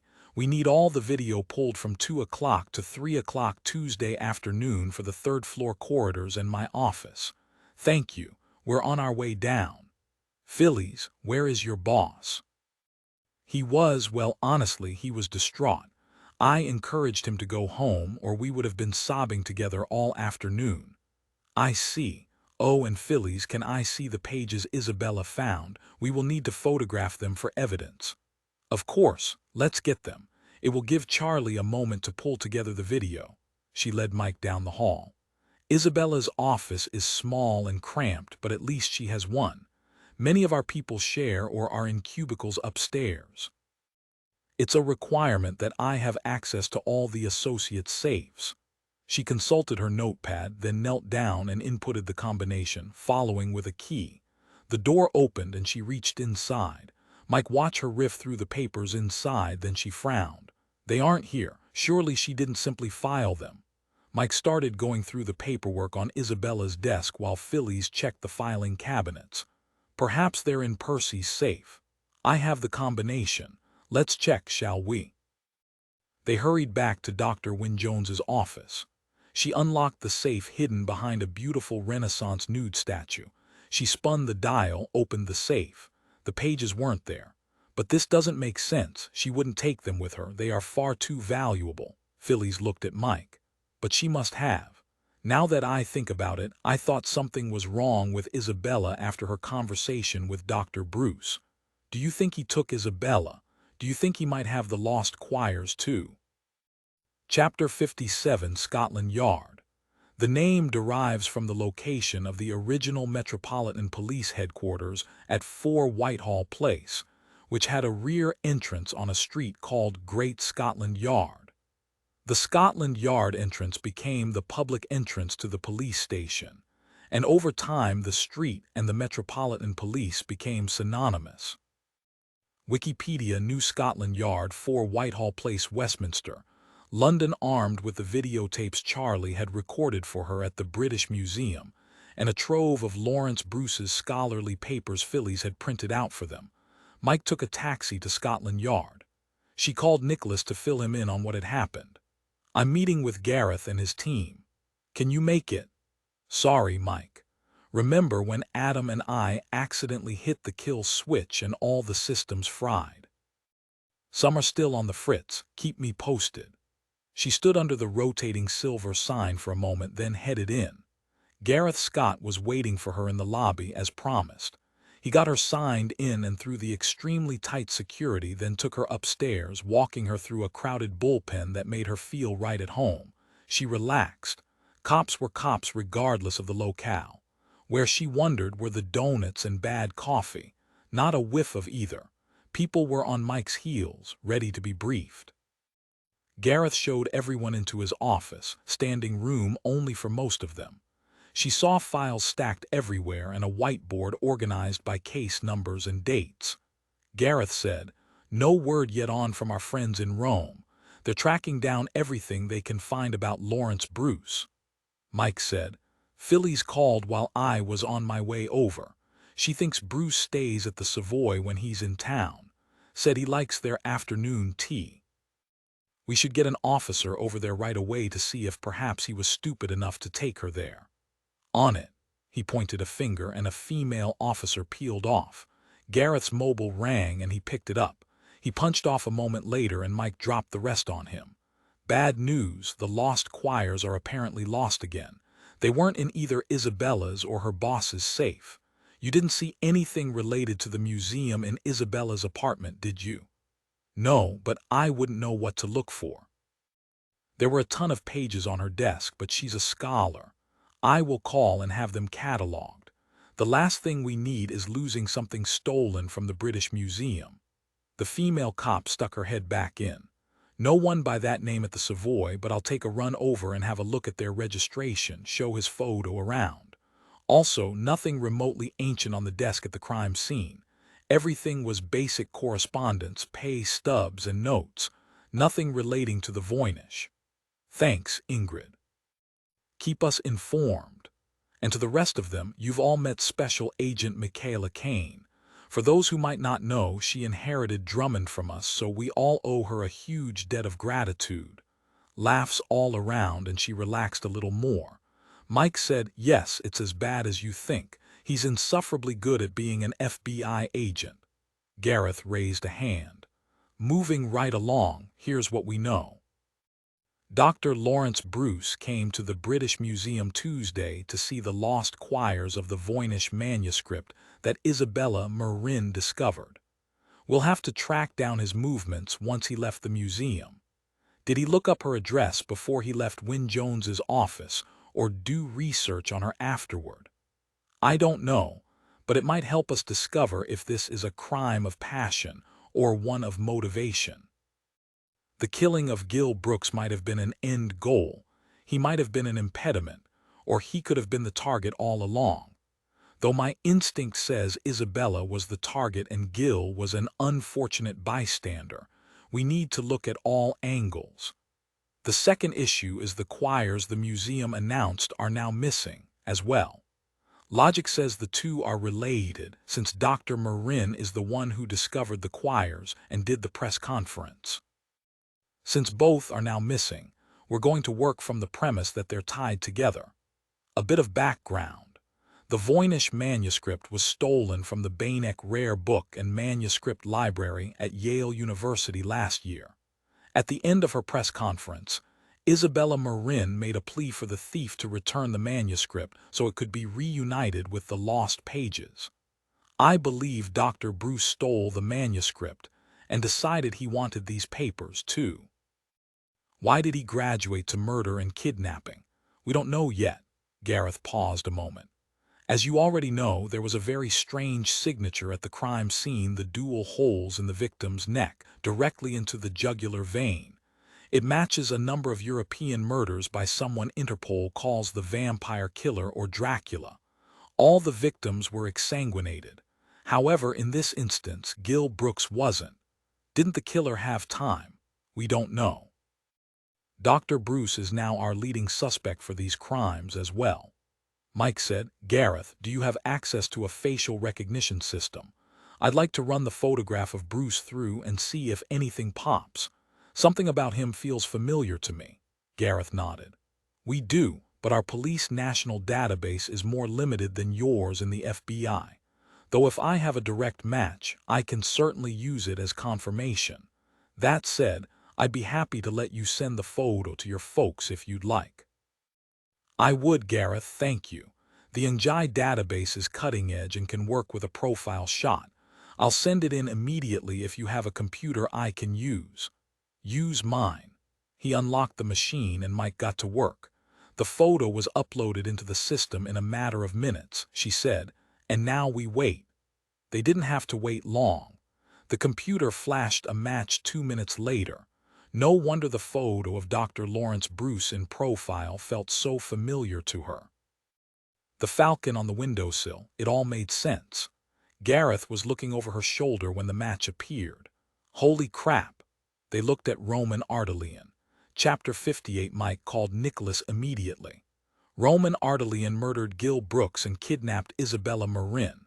I ran a photo of the man from the apartment video through NJ. Ardelian's been posing as a Voynich scholar using the name Lawrence Bruce for years, and Nicholas, he also has the Voynich pages Isabella found at the British Museum. He was silent for a moment then. Despite what my father says, it's time to go public. I'm going to have Ian put together a release, and meanwhile, we will double our efforts to find where Ardelian lives. Anything on the tape that might help. No. You're going to have to work fast, Nicholas. Wherever he took Isabella, the choir is as well. We need to find her, but we need to be careful. We don't know what he wants with these pages from the Voynich, but he wanted them badly enough to kidnap her and kill her fiancé. Nicholas said, do you think he committed the vampire murders in his search for the pages? I don't know, but all I know is we've got to hurry. Why would he keep her alive if he's got the pages, if that was his purpose? She heard Adam's excited voice in the background. I think I've got something. Nicholas, I'm sending it to your screen. Mike was right. The car was the key. Hold on, Mike, let me see what this is. Adam had the video from the garage up and running. Here's Ardelian's BMW i8. You can see him turn left out of the garage. Mike's idea was brilliant. I cracked his GPS system and downloaded the last several days' worth of coordinates. I can find him. You heard that, right, Mike? Get back over here as soon as you can. The moment we know where Ardelian is, we'll go in. On my way. She hung up. Gareth, any chance you can get me a lift to Me5? I'll take you myself. Let's go. The command center of Me5 was up and running when Mike returned with Gareth Scott. She saw a large glass room with screens from top to bottom, advanced telemetry and visuals from overhead drones, CCTV feeds, and multiple people in headsets. Harry and Nicholas stood against the back wall, both with arms crossed, both looking deadly serious, ready to lower the hammer. But when Nicholas saw Gareth, his smile was huge. Good grief, why'd she haul you along? Mate, it's been too long. They hugged, slapping each other's backs. That's what happens when you run away. Have you found him yet? We're narrowing it down. Adam and the team are looking at the last known GPS location from the car and plotting it on a map. We're up to yesterday, Adam shouted. Got it. Richmond, East Twickenham, on the river. He's been at this address several times in the past week. It's not in his name, it's owned by a private LLC. This could be his place. I'll have to do some more investigating, Nicholas said to Mike. If it's him, that's 45 minutes southwest of our current location. Adam said, wow, this place is huge. It backs to the Thames. Good, we have a river entry, pulling it up now. Adam pinched his fingers on his screen, then opened them wide, and the house took over the 4 main screens. Mike was astounded. The house was elegant and massive. "It looks like a mini White House, Nicholas." "It does. It's designed in the same Palladian style," he said, gave her a tap on the shoulder. He saw she was staring at his side, the heavy bandage obvious beneath his shirt. "I'm all right, forget it. The nurse got carried away. A Band-Aid would have been fine." "Yeah, right." She turned to Gareth. "James Bond here got himself shot this morning." "It's nothing," Nicholas said, "forget it." Mike said, "How do we confirm it's his place, and how do we know this is where he took Isabella?" Adam said, "The GPS on the car. He was in Isabella's neighborhood the night she went missing, close to her address, probably in an underground garage. The next coordinate is this house. It's thin but possible. Whoa, considering the security, I'd upgrade that to probable." Harry said behind Gareth, "I assume its security rivals Kensington Palace." "You better believe it, sir. Look at this." The screens went black and a series of blue lines appeared. "There's a laser field across the lawn and the driveway. The minute an unauthorized person steps onto the property, those will go off.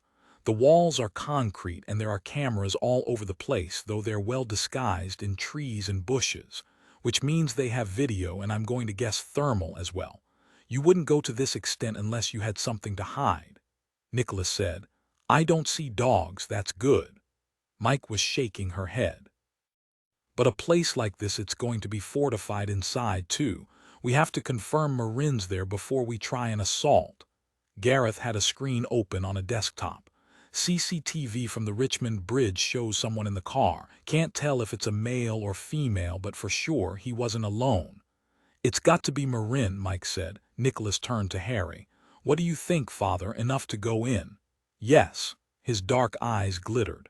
"Let's do it." "Good.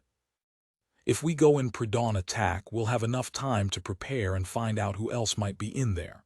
Mike said, "We can't exactly take a team to the front door, even at pre-dawn." "No, and that means coming in from the air. Adam, give us the top of the house." The screen twisted and shifted until the roof line appeared.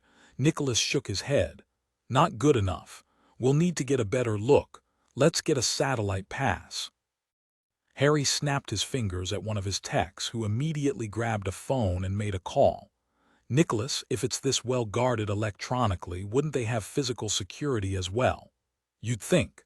I haven't seen anyone moving about, but if he has drones on site, they can be controlled remotely to attack and might be better than physical security." Harry's tech called. "Satellites rerouted. Putting it on screen in 3 minutes." Adam was typing furiously. "There are work orders for this address at a security installer based in London, and bless their hearts, they listed all the upgrades. The place is a fortress. Doors are bulletproof, windows are ballistic glass. There's an internal core safe zone that takes up a whole section of the bottom floor. The wine cellar in the basement is also bomb-proof in case of a dirty bomb. It has a separate ventilation system with scrubbers that will allow them to hide out for a couple of weeks if necessary." "Man, Ellison is seriously paranoid," Mike said. "Makes you wonder what exactly he's doing inside of the house." Nicholas said, "I think we know the basics. He's been building mini-drones and distilling epibadidine." Adam said, "Hey, here's something interesting. When the house was purchased back in 2004, Ellison had a sophisticated lab built inside. We're talking high-end, pharmaceutical-grade testing equipment. A clean room with PCR machines, thermocyclers, centrifuges. I get the epibadidine would need specialized equipment, but this," Mike said, "PCR polymerase chain reaction, that's for DNA analysis, right?" "He's doing DNA testing in a home lab," Gareth said. "Maybe he's trying to code the epibadidine to specific people," Mike shrugged. "Or he's running a side business identifying baby daddies. This is too weird. The house is a fortress. He's running a lab inside. He's murdering people using drones and close-up and personal. Roman Ellison is much more than a software genius, isn't he?" Harry called out. "Satellites ready. Here we go." Chapter 59 in November 1917, radical socialist Bolsheviks seized power in Russia from a provisional government, establishing the world's first communist state. The imperial family was sent to live under house arrest in Siberia. In the late night or early morning hours of July 16-17, 1918, the imperial family, Tsar Nicholas Roman II, his wife Tsarina Alexandria, their 5 children Olga, Tatiana, Maria, Anastasia, and Alexei, and 4 attendants were executed in Yekaterinburg, a city on the eastern side of the Ural Mountains. History.com Bialoviej Hunting Lodge Spala, Poland 1912. He appeared before her as he always did, long, filthy black hair, beard tangled and crusted with dried bits of food, his black robe slovenly. Alexandra did not care he was called the mad monk, a debaucher, a drunkard. Even now she smelled vodka on his breath, and his robe smelled of sweat and depravity. It mattered not. He was holy, he had mystical powers no one else had. She believed to her soul this strange mystic was sent to her by God, and she trusted him implicitly.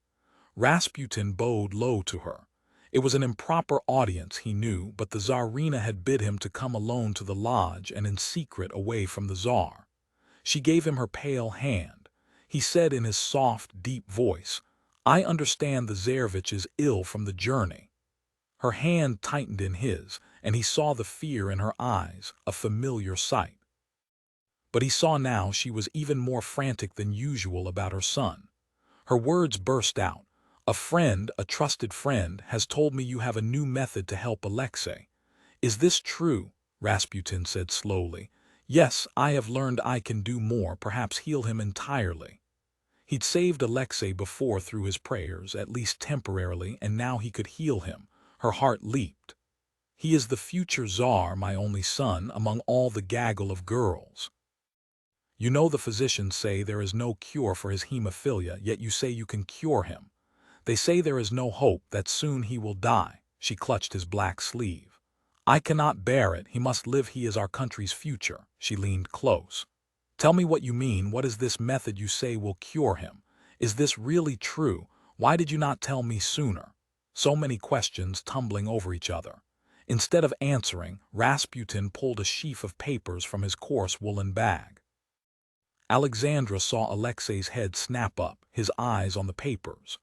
Rasputin said, "Your Highness, the physicians know only what is of this world, what they see, what they can understand. But you see these pages, they hold the answers. They were found last year by a family in my village in the old grandmother's trunk after she died. The family's father assumed they were gibberish, for he doesn't read, and he found the drawings disturbing. He was talking about them at the inn in the village. I looked at them and I knew they were important. No, more than important, they were sent to me from our Holy Father. He gave them to me. I have studied the pages, and I have experimented with what I believe are ingredients from the plants drawn on the pages. And there are other things I didn't first understand, but then slowly I came to realize the book was telling me how to cure the hemophilia." He lowered his voice. "I tried it on another last month in a neighboring village. It worked. The child thrives. But your Highness, word has gotten out. There are cries of evil and blasphemy and threats of death against me. You must swear to stay silent." "I swear.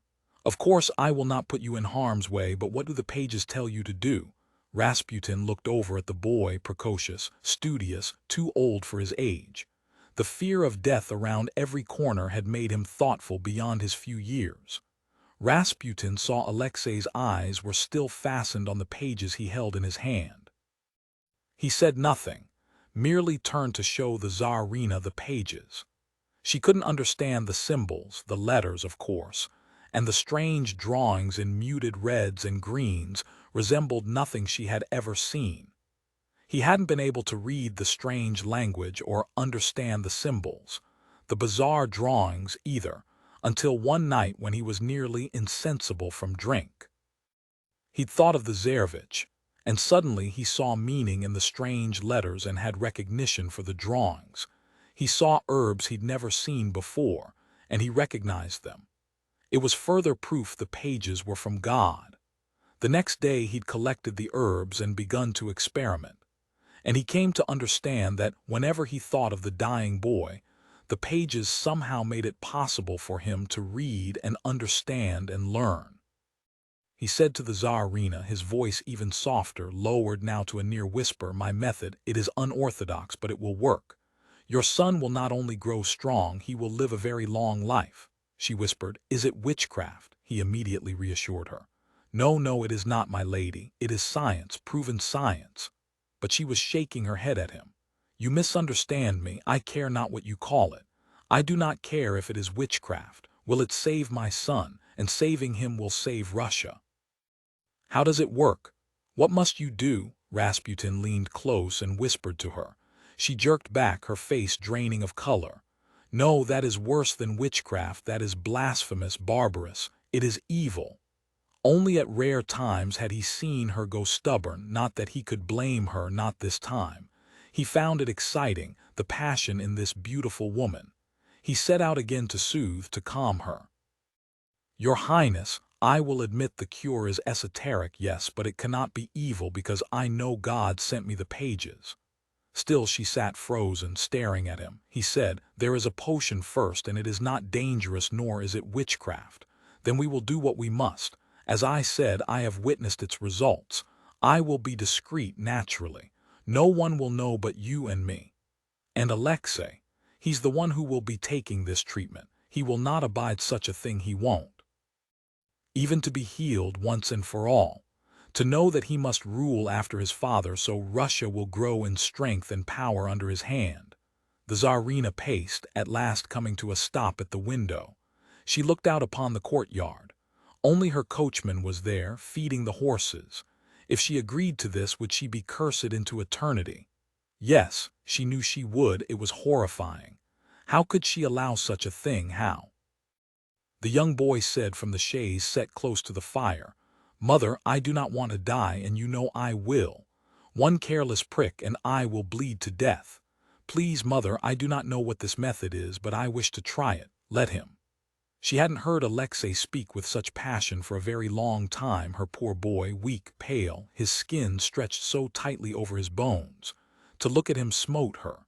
Some days she didn't think she could bear it another minute, another hour. He wanted this. But he didn't know. She went to him, kneeled beside the chaise, and took his small, wasted hand. "Alexei, you don't know what it is you ask." The boy said simply, "I want to be well. I am tired of being ill. I am willing to try anything. But this method, it is wrong, it is accursed." Alexei sat up, his pale face filled with excitement, with determination, and in that moment she could see the future Tsar. "Mother, you will listen. I have decided. I do not want to die. I do not care if the method is cursed. Do what you must, Rasputin, and give me the pages. I should like to read them." Rasputin stilled. He said slowly, "Most cannot read them. They are a mystery. Do you think you can?" Alexei gave him a faint smile, and her boy's voice sounded suddenly full of conviction. "Of course I can read them. Even now I can hear them speaking to me from across the room." The man called the mad monk, demon, and spawn of Satan bowed his head. He believed the boy. Hadn't he only understood what herbs to mix when he thought of him?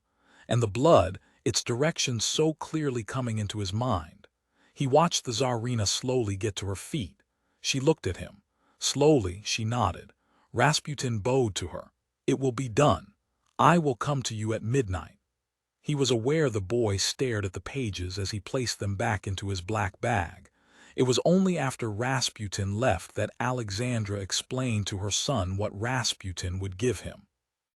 She'd fully expected him to draw back, horrified. To her shock, he had not. He leaned close. "The pages, mother, they already told me what I must do. If the monk were to bring me a goat, it wouldn't matter." He smiled at her, took her hand between his thin ones. "I will drink the potion, I will drink the blood, and then I will be well, mother. I trust the pages. I will be well." And she said nothing more, but he saw a tear running down her face. "Mother, I know you do not wish to believe in magic, and thus you believe me mad to claim the pages Rasputin has brought. Speak to me." He shrugged a thin shoulder. If I hear the pages speaking, then they can hear me, they understand what is wrong with me. The pages tell me I can be cured. Still she fretted and paced, wondering how such a thing could be possible. Alexei hearing pages speaking to him. It was his illness. Finally it was in his head, in his brain, yet he had spoken with such clarity of thought and so logically. Were the pages telling him what to say to convince her? When she turned back to him, he said, "Mother, I feel so weak. I know I will die.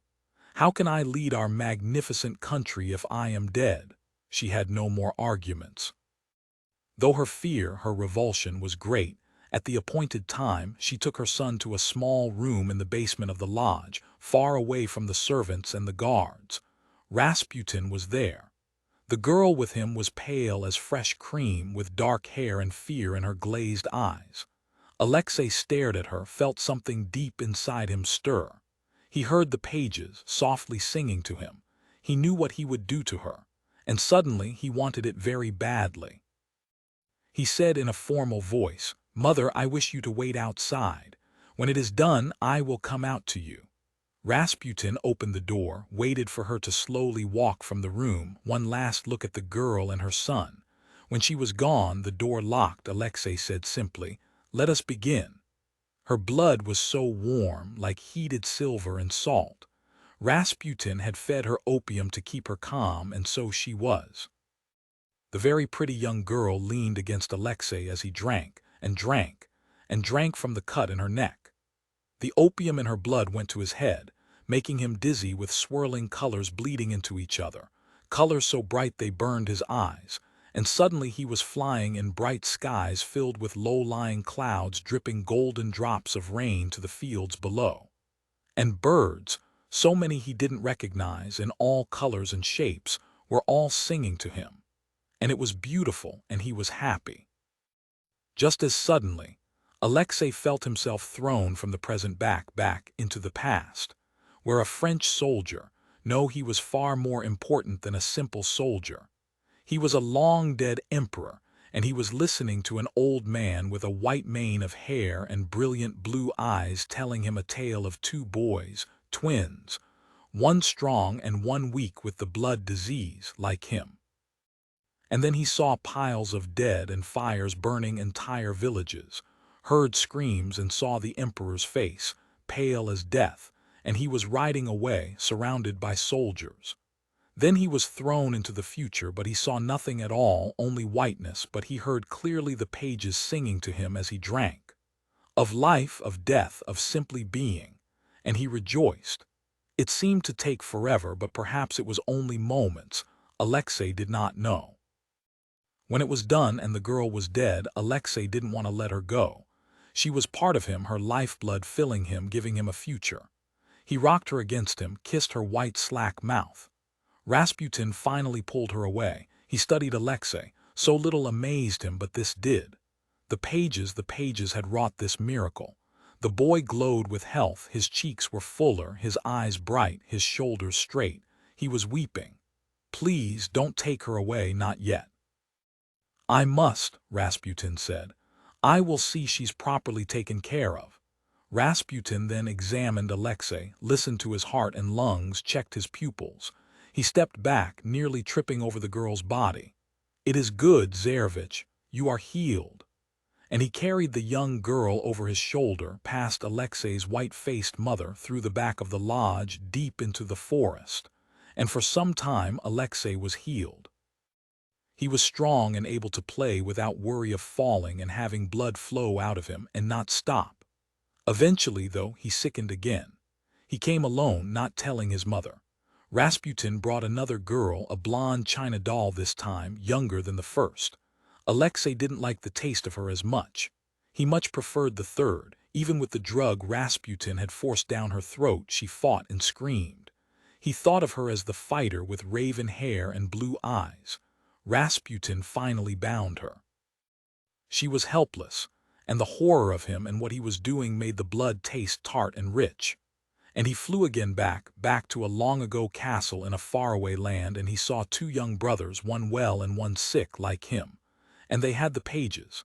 And they spoke to the pages, and the pages spoke to them, sang to them, and wept when they were parted.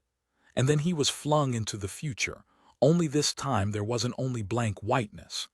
No, he saw a peasant boy kneeling by a rowan tree. He saw him pull out the pages from his shirt and wrap them carefully in a dirty woolen cloth. He dug a hole and buried them there beneath the rowan, and he ran, never seeing the small girl from the nearby gypsy encampment watching him.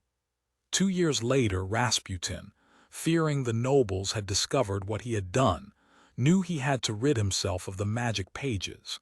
He was deaf to Alexei's pleas that he have them. He sent them off with a young boy, an acolyte, cautioning him to take them away as far as he could and bury them under a rowan tree. He didn't have to tell Alexei what he'd done. The boy already knew because he could no longer hear the pages sing to him. They were too far away. He was inconsolable. When Rasputin finally met his end, his last thought was of the magic pages buried under the rowan tree and the boy. Without the potion given him to drink before he drank from a girl, Alexei weakened. He dreamed often of the now silent pages, so far away from him, buried under a rowan tree, and he dreamed of the small gypsy girl watching and wondered. His end came on a hot evening in July. His exhausted blood was no match for the bullets. The fourth day Friday Bitcoin is a digital cryptocurrency with a mixed reputation. At worst, it's the currency of hackers and criminals. At best, a lively new free market that allows anonymity, security, and lack of government oversight. With its value all over the map and raiders regularly stealing it from other wallets, this new digital currency has moved beyond a techie playground and is now a speculative investor's nirvana. J.T. Ellison, Chapter 60, you don't need to tie a big chunk of meat to the lure.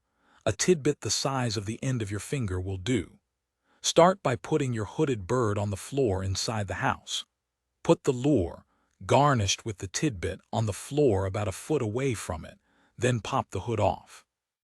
American Falconry Magazine, The Old Garden, Twickenham, Richmond upon Thames, London. Roman leaned back against the wall, wiping the sweat from his brow. The delivery had gone well. The drone army was now in London, safe and even better accessible. Ready to use, against Barstow, possible, very possible. Back in the house, he went first to the cast. They were hungry and ready to fly. He pressed the button that exposed the roof to the sky, untethered them, and watched them take off one by one. The eagles went last, their massive wings helping them soar straight into the sky. Good hunting, my lovelies, be back before dark. They would, he knew. The cabal would hunt on the grounds and come back to him, sated and happy. He left the roof open and went to the lab. Radu was standing over Isabella Marin, talking animatedly. Roman was shocked. Radu willingly talking to a stranger. Of course, she spoke Voynishese, and perhaps that made the difference. He wondered if she were indeed a blood match, how long she would survive, being exsanguinated over and over again. Radu saw his brother enter and signaled for him. He went to the lab and Roman followed. When the hermetically sealed door hissed shut, he whispered, "She's a match." "Why are you whispering?" "Excitement, perhaps. We should do the transfusion now. She may have diseases, she may have anomalies." "No, Roman, the blood is clear. She is perfect. She is a descendant as we are. She is the cure." The pages spoke of an angel who would come in the night. "She is our angel." "I don't think I've ever seen you quite so excited, brother." "It's hard not to be thrilled after all these years. And she speaks our language, not unexpected, since she too is our own familial line. Let's hurry, Roman. I want to move ahead with the transfusion immediately." "We don't have time right now. I must deal with Barstow." Roman shrugged. "If he fails to give me my money, I will kill him." As he walked away, he reached into his pocket for a tab of LSD, thumbed it onto his tongue. To his astonishment, Radu exploded. "Barstow has been stringing you along for 7 months, and you chose to believe him. And what has he done? He had Caleb Temora hack Radulov to ruin your company, to destroy everything we've built. You know he won't give you your money. He never intended to give you the £1 billion. He wanted it for himself. Look at you. Another microdose of LSD." And your wretched savior complex, who cares about the terrorists taking over Africa. You tell me over and over I'm the most important thing in your life, to cure me is your highest priority. Well, prove it. We have our cure and I'm ready. Save me, Roman, you know time is running out, we may not get another chance. Calm yourself, Radu, we have all the time in the world. No one knows we're here. No one knows where she is. As soon as I've dealt with Barstow, Radu shook his head. You've lost all sense of reality, brother. You murdered Isabella's fiancé. It's all over the news. They're looking for her everywhere.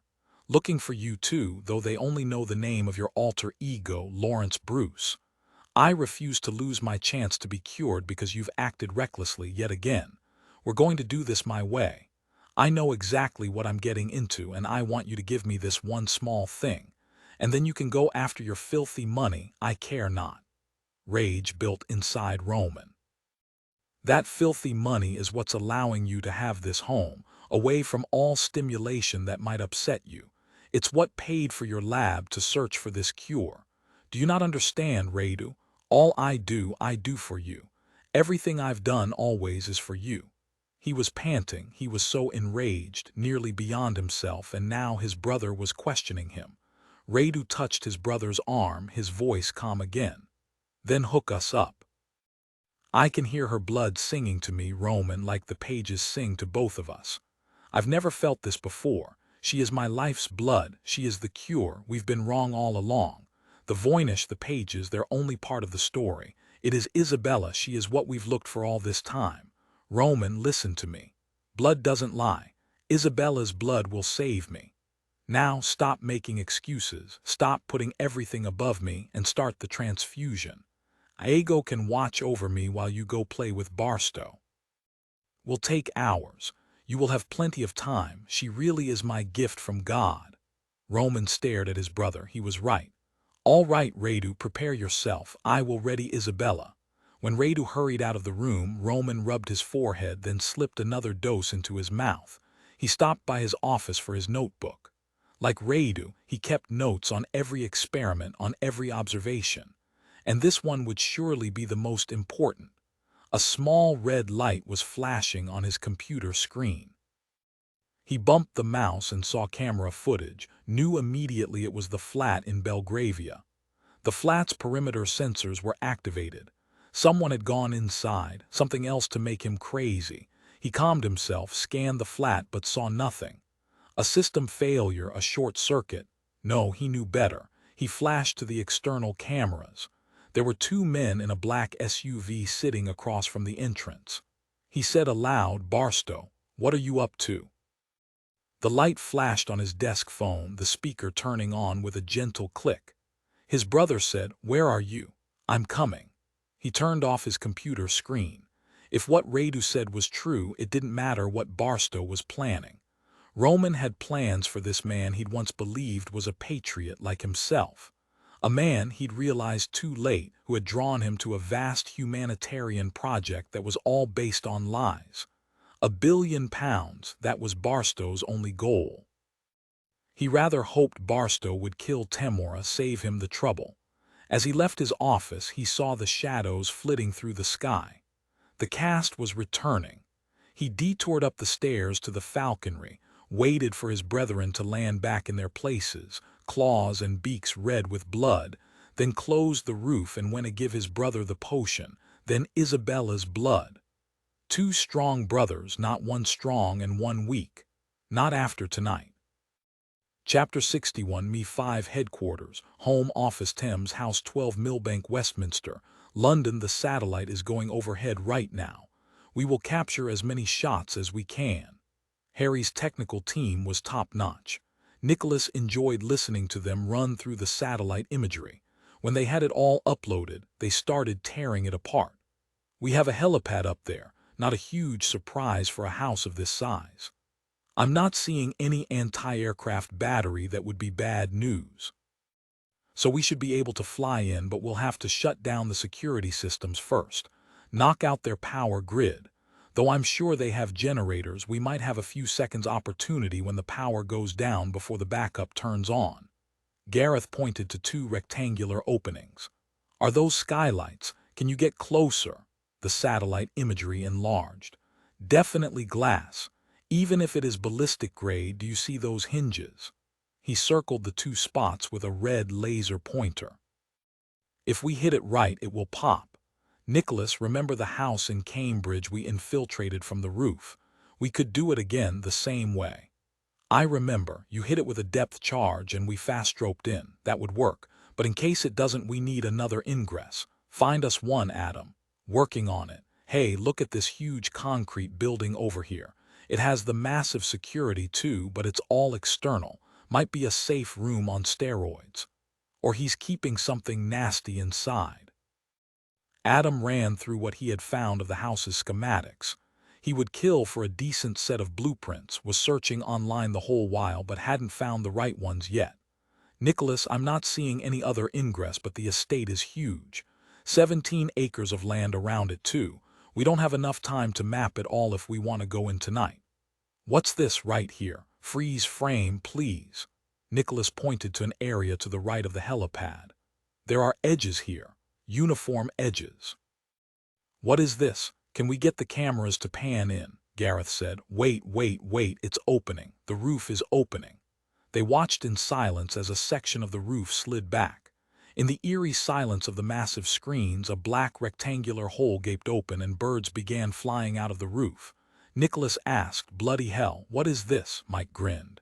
They're falcons, the ones that have been watching us, I'll bet, and one of them carried that drone away. They watched the screen as it cleared. The roof stayed open. Adam said, so there is another way in. Better yet, Nicholas said, it's another way out. That bird roof could be on some sort of automated switch. If it's a timer, we're royally screwed, but if it's something we can control, we can get out through there. The roof it is. He looked at Mike. You ready to go for a ride? She grinned at him. Always. This is a walk in the park compared to dropping onto a ship deck in the North Sea.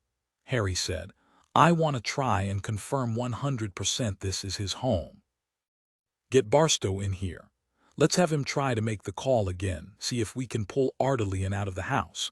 We can arrest him off-site, and with any luck, the house and the Falcons won't fight back. Barstow was alone in the library next to the command center, his wrist handcuffed to a heavy brown leather couch arm. When Nicholas and Harry came in, Barstow looked up. With his free hand he took off his glasses, held up a slim volume showing an oil painting of a house. Churchill wasted his time on painting, but his book about his passion is quite charming. Harry looked down at him. He looked older, somehow less substantial, his good old boy attempt at normalcy pathetic, really. He said, we need to find Ardelean immediately. He's murdered a civilian and kidnapped a woman. We have to get her back. Barstow laughed. So he's finally gone barking mad, has he? Nicholas said. He's probably been killing for years. We need to bring him in now. We believe we've found his estate, and we believe he's taken the woman there. It's well fortified, and we are going in to rescue her, but we need him out of the house. We don't need the complication of trying to take him down and saving her. If he's completely off the rail, as you believe, he might simply kill her to spite us. We want her alive. We want him alive, too. Harry said, try again, Corey. Call him now. Barstow pulled out his mobile. You know he hasn't been answering. But he put his mobile on speaker and hit a few numbers with his free hand. They waited while the phone rang and rang. Barstow shook his head and turned it off. Moments later, a text appeared. I'm busy. Barstow lit up. Got him. Nicholas said, tell him you have the money and you'll meet him at the flat in Belgravia. I have the money. Meet me in usual place. Someone is watching the usual place. What have you done, Barstow? Who have you talked to? I've done nothing. I give up. You've made your point. I have your money. The wire transfers will be completed within the hour, but you have to accept them yourself in person. I need a thumbprint. You know how this works. Let's be done with this, Roman. Take your money and give me my army. There was nothing. Nicholas said, we lost him. But the screen lit up again. I won't meet for wire transfers. You get me money and we'll talk. Call me when you have the cash. Another pause then, and Barstow, no more games. I know what you've done. Nicholas said, what does he mean he knows what you've done? Barstow shrugged. I don't know, but he'll come if I promise him cash. We can meet at the theater. Nicholas asked. What theater? The Prince Edward. Hamlet is playing. Harry's eyes narrowed. How much money are we talking about? You heard me, I promised him the full amount. Barstow shrugged again. But it doesn't matter, you'll take him and the money won't matter. I suppose you have the £1 billion, Corey, stashed in accounts out of the country. No, of course not. I told you the investors hadn't paid up. I did keep a bit from their first payment, only fair. Again, I am not the criminal in this. I am a patriot who wanted only to fight terrorism. It is Ardelean. Nicholas looked at his father. His face was expressionless. No, there was something else. It was disappointment. In this man he'd known most of his life. Harry looked away from Barstow. Nicholas, will split the teams. You're on the rescue squad. I'll go with Barstow and another team to take Ardelean into custody. And Nicholas. Sir. Be careful, you've already been shot in the side. I know you're fine, you're always fine, but we have no idea what might be waiting for you inside that house. Be careful, Nicholas. Harry cleared his throat, said to Barstow, send the text to Ardelean. The theater it is. Chapter 62. The Old Garden, Twickenham, Richmond upon Thames, London. Isabella didn't know if it was night or day, nor did she care. The drug they'd given her had sent her into a surreal landscape made up of Voynish's language, but somehow perverted so she couldn't read it. And the drawings, the green women and constellations and bizarre plants, what were they? She faded away, in and out. Nor did she know how much time had passed, but now she was awake, clear-headed, and being wheeled into a stark white room that felt almost like a hospital suite by an older man. White skin, his hair pale blonde mixed with silver, no expression on his seamed face. She was tied down to the gurney in webbing arms, legs, and neck. She knew what was going to happen. They were going to take her blood. How much? She saw Roman come toward her and wanted to scream, but no sound came out of her mouth. He leaned over her, lightly patted her face. You'll be happy to hear all the tests came back, and yes, you are a perfect match for Radu. He tells me you are his life's blood. Now relax, this won't hurt a bit. She felt cold, wet gauze swab over the vein in the crook of her arm. He jammed in a cannula. It felt like a railroad spike. Of course it hurt, but she didn't make a sound. That wasn't too bad, was it? The older man wheeled in a second gurney. Radu was on it, not strapped down like she was, but sitting up, looking excited like a child. He was clean as a whistle, two hair freshly washed, wearing a white gown. She could smell something antiseptic like medical soap. Roman smiled. You're our blood sister, and you brought us the pages. Radu has drunk the potion, and now he awaits the life that should have always been his. She started to struggle against the webbing. She twisted and turned, nearly displacing the cannula in her arm. She heard him say, I should have done this earlier. He leaned over her again. Here, a little something to make you calm. He injected a needle into her arm. Almost instantly she felt the fear fade. There was no pain in her arm, no sense of what was going to happen. He was saying, I hope you can still understand me. We're going to have to take a great deal of your blood and probably do this 2 or 3 times, but the manuscript's directions are clear. If we follow these steps, he will be cured and you shouldn't be dead. She looked up at him, blurred now, but she still saw a handsome man, a genius, it was said. She admired genius. She whispered, all right, but you know I really don't want to die. You spoke to me in Voynishese, did you realize that? Well, I gave you something quite pleasant. Sorry I can't play music for you, Radu doesn't like it. Perhaps he will once he has your blood coursing through his veins. Do you want to hum? Yes, I want to hum. And she started humming an old Romanian ballad sung by her mother and her mother before her, all the way back to Who Knew, a sad song about a man and a maid and how they were betrayed and both died. Who cared? She kept humming. She thought she heard him laugh. Was that Radu's excited voice? He was leaning over her again and lightly laid a finger over her mouth. You're humming too loud. I don't want Radu to get too excited. Transfusions are difficult for him, and we must be so careful. Even the tiniest bit of jostling while the needle is in place could be the death of him. She whispered her hum, more the sound of a bee now, but she didn't want to jostle Radu. "It's time. Radu, are you ready?" "I am. Oh, Isabella, my dearest sister, I am very excited to have you inside of me." Iago leaned over to insert the needle into Radu's arm, but Roman stepped to his side and took the cannula away. "Iago, I will do that. I don't want any mistakes now." "As you wish." And she saw the man Iago step out of the way, his face still expressionless. Iago, was he named after Shakespeare's Iago, a bad man he'd been? She whispered his name. A phone started ringing. Roman cursed. "Iago, tend to that." Tend to what? Oh yes, the phone. Was his sweetheart calling him? No, Iago was a betrayer he didn't love, couldn't love. She started humming again. She heard Roman murmuring something. To Radu? No, to her. "It's only the needle," Roman said. "Hold still, and yes, keep humming, it's in place now." Almost immediately she had the strangest sensation. She saw a vacuum and it was attached to her arm, and she could feel the blood being pulled out. Somewhere deep inside she knew she should be screaming, but she didn't. She closed her eyes and hummed. Was that her mother standing over her? Why was she crying? She heard Iago's voice, a whisper, yet it sounded loud in her ears. "Roman, you must take this call. It's Lord Barstow. He's texted a number of times and continues to call." "What does he want?" "He says it's urgent. He says you must get on the phone immediately." "Give me that." Isabella heard a faint snap over her humming and knew it was Roman ripping sterile gloves off his hands. He sounded angry. Why was that? He was going to drain her blood into Radu. Would she die? He said. "What do you want now, Barstow?" Barstow. She hadn't ever heard that name before. She wondered why Roman was so angry at him.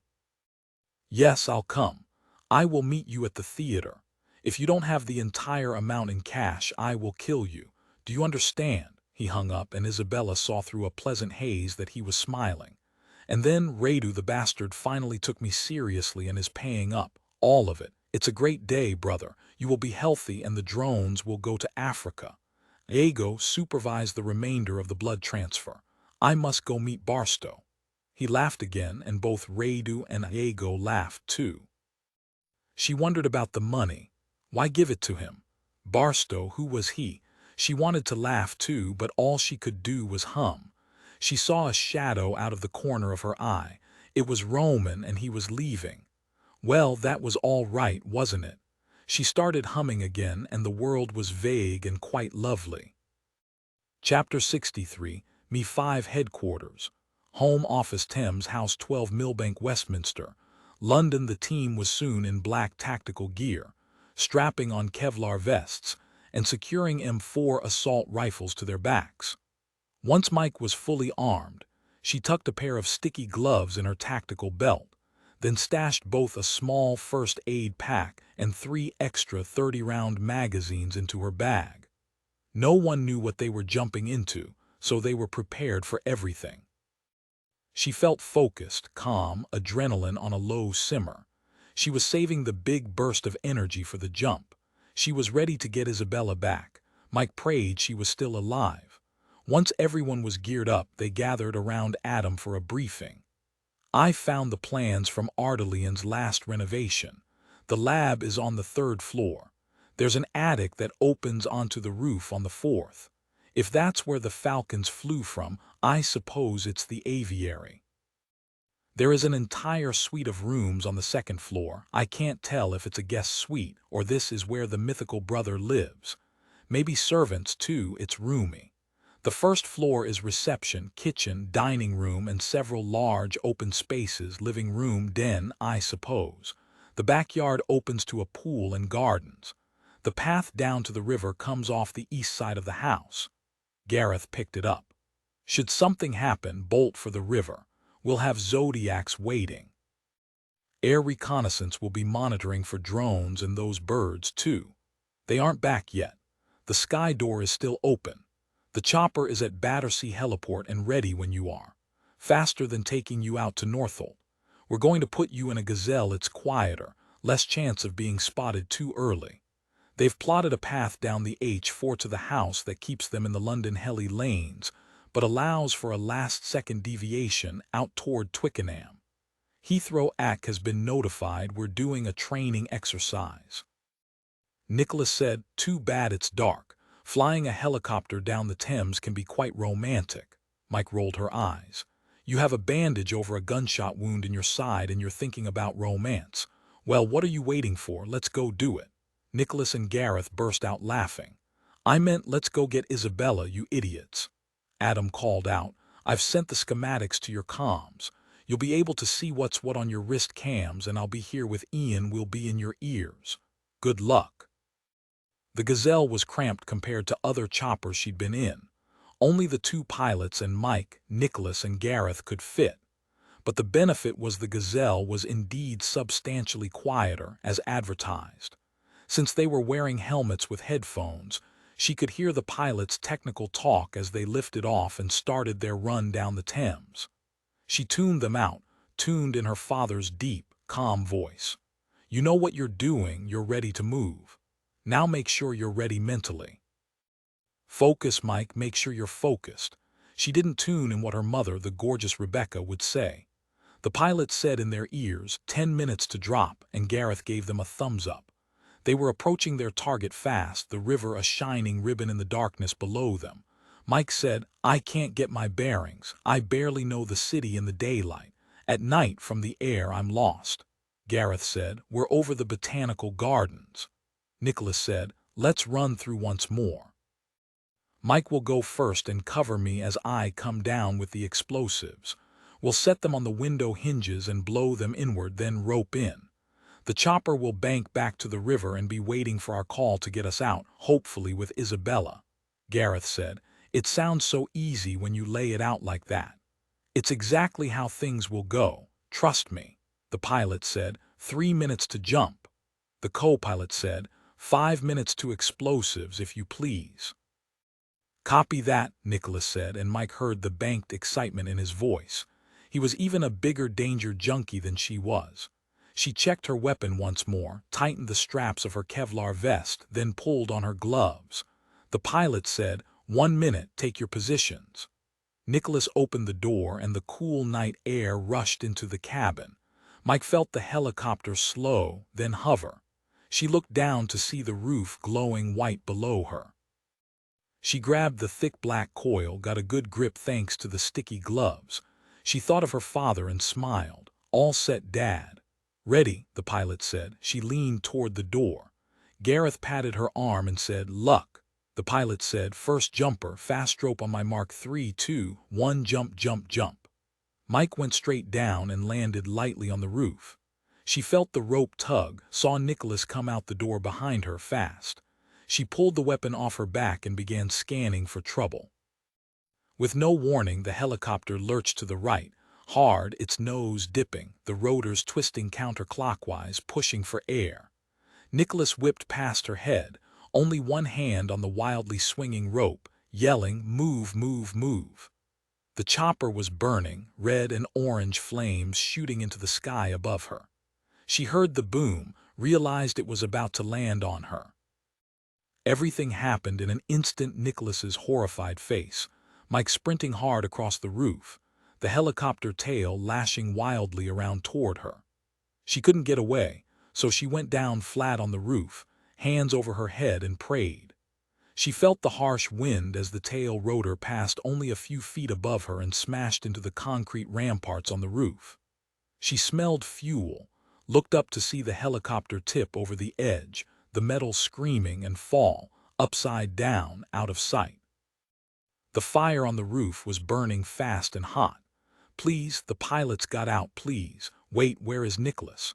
Chapter 64. To Belgravia. Harry sat next to a man he'd known most of his life, a supposed friend who wasn't a friend at all. Did he believe his own lies? They were silent in the back of a Range Rover, heading at breakneck speed toward the Prince Edward Theater. "Once Artelian is dead, all will be well," Barstow said. "Do you really believe that, Corey?" "I have done nothing wrong." Harry didn't say anything. What was there to say? He was worrying about both Michaela and his son, couldn't help himself, even though he knew to his soul both were strong and smart. But the problem was neither of the two were afraid of anything. Show them a wild tiger and they'd gladly hop into the pit and take him on. No, he couldn't think like that. They're all right. They'll do what's needed. They will be all right, his mantra, he supposed. He turned to Barstow. Tell me how you hooked up with Roman Ardalian. How did you know Ardalian would be able to supply your army? Well, why not tell you? It was his falcons. Ardalian spoke once at a British Falcon Society meeting. He mentioned he was training them to attack drones. It's all the rage, the French are doing it, with eagles and falcons, a new line of defense, and we're doing it as well. Being the genius he is, he built a few drones to let the falcons destroy them, discovered he had an affinity for building them. I saw how quickly he was able to prototype. It would have taken years to go through channels and achieve the same velocity, and realized I had an opportunity. The way he talked about the birds, they're an obsession. He's their master, but he's also a hunter like they are. He cares for them himself, makes their hoods, makes them dependent on him, then trains them to see the drones as prey in the sky. It's an incredible sight, the birds all wearing Kevlar, handmade breastplates and covers for their talons, the way they attack the drones. Both men fell silent. The city swept past. Rain had begun to fall, cold and gray, and the fog curled round the lampposts. Barstow threw back his shoulders. Listen, I told you why I did this, and it's the truth. I am a patriot like my ancestors. I wanted to make my own mark. Harry said quietly, but the thing is, Corey, I believe Nicholas. You claim you're a patriot, but what you really are is greedy. It was always more about the money than your love for England, your hatred of radical Islam. No, that's not true. Yes, Nicholas was right. You lied to Ardalian, told him the investors hadn't paid the final payment. You have that money. Where? In a series of accounts outside of England. Barstow wanted to kill this pompous, self-righteous sod, but he couldn't. He knew he had to convince him to kill Ardalian, or Ardalian would kill him. He knew it. You have to listen, Harry. Ardalian can ruin all of us, and he will if he believes it will save him. I had no idea when I took him on as a partner that he knows everything. Think of Matrix. It's in nearly every computer in the world. Don't you understand? He has access to our files, our bank accounts, the websites we visit. Anytime he wants to know who Mi-5 is investigating, he can. Ardalian has an email server set up to blast our personal banking records, offshore accounts, internet history. He has our secrets. Can't you wrap your head around this? Did you learn nothing from WikiLeaks? The internet, that's the playing field and the perfect place to hang the threat over our heads. It can never die. Whatever allegations he makes, and he will make them, if you doubt that, you're a fool. Generations will be affected by the secrets he will release. Nothing is sacred in his world, and now he will use everything he has against us. You must end this tonight, Harry. You understand what I'm saying, don't you? You must eliminate him. You must kill him and dismantle Radulov. I don't want him dead. I want him brought to justice. Barstow would have grabbed his arm, but his hands were cuffed. He's too dangerous. He must die. We're not going to survive this with him alive. We've weathered worse. You're a blind fool. Roman Ardalian's a murderer. He's the enemy, not me. The lampposts were a blur outside the darkened glass. The city felt coiled and tense, ready for mayhem. Harry said, I do wish you would simply admit what you've done, what you set into motion, and for the basest of motives. Barstow stared at him and said, his voice meditative, I do despise you, Harry, despite everything you are. I suppose I always have, and now you want to be my judge and jury. Why not? He'll kill me anyway. Barstow gave him a twisted smile. You want the truth. I wanted it all, Harry. The money, the drones, the power that came with saving the world from these animals, these terrorists. You know, I come from a long line of military strategists. I thought this was simply another game of chess with bigger stakes. I had all the moves figured out. I didn't anticipate Ardalian not to be willing to part with the drones until he had the money in hand. I was wrong. So I tried to distract him by submarining his company. You were behind the hack on Matrix. How is that possible? Barstow looked at Harry and said with a sneer, I've always been smarter than you, Harry. I found a former employee who was Ardalian's trusted protege, a brilliant young man who hated Ardalian so much he was willing to take him down, both him and his precious Radulov. Where did you find this genius? You remember we lost several young men to ISIS about 4 years back. One of them was named Caleb Temora. I recall the name. He was a coder with Radulov for a few years, brilliant, absolutely brilliant. We picked him up in a sweep while looking for people who might be defecting home from ISIS. They get there and realize the caliphate isn't what they thought it would be. The moment we got him home, he tried to hack the security at Buckingham Palace. For ISIS. We don't know. He claims he was doing it for fun, but we couldn't take any chances. He wanted to make a deal with me. He told me Ardalian built his computer code using an ancient manuscript. A new computer language, he called it. Not zeros and ones, but fours and eights, something like that, based on the call letter of the manuscript. Harry stared at him. You're talking about the Voynich, aren't you? Yes. He was able to write us code to brute force attack Radulov Industries and start a waterfall effect of hacks on all the terminals housing Matrix. I'd hoped it would keep Ardalian too busy to bother with me. You, the vaunted patriot, cost the world millions of pounds in lost time and ransomware payments. Barstow shrugged. Does Ardalian know it was you who had someone playing with his code? I know what you did. Barstow shook his head. Ardalian couldn't have meant Temora. There was no way he could have found out Barstow had kept him in a safe house for the past year just in case he needed him, and he had. You wish to talk to Temora. He's all yours. He'll give you all the details. Oh, here we are. We're coming up to the theater. Harry, you must kill him. He's more dangerous than you can possibly imagine. You should. There was a brilliant flash of light and the front of the Range Rover exploded. Harry felt the burst of white-hot flame, the window give against his shoulder, the cool night air. Then he landed on the pavement, rolling as he hit to protect himself. He rolled into a gutter, the flames hot on his face, sucking out his breath. He covered his head with his arms and waited for another blast or gunfire. Finally, he crawled to his knees, then stood, wincing at the pain. His arms were scraped, his ribs were broken. Even the smallest breath hurt, but he was alive. He looked at the mangled SUV, an inferno against the dark sky, and he couldn't see either the driver or Barstow inside. He became aware of the growing chaos around him, people screaming, shouting for police, some running away, some pulling out their phones and recording videos. One man with a small dog on a leash stared dumbly at Harry, who realized he must look like a war victim. His mind struggled to catch up. Drone, it must have been a drone, and it dropped a bomb on the car, like the train attack. Only this time the drone did it on the front of the car, blowing off the doors and windows. Harry, not wearing his seat belt, was thrown from the wreckage by the blast. He learned soon enough that Barstow and the driver had not been so lucky. Harry saw blood running down his arm and pulled out a handkerchief to tie around the gash. He managed to get away from the flames and pressed against the building, scanning the skies as he reached for his phone. He heard the faint noise above him, looked up to see a red eye in the sky. The drone was searching the scene. It zoomed over, back and forth, seeking, but Harry was hidden in the shadows. Bloody hell, where was his phone? It wasn't in his pocket. He realized he wasn't wearing his jacket anymore either. It must have gotten caught in the car. He was also missing a shoe.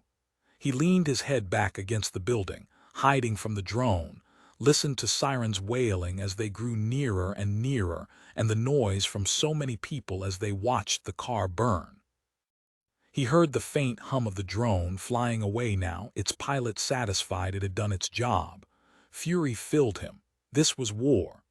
Chapter 65, The Old Garden, Twickenham, Richmond upon Thames, London. Isabella fell asleep humming. When she awoke, her mind was clear and she realized she was exhausted. Then it came back. Ardalian had drugged her and he'd drained some of her blood. At least she was still alive. It was dark in the room, only the lights from under the cabinets shining down on the desk below onto Radu's notes. She felt a hand on her arm and jerked away. Ago stood over her, nothing showing on his face. "You're awake. What time is it?" "Nearing dawn. The cast will need attending. Before I go, may I bring you anything?" "You spoke." "Yes, I apologize that my accent is so very strong." Then he shrugged. "Water. Would you like some water?" "No, I would like my phone to call the police." Remarkably, that blank face suddenly split into a smile. "Madam is amusing, and you are no longer humming. A pity." He leaned closer. "You are saving my master, for this I am grateful." "When will he take more of my blood for your master?" She heard a yawn close by. Radu called out, "I am still getting your blood, Isabella, only much slower now. He will give you a day to build yourself back up. I don't think he'll kill you, since it's possible I will need transfusions from you forever. You will be my private blood bank." "Thank you, Isabella. It is amazing you came into our lives after all this time." She struggled against the webbing, but it was no use. She had to think, had to figure something out. She said, "When is he coming back?" "I don't know. It's nearly dawn, so he'll be back soon, I hope. I want him to see how strong I am." "I would like some water." Ago hurried out of the room. Radu said, "When Roman comes back, I'll have him release the webbing around your neck." "Are you very uncomfortable?" "Why would you care?" "It's very uncomfortable, yes." "I am sorry. Roman has his ways. I feel good, not the way I really want to feel, but better. With your blood I am so much better. Glad to be of service." Where had that come from? She was going as insane as the inmates. Radu said, "I hope Diego will get you my special water. It is wonderfully healthy, perfect to help you build back up." There was a loud bang. "What's that?" Isabella heard voices and smelled smoke. Diego came running back into the lab, slamming the door behind him, a biometric code snapping into place. He crossed himself. "Master Radu, they've come, they're here. Someone's attacked the house. The anti-aircraft battery shot a missile. I heard it activate." Isabella couldn't do anything, so she closed her eyes and prayed. Someone had come to rescue her. Radu screamed, "Unhook me, Diego. I am strong now. Give me guns, we will fight them off." The whapping sounds of a helicopter rotor grew louder and louder, and out the window Isabella saw an explosion, then felt a crush of flame and glass.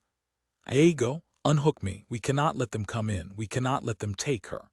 "No, master, no one can get in. The door is barricaded. We will be safe. Hold still, I will unhook you. Call Roman, he must come." "Master, your brother isn't here, but we have the house as a defense. I have the guns. The room is safe. We will be safe." "I smell smoke, Diego." He was whimpering like a child. He was afraid. She saw his eyes were wild. Again he whimpered, "Diego, I'm scared."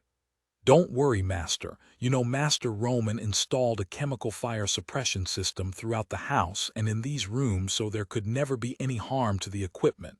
We will be safe enough. Nothing bad will happen to you. Nothing can happen to Isabella either.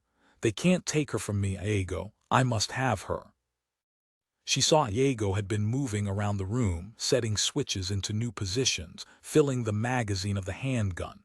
There was banging, and they heard shots being fired, calls and screams.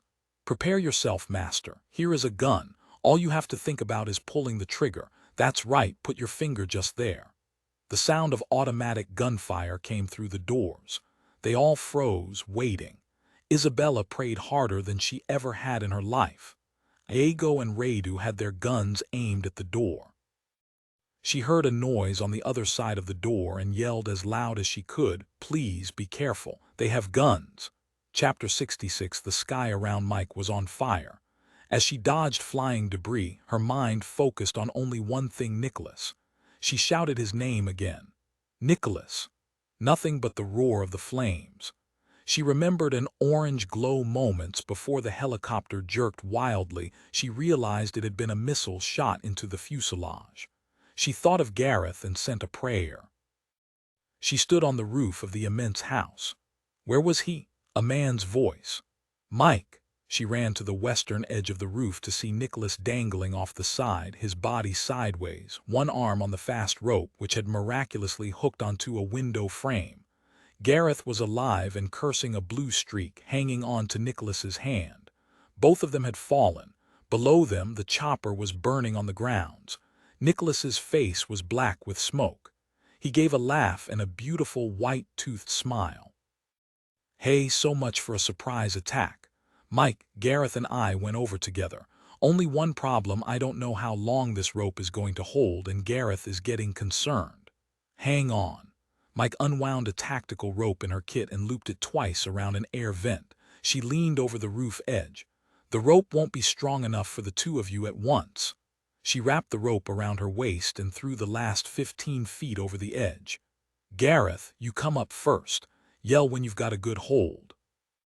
Moments later, Gareth called, "Have it," and she sat on the roof and braced her feet against the roofline. She shouted, "Go, I'm ready." She felt the jerk and the sudden load of weight as he let go of Nicholas's hand. It felt like hours before Gareth finally made it up and over the roof. He lay there for a moment, breathing hard, then unwound the rope from his bloody hands and tossed it to Nicholas. "Mike, let's do him together." He wrapped the rope around his hands, and the two of them held steady as Nicholas climbed up the side of the house to the roof. When Nicholas rolled over the edge onto the roof, Mike sat down hard on her butt. She was sweating, her muscles burned. Nicholas looked to be in one piece, but she'd bet the wound in his side was bleeding again. "Gareth, there's a first aid kit in my bag. Your hands are a wreck. Nicholas, do you know your face is black? Where was her brain? And how is your side?" "My side is maybe bleeding a bit, but I'm all right. The pilots." Gareth shook his head. "The missile took out the cockpit. The chopper flipped over in midair before it went over. They were gone before it hit the ground." Mike closed her eyes against the pain of it. Between curses, Nicholas got on his radio and relayed their situation. Adam had heard the whole thing, but the chopper's comms were down, so he couldn't speak to them. "Adam, you probably can't hear me, but we must abort the mission. I hope the Zodiacs are waiting." Gareth got painfully to his feet. "We'll shimmy down the side of the house and get to the boats if they're there."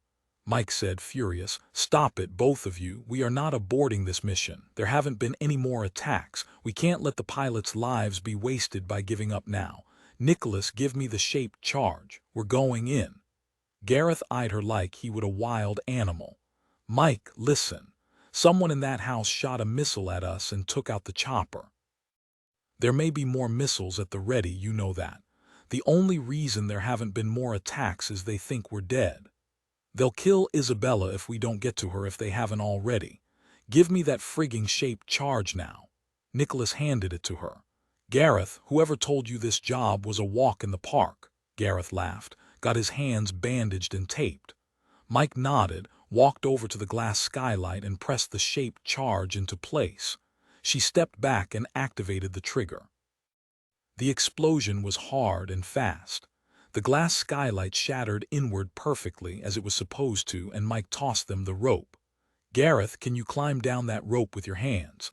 I'd like to say I repel as well as you two maniacs, but the fact is," he waved his bandaged hands, "I'll be slower, but I'll follow you down as best I can. Go." Nicholas took the rope out of her hand. "Mike, back off. I'm going in first. I was the one hanging off a roof, not you. I deserve a reward." She couldn't help it. She grinned at him. He looked dangerous and pissed off. He flashed a light into the darkness below them. All was quiet. If Adam's plans are correct, below the skylight is a library.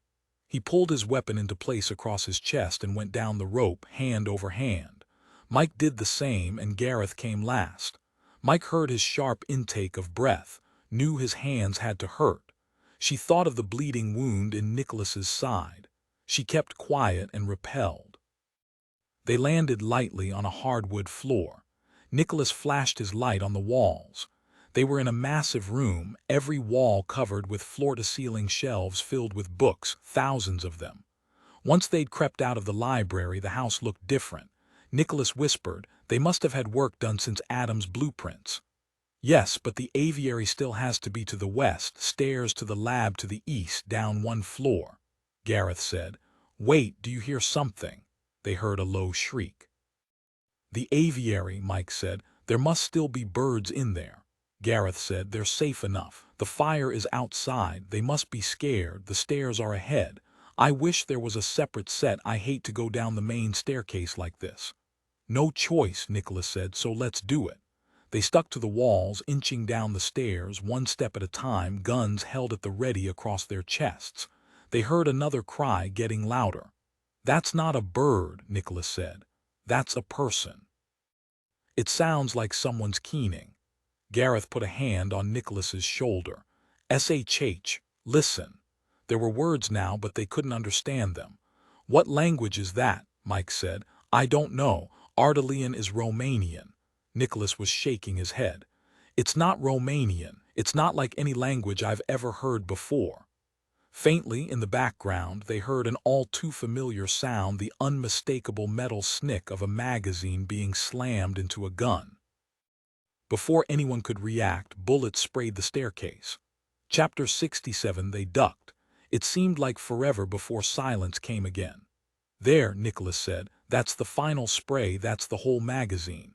Go. They charged down the stairs, Nicholas in the lead, spraying 3 round bursts. At the bottom of the stairs, they took cover behind statues, all in marble and bronze. The hall fell eerily silent again. The gunman was biding his time. Mike said quietly into her comms, Ben, are you scanning the house? What's Thermal saying? Having a hard time. If I didn't know better, I'd say the place is lined in lead. We're barely getting readings, but it looks like 3 bodies to your east, other side of the wall from where you are. She heard Nicholas say, hold on, and then a clatter. Immediately, gunfire opened up again, spraying the room. This time, Mike could see where the shots originated. The wall in the corner, there's a freaking weapon hanging from the ceiling, Nicholas said, and it's automated on a motion sensor. I'll throw another canister. When I do, you 2 bolt for the hallway. What's to say there won't be another gun? Probably is. We'll have to take each room as we go. 3, 2, 1, break. There was a clatter and the weapon went off in a flash of light. Mike ran hard toward the darkness, pulling up short just inside the hallway. No new guns went off, she said. We might be in luck. I see light at the end of the hallway. Anyone with ears knows we're here, Gareth said. Whatever or whoever is behind that door is going to be pretty angry when we blow through. Mike gave him a mad grin. Let's go. Carefully, they duck-walked down the hallway, silent as they could be, all geared up. Mike could smell blood, knew it was Nicholas and Gareth, and worried. But then they were at the door, and Gareth placed 2 explosives on the hinges. Biometric locks. Hopefully this door isn't all steel, Nicholas said. Only one way to find out. Behind me, both of you. Go, go, go. They ducked and covered their ears, and he hit the trigger on the charge. The door blew inward. It took Mike's eyes a moment to adjust before her ears registered the screaming. The man charged them out of nowhere, an automatic weapon in his hands, spraying bullets. He passed through their sight so fast Mike didn't shoot back, afraid she might hit Isabella. Nicholas continued firing through the open doorway. Mike crouched behind him. She heard a cry. Gareth, you're hit. He was crawling to the safety of the hallway just outside the blown door. Grazed my leg. Go on, I'll be right behind you. Mike stepped to the side of the doorway, went down on her knees to cover Nicholas. She saw the man who'd charged at them crouched to the left of the door, ready to shoot again the moment Nicholas cleared the doorway and came into the room. His hair was white blonde, and his teeth were bared in fury. He saw Nicholas and lurched up and into the open, his weapon high, too high, and Nicholas shot him in the chest. He staggered back but didn't fall. Nicholas, he's in Kevlar, and she shot at his legs. He was down, groaning on his side on the floor, grabbing his left leg. Nicholas shouted, FBI, put down your weapon, but the man groaned once and went limp. A huge pool of blood spread across the perfect white floor. Artery shot Mike. They heard a woman's voice shout, careful. It's rigged, they rigged before she was cut off. They froze. What's rigged? They heard her garbled voice. Someone had his hand over her mouth. They studied the room that looked like a large hospital suite but didn't see anything that could kill them. Isabella, Mike called. Is that you? Are you all right? There was scuffling and more muffled yells. Nicholas took 1 step forward, heard something metallic grinding, and ducked just before a sharp edge of metal swung right at his head. Mike ran forward, went down on her knees, and skidded. They collided.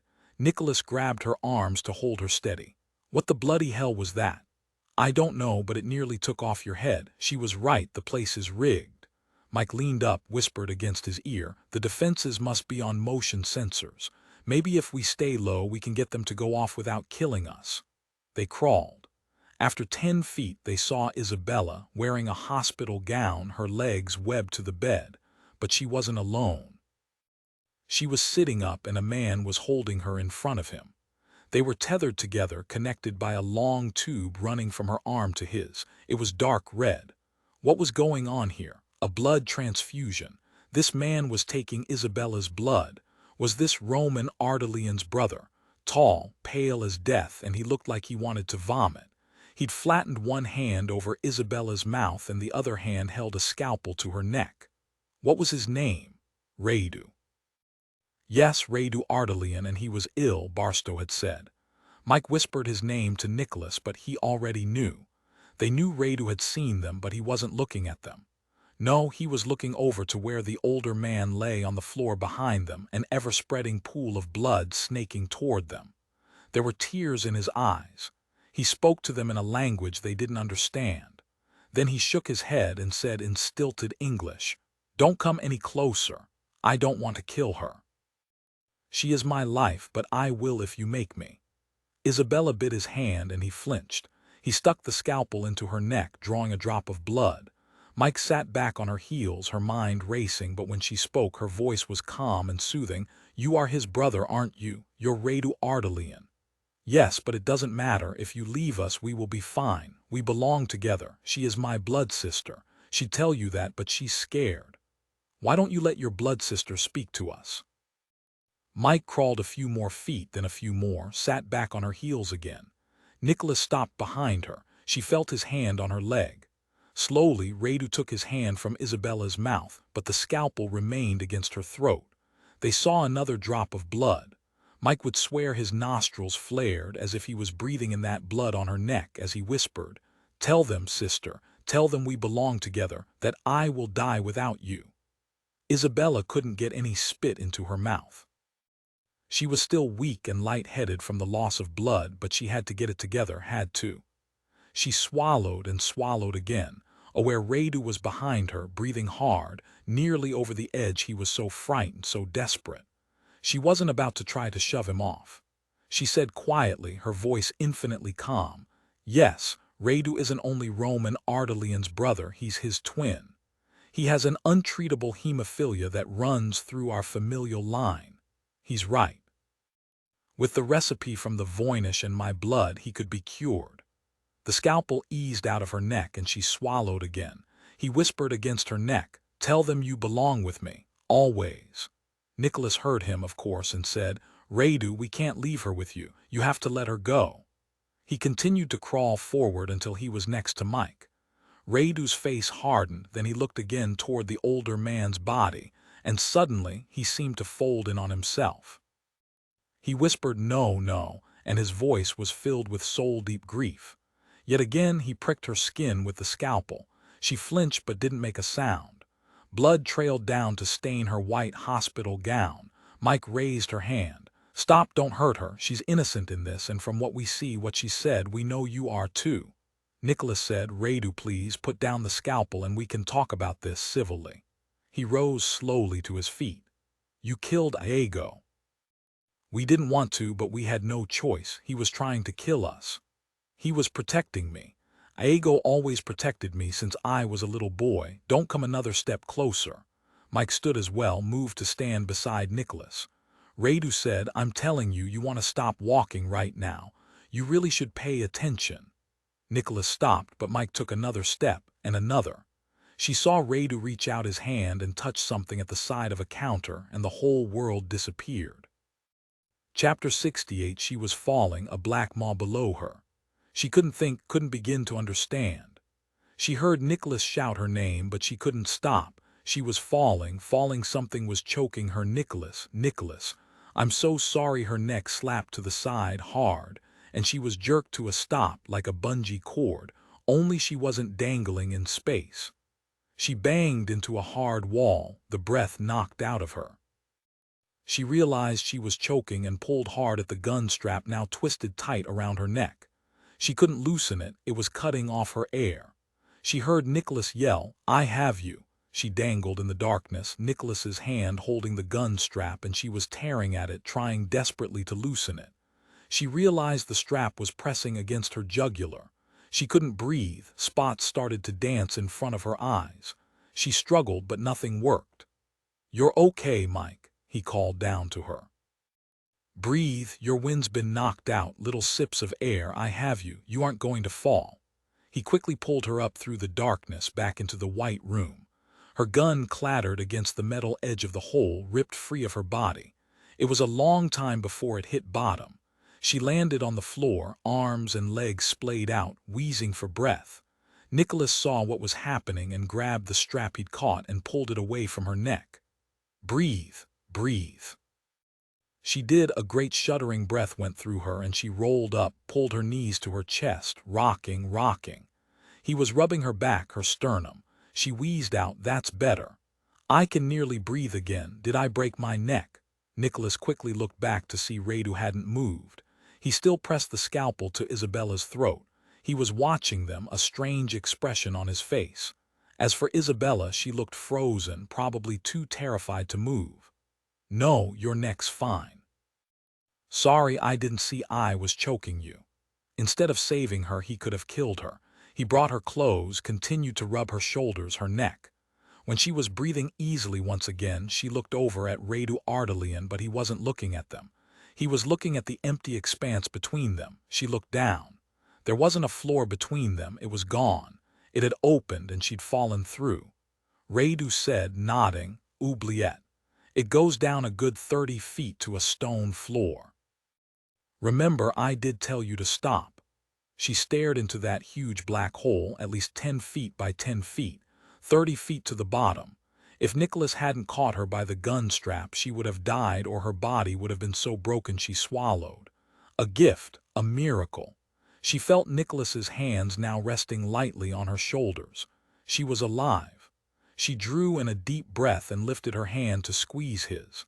Nicholas said slowly to Radu, "An oubliette built into this house. It's not on the architectural plans. I wouldn't know about that. Roman told me about it, said he couldn't imagine it would ever be used, but showed me what button to press." Radu pointed to a small black spot on the edge of a counter close to him. "Roman said it was like an oubliette our ancestors used, like the one in their castle, a surprise defense." "What ancestors, Radu? Tell them, Isabella." She felt the scalpel ease back, swallowed. "Their most infamous ancestor, and mine too perhaps, is Vlad Dracul Roman III, but no, that's enough," Radu said against her cheek, and it looked to Mike like he breathed in the blood on her neck. He raised his head. "I assume your helicopter is what's burning outside the windows. I heard it coming. Ago set off the missile. It would have crashed through the window, but Roman put in special glass. But you made it to the roof first. And you made it past the guns in the gallery and the gauntlet." He looked at Mike. "You were lucky this man caught you, or your body would be broken on the stone floor at the bottom on the oubliette. Ago says that luck is sometimes the conqueror's best friend. If Vlad Dracul were here, though, he'd kill you both and stick your heads on a pike." Nicholas said, "It's time to put a stop to this, Radu. We have your brother in custody." "No, that's a lie. My brother called me. He was about to blow up a theater, I believe."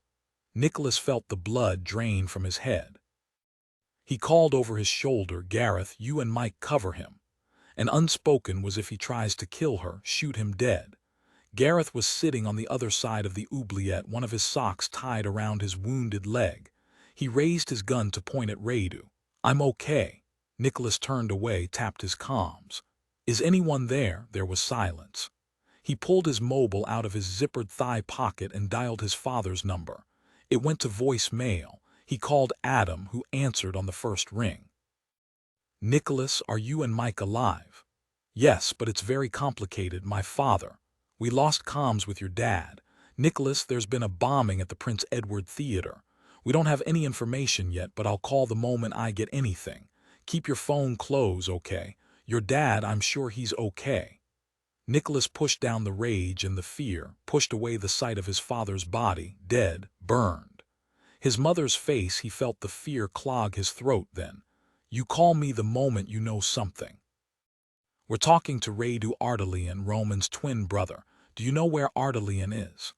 "No, we don't. The whole operation went sideways. There are several teams heading your way with medical services. You're bringing out both the brother and Dr. Marin, to be determined." Nicholas turned back to Radu. He said, his voice so rough with rage Mike flinched. What had he been told? Nicholas enunciated every word. "Where is your brother?" Radu shrugged. "So he's escaped you. I never doubted he'd beat you." "Killed your team, did he?" "He murdered my father." Nicholas raised his Glock, but he couldn't get a clear shot.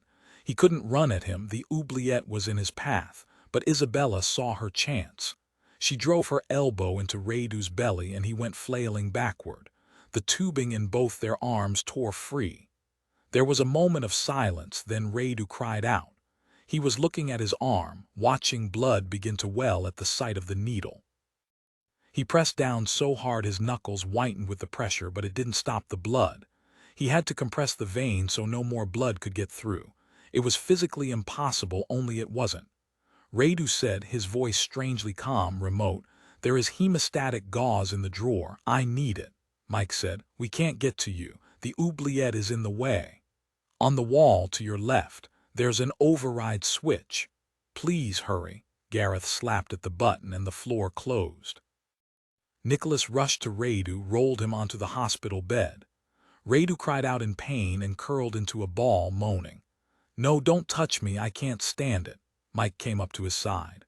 "All right, it's all right, we won't touch you." Radu whispered, "The gauze, please." Mike didn't hesitate, she reached out her hand. Nicholas said, "Don't, Mike," but she ignored him and opened the drawer, then stopped short. She looked at Radu. "I swear to you it's not a trick, it's not a trick. The drawer won't explode. If you don't get it on the wound, I'm going to bleed to death." They saw blood dripping from between his fingers now, saw the stark fear on his face. She pulled open the drawer, saw a stack of military-grade hemostatic gauze packages with the brand name QuickClot on them. She opened one and slapped it on his arm. "You won't bleed to death, you'll see. The pressure will cut off the vein." Nicholas quickly released Isabella from the webbing. She ran to stand over Radu, the tubing dangling from the needle in her arm.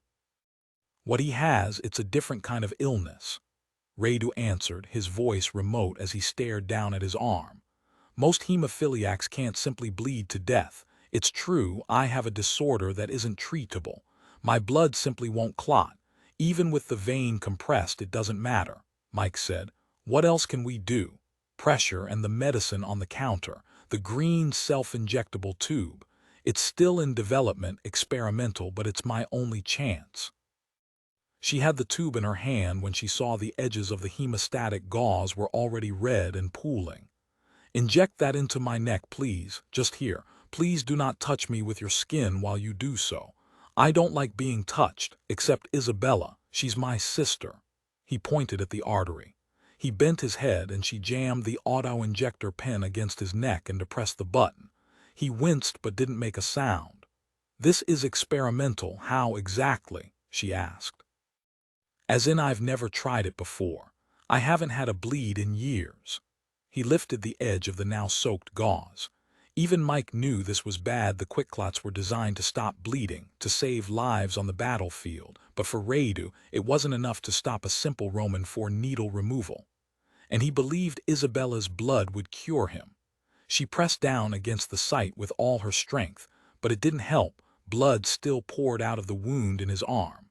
Her hands were red with his blood. But how could that be? Was he bleeding internally? Mike said, "Your neck is bruising, Radu, it's almost black." And she slapped a fresh gauze pack in place, applied more pressure. Isabella touched his uninjured arm. "We need to get you to a hospital, Radu. Surely they'll be able to do something." Radu said, his voice still remote, almost disinterested. "It won't matter. The bruising on my neck wasn't supposed to happen. It means the medicine didn't work. At the rate I'm bleeding, I'll be dead soon now." He raised glazed eyes to their faces. Roman researched a dozen people, so many that could possibly be of our line, tracked them down and exsanguinated them to give me their blood. None worked until Isabella. He gave a laugh so thin and insubstantial it was like smoke. And now I'm self-exsanguinating. The blood was pooling beneath him now, dripping onto the floor. We've designed a whole life around making sure I didn't have a bleed. Isabella, you are my only hope. He spoke to her in that strange, guttural language. She whispered back in the same language, then turned to them. I'm going to try to hook us back up. My blood, it might help, Nicholas said. I'm sorry, we don't have the training for that. Listen, the medics will be here soon. Radu lifted the gauze from his arm and stared at the pulsing blood. He whispered, Roman is going to be furious with you. He has tried so hard. And he slid over onto his side, his eyes closed, his hand pressed against the gauze in the crook of his elbow, now red with his blood. He called, Isabella, you're all I have. She grabbed the needle adhesive still sticking to his arm and shoved the needle back in, hoping she'd hit the vein. She straightened the tubing on her own arm and lay down beside him. She took his hand in hers. Lie still and feel my blood come into you, Radu. You will live, do you hear me? My blood will make you live. She felt him sigh. Felt him squeeze her hand. He was so cold, shivering now, though it was very warm in the lab. I'm here, Radu, he whispered in Voynishese. Tell Roman, tell him your blood is the key. Your blood, the potion isn't important, not the book, not the pages. You are the cure for me. Make sure he knows. I don't want him to blame you, kill you. His voice faded until his last words were a faint whisper. His eyes closed. I'll tell him, Radu, you must hold on. My blood is flowing into you. You must hold on. Nicholas and Mike watched the blood, Isabella's blood now, flowing out of his arm, pooling on the floor. Gareth limped up to stand beside them. Isabella pulled the needle out of her arm, applied pressure. They all stood in silence, helpless, and watched Radu Ardalian die. Chapter 69. If you stand on the pavement outside the Royal Hotel on Whitby's West Cliff and look out across the harbor town as the sun goes down, you can pretty much see in their entirety the early chapters of Bram Stoker's Dracula. Across the bay, in the shadow of the half-ruined abbey, sits St. Mary's Churchyard, where Lucy Westenra was attacked by the vampiric count. Below is Tate Hill Sands, where the ship carrying Dracula ran aground, its crew missing, its dead skipper lashed to the wheel. The 199 steps, known locally as the church stairs, rise to the east cliff, up which Dracula, in the guise of a black hound, ran after arriving in Whitby. The Guardian, Whitby, England, the southern coast, July 1890. The sea looked glorious and smooth as glass. The storm had passed, and the air felt light, as if anything was possible. He sat on the bench and relaxed. He deserved this holiday, needed to rest and rejuvenate before his family arrived in a fortnight. He'd been exhausted by the work on his latest play. After he'd moved into his rooms at Mrs. Vesey's guest house at 6 Royal Crescent, he'd gone out to ramble through the town, climbed the 199 steps to the ancient, crumbling abbey. He even wandered through the boneyard, touched by the graves, some of which had no occupants, the stone's markers for those lost at sea, writing names in the notebook he always carried in his breast pocket. Finally pleased, he took a seat on a bench and watched the ships at sail. Something about this place intoxicated him. Perhaps he felt a certain oppression, a gothic sort of darkness despite the cheery red roofs and the calls of the gulls over the water. It spoke to his creative mind, his heart. A fog bank rolled in, and he delighted in the sudden coolness, the droplets of moisture gathering on his mustache. He closed his eyes, content. Hello, may I? He opened his eyes to see a stranger standing before him, a great white-and-gray falcon on the man's fist. Would she get lost in the thick fog if her jesses were removed? Certainly, he said, and made room. What a magnificent falcon! Her name is Mina, she is a peregrine. He saw the stranger wore a leather gauntlet, and when he said the bird's name, he put a chunk of raw meat on the glove. The bird gobbled it down. He asked, "Have you toured Whitby before?"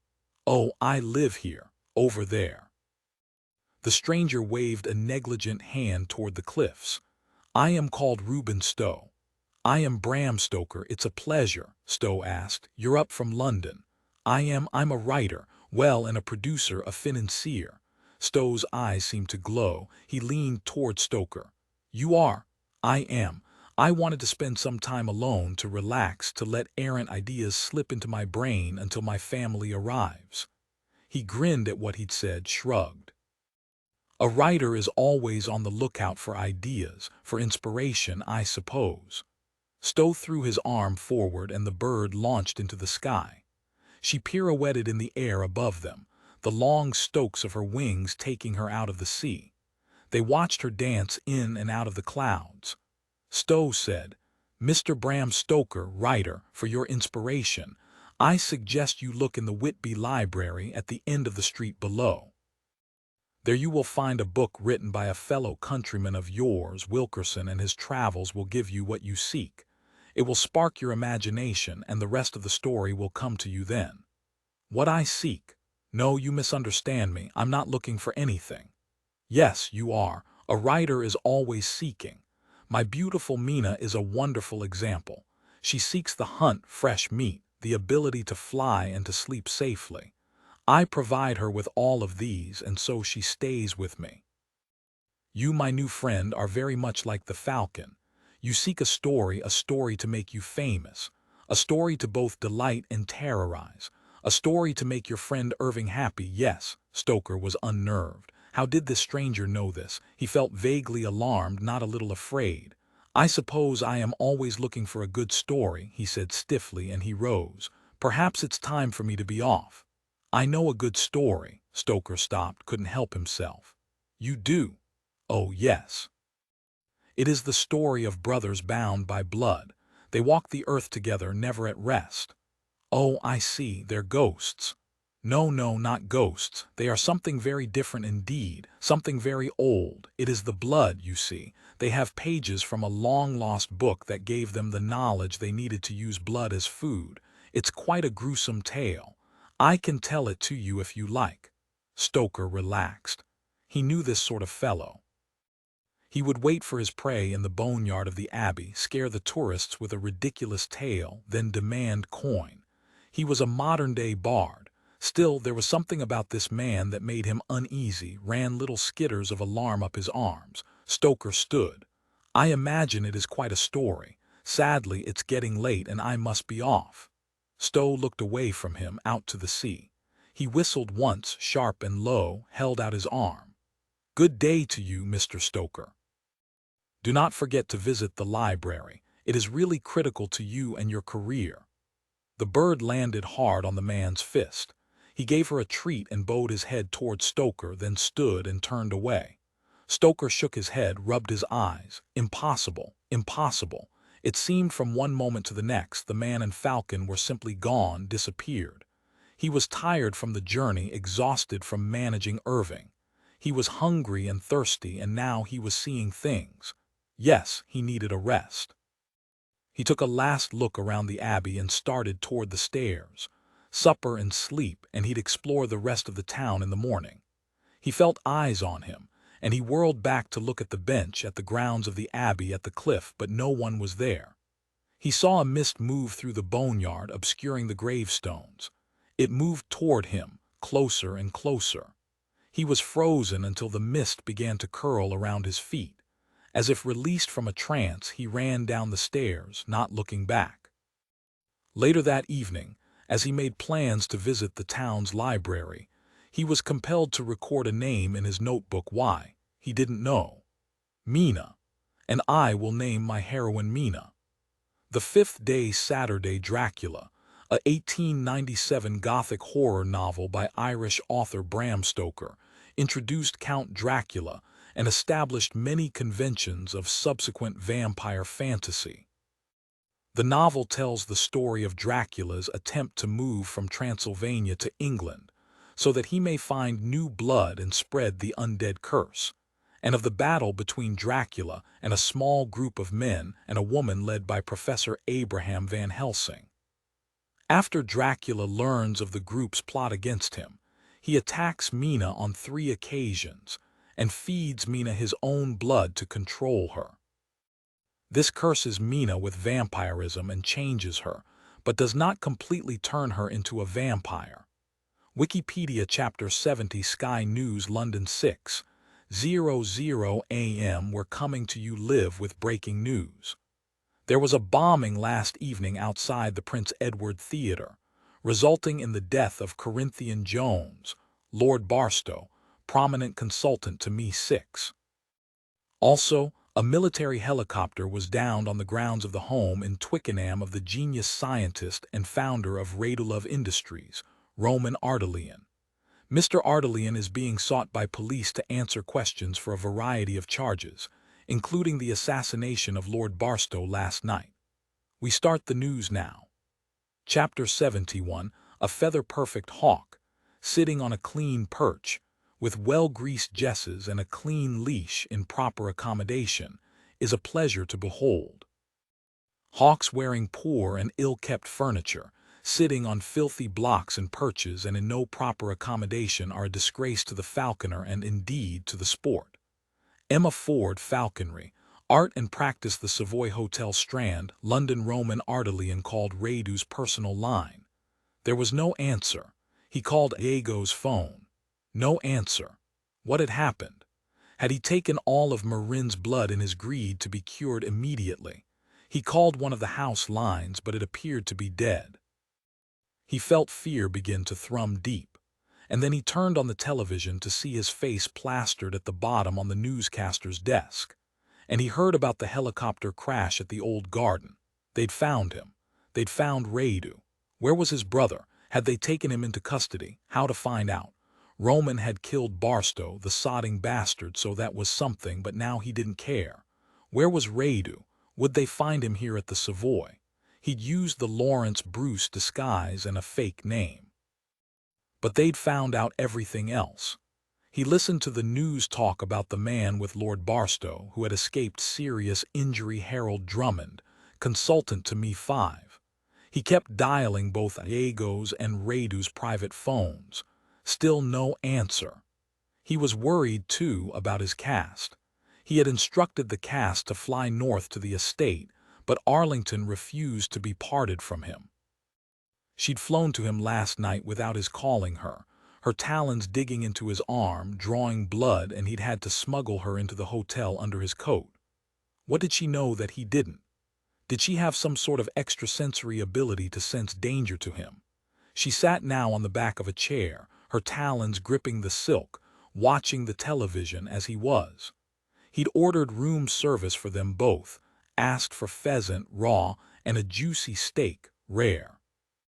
The hotel, circumspect as always, delivered both without comment. He was grateful for Arlington's steadying presence. He stroked her feathers, and she rubbed her face against his hand. He thumbed another dose of LSD onto his tongue.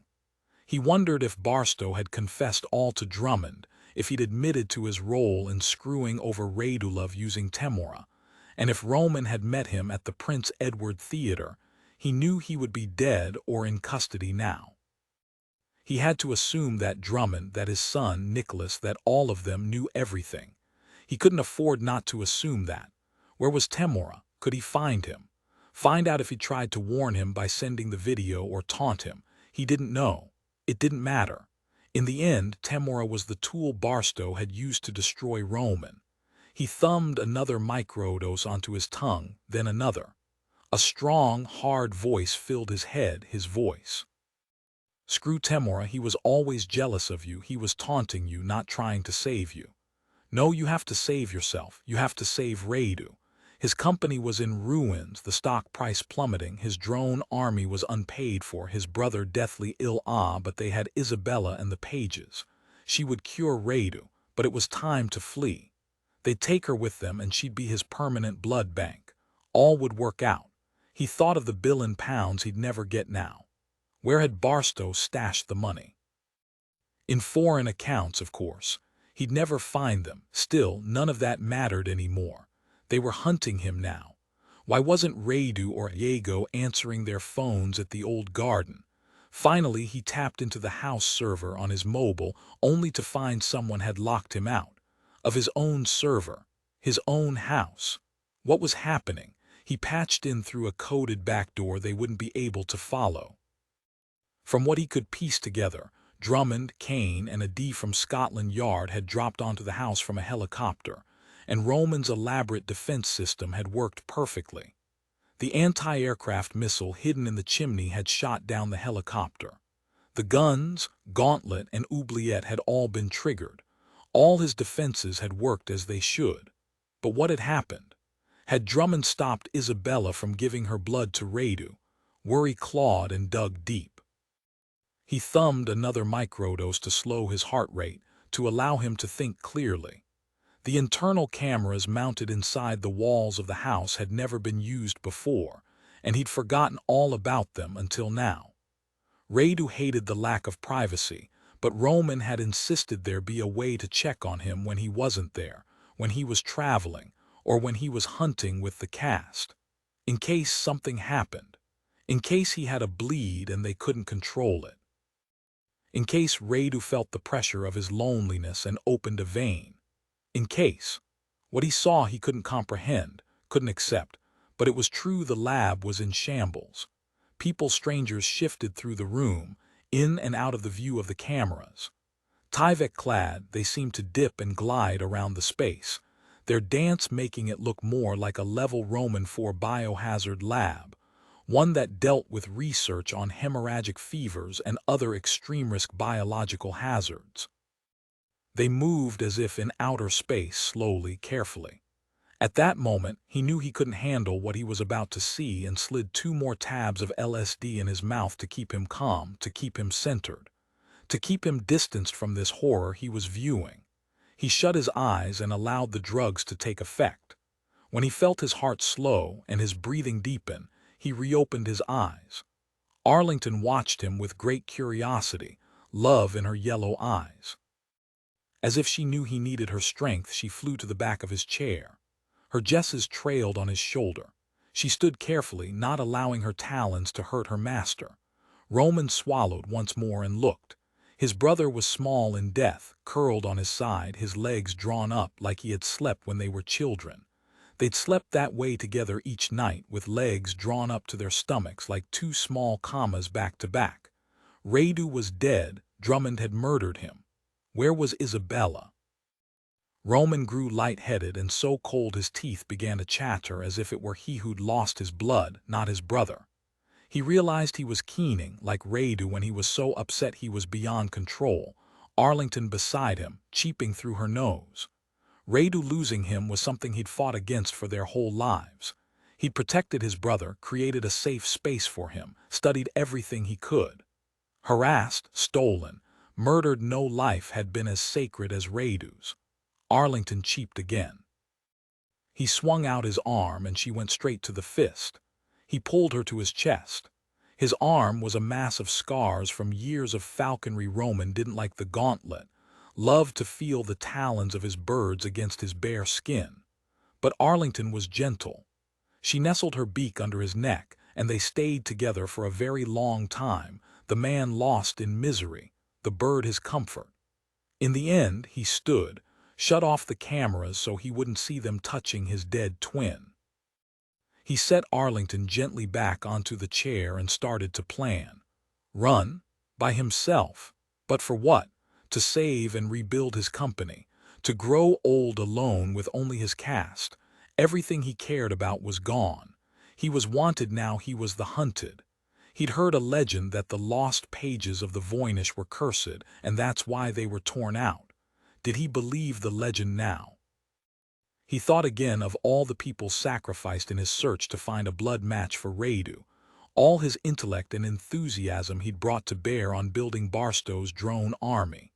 And now there was nothing left. Nothing at all.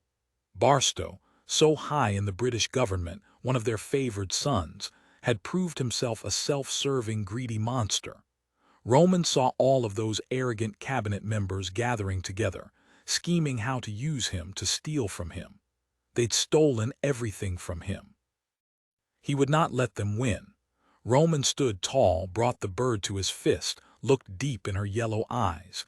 He walked to the window, drew back the blinds. The city sprawled below him. "Are you ready, Arlington? We are going to burn London to the ground and dance in the ashes." Arlington nuzzled his neck and cheeped. Chapter 72, The Old Garden, Twickenham, Richmond upon Thames, London. Nicholas absently rubbed the wound on his side as he watched the team work. Mike had patched him up again, disinfected and rebandaged him. The first paramedics to come had taken Gareth to the hospital.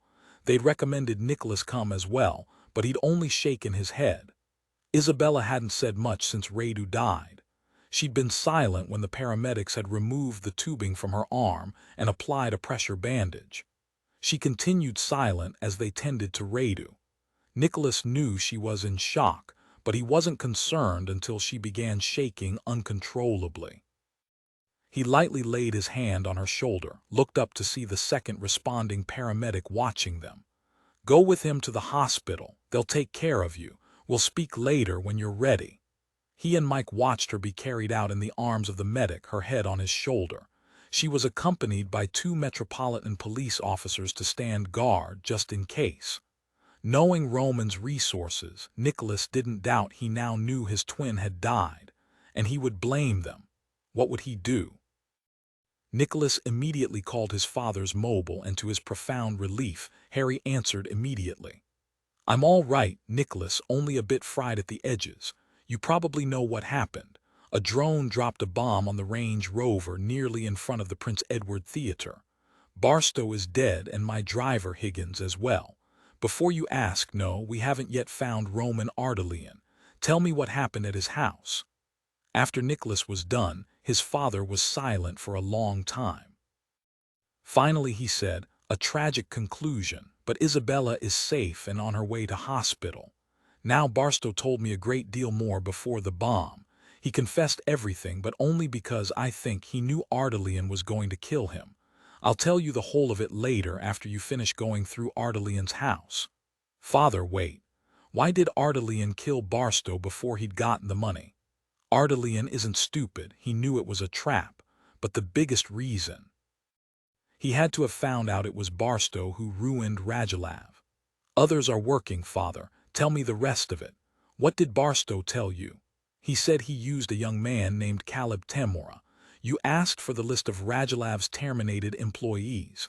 Well, this man was on the list. He and Ardelian had a falling out. He was recruited to ISIS. Barstow's people pulled him out a year ago. Barstow forced him to build the hack that spread the ransomware through Matrix. I tried talking to Temora, but he isn't willing to play ball, as your mother likes to say. When you're free, I want you to question him." "Where are you holding him?" "He's jailed in a Black Ops site in Mayfair. Listen, Nicholas, after all that's happened and given Ardelian's increase in drug use, I can't imagine he's all that rational at this point. Revenge was more important to him." "Wait." A moment later his father said, "That was Adam. Evidently Ardelian stayed overnight at the Savoy. He must have conducted the attack on the theater from there. Ian and a team went to the hotel, spoke to the desk, and facial recognition confirmed. Ardelian was wearing a disguise and used a false name. Ian was told he was already gone. They searched his room, but all the team found were a few feathers, so one or more of his birds was there with him. Unfortunately, he's disappeared again. We have operatives at every known address, but nothing. He's gone to ground. Nicholas, I think events are moving too fast. Come now, speak to this hacker Temora. Give me an hour, Father. I'm stripping the computers to take to Adam to analyze, then we need to stop by Tim's house. Get me the address and we'll meet you there. And Father..." "Yes," he swallowed, cleared his throat. "I am very glad you're all right. Mum would have killed me if something happened to you. She very likely might have. Now you know how I felt when Barstow shot you." Harry laughed and rang off. When Nicholas finished ripping apart the last computer, he joined Mike in the lab suite. "I see a lot of jars and bottles and test tubes. Any idea what it's all for?" "This section is for synthetic LSD, I believe. They were manufacturing their own. There are large quantities of ergotamine and lysergic acid." Nicholas read some of the labels. "Hydrazine, hydrochloric acid, sodium nitrate, yes. They were manufacturing LSD. All of the components necessary for the epibetadine are here, too. It's going to take hours to catalog all of this. She put a hand against his cheek. His face was still smudged with smoke, and his hair had dust and bits of debris in it from the roof. She leaned up and wiped her finger across his nose. Ah, that's better. I've really smeared it now. Your dad's truly okay. Yes. Adam found out Ardalian stayed overnight at the Savoy, but he's gone to ground. You'll like this. Barstow was apparently using a hacker who worked for Ardalian before they had a falling out. Barstow used him to try and dismantle Radulav. We're going to go talk to him. Name's Caleb Temora as soon as you're finished. Oh, I'm done. Nothing more I can do here. Just curious why LSD of all things. She cocked her head. The two drugs we know they were making do have something common. They were both tested for mood stabilization and pain relief in the 60s.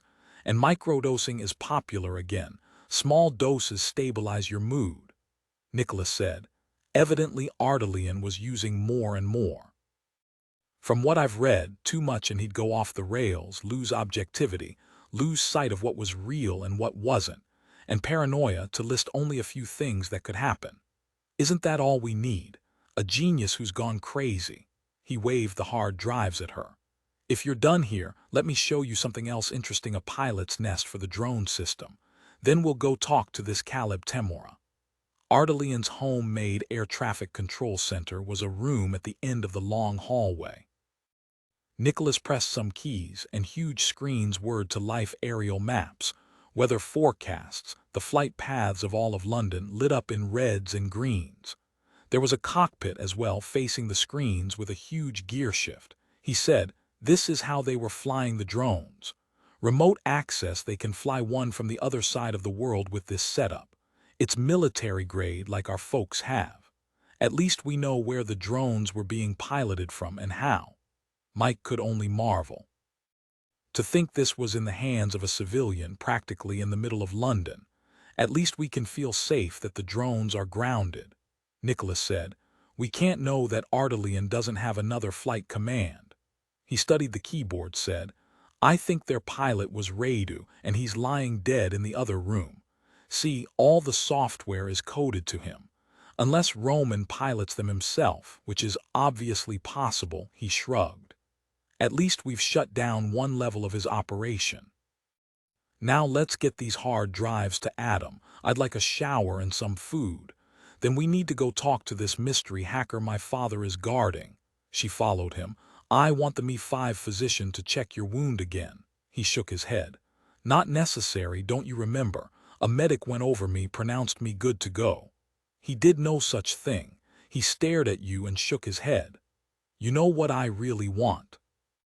A big, juicy American hamburger, maybe with cheddar on top, lots of onions. Oh, be quiet.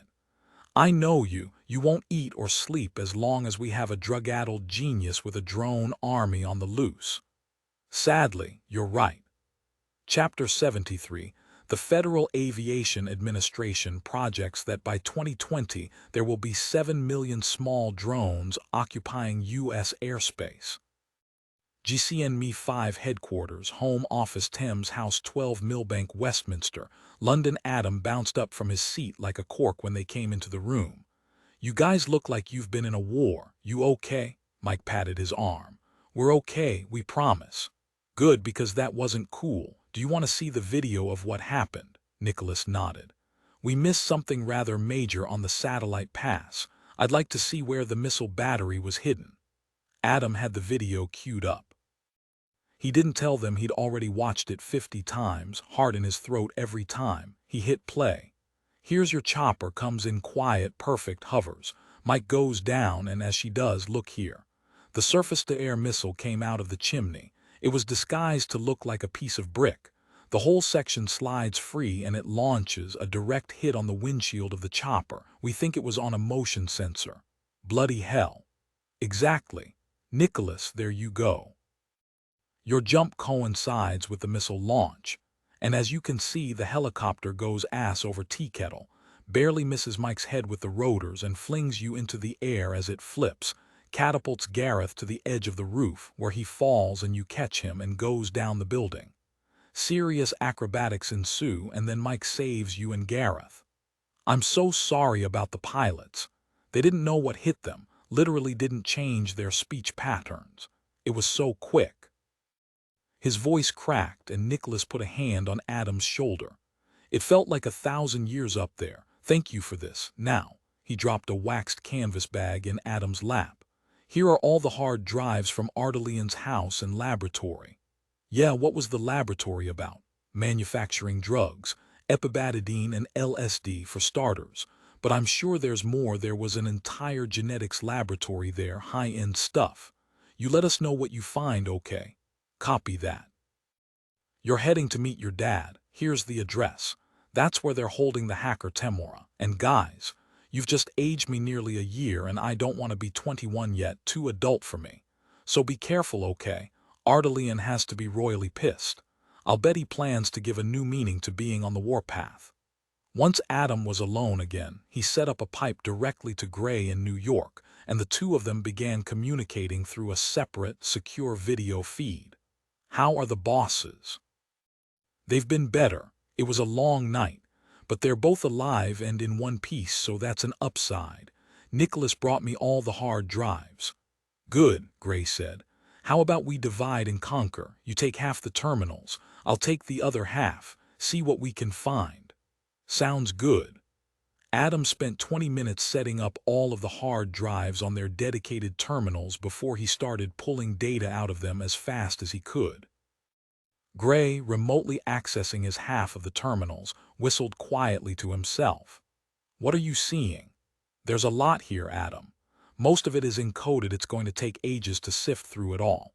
Definitely experiments, years of data. The chemistry is astounding.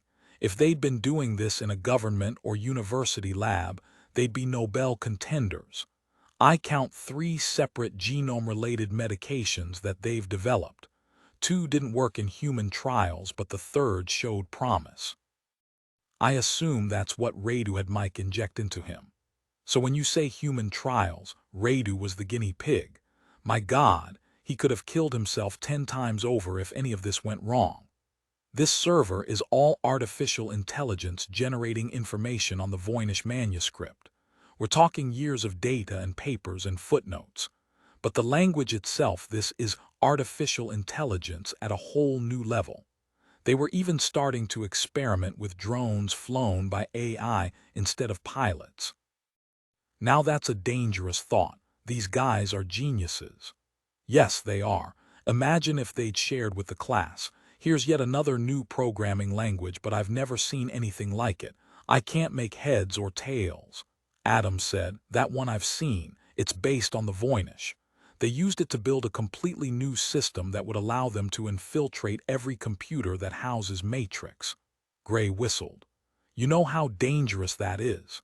Matrix is also on the servers at NORAD. And many other sites I wouldn't want to allow control of to a couple of whack jobs who have built a new world no one can understand. They can hijack anything, everything, at any time. Very dangerous. Radu is dead, Roman's in the wind, and we're responsible for figuring out what he might be up to. So instead of worrying, let's keep pushing. Gray grinned. Oh, how soon they grow up. I remember the days not long past when you would get yourself lost in the minutiae for fun. Yeah, well, you guys made me a white hat for real, so now I have no choice but to be serious about it. He went silent for a moment. This scares me, Gray. I've never seen anything like it, and I've seen a lot. If they've shared any of this with their people at Radulov Industries, and there are people out there capable of hacking these systems, we have no control anymore. I mean, we have to put out an advisory that all government computers cease using Matrix at once. Do you agree? Gray nodded. Yes, we do. It's a good lesson. We've never truly had control, my lad. We never have and we never will. Wait, what's this? He pulled a folder onto the screen, double-clicked it. A series of schematic drawings appeared, layering one on the other. This is exactly what I didn't want to find. What is it? The blueprints of Thames House, River House, Buckingham Palace, Westminster Abbey, and Parliament according to the labels. Detailed, thorough, and current. You better get Nicholas on the phone. Dialing him now. What do you think it means? Gray said. Here's a lesson for you: always anticipate the worst. Chapter 74. Me 6 Safe House Farm Street, Mayfair, London. On their drive to Mayfair, Mike chowed down on a bag of bacon-flavored crisps. Well, really chips. They'd gotten out of a gas station a block from Me 5. She had a banana ready to wash it down. Nicholas drank coffee and ate a bag of vinegar and salt. Mike upended the bag into her mouth to catch the last of the crumbs, then crumpled it and started peeling her banana. Why can't we have these in the U.S.? It's not fair, Nicholas, really it's not. I mean the chips, not the banana. I've never seen so many flavors, but seriously, these crisps chips are incredible. Wish I'd grabbed 2 bags. I'll get you a whole case for Christmas, how's that sound? Perfect. She scooted across the seat and put her head on his shoulder. Please tell me we're going to catch Ardelian today. I don't know if I'm up for any more bombs or fires or guns.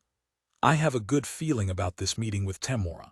Maybe he'll know how to get him or where he is. Nicholas parked a block away, in front of a dark Jesuit church, and they went in on foot. The townhouse was a 4-story tan brick with large paned windows and wrought-iron Juliet balconies. The street was charming. Mike could only imagine how festive it would look at the holidays. Did Brits, she wondered, decorate for Christmas as elaborately as Americans? She said, seriously nice place for a safe house. Nicholas nodded. Hide in plain sight, always better. They knocked and the door opened. A stranger waved them inside. When the door shut behind them, Mike smelled chlorine, curry, and wood smoke. She saw a huge circular stairwell in front of them, very modern decor, minimalist and sleek. Harry was waiting for them by the stairs. Father and son hugged each other hard, then stepped back. They were men of few words, Mike knew, so she wasn't surprised when Nicholas went right to business. Where is Temora? In the basement. This house is equipped for 4 prisoners at once or a team of operatives. Right now there's only Temora. There's a pool, a gym, a server farm, and a bomb shelter too. Me 6 does it up right. I'd like to speak to Temora alone. Harry started to protest and Mike shook her head, but Nicholas held up a hand. Trust me, this guy is a hacker. If we all go in together, he'll talk in circles just to piss the 2 of you off. I'll go in alone, hacker to hacker, see if I can get the real story from him. Harry said, understand he's angry, Nicholas. Don't trust anything he says, don't take it at face value. From all I've found in Barstow's files, he plays games. We haven't yet figured out what he wants. Understood.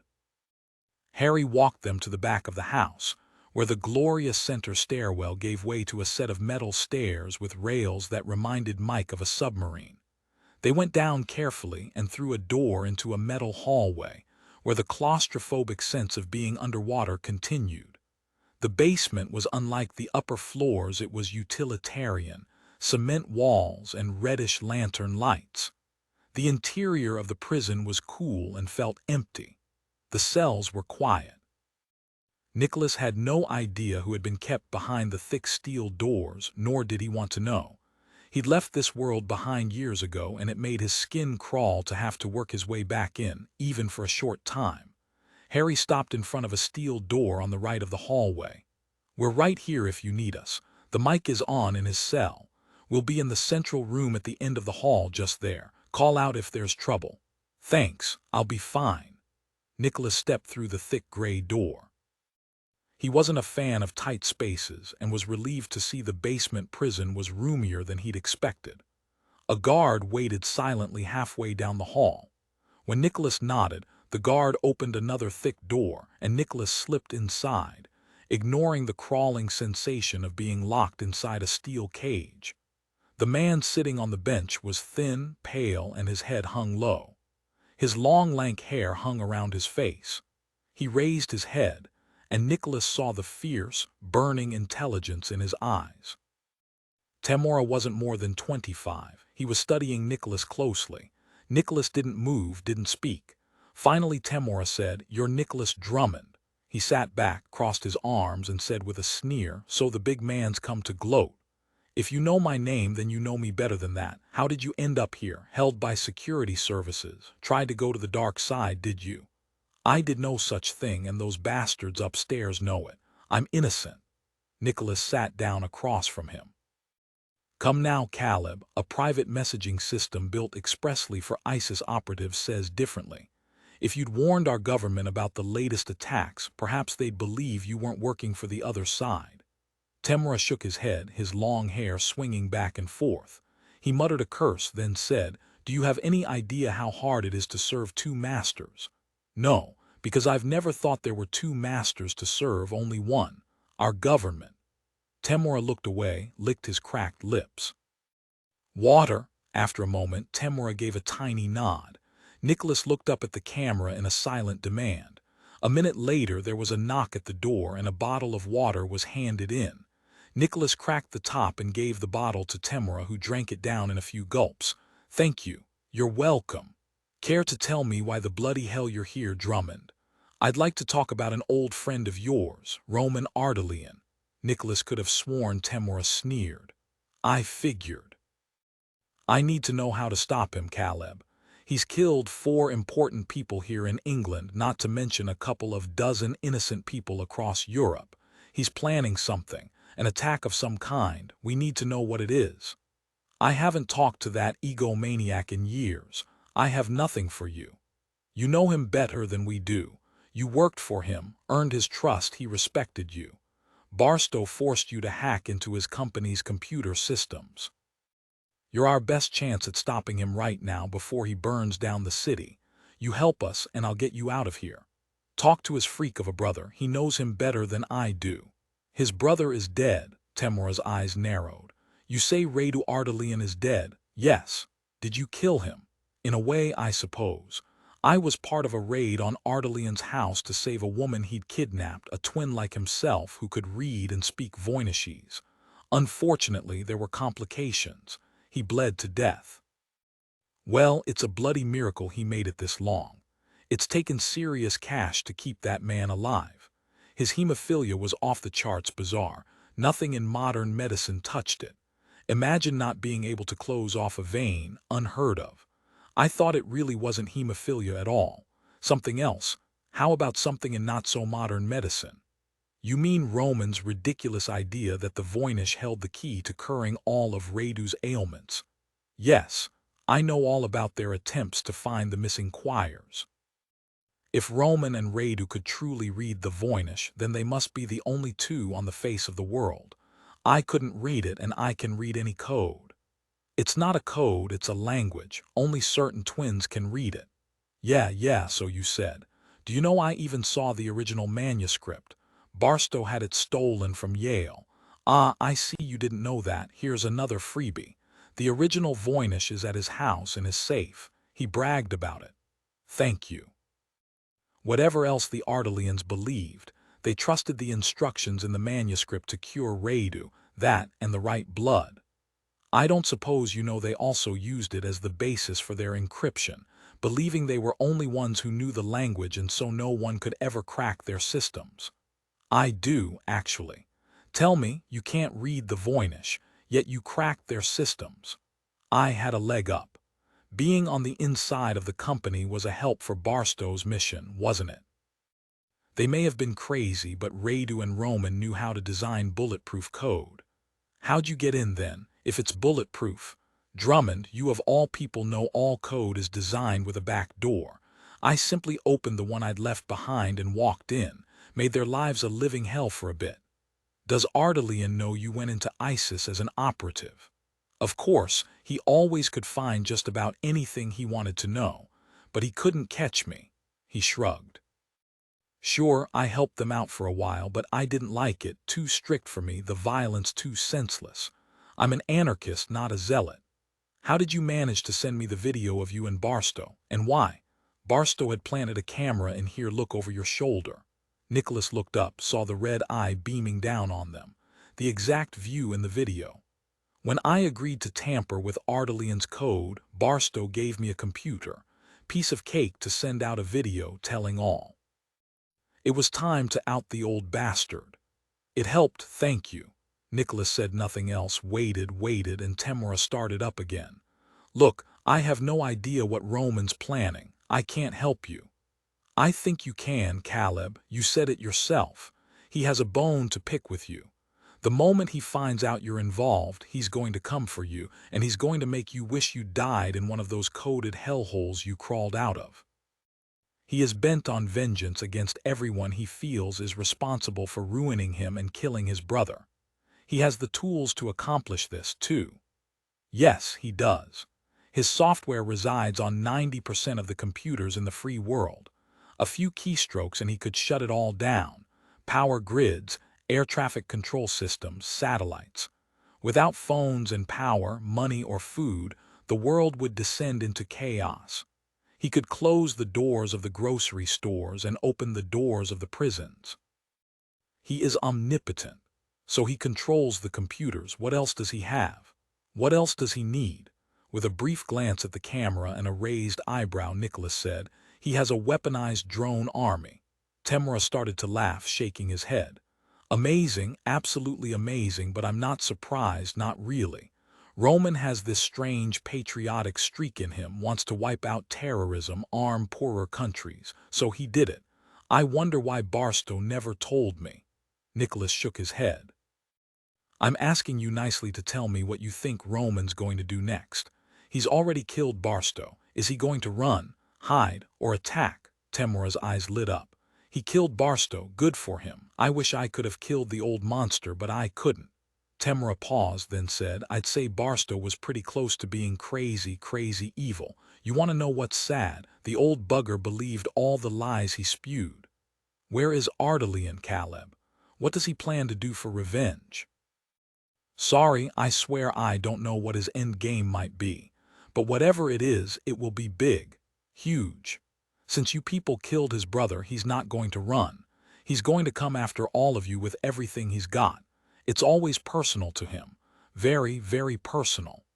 Chapter 75. Upstairs, Nicholas put a frozen pizza in the oven while Mike pulled together a quick salad. Then he, Harry, and Mike sat at the table and ate, discussing their next moves. Nicholas said, There's one thing I believe Temura about. Ardalian is going to come after us. He already has twice, no reason he won't try a third time. If he blames us for his brother's death, then we're in twice as much danger. We have to find him. Mike swallowed a bit of pizza. Let me call Adam, see if he's found anything yet. She put her cell on speaker when Adam answered. Gray and I were about to call you. Sorry, guys, we don't have good news. The blueprints for several major London landmarks were on Ardalian's hard drives. Maps, detailed information, insider stuff, things not available to the public. Seems he used his connections to the servers to lift all the information he could possibly want. Nicholas asked, So how many possible targets? There are 8 different spots around London that he's done epic amounts of research on. I'm talking all the major tourist destinations and government buildings. It's going to take us a while to find out if there's one he's favored over another. He still may try to kill you guys off one at a time, or he may focus on a single huge attack. We don't know yet. He's up to something regardless. Get back to it, Adam. Find everything you can and send it our way. Nicholas patted his mouth with a napkin, stood up. Come on, Mike, let's go talk to Isabella. She might have heard something, seen something to help us figure out what he plans next. Harry said, I'll keep talking to Temura, see if I can't sweeten the deal. If he gives me anything, I'll let you know. When the door shut behind them, Nicholas realized the sun was dropping behind the mews. They stood in ready silence on the stoop for a moment, listening. No drones above them. Nicholas pulled on his leather jacket and they started down the street, back toward the church. Mike saw a garden along the way, chestnut and limes lining the sidewalks, the leaves full and deep. White flowers sprinkled the beds like dropped pieces of cotton. The evening felt calm and still. There was no one around, only the distant sounds of traffic. Nicholas glanced at the pink sky. I didn't realize it was so late. The car will be waiting on the other side of the church. Let's cut through to the hospital.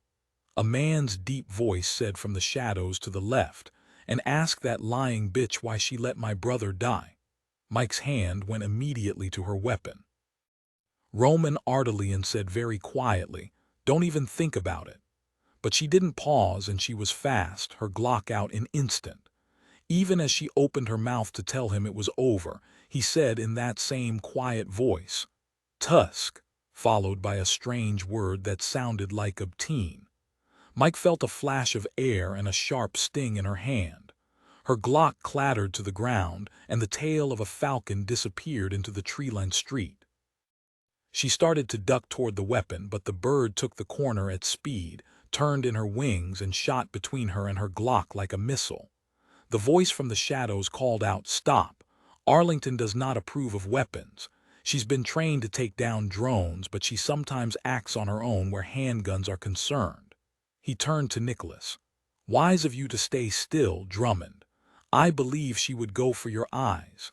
Nicholas said nothing, stepped quickly to Mike to see her hand was bleeding.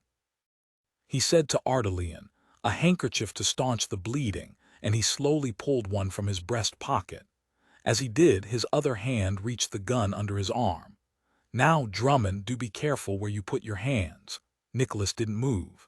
"Are you too afraid of us to show yourself? All you have going for you is a killer bird." Ellison stepped from the shadow. He was wearing dark jeans, a black t-shirt and leather jacket, and on his wrist sat a falcon. He held no weapons, only the bird. Nicholas knew he could pull his Glock and kill the bird in a heartbeat. Ellison said, "You invaded my home and you killed my brother. However, you have given me what I wanted, so treat this as a warning. Stop. Go home." Mike said as she pressed Nicholas's handkerchief to her hand, "If we stop, will you stop? Murdering people for their blood, killing Dr. Marin's fiancé for no reason at all, killing Alexander and Vittorini, Himmler and Donovan, not to mention sending your drone after us in the train." Her hand throbbed and burned. The talons had dug deep. Ellison said, "Your brains are so limited. You see and understand so very little. Yet again, I have found that true of so many of my fellow human beings. Then there are the corrupt, greedy ones like Barstow. You may leave now, talk to Isabella, ask her why she failed to save my brother. Drummond, if you take one more step, Arlington will tear out your eyes and then your throat. She's hungry. We took down a rabbit earlier, but she's at her flying weight and fast, and I need to feed her more." He paused, looking back and forth between Nicholas and Mike. "Will you never learn?" Nicholas sprang.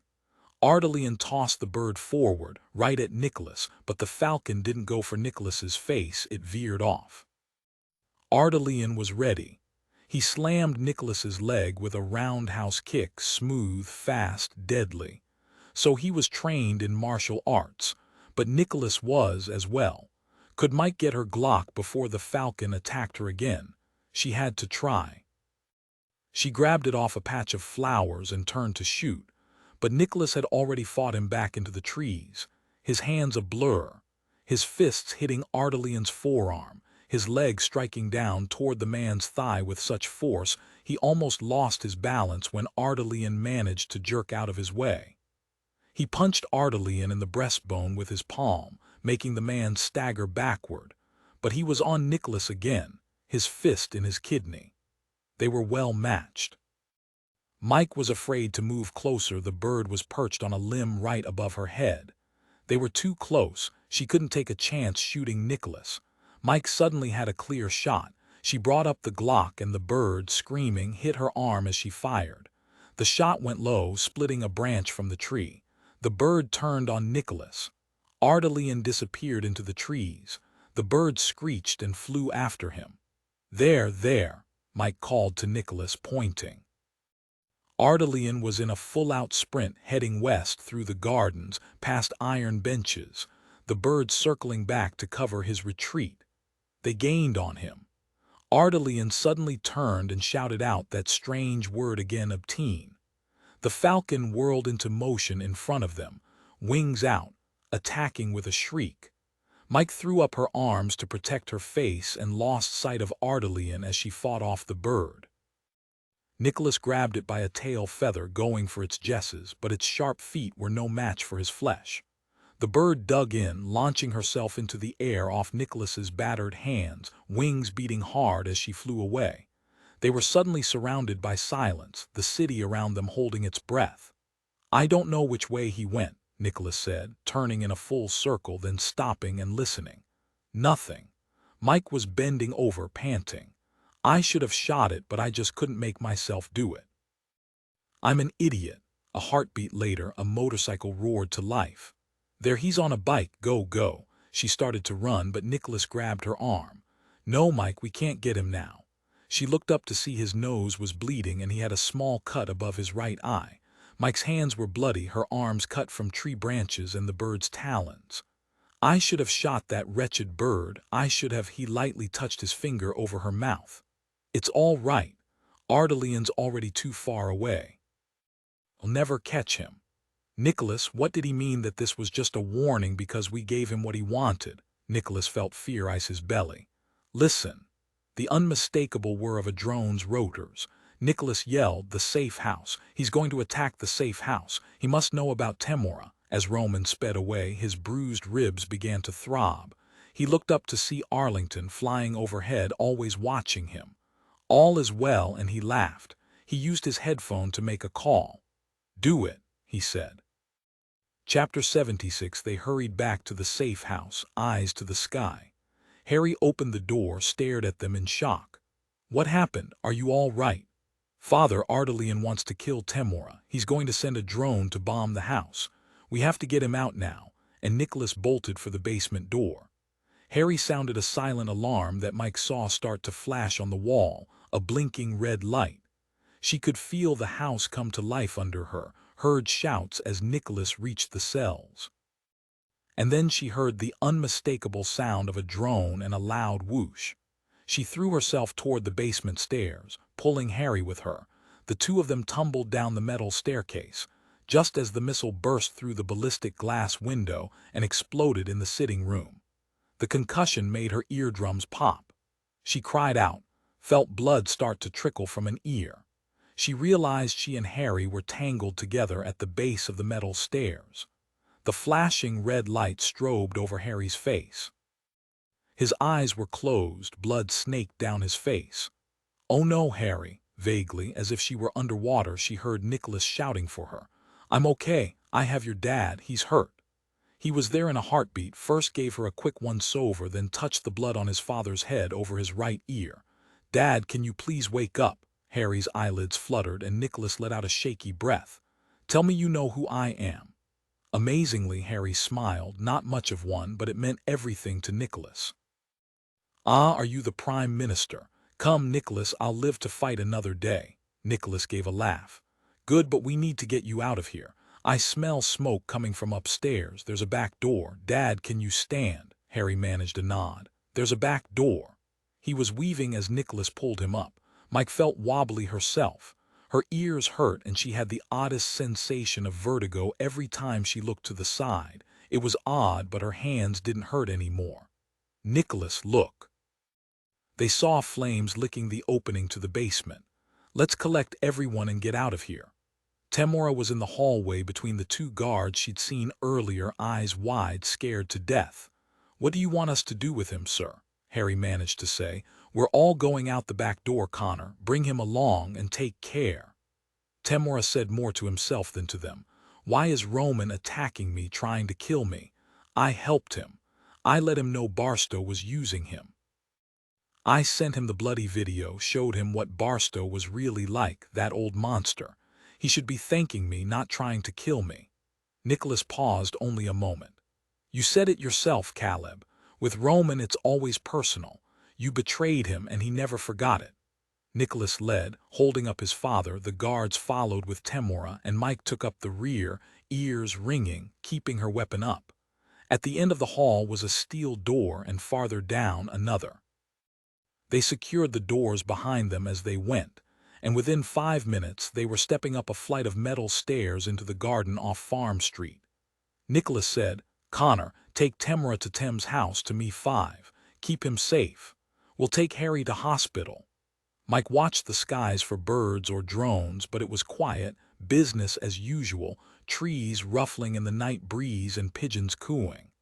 The car that had brought Harry was back on the corner, waiting. The driver, a seasoned Mi-5 agent, didn't miss a beat as they bundled Harry into the back seat. He said, "Let me tell you, it's good to see you all alive. The house is burning, coppers are all over the scene. Mike, you're bleeding too, there's a kid in the back of the seat. We're going to get blasted in the news for this one." "Where to, Mr. Drummond?" Harry said. "Take us to Chelsea and Westminster Hospital." Mike closed her eyes. Everything hurt, even her eyebrows. She heard Nicholas speaking to his father, assuring himself that he was all right. Then she felt Harry take her hand. "Thank you, Michaela, for saving my life." Chapter 77. Chelsea and Westminster Hospital, 369 Fulham Road, Chelsea, London. Isabella was drifting off to sleep when a knock sounded on the door. "No more needles," she called out. "How are you, Dr. Marin?" She opened her eyes to see the female FBI agent who'd come to save her.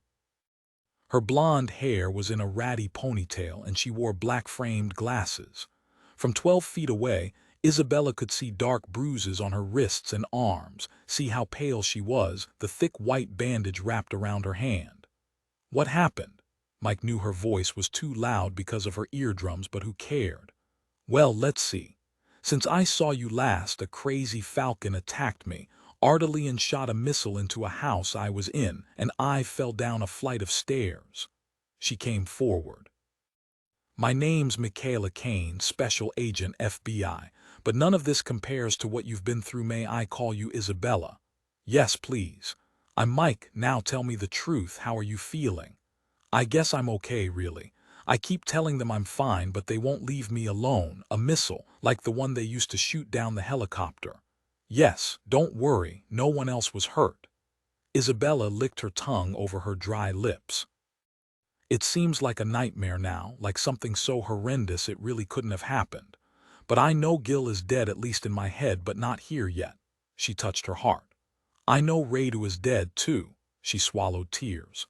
"Does Radu's brother know he's dead?" "Yes, he does, and unfortunately we can't find him. But we do know he's a very angry, out-of-control man at what he now sees as absolute betrayal. It doesn't help he's probably over the edge on all the LSD he was taking. He's out for revenge. He blames those in power because they sent a team in a helicopter, namely us, to his home to save you, and Radu died. He blames all of us, really." Mike saw Isabella was trembling. She stepped to the hospital bed and touched her shoulder. "All you went through, it was horrible, all of it.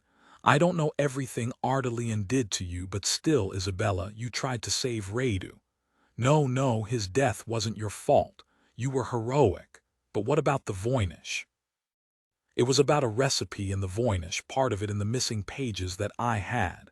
And it was about blood and how to combine them. What do you know about the Voynich manuscript?" "One of my teammates was in art crimes, Agent Ben Houston. He worked the case when the Voynich was stolen from Yale. You met him, I believe, with Melinda St. Germain." "Oh, yes, was that only a couple of days ago?" She shook her head in wonder. "It seems like a decade. Agent Houston was kind and knowledgeable. I know no one has ever been able to translate it or decode it, so tell me." Isabel nodded. "The Voynich tells the story of the illegitimate line that started with Vlad Dracul's half-brothers. I've pieced together what I can, and I think one of the twins was ill, an affliction of the blood. They tried to cure him with herbs, with baths, but they didn't know how blood worked. And so, when the brother Andre bled uncontrollably and weakened, they came up with the idea to replace the blood. So Alexandru, the stronger of the two, found him blood to drink. This wasn't quite that clear in the manuscript, but I believe it's close enough. The Voynich manuscript is a record of their conversations about how the experiments were going. Roman and Radu both read and speak Voynichese. They've brought those two long-ago brothers into the present. Radu was a brilliant scientist. Very strange because of the limitations of his illness, but brilliant. The experiments he was doing were completely out of the box. The equipment, sorry, you already know this. Did Radu want me to give him all my blood? He wanted so much to live, as did Roman. Perhaps I would have survived for a while, depending on how long they would allow me to replenish my blood. Was I the match they'd been searching for? Yes, I believe so. Roman killed so many people, primarily Romanians, searching for a match. I think Roman made Radu into a monster. Mike shook her head. No, he valued himself, his own life, over anyone else's, including yours. He called you his blood sister, yet if it came down to it, do you think he would have hesitated to drain you rather than accept his own death? None of it was right, Isabella. All of it was centuries-old madness. Your physician told me they drugged you. There were still traces in your blood. Oh, yes. After all the initial terror, whatever the drug Roman gave me made me feel wonderful. I wasn't afraid any longer, even when they wheeled me in and hooked me up. I wasn't even afraid when I saw my blood flowing through the tube into Radu's arm. Mike said, did either of them mention where Roman lived when he wasn't at the house with Radu? They have some estate up north where Roman takes his birds. She shuddered. He let one of them mark my stomach. I will have the scars forever. Mike couldn't imagine. I'm sorry. I'm alive, Isabella said. Without you, I'd be dead. Mike merely nodded. Tell me about the missing Voynich pages you found in the British Museum. Isn't that why Ardalian kidnapped you in the first place? To get those pages to complete his recipe for Radu? Isabella stared at her, then shrugged. You're going to think I'm crazy. Try me. Okay. Maybe back as far as the time of Vlad Dracul, pages were ripped out of the manuscript. At some point, the pages were separated from the main manuscript and moved from place to place. Where, I don't know, until a young girl saw a man bury the pages under a rowan tree in eastern Poland, back in 1912, I think. She was part of a large Romani tribe camped close by. She dug the pages up and took them back to the camp and showed them to my great-great-grandmother, Kezia. She was also known as the Old Princess. She could read the pages and prophesied twins of her line would come, and they would read them and reunite them with the great manuscript, as she called the Voynich. Their stories were passed down to me. My sister and I were the first twins in nearly 100 years, but my sister died when we were 4 years old. It was then I told my mother I heard the pages weeping. She and my father believed the pages would drive me mad, so they buried them in a lead box so I couldn't ever hear them again. There's more, of course, but eventually, after my mother's death, in her will, she told me where to find the pages. Isabella studied Mike's face. You might believe me mad, but it's the truth. Even before I unwrapped the pages, I heard them singing to me, talking to me, and yes, crying. And I knew I had to reunite them with the great manuscript. But someone had stolen the Voynich from the Banek at Yale the year before. If I'd known in time, I would have stolen it myself. Instead, I came up with a plan. I pretended to find the pages and made a big announcement, praying the person who'd stolen the Voynich would come after the pages. I wanted him to come. I had a gun, I was ready, she shuddered. But it all happened so fast. I accepted Gil's marriage proposal and this Dr. Lawrence Bruce, really Roman Ardalian, showed up at the front door, she swallowed. Only he wasn't the one who stole the Voynich. No, Mike said, he wasn't. Actually, it was a very bad man named Corinthian Jones who stole it as leverage to use on Ardalian. We even know where it is in his safe. Isabella's eyes flashed. Do you know where the loose pages are too? I know Roman had them that night. I don't know, but I will alert everyone still at the house to look for them. Are you going to put me in a straitjacket? Mike flashed back to the Koh-i-Noor diamond, its magic, its prophecy, and slowly shook her head. I've seen and heard so many strange things this past year. Well, let me say, if we're talking straitjackets, they'll have to get 2, 1 for each of us. She leaned down, smoothed a hand across Isabella's forehead. Before the Voyniches return to Yale, you can reunite the pages. Yes, I know we'll find them with the great manuscript. She paused, then said, The Old Princess, that's a lovely name. Now, can you think of anything to help us figure out what Ardalian might do? Isabella shook her head, said instead, Thank you for saving me. Mike nodded and walked to the door. Isabella's voice stopped her. Wait, I remember he did say he had plans, big plans. Something to do with a shipment and a man named Barstow. I only heard bits and pieces of the conversation, and something about it was time for this program to come to light. He was going to give the world a show. I don't know what program he meant. Mike said, I do. Thank you, Isabella. Chapter 78. Mike found Nicholas and Harry in a treatment room inside the A&E Accident and Emergency Wing. Harry sported a butterfly bandage on his temple and was in a full-blown argument with the doctor, who wanted to admit him for observation overnight. No, absolutely not. I passed the concussion protocol, and I have things to do. Nicholas said to the harassed doctor, You aren't going to change his mind, I'm afraid. I'll make sure he doesn't exert himself. The doctor handed them the discharge papers, and Mike heard him calling them mother hens as he walked out past her. She waited until the three of them were alone to say, Isabella confirmed Roman's been killing and draining men and women, primarily Romanian, all over Europe, hoping they might be a match to Radu for a cure. He's the vampire killer. She told me some other things, too, about the pages and the Voynich, how it came down to her. It's all very strange. Nicholas said, You and I, Mike, strange always seems to find its way to us. Now, one mystery solved. You'll get that news to Penderley so he can start the proceedings with Interpol. Already texted him. Harry, shrugging on his smoky, dirty jacket, asked.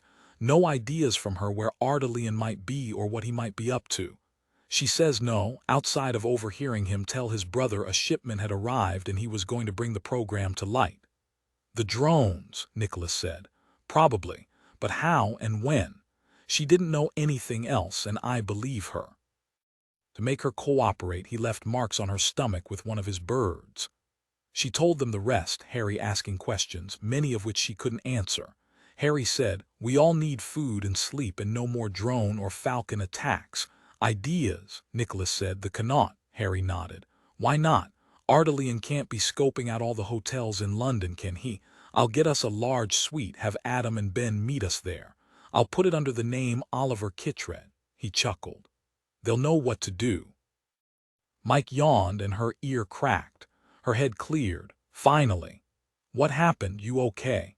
Yes, it was my ear. It's been hurting since the safe house exploded. I'm fine. Sort of tired, that's all. Let's get ourselves to the Connaught. Is it a fancy place as befits the two of you?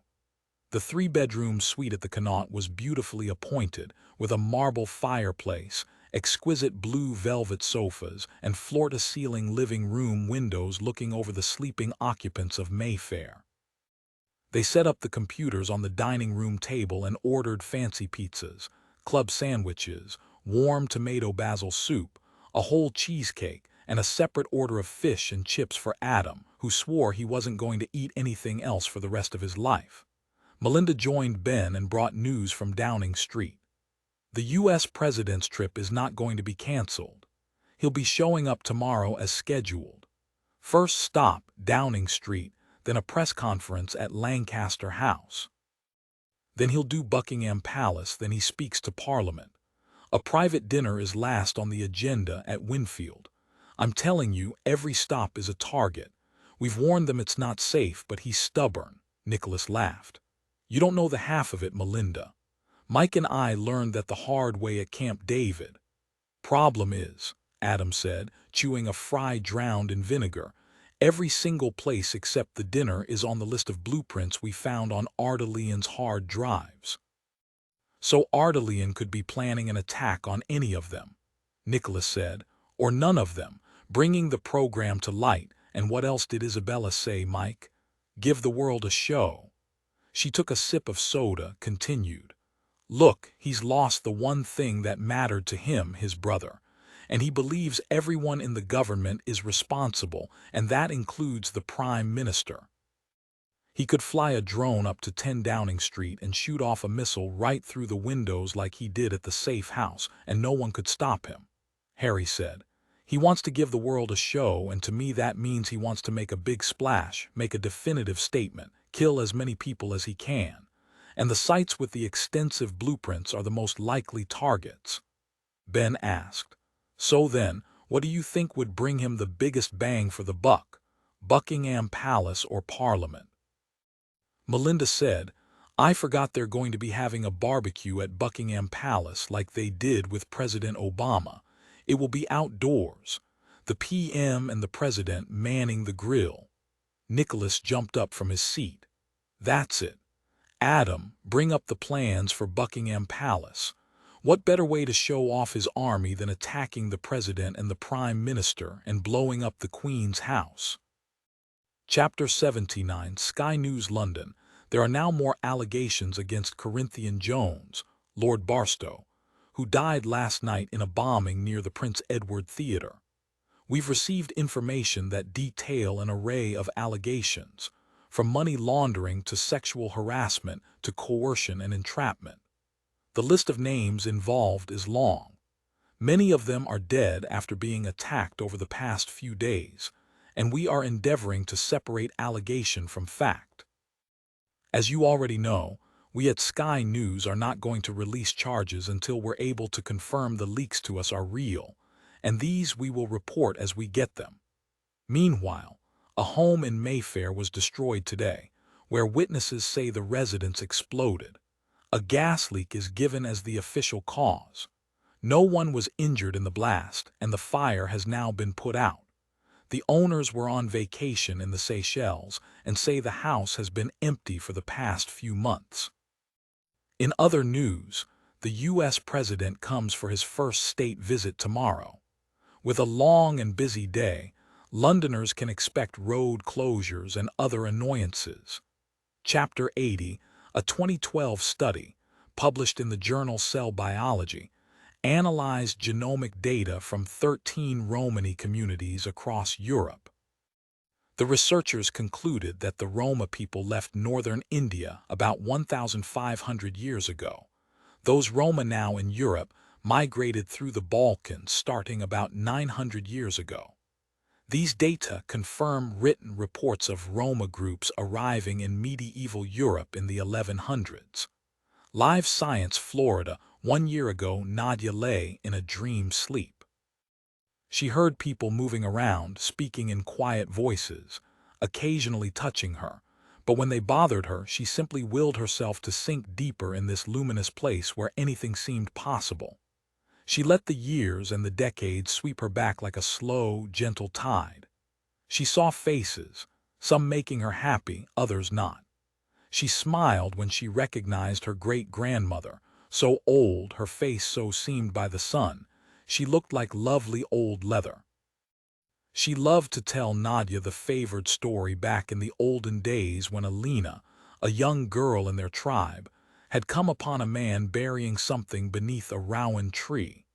It was in Poland, yes, before the tribe moved back to Wallachia. Alina's parents had come to Kezia, who was called the old princess, with the pages, and she gave thanks when she saw them.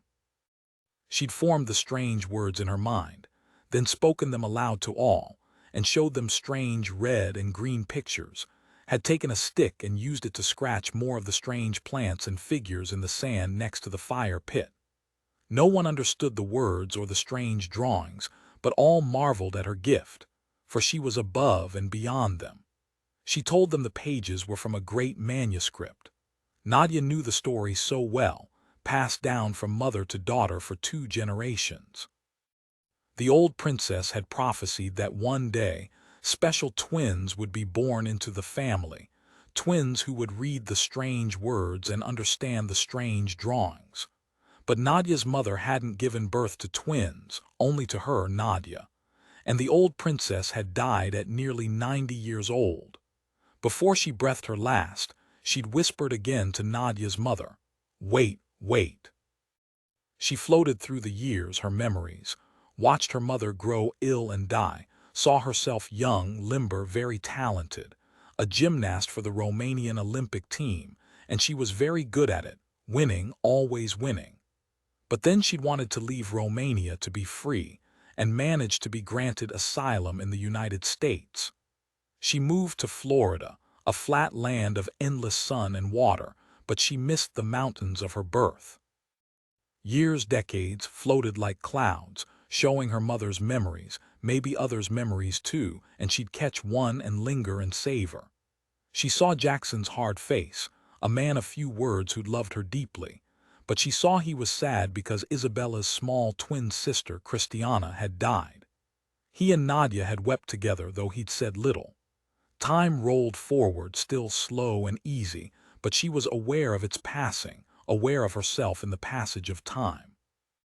She saw herself sitting on a sandy beach one lonely day, half watching Isabella play in the warm ocean. She saw the old princess, heard her say clearly, as if she were but a foot away, "I told your mother there would be twins, but there weren't twins for her. But it was you, Nadia. It's you who birthed twins, and they will listen and hear the pages speak and sing and cry to be reunited to the great manuscript." But Christiana was dead. Nadia, the floating Nadia, didn't say anything. Isabella was still a twin even though she was now alone. And then she knew what she had to do.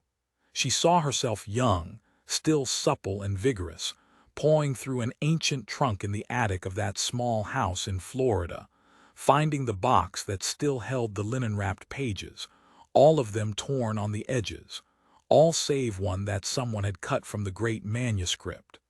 She'd shown Isabella the pages and soon regretted it. Her daughter read them easily, as the old princess had, and she'd made drawings like those on the pages, only the colors weren't ever right, no matter which ones Nadia bought. Isabella said they were about plants and medical sorts of things she didn't understand. She said the pages spoke to her, they sang to her, and they cried for what they'd lost. And her daughter continued to read the strange words, deep into the night, the pages becoming an obsession. And Nadia, that anxious young mother, feared for Isabella's sanity, for the little girl grew withdrawn.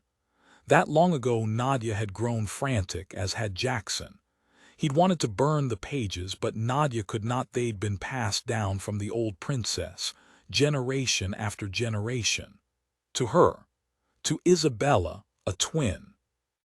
She saw herself, unable to destroy the pages, and she looked down from where she glided above and watched herself as a young mother bury them in a lead box, so Isabella couldn't hear them calling to her, crying to her.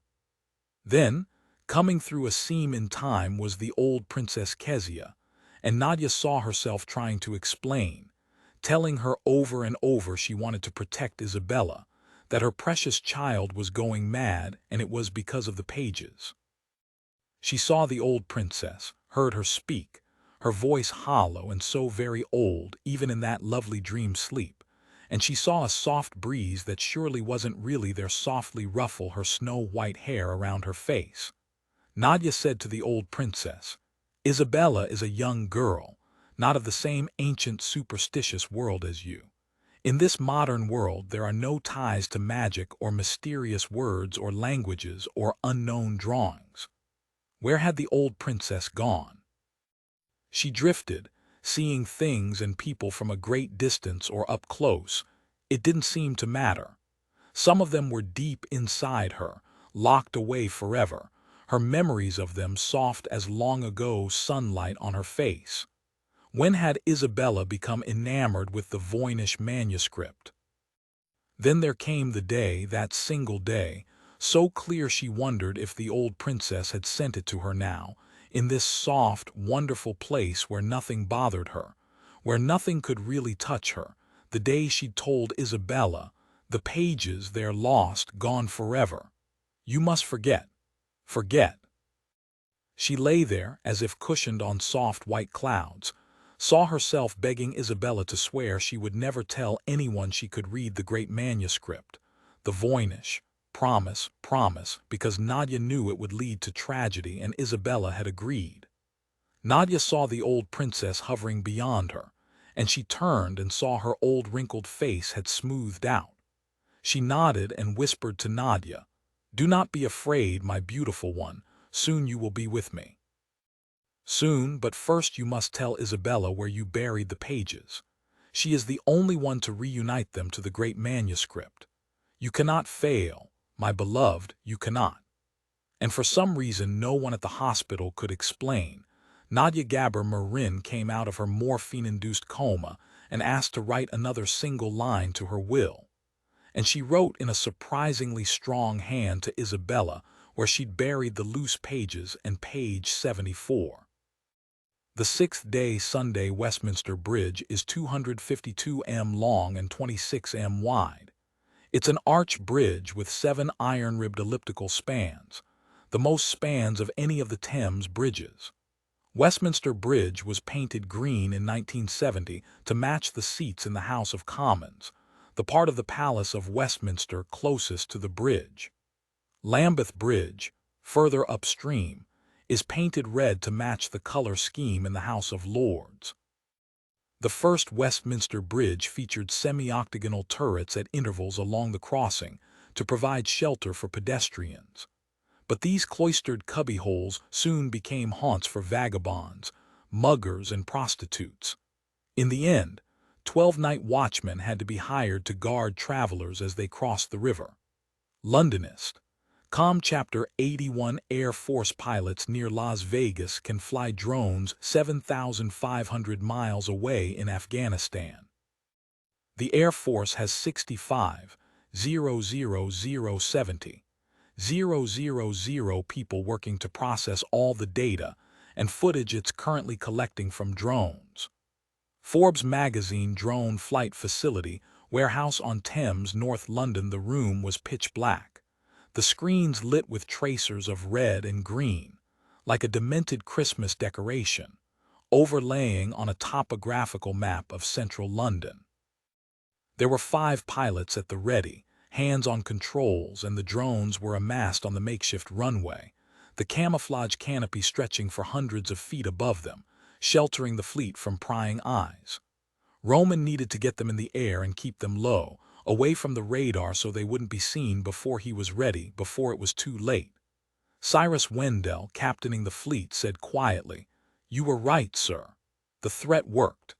They changed their plans, no more ridiculous barbecue at Buckingham. They'll all be in Parliament as you wished. Where will you be, sir? We wouldn't want a mistake." "No, we wouldn't, Cyrus. I'll be on the boat with the cast. It will be their first major exposure to the full army in a city environment. I want to be able to guide them until we arrive." To the pilots, Roman gave a different speech. "Gentlemen, this is a watershed moment for our company. We've been tasked with building the biggest threat detection system in the history of Britain. Our drones will protect the skies of this city, will be used to stop attacks on our homeland by the people who hate us, who wish us dead. You are the front line of defense for your country. Be proud." There were cheers and applause. They were patriots. They were thrilled to be a part of this program. Artelian continued, "The plans are set, the flight paths programmed. All you need to do is get them in the air and the program will take over and fly them on instruments. You will only be needed if the drones go off course or if it looks like one might be taken. Then and only then will you be allowed to take them over manually." "Copy that, sir. We're ready for the final test run. All circuits are go." "Then let's fly." He patted Cyrus on the arm. Cyrus, his one trusted employee, the one who knew he'd lied to the pilots, who knew very well this wasn't a test, that there was no way to take the drones off their course once it was set, that Roman alone had control of their flight paths. Roman headed for the dock. His 51-foot Blade Runner speedboat awaited, and the cast was aboard, hooded, sitting on their cages, their flying jesses already on. Arlington stamped her feet. She was ready to get in the air. He started the engine and heard the drone spark to life as well. He set the telemetry in his ear so he could keep track of the cast. "This is for you, brother. We come from the skies, we come from the water, we come to hit them in their most vulnerable place. We will kill them as they killed you." Roman unhooded his falcons. They were hungry, they were ready. He stroked a wing here, a head there, making sure they all felt his touch. Arlington cheeped happily. She was excited, ready, and the rest of the cabal wagged their tail feathers in response.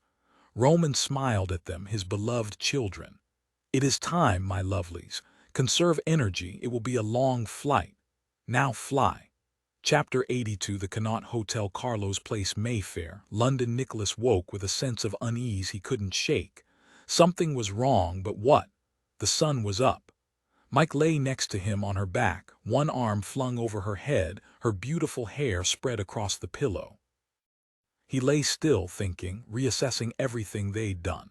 Mike sighed, rolled over, and saw he was awake. She raised her hand, touched his shoulder. "You okay? Something's worrying me and I can't figure out what it is. We spent half the night warning people and planning for every contingency. We're missing something, I know it." She leaned up to kiss his whiskered cheek. "Every law enforcement official in London will be on high alert today, Nicholas. All eyes focused on the President and the Prime Minister. Everyone is ready if there's an assassination attempt. No, there's something we're missing. We'll be at Buckingham Palace for the barbecue. They have fighters ready and sharpshooters on the roof to take down any drone that tries to dive bomb us. Secret Service will be all over the President and the Prime Minister. We're only backup today. Now, do you want some breakfast? I saw some waffles on the menu and I'd kill for waffles. Maybe with some strawberries on top." She touched her fingers to his shoulder. "Nicholas, we do the best we can." He said nothing.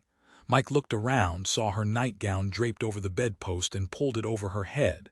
Still, he looked preoccupied, worried rather than looking at her, very unlike himself. "Come on, Nicholas, maybe they can make you a frittata as good as cook crumbs at Old Pharaoh Hall. Who knows when we'll be able to eat again? I don't want the President at risk at all. I want to find Ellison before he has a chance to send a drone or one of his falcons." He shook his head at himself, lifted the phone, and placed a breakfast order with lots of strong coffee. When he hung up, Mike had slipped from the bed and was headed to the shower. He watched for a moment, smiled at the incredible wild hair around her head and the rest of her, then got up and walked to the window to stare out at the city. Roman Ellison was out there somewhere. He told them they would die if they didn't go home. Nicholas joined Mike in the shower. They drove to Buckingham Palace in 3 separate black Range Rovers. Today Mike saw nothing but bright blue and an incredible shining sun overhead, the cold rain long gone. A perfect day for a barbecue. She felt a shiver, leaned close. "You were worried this morning we'd miss something. Well, now you've got company, I feel it too. Something isn't right. I don't suppose you know what it is." Nicholas's mobile rang. "Melinda, is something wrong?" No, the schedule changed. No announcement. We'll be going to Parliament instead of doing the barbecue at Buckingham Palace. The Queen will be there too. She'll be speaking to the House of Commons about Brexit as well as the President and the PM. "When did the schedule change, Melinda?" "This morning sometime. We were just called to session. I don't know the details. I'm assuming they finally listened to us, decided to keep everyone indoors instead of parading them out under the clear blue sky for target practice. Or they got a threat and that caused the change of venue. I don't know." Nicholas looked at Mike. "It's a right relief. Good for you, we're on our way." The cars did a turn and drove back toward the Thames. Mike said, "You know what? It would take serious armament to get into Parliament." Nicholas said slowly, "True, but I wouldn't put anything past Ellison." The carriage gates, where another attack had taken place, was smothered in security. They weren't subtle about it, either no less than 20 SWAT-geared officers, along with a bevy of armed officers and regular Metropolitan Police. Tourists were forming a line across St. Margaret Street in Parliament Square. Nicholas remembered his first visit to Parliament with his grandfather when he'd been 3 years old. He'd been overwhelmed by the incredible rooms, one after the other, the sheer opulence, the huge golden building glistening under a bright sun just like today. The seat of all that was right and just, his grandfather had told him, and he'd never forgotten. In theory, his grandfather had added. Nicholas hadn't forgotten that either. Nicholas studied the crowd. Visitors to this city always do have a keen sense of something about to happen. Nowadays everyone is so hypervigilant when they see a bunch of law enforcement they assume something's happened or is being prevented from happening. "It looks secure. Where do you want to set up?" "Inside," she shook her head. "Honestly, I am much more worried about security outside than in. Ben can go inside with Melinda and your dad. Let's stay out here. I'm sure Penderley's people will be happy to have you around. Maybe. I agree about our staying outside. We can keep watch.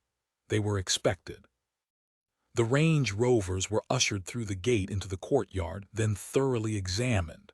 When all was clear and they were out of the cars, Nicholas and Mike looked immediately at the sky. They saw nothing of concern. Ben trotted up. Ben, Mike, and I are going to stay out here. You're our extra layer of security inside. If anything feels off, don't question, yell out. Ben nodded, passed out comms. Adam is monitoring everything. If there's trouble, you'll know. Mike put hers in, tested, heard Nicholas and Ben loud and clear. Adam said, "Good morning, lady and gentlemen. The temperature is 20 degrees Celsius and the skies are blue, a magical surprise. All is nominal on the field. Play ball." They all laughed and split up to their stations. Mike and Nicholas watched Ben and the rest of the team head inside the massive Parliament building. Nicholas saw his father pointing them out to the guards at the doors, knew he was letting the men know they were to be allowed inside without interference should the need arise. Mike asked, "If something happens in there, do you know how to get to them?" "Oh yes. My grandfather has spoken in the House of Lords a number of times. I used to be allowed days off school to come watch." And again, he remembered his first visit. "I sometimes forget one day you'll be Baron de Vesci, a peer of the realm, and wear a wig and talk on the floor. Let's all pray by the time that happens, they will have done away with the wigs. Come with me, I want to show you something." They listened to their comms as the updates from Ben came in. "The Queen has arrived. The PM and the President are here. The session is starting. All is well, they're speaking. Estimate will be done in 15 minutes and on our way out to the terrace for the reception." Mike followed Nicholas out of the courtyard to the Thames and Westminster Bridge. They were under the shadow of Big Ben for a moment, then they were walking out onto the bridge. Nicholas pointed to the canopied terrace of Westminster. She saw guards patrolling. Last year, a security assessment found terrorists could get from the river into the Commons chamber in less than 5 minutes. A resilience test. It was a massive failure or a massive success, whichever side of the fence you're on. "You'd think they'd secure this area first. I see only a dozen guards.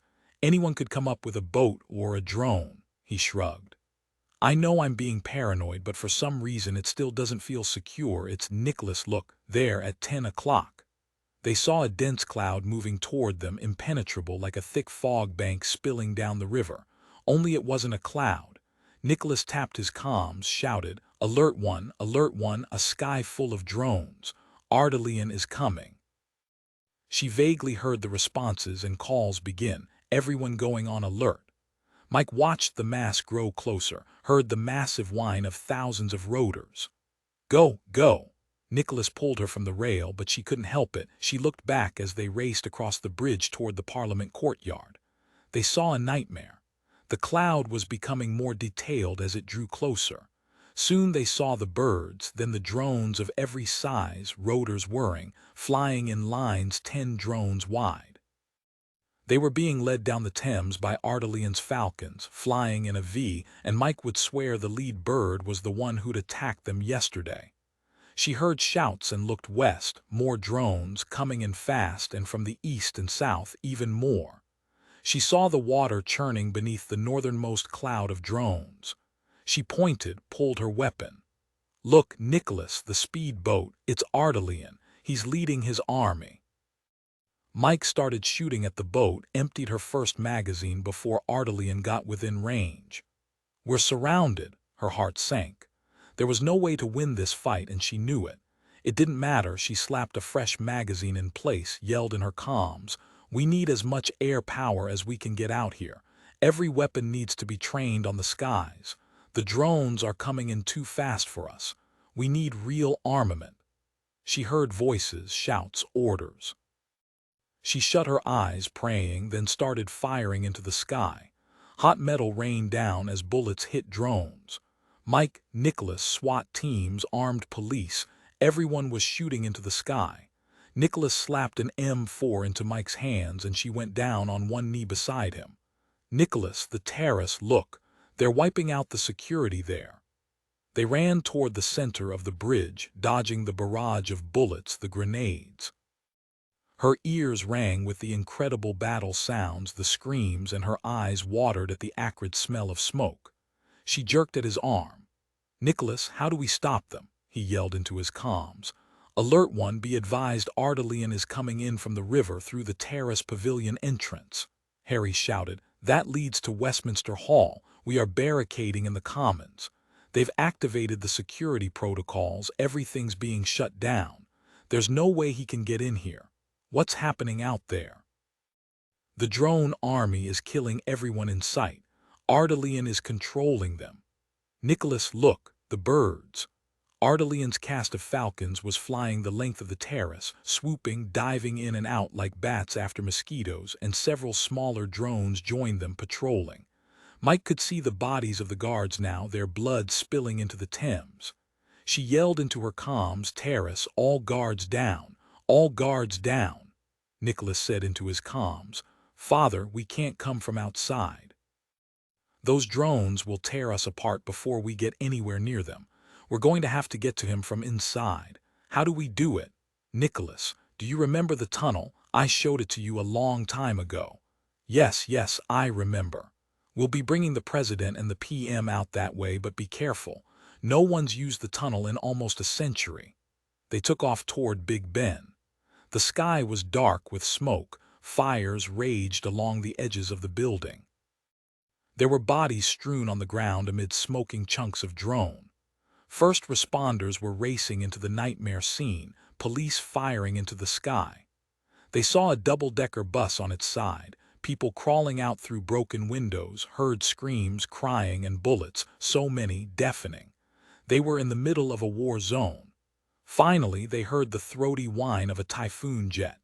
Nicholas yelled, "Military is here, thank all that's holy." They raced past Cromwell Green and the old Palace Yard, down St. Margaret Street, running hard to the corner to Millbank House.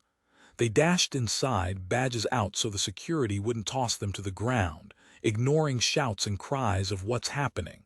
They pushed through the crowd of people who'd taken shelter inside the stairwell. Nicholas pulled open the door and they went down and down and down again. "Nicholas, where are we going? What's this tunnel?" "There's a tunnel between the two buildings in case of emergency.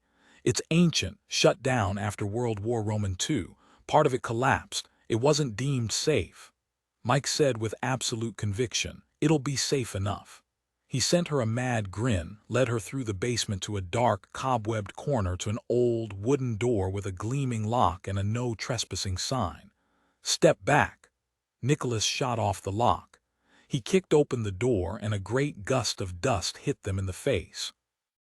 Nicholas coughed, choked out, "If the tunnel's not blocked, we'll be able to pass under the Chancellor's Court just off the pier's entrance.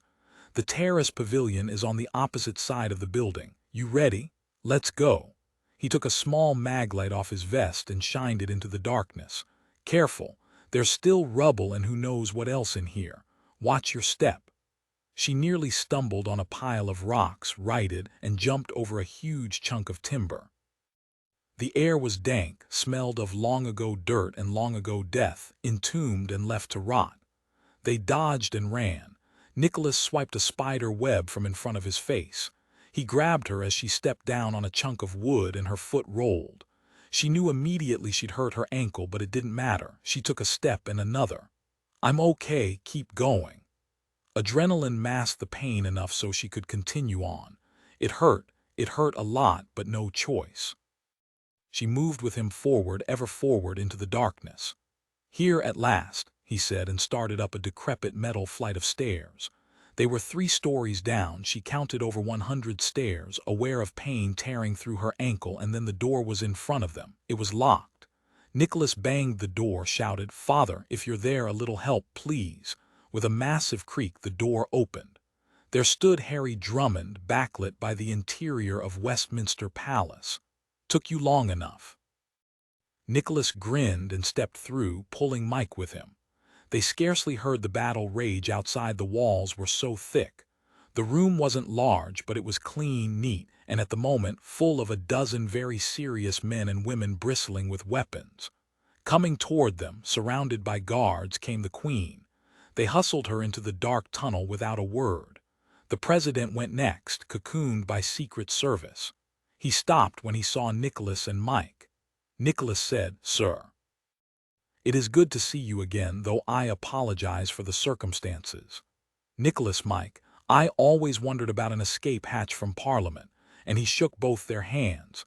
"You two will take care of this, won't you?" "We will, sir," Mike said. A Secret Service agent nudged the president. "We must go now, sir." The president gave them a salute and disappeared after the Queen into the darkness. The Prime Minister was right behind the president, his security detail herding him toward the tunnel. He stopped, though, said, "Good luck," before they hustled him into the dark. Harry closed the door behind them, barred it. Nicholas helped him move the tapestry and furniture back into place. Everyone's together in the Commons chamber, including Ben and Melinda. "We assume Ardelian is in the building, but we don't know where," Nicholas said. "By the looks of the firepower he had, I'm betting he came in through the terrace pavilion. He must expect them to take the Queen, the President, and the PM out that way. He probably knows exactly what sort of security protocol would lead to that scenario and created it. He wouldn't know about the tunnel, though. No way. It's not on any blueprint." Harry gave them fresh magazines for their weapons.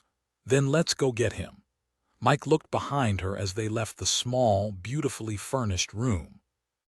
No one could tell that the still vibrant Flemish tapestry of a medieval hunting scene covered the entrance to freedom. Roman knew all doors to the building would be heavily guarded, knew the biometrics would shut them all, making those inside feel they were safe. He also knew his Night Hawks would be the hardest weapons to defend against once they were inside, and he had a computer program installed that would open all the locks and let him move anywhere in Westminster Palace he wanted. He'd shut down their cameras, shut down their fire suppression systems. He owned Parliament now.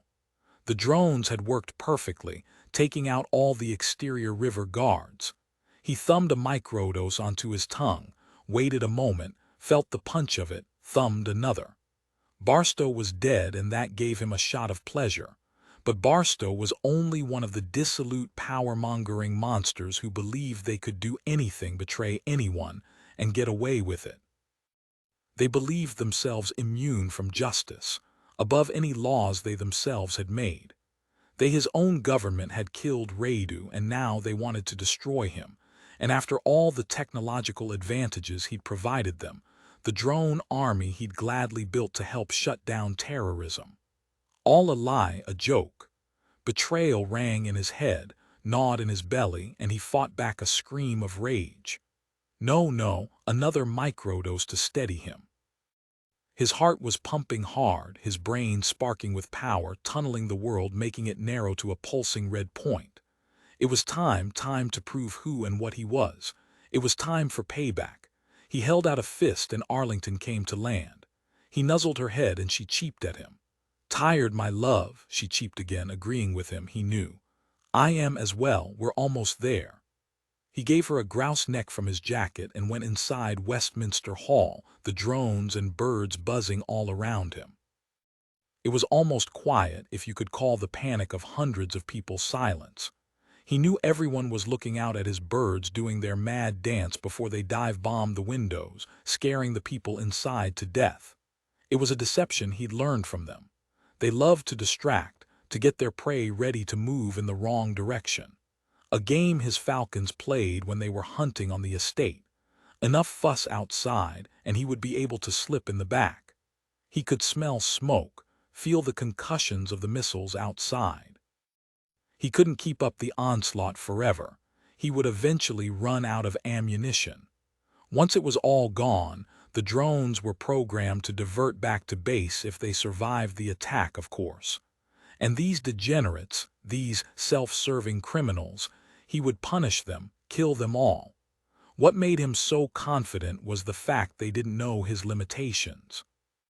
He knew in the event of an emergency, Parliament had procedures in place for everything: fire, bomb threats, biological attack, suspicious packages, you name it. They had procedures, endless lists of procedures. He knew exactly what security was doing inside Parliament. They needed to get the PM out of the building, but since there was a war raging outside, the normal procedures couldn't be followed. They'd try to get him out another way or secure him inside a designated room. Roman knew they'd conclude the PM and Hora, the President of the United States, and the Queen. Well, he did feel a bit of remorse about killing her. Would all be safer inside, and he knew exactly where they'd be taken. He also realized getting through security would be hard, even with his drones and Arlington. So he'd make them come to him. He pressed his comms and said to Cyrus, "Now." One of the drones flew into the hallway and disappeared. Moments later, a huge explosion rang out, so close and loud the birds shrieked. Roman laughed. He didn't want to kill them with the bomb, no, but he knew they'd make a break for it the moment the room filled with smoke, and they'd have to leave, and they'd come right to him. He wanted to look at the Prime Minister, the head of the monster, the one ultimately responsible for the mission to kill his brother. He wanted to kill him, face to face, like a man. He stood in Westminster Hall, a vast empty space once the center of British justice. It made him laugh at the irony. This time he would mete out justice. He was prepared, the drones hovering and ready. He waited, listened, stroked Arlington's head. Normally he would hood her, but he wanted her ready, needed her keen senses to alert him. It didn't take long. He heard them coming, heard the voices, the calls, and readied himself. He'd blocked all other egress points from outside with drones. They had no choice but to come to him, from the Commons chamber where they huddled to the small waiting room for guests that connected to the library and into the great hall. He slowed his breathing, calmed his pounding heart. Once he killed the PM, his prime target, he wanted to kill Nicholas Drummond. He'd led the team that killed Radu. They were coming closer, the voices louder now. He pulled 2 Night Hawks from his vest, set them on the floor, set the needles in place, and started their engines. They whirred into life, rose into the air. He used his wrist to position them, one above him, one on the opposite side of the entrance. This was almost too easy. "That was a bomb. What's Ellison doing?" Nicholas said to his father. "He's driving them. He thinks security is following protocol and taking the President, the Queen, and the PM to the river." Harry said, "So if he came in the terrace pavilion, he might still be there. Let's go. I'll follow you." Nicholas hit his comms. "Ben, you have Melinda safe?" "I do. Go ahead, we're fine here. The drones are still attacking, but the worst is over. There are some inside buzzing around, but we've been shooting them down. It's like the Wild West in here. Sounds like the response outside is knocking those back too." "Copy, Adam." "I'm watching the terrace, but I don't see him. Parliament's internal security system isn't working. He's jammed the cameras." "Oh yeah, Ellison punched in a program that's halted the subway cars in their tracks. The entire tube system grid is offline." Nicholas closed his eyes at that news, imagined the chaos underground. Nothing he could do about it. "Okay, Ellison's here, I can feel him." They started off at a jog. Mike was limping, couldn't help it, and Nicholas pulled up short. She said, "Let's go, it's nothing." I twisted it back in the tunnel. "Go, Nicholas, we don't have time to waste." His warrior. They set off again, Mike on his heels, gritting her teeth against the pain. The terrace pavilion was on the opposite side of the building. Security was thick, but with Harry they quickly passed through every checkpoint. It took 10 minutes to get to the terrace with its stunning view of the river. They saw falcons and drones still swooping and diving, but not attacking. "You're right, he's here. The birds are waiting for him."